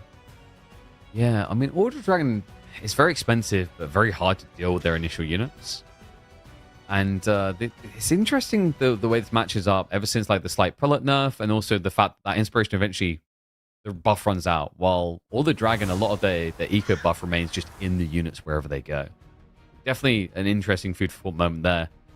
I would give a slight edge to Order of the Dragon in this matchup, I think. Especially if you can't rush an end game state, which is, I feel, very hard for HRE to do here. Like, all it takes is Order of the Dragon getting 1 or 2 horsemen to just always keep you guarding. Yeah, well, enough of contemplating, enough of talking about it. It looks like timing's at 0, but just kidding. We're just making sure the observers and everything's fixed up first before starting the last game of the day. And like we talked about it, the first 2 series, kind of quick ones, kind of, you know, not necessarily stompy, but definitely, you know, ended quick. And the next 2 series just going the distance. Super exciting game, super back and forth, and we'll see if this last Holy Island can live to tell the tale. Yeah, I mean, how dare you suggest that we're going straight into game, Dabston? We haven't had enough time on camera. What happened to your dog? He got bored. He's probably how can he get bored with these intense series, Dabston? Huh? He wanted to cast, and you know, I can't allow him to impart his great wisdom, because he would ruin the games. He calls them too early, and he doesn't have the caster curse. I'm there doing interpretive sounds, and when we needed a wolf noise, he could have been. I'm done with you. We're in game number 5. Order of the Dragon versus HRE. I love the in chat. Franz versus Hans here. Holy Island to decide it. And holy crap, does this feel like a good position for Anno to find himself in. Both of these players love Order of the Dragon. And Anno has become something of a noticeable force when it comes to these hybrid maps. Wham's going to have to dig deep. Yep. Both players obviously going in with those normal docks now. There is no EU bids for that fast timing play or any, you know, odd early builds. I don't think we'll see 13 sheep killed next to a dock either in this game, but we'll see. Sure? Maybe? I mean, this is the annoying thing about this opening that, like, I think makes Order of the Dragon laugh at you is you could try to have your scout kill this guy, but it's going to take a really, really, really long time. 65 HP base, right? So compared to other civs, you feel a little bit safer. Yep. In that order, the Dragon Villager working hard onto the shoreline fish. Wham going ahead, moving next to that wood line, and fishing boats being produced. Look at the sheep count. Not that it matters too much. Just want to walk over here so we can club them in one location. It's really important. Still can't believe that game. 10 bloody sheep clubbed at that place. But no, these ones will be brought home. We learnt our lessons. Scout comes over early. Like I said again, you know, do you really want to start hitting that villager? You have to hit him 65 times. 65! Yeah, instead, he's probably not even going to bother with it this time. And now, just trying to get that valuable information, although there isn't too much information to gather at 2 minutes. It's really a little bit later on in the stages where you need to be scouting, need to be having that knowledge, because you said earlier, you know, that 3-minute arms timing that Holy Roman can end up doing, you know, kind of just take a fight onto the sea, but at the same time throw 3 villager or 3-minute arms into the wood line. It can really cause some long-term damage. Mm-hmm. And like, you know, this is a pretty good spawn actually for Wham for the Archon. You look at it, gold plus the wood, the dream, the gold's pushed back towards the tree line as much as you normally would get. Whereas Anatan's a little bit more exposed. Right, and if it's closer to the tree line, it also gives you that kind of huggability for like walls eventually. So I do like Wham spawn a bit more here than Nanos, for sure. House being rushed down to make sure he doesn't delay any fishing boat production. Obviously more than enough time to get it finished before the TC. And just saying, maybe a second or two, not too big of a deal there. And Wham on double docks, but Anatan matching the double docks as well. Why is he on shoreline fish with the boat? Oh, he got a bad spawn. Yeah, that's annoying.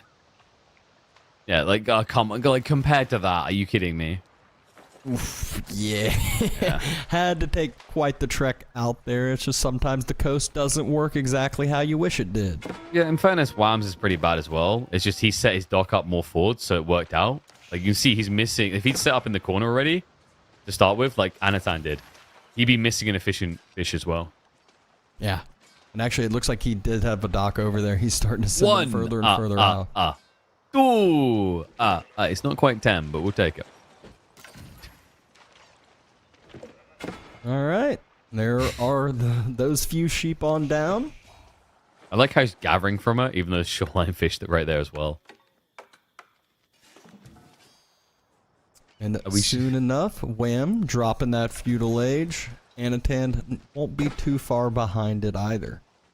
This kill will take a while with that scout. In the meantime, Archon, exactly what you'd expect. 7 villagers on it, wants to get this up quick.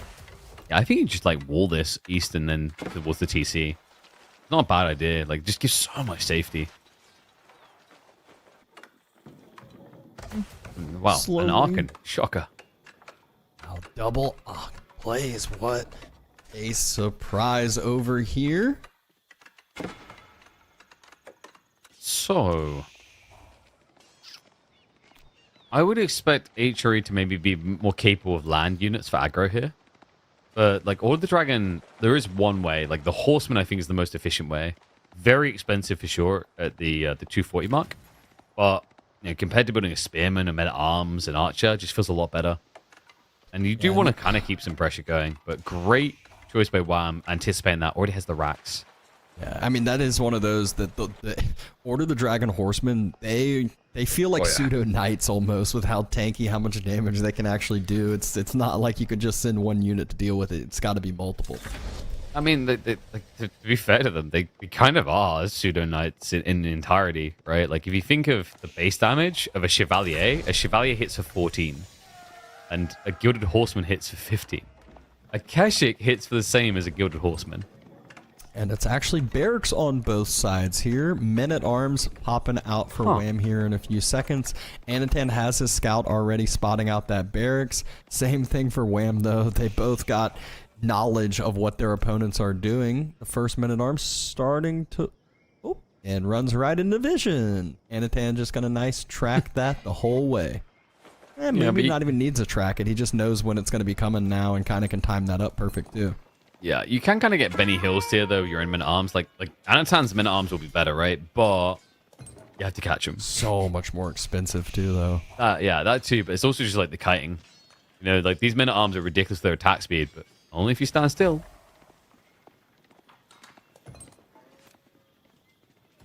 First archership coming out on both sides. Demo queued as well by Anno. A little bit of pop block though. The classic experience with all the dragon. Why is everything 2 pop?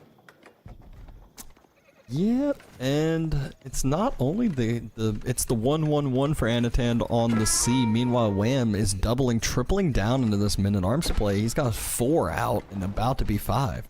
It's so hard to get kills with these Men-at-Arms. I mean, like Anno probably could have stood still a little bit longer there and just let his Men-at-Arms whittle away at him, but instead baits him for a dive. Not many workers inside, but still, it's good enough. And outpost already up. That's -2 MAA. Doesn't feel too great there with that opening for Wham, but could be worse. Meanwhile, Anatan, though, has the naval superiority as of now. Wham saw it, spotted it out, realizes he's gonna use a little bit more in archers as a reaction himself too. I feel like normally against this Men-at-Arms strat, you just want buildings, right? Like it's so obnoxious to try and deal with good Men-at-Arms in Feudal Age. He's going to be blobbing up his own. I like that. The idea here is like, you know, if these guys are able to get a good anchored fight and even like investment, they'll win. But that should never happen. The idea is you move so fast, you have more units, you should be able to like cut them down one by one. And I like that Anno realized someone was up there, just backs up entirely.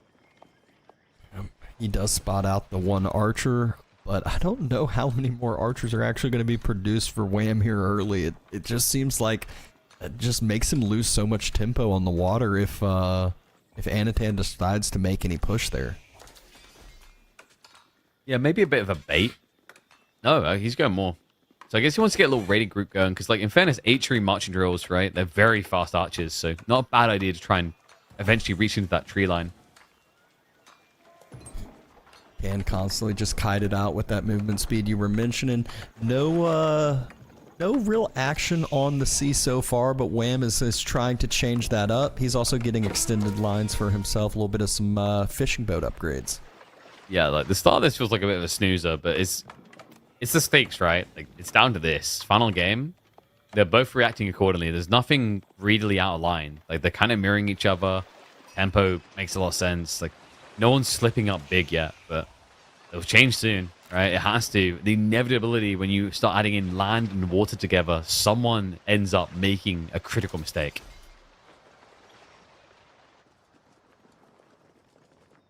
That is one where Wham, he's trying to find a spot to be aggressive at. He does have more units. That means more torches as well. So, you know, he can try to double down on denying the docks and go in on the land and sea at the same time over there if he desires. Gilded Horseman going to be a strong one. Like that's where Anatan gets some raid potential on land himself. Before this, he was kind of held hostage, really. Pressure begins on water side.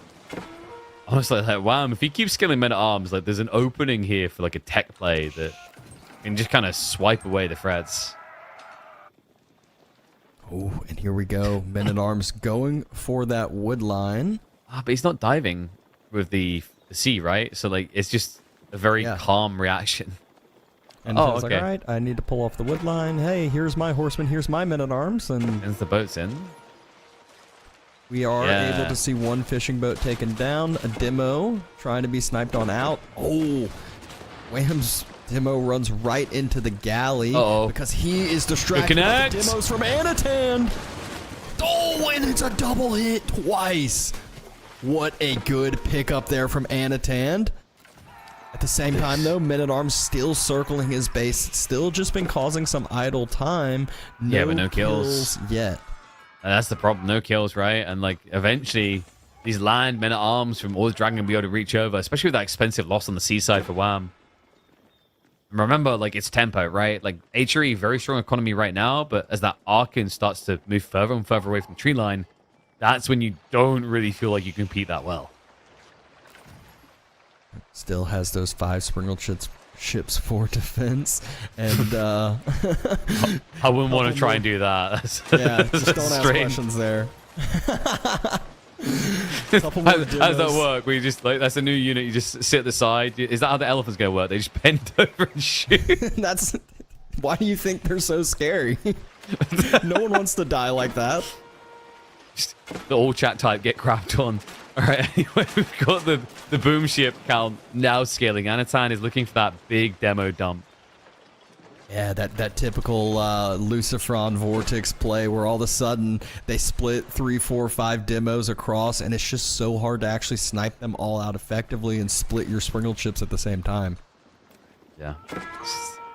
It's just a complete unload. It's so vicious as well, like with these type of timings of men at arms. The only thing for Anno is like for that type of release, it's very, I think it's less threatening when you're doing what you're doing here, defending on land. Right? Like, usually where you get the slip-ups is when you're pushing your opponent's base as you do it. And exactly, and it was a play, too, that was just scouted out so early. He's, you know, Anatan tracked the first few men-at-arms coming across. Might have lost track about the little bit of a mass, but, again, you said it. He ran in right as nothing else was going on. So when you see a big red blob on your map, it's pretty easy to react to that. Yeah, they don't exactly ooze subtlety, do they? Now that's interesting because the first demo's a siege. Out the demo ships that are trying to hide over here. He gets a decent hit and like, oh, he didn't keep one back. I think originally had one right wedged in the corner. It's happened again. At least this time it's a bit more in sync from Wham. So we'll just chase down the demos. He does get free demo picks for himself. Gets another fishing boat pick as well, and should be the last demo pick potentially. And Wham has his own 5 demos to kind of be aggressive with now. So really, really good timing push here from Wham. Demo. Oh, he didn't move. Oh, Demo was able to barely close the gap, and this is bad. Anatan sniping out all the demos from the other side. Demo again. Demo again. He's holding, and not just holding. It's a complete fold. Wham! He's gonna have to break away from this. Landside, also a massacre. Those Gilded Men-at-Arms stand their ground. Will always win that fight. And Anatan wins the fight on both fronts. Never a position you want to be in if you're Wham playing on Holy Island. Having to fall back away. The numbers at the top are a little bit of a bait at times. Don't always quite tell you the full story. There's a lot of rallying units, so when you're the one being the aggressor, you don't have your full force there. Anatan, master of the seas. Rumor has it his dad is an admiral. His uncle was a captain. And his great-granddad was a warship. And it's starting to show. It's in the genes. He's pushing across now. Big advantage on the Springle count, right? 4 to the 7, but the demo ship count for Wham is the reset. I'm more worried about land. This whole time it's been Anatan defending. Yeah, 11 men-at-arms. 3 ball queued up. And the horseman there as well, so the horseman can just be that annoyance. But the big thing is there's only one outpost. Those 12 gilded men-at-arms, they're not easy to take down, so even if he does move into the base, into the wood line, this should give Anatan even more of a leg up on the sea that he just won. Outpost trying to be rushed up from Wham. Will it get up in time? I don't think so. Has to run on away. Men-at-Arms now taking the fight against the Gilded ones, and we just saw how that one went. Even with the help of an outpost, it is scary for Wham. Horseman arrives as well. Villagers next to the chapel starting to get hit upon us, and this is not looking good for the HRE side. It's a stand ground motion. That's exactly what Gilded Men-at-Arms always want. It's going to return to finish off the build now. There's a bit of a cluster duck here, and this is only wave 1, right? Trickle of Troopers continue to come across. Looks like he's going to stabilize, double outpost fire, enough to keep him stable here. Behind this, Anatan wasn't attempting any sort of dive on the sea, right? It was a complete calm on the waters from both players here. Still, Gilded Men-at-Arms left alive there somehow, some way, and he's regrouping again. Both players have moved out onto the deer, want a little bit of extra food support. I mean, this Could he just pump more horsemen, play wide maybe? Might summon better. In fact, he does don't even want the men-at-arms, but yeah, it's MAO and MAA reaction, so minimal losses on the tree line there. Horseman, great raid. Out the deer. Yeah, and without that food burst, it's a little bit worrisome here. That was a lot of food gathering from Wham, so not really trusting in just his fishing boats anymore. And wheelbarrow, necessary upgrade at this point after all the aggression that has been going down. Speaking of aggression, Wham trying to move forward onto the sea yet again. Galley sniped out first. Here comes the demo right after Galley gets sniped, but Anatan pulls it back. Pulls back some of the low health Springled ships as well. That was like a "Are you here?" type check, right? With that one demo, he's like, "Okay, he's here. I'm gonna move away." Yeah. Wham now prepping for an age up, but this mirror, they both are having the exact same idea on the exact same timing here. Yeah, the big difference here is just worker kills when they're dead even. It depends obviously if it was villager or if it was fishing ships, and I know Wham took down a few fishing ships of Anatan's, not the villagers. So Burgrave Palace choice for Anatan starting to be built. Wham not far behind it. No, it's just not just that. Like idle time, right? Like think about the food difference. Like the surge of food income for Anatan by comparison is crazy here. But Regnant's now coming in. Burgrave just makes more sense. Order Dragon don't usually like going for Regnants. This would have been the potential type of game for it, though, to be fair to him. Like, he has 11 men at arms after all. Yeah, I can really get this scary timing here. Another galley gets sniped out. Upgraded men-at-arms coming through immediately. Would love to see Anatan try to, like, pressure with this timing of the men-at-arms, too. Crossbows, though, as well. Yeah, Gilded Crossbowman, basically the best unit Order of the Dragon has. Just fits pretty much any scenario. Like, even when there's not heavily armored units, it still feels good. And look at the Regnant's location Wham chose to build at. Not a very safe location if Anatan had still been roaming and whatnot. Obviously had some men-at-arms protecting there, but we saw how some of those military fights went when Wham had to take it, and there wasn't double outpost out there. I am worried that Wham's entire army comp gets countered by crossbowmen. Right, like all of it. Like your normal crossbows, easily lose against Gilded. Your knights, lose. Men-at-arms, lose. And that is a loss. Further gold. Skirts away with most just in time, but it's still going to add up on the losses. Another 3 villagers fall for Wham, but 1 relic secured, dropped inside the outpost. And the army's screaming again. He leads with the demos. He's like, "Are you here, darling?"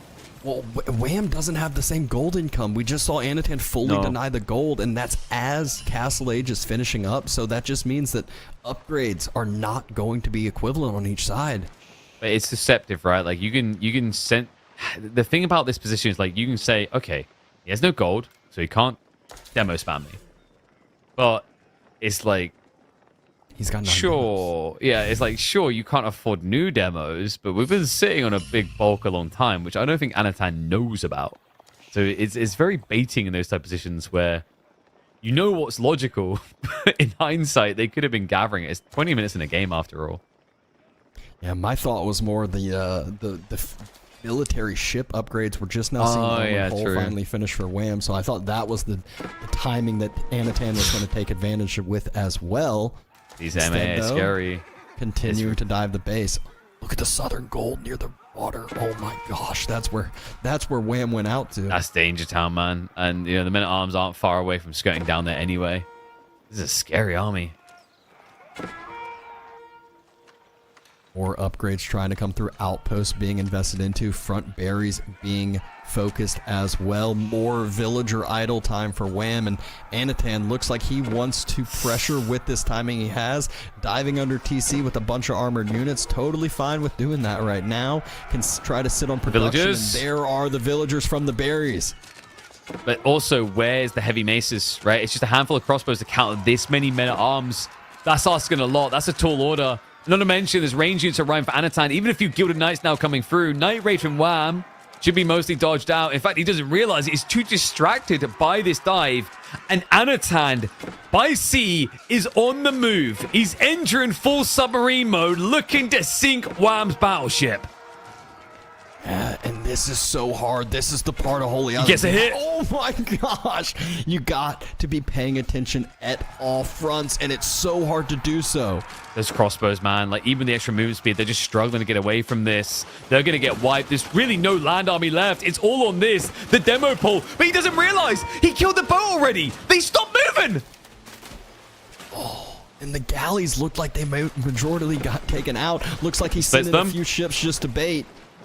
He's splitting it nicely as well because like they're overkilling onto 1 or 2 at a time, right? So it just gives him a chance to strike back. A hit that is just not going to be, I think, good enough here for Wham. Especially when you look at the state of his base. I know. He's done it, surely. Yeah, he's still sitting in the base. Only 7 military units out for Wham, and those are all on the sea. 5 crossbows in queue, but look at the armored units in his base. 13 gilded men-at-arms, 2 gilded knights. There's nowhere he can go. Yeah, he's got outposts to jump inside. That may have worked as the deli. I'm not sure if Holy Roman Empire can come back from this position. It is full device send it, right? The men-at-arms wave will never stop. On a standard map, maybe he runs out of food. We're talking infinite food. Deep water fish is just deep pockets for days. I mean, the only upside for Wham is that gold. He's got his own fishing operational, but getting the core army together is the scary part here. I know he's going to slow down for the moment. I think you want to wait for those gilded crossbowmen to go in again. But even then, like, look at the worker lead. Like, we're talking Order the Dragon that produces workers slower, and yet he's this far ahead.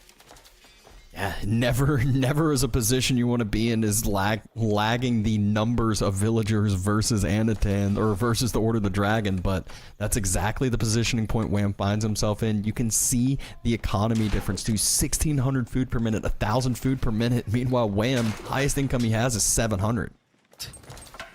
It's a tough one for sure. I mean, the relic gold's at least going to help inflate him a little bit here.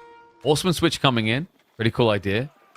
And I know how he slowed down the crossbow count. Like, what's the move next? And he's like, it's a mirrored horseman switch, yeah. And I mean, after seeing all of the crossbows that Wham's starting to pump, it makes sense. He's been full armored unit, so now counter the unit that counters him. You know, it is that that kind of counter unit game. I think we're just getting spear spam now from both horsemen. Like, I know horseman spear maybe. Can be quite surprisingly effective against what Wham's trying to do here. Oh, the classic gliding spear. I do like gliding spears. Yeah.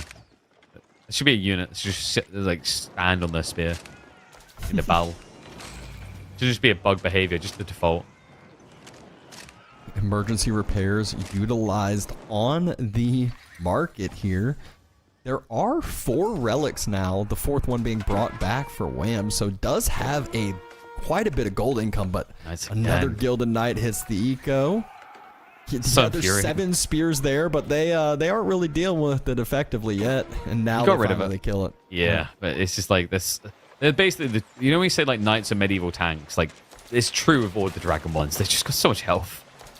He's like, oh, we've got spears to stop them. Still loses 2 workers and might lose the incendiary ships. I know, already aware of it. He's pop locked right now, but the eco military state of things, 190 pop to 123 right now. This is ridiculous. Yep. Dive. Wham going for the demo spam, but also getting dove in his base at the same time. So Anatan attacking on 2 fronts. There's quite a bit of a mass here as far as crossbows go from Wham, and really good battling in the choke point, making it hard for Anatan to actually close the gap.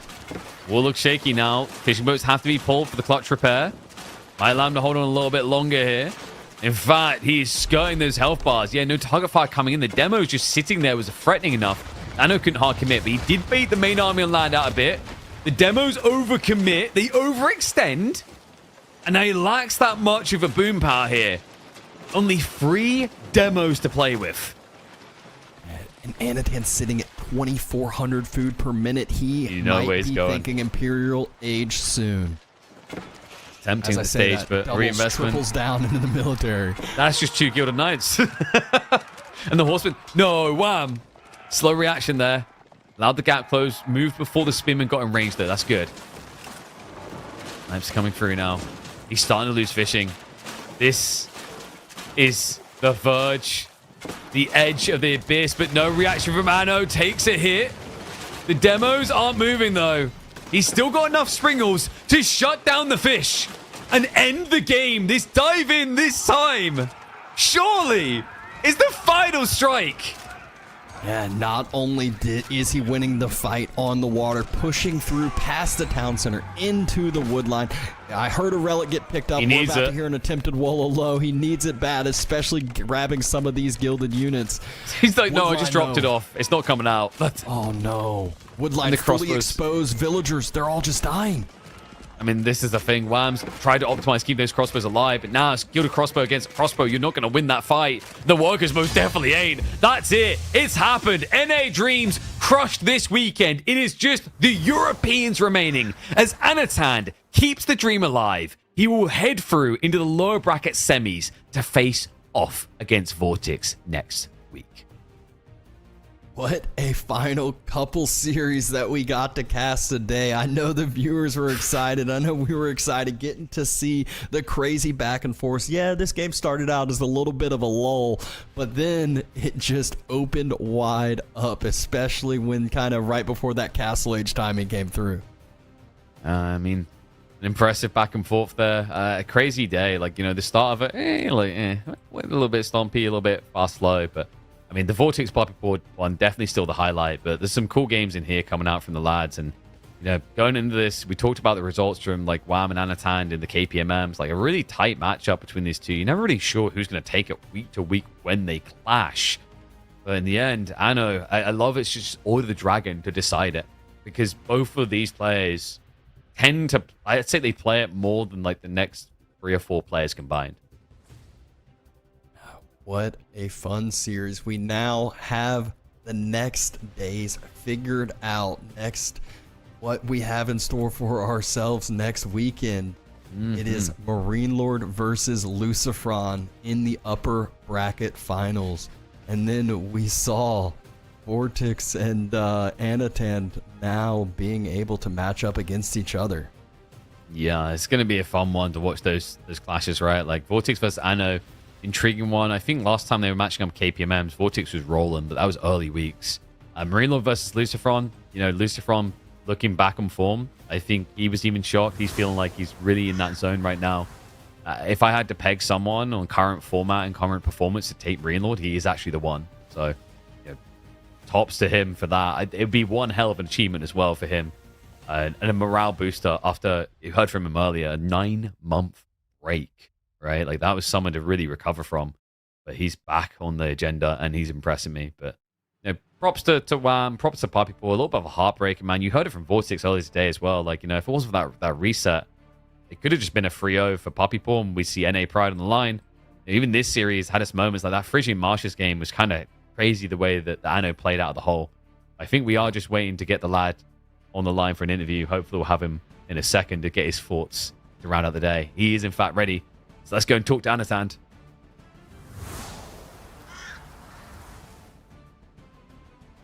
Anno, mate, congrats on the win. Crazy series up against Wham. I want to talk about your journey through this lower bracket, though, because, you know, 3-2 again. Do you just not like doing quick series? I mean, almost every series here 3-0, so I have to give people some entertaining, right? Like, if not me, if not Papi Vortix, they will be ended in like 4 hours. Like, it's true. Like the Marine Lord, right? What a boring guy. 3-0, like, come on. Like, you know, give us someone to work with here. But let's talk about a little bit about this series and how you worked through it, right? Because I think the one that intrigued us, the Delhi Sushi game, I think that's the really big highlight point. Like, talk to me about that game a little bit. Were you surprised by the Delhi and how it played out? yeah, I forgot that Delhi might be good here, but to be honest, when I lost China Russia, I was like, okay, maybe I have some chances. When I lost Jussi Delhi, I was like, okay, I don't have chances. Like, okay, I thought, okay, like he has Lancaster and he probably knows. And I Did you in trouble. Sorry, good. Did you kind of feel like with the Ottoman game that it almost felt doomed at a moment? Because I think there was that moment where he was pushing into you with the Lancaster force. You had only Sipahi left. and then the game kind of went quiet, right? Because he chose Imperial, which took 4 or 5 minutes. Were you pretty surprised by that game, or did you feel like you were still really very much in it? I was scared that I can die every moment, but when he hit Imperial Edge, I was kind of relieved because I saw Relics, I saw his gold food situation, and I was happy with Imperial Edge. And, I was saying, like, I feel like you and Wham, you play a lot of Order of the Dragon. Like, did it kind of feel almost the perfect way to round it out? Is like with the pick that I feel like you two usually quite like getting a lot of the time. I think I played second time in my life on OTD on Water. In second on time Water. in You usually tournament. do TTC a lot, right? On Yeah. like with KPMs and whatnot. I copied to TC from Papipo. He's like one of the best OTT player. Yeah. And talk to me about like the elimination we've been seeing so far. Like, has this been playing out to your expectations? I think the big one from the playoffs that I think shocked most people has been Louis MT's performance. Like, has there been anything else that's been a big surprise to you? I feel like it happens, like one bad day and you out. Like it's hard to blame him, Like bad sleep, bad mood, and you're going home. I think everyone in top 8 really close. But to be honest, I feel like Vortix shouldn't won his series because now he's in trouble. At Saturday he will leave game in 40 minutes, I think, best of 5. Then Lucifron will leave to Marine Lord, and I will kill Lucifron in lower bracket as well.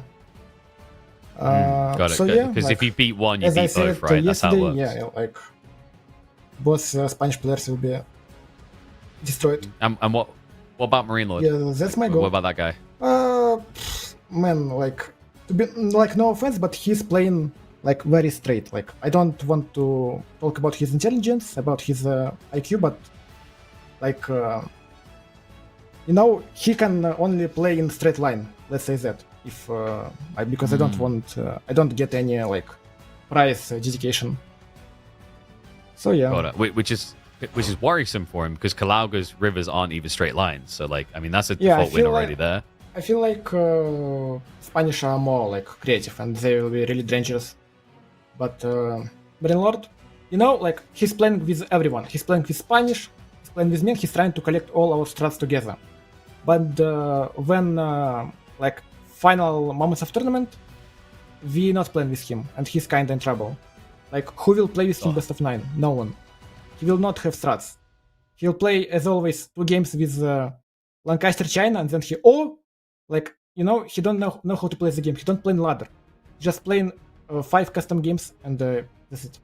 It's not enough to win every tournament and LMT and Beastie already proved it. And I hope I will prove it in next week as well. I think you're onto something there as well because you hit on something that he's practiced with all these people. It's he's trying to make this meal where it's I'm going to bring in some beef and some pork and some cheese, some tomato, then I get some other cheese in there, and then tuna fish, and this is getting weird now. Whereas you are just trying to cook the best borscht of your life. Is that the best way to describe it? My friend, pure old school one. My friend, when you play with Marine Lord and he trying to invent stuff in practice game, you just you killing him in 10 minutes and you just laughing. Usually he's so upset, he's so angry with it, but he's trying to come up with something. He's trying to get some Marine Lord builds, but it's impossible for him. But it's fine. Have you been feeding him fake builds in your practice then? Is to make him feel inspired and then do bad things? Not really. Oh, that's your coach. You're revealing way too much. I don't want to. He's naked. Okay. That's a different kind of after show. My friend is really happy for me. He was cheering for me, and now he trying to interrupt our interview with his great buddy. I don't wanna get EGC Twitch banned. All right. Well, it sounds like he's very happy for you. So I'm gonna let you go have your late night party with him, Anatan. Congrats on the win, mate.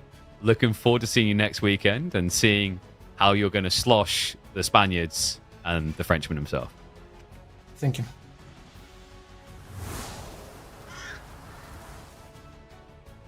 I didn't have hashtag Wangs out for Anatan as a slogan, but